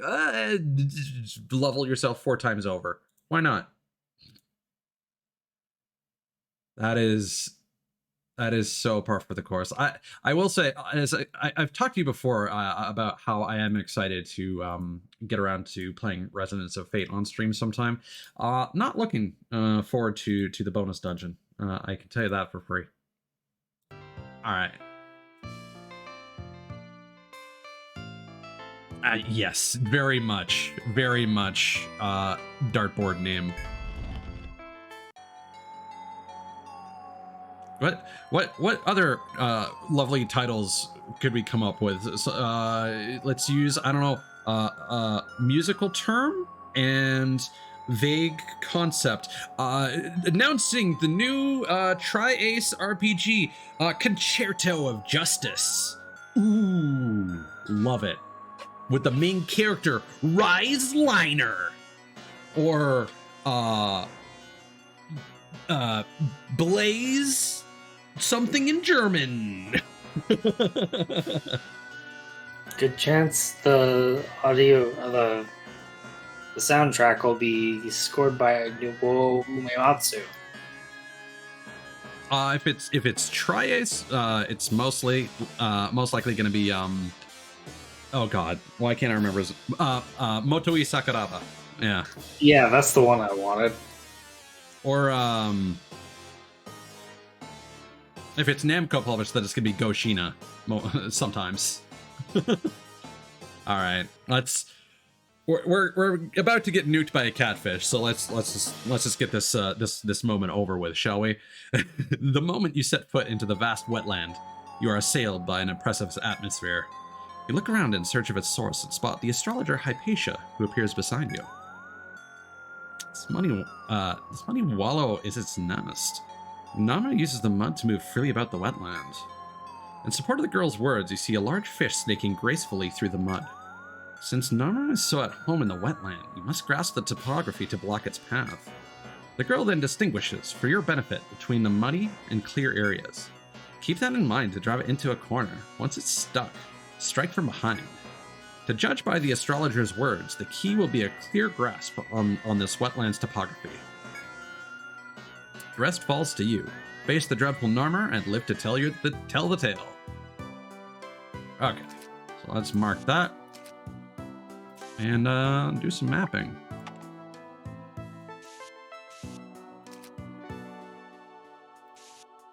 Enjoy your dinner, Dan's there. And have a good night, man. Thanks for coming by. Thanks for the raid. Get some good rest. And some good eats. Alright.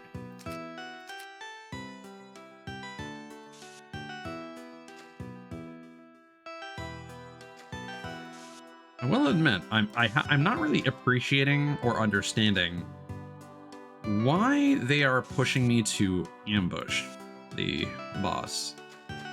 Is it a case where this boss could actually be theoretically defeated in one turn?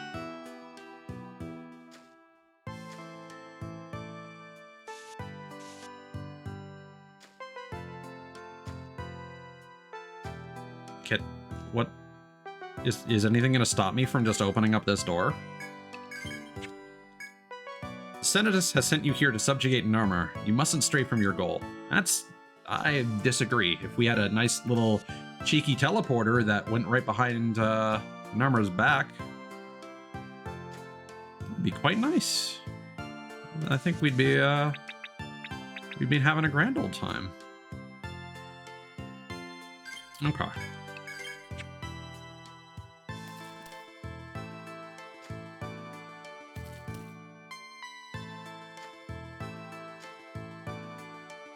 Okay, so he actually follows a path, which is interesting. I think. Have bosses ever really moved in this game, or in an Etrian Odyssey game before? No, and I just figured out why. They mentioned that this boss runs. It's actually not even trying to fight us. That's why we have to corner it.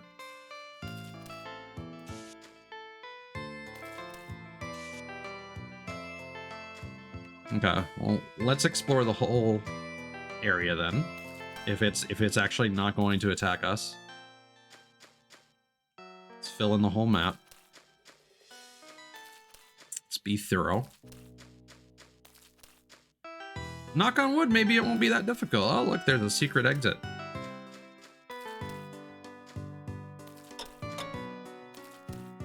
Okay, what are we dealing with here? So there's a side path here.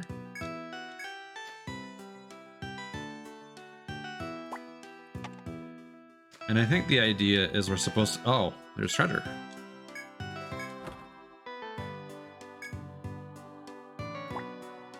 Okay, well, as long as we don't suddenly run into an encounter, because that would be unpleasant.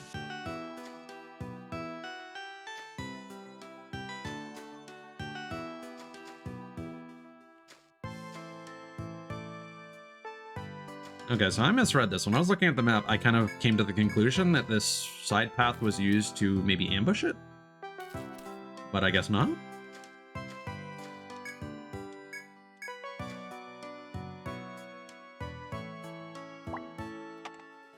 Maybe this is?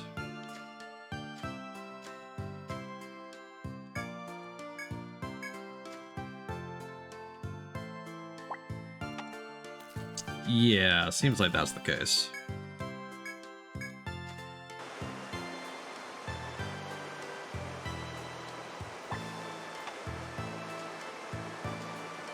Do appreciate the waterfall noises.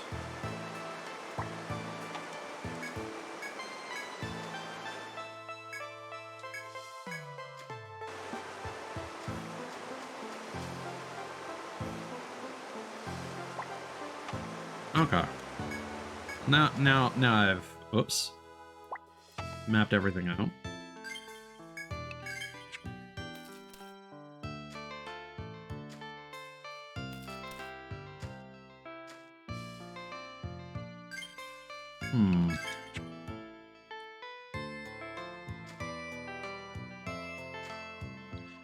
Okay, I see what it's doing.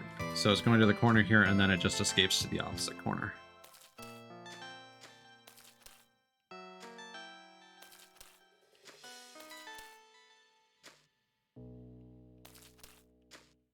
Okay. So I think what we want to do... Yeah, we want to chase it into one of these corners here. And then we use this pathway. Perfect. Okay, problem solved.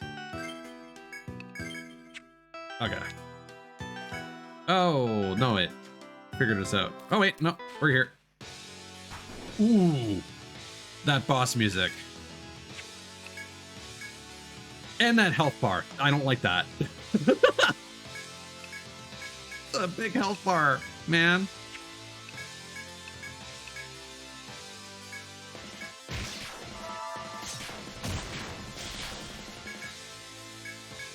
Yeah, no, our gear is not good enough for this.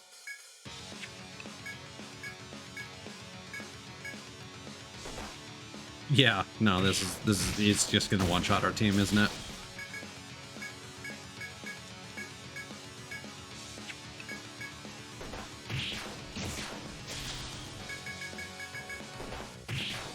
Yeah, okay, that's fine. I expected this.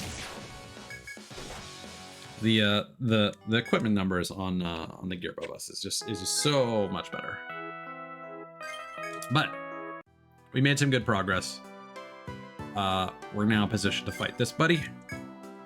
So let's get out of here.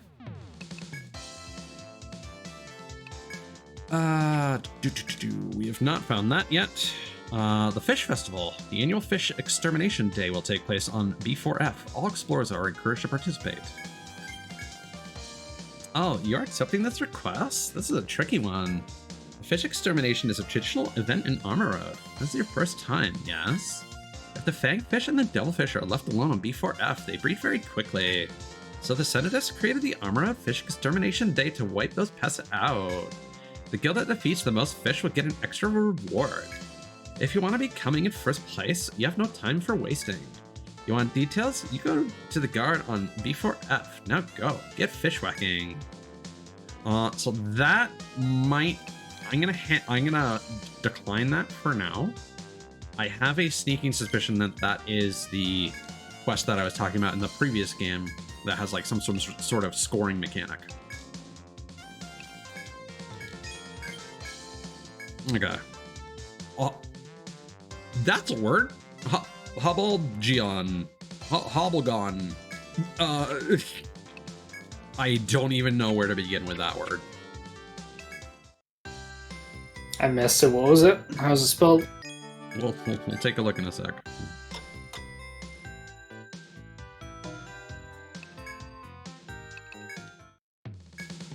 Oops. Again, always going into the wrong menu. Hobblegon.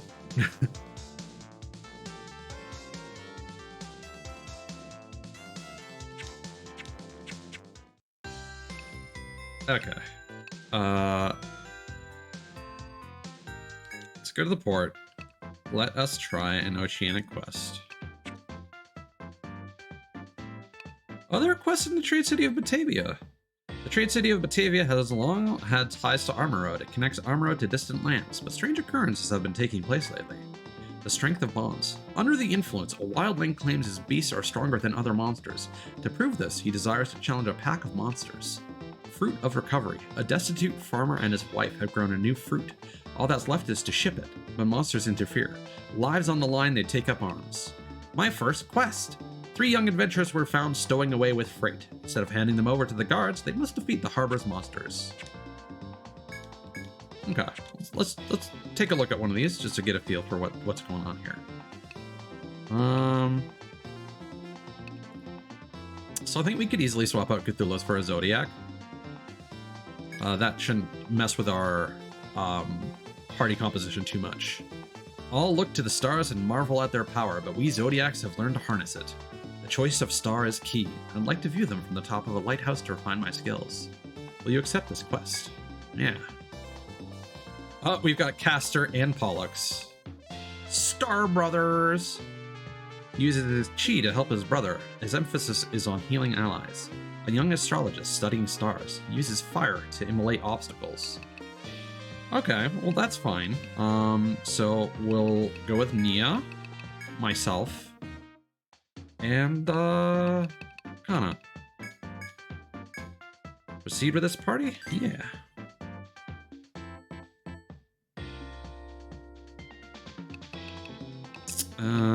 May as well go for Indomitable.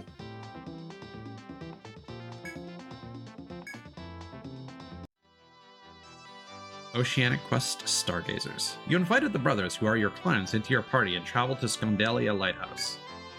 As you reach the top of the ruined lighthouse, you find a giant bird monster glaring down at you. This must be why the brothers requested your protection. Now, bravely take your weapon in hand to challenge the nightmare beating its wings above you. Ooh, what are you? Merigo Sino? Alright. That's a monster. Oh, yeah.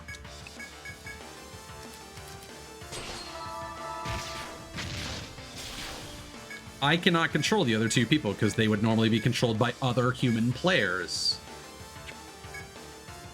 Oh, and they've got a conditional drop. Hold up. Merigo Sino.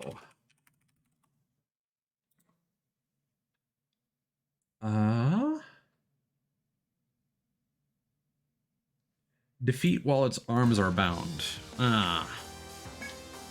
Unfortunately, that's a later ability Kana would have.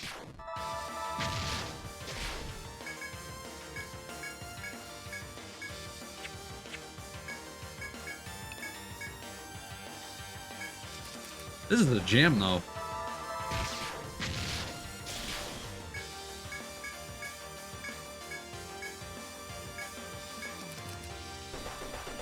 Ooh. Pollux, I hope you have a line heal.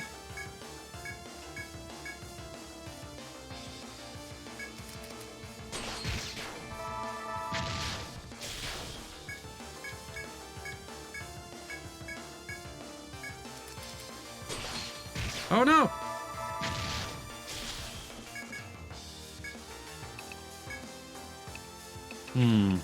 I'm gonna have to wait it out, unfortunately.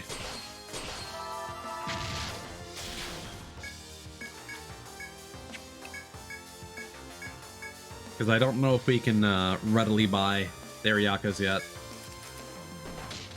Oh no, Caster! We're almost there, and we almost have a limit. Okay, we're good. Oh, and he's confused. Hell yeah. Let's do it. Kablam. Hell yeah. Look at that. That went down easier than I expected. Well, considering that Castor and Pollux were both levels 5 and 6, that gave me an idea as to the difficulty here. The client's strenuous efforts to back you up paid off as the bird monster crashes down in defeat. Now the clients will be able to observe the heavens from here with peace of mind. They thank you as you wave goodbye. You return to your ship to report back to the Ocean City. Ah, you've returned. Then you must have defeated that bird monster. Thanks to you, the Marines can continue investigating that lighthouse without fear. If all goes well, the lighthouse will be on its way to serving its purpose soon. Well done, everyone. Oh, by the way, this was found on one of the previous investigations. I'd like you to have it. Triple script. So how does this work?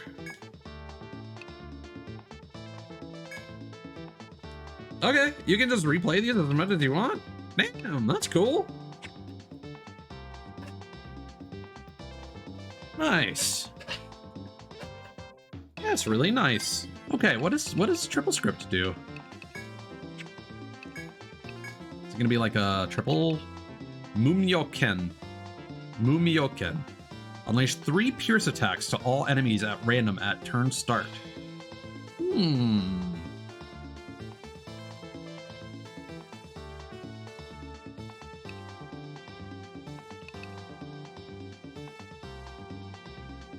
Honestly, not a bad idea.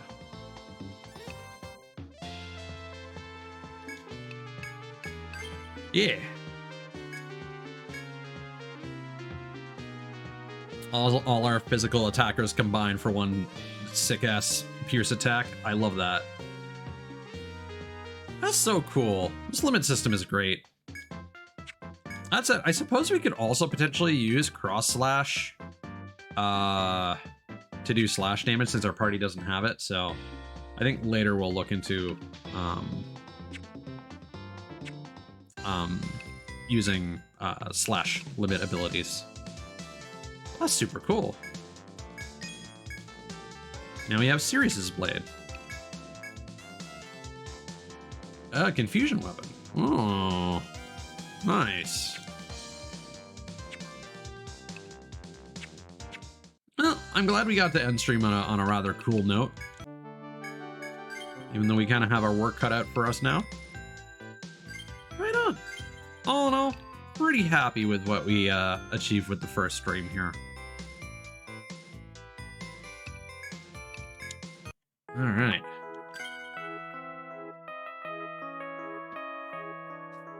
So, with that said, let's see if we can maybe get a raid going. Uh-oh. Hello? There I am. Thank you, as always, for everyone who came on by, hung out, joined the party, raided, subscribed, well, gift subbed. It's always appreciated. She's streaming Fortnite. There was someone specific I saw earlier, that I wanted to raid. Thank you for the suggestion, though.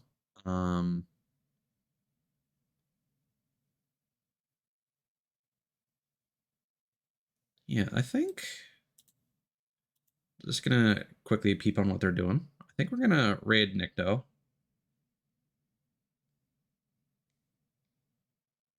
It looks like he and some friends are just reacting to some random YouTube content.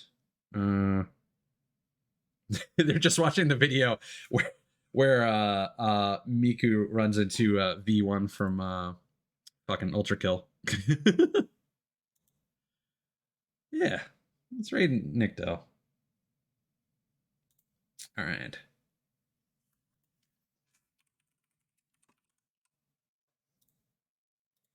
All right.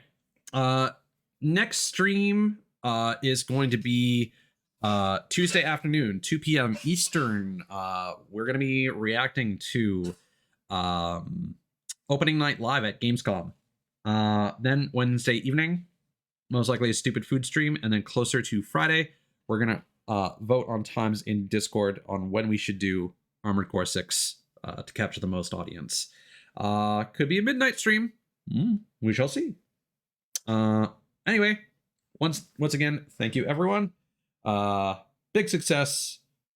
And thank you, as always, Cthulhu, for joining me on this. And All good. Peace out.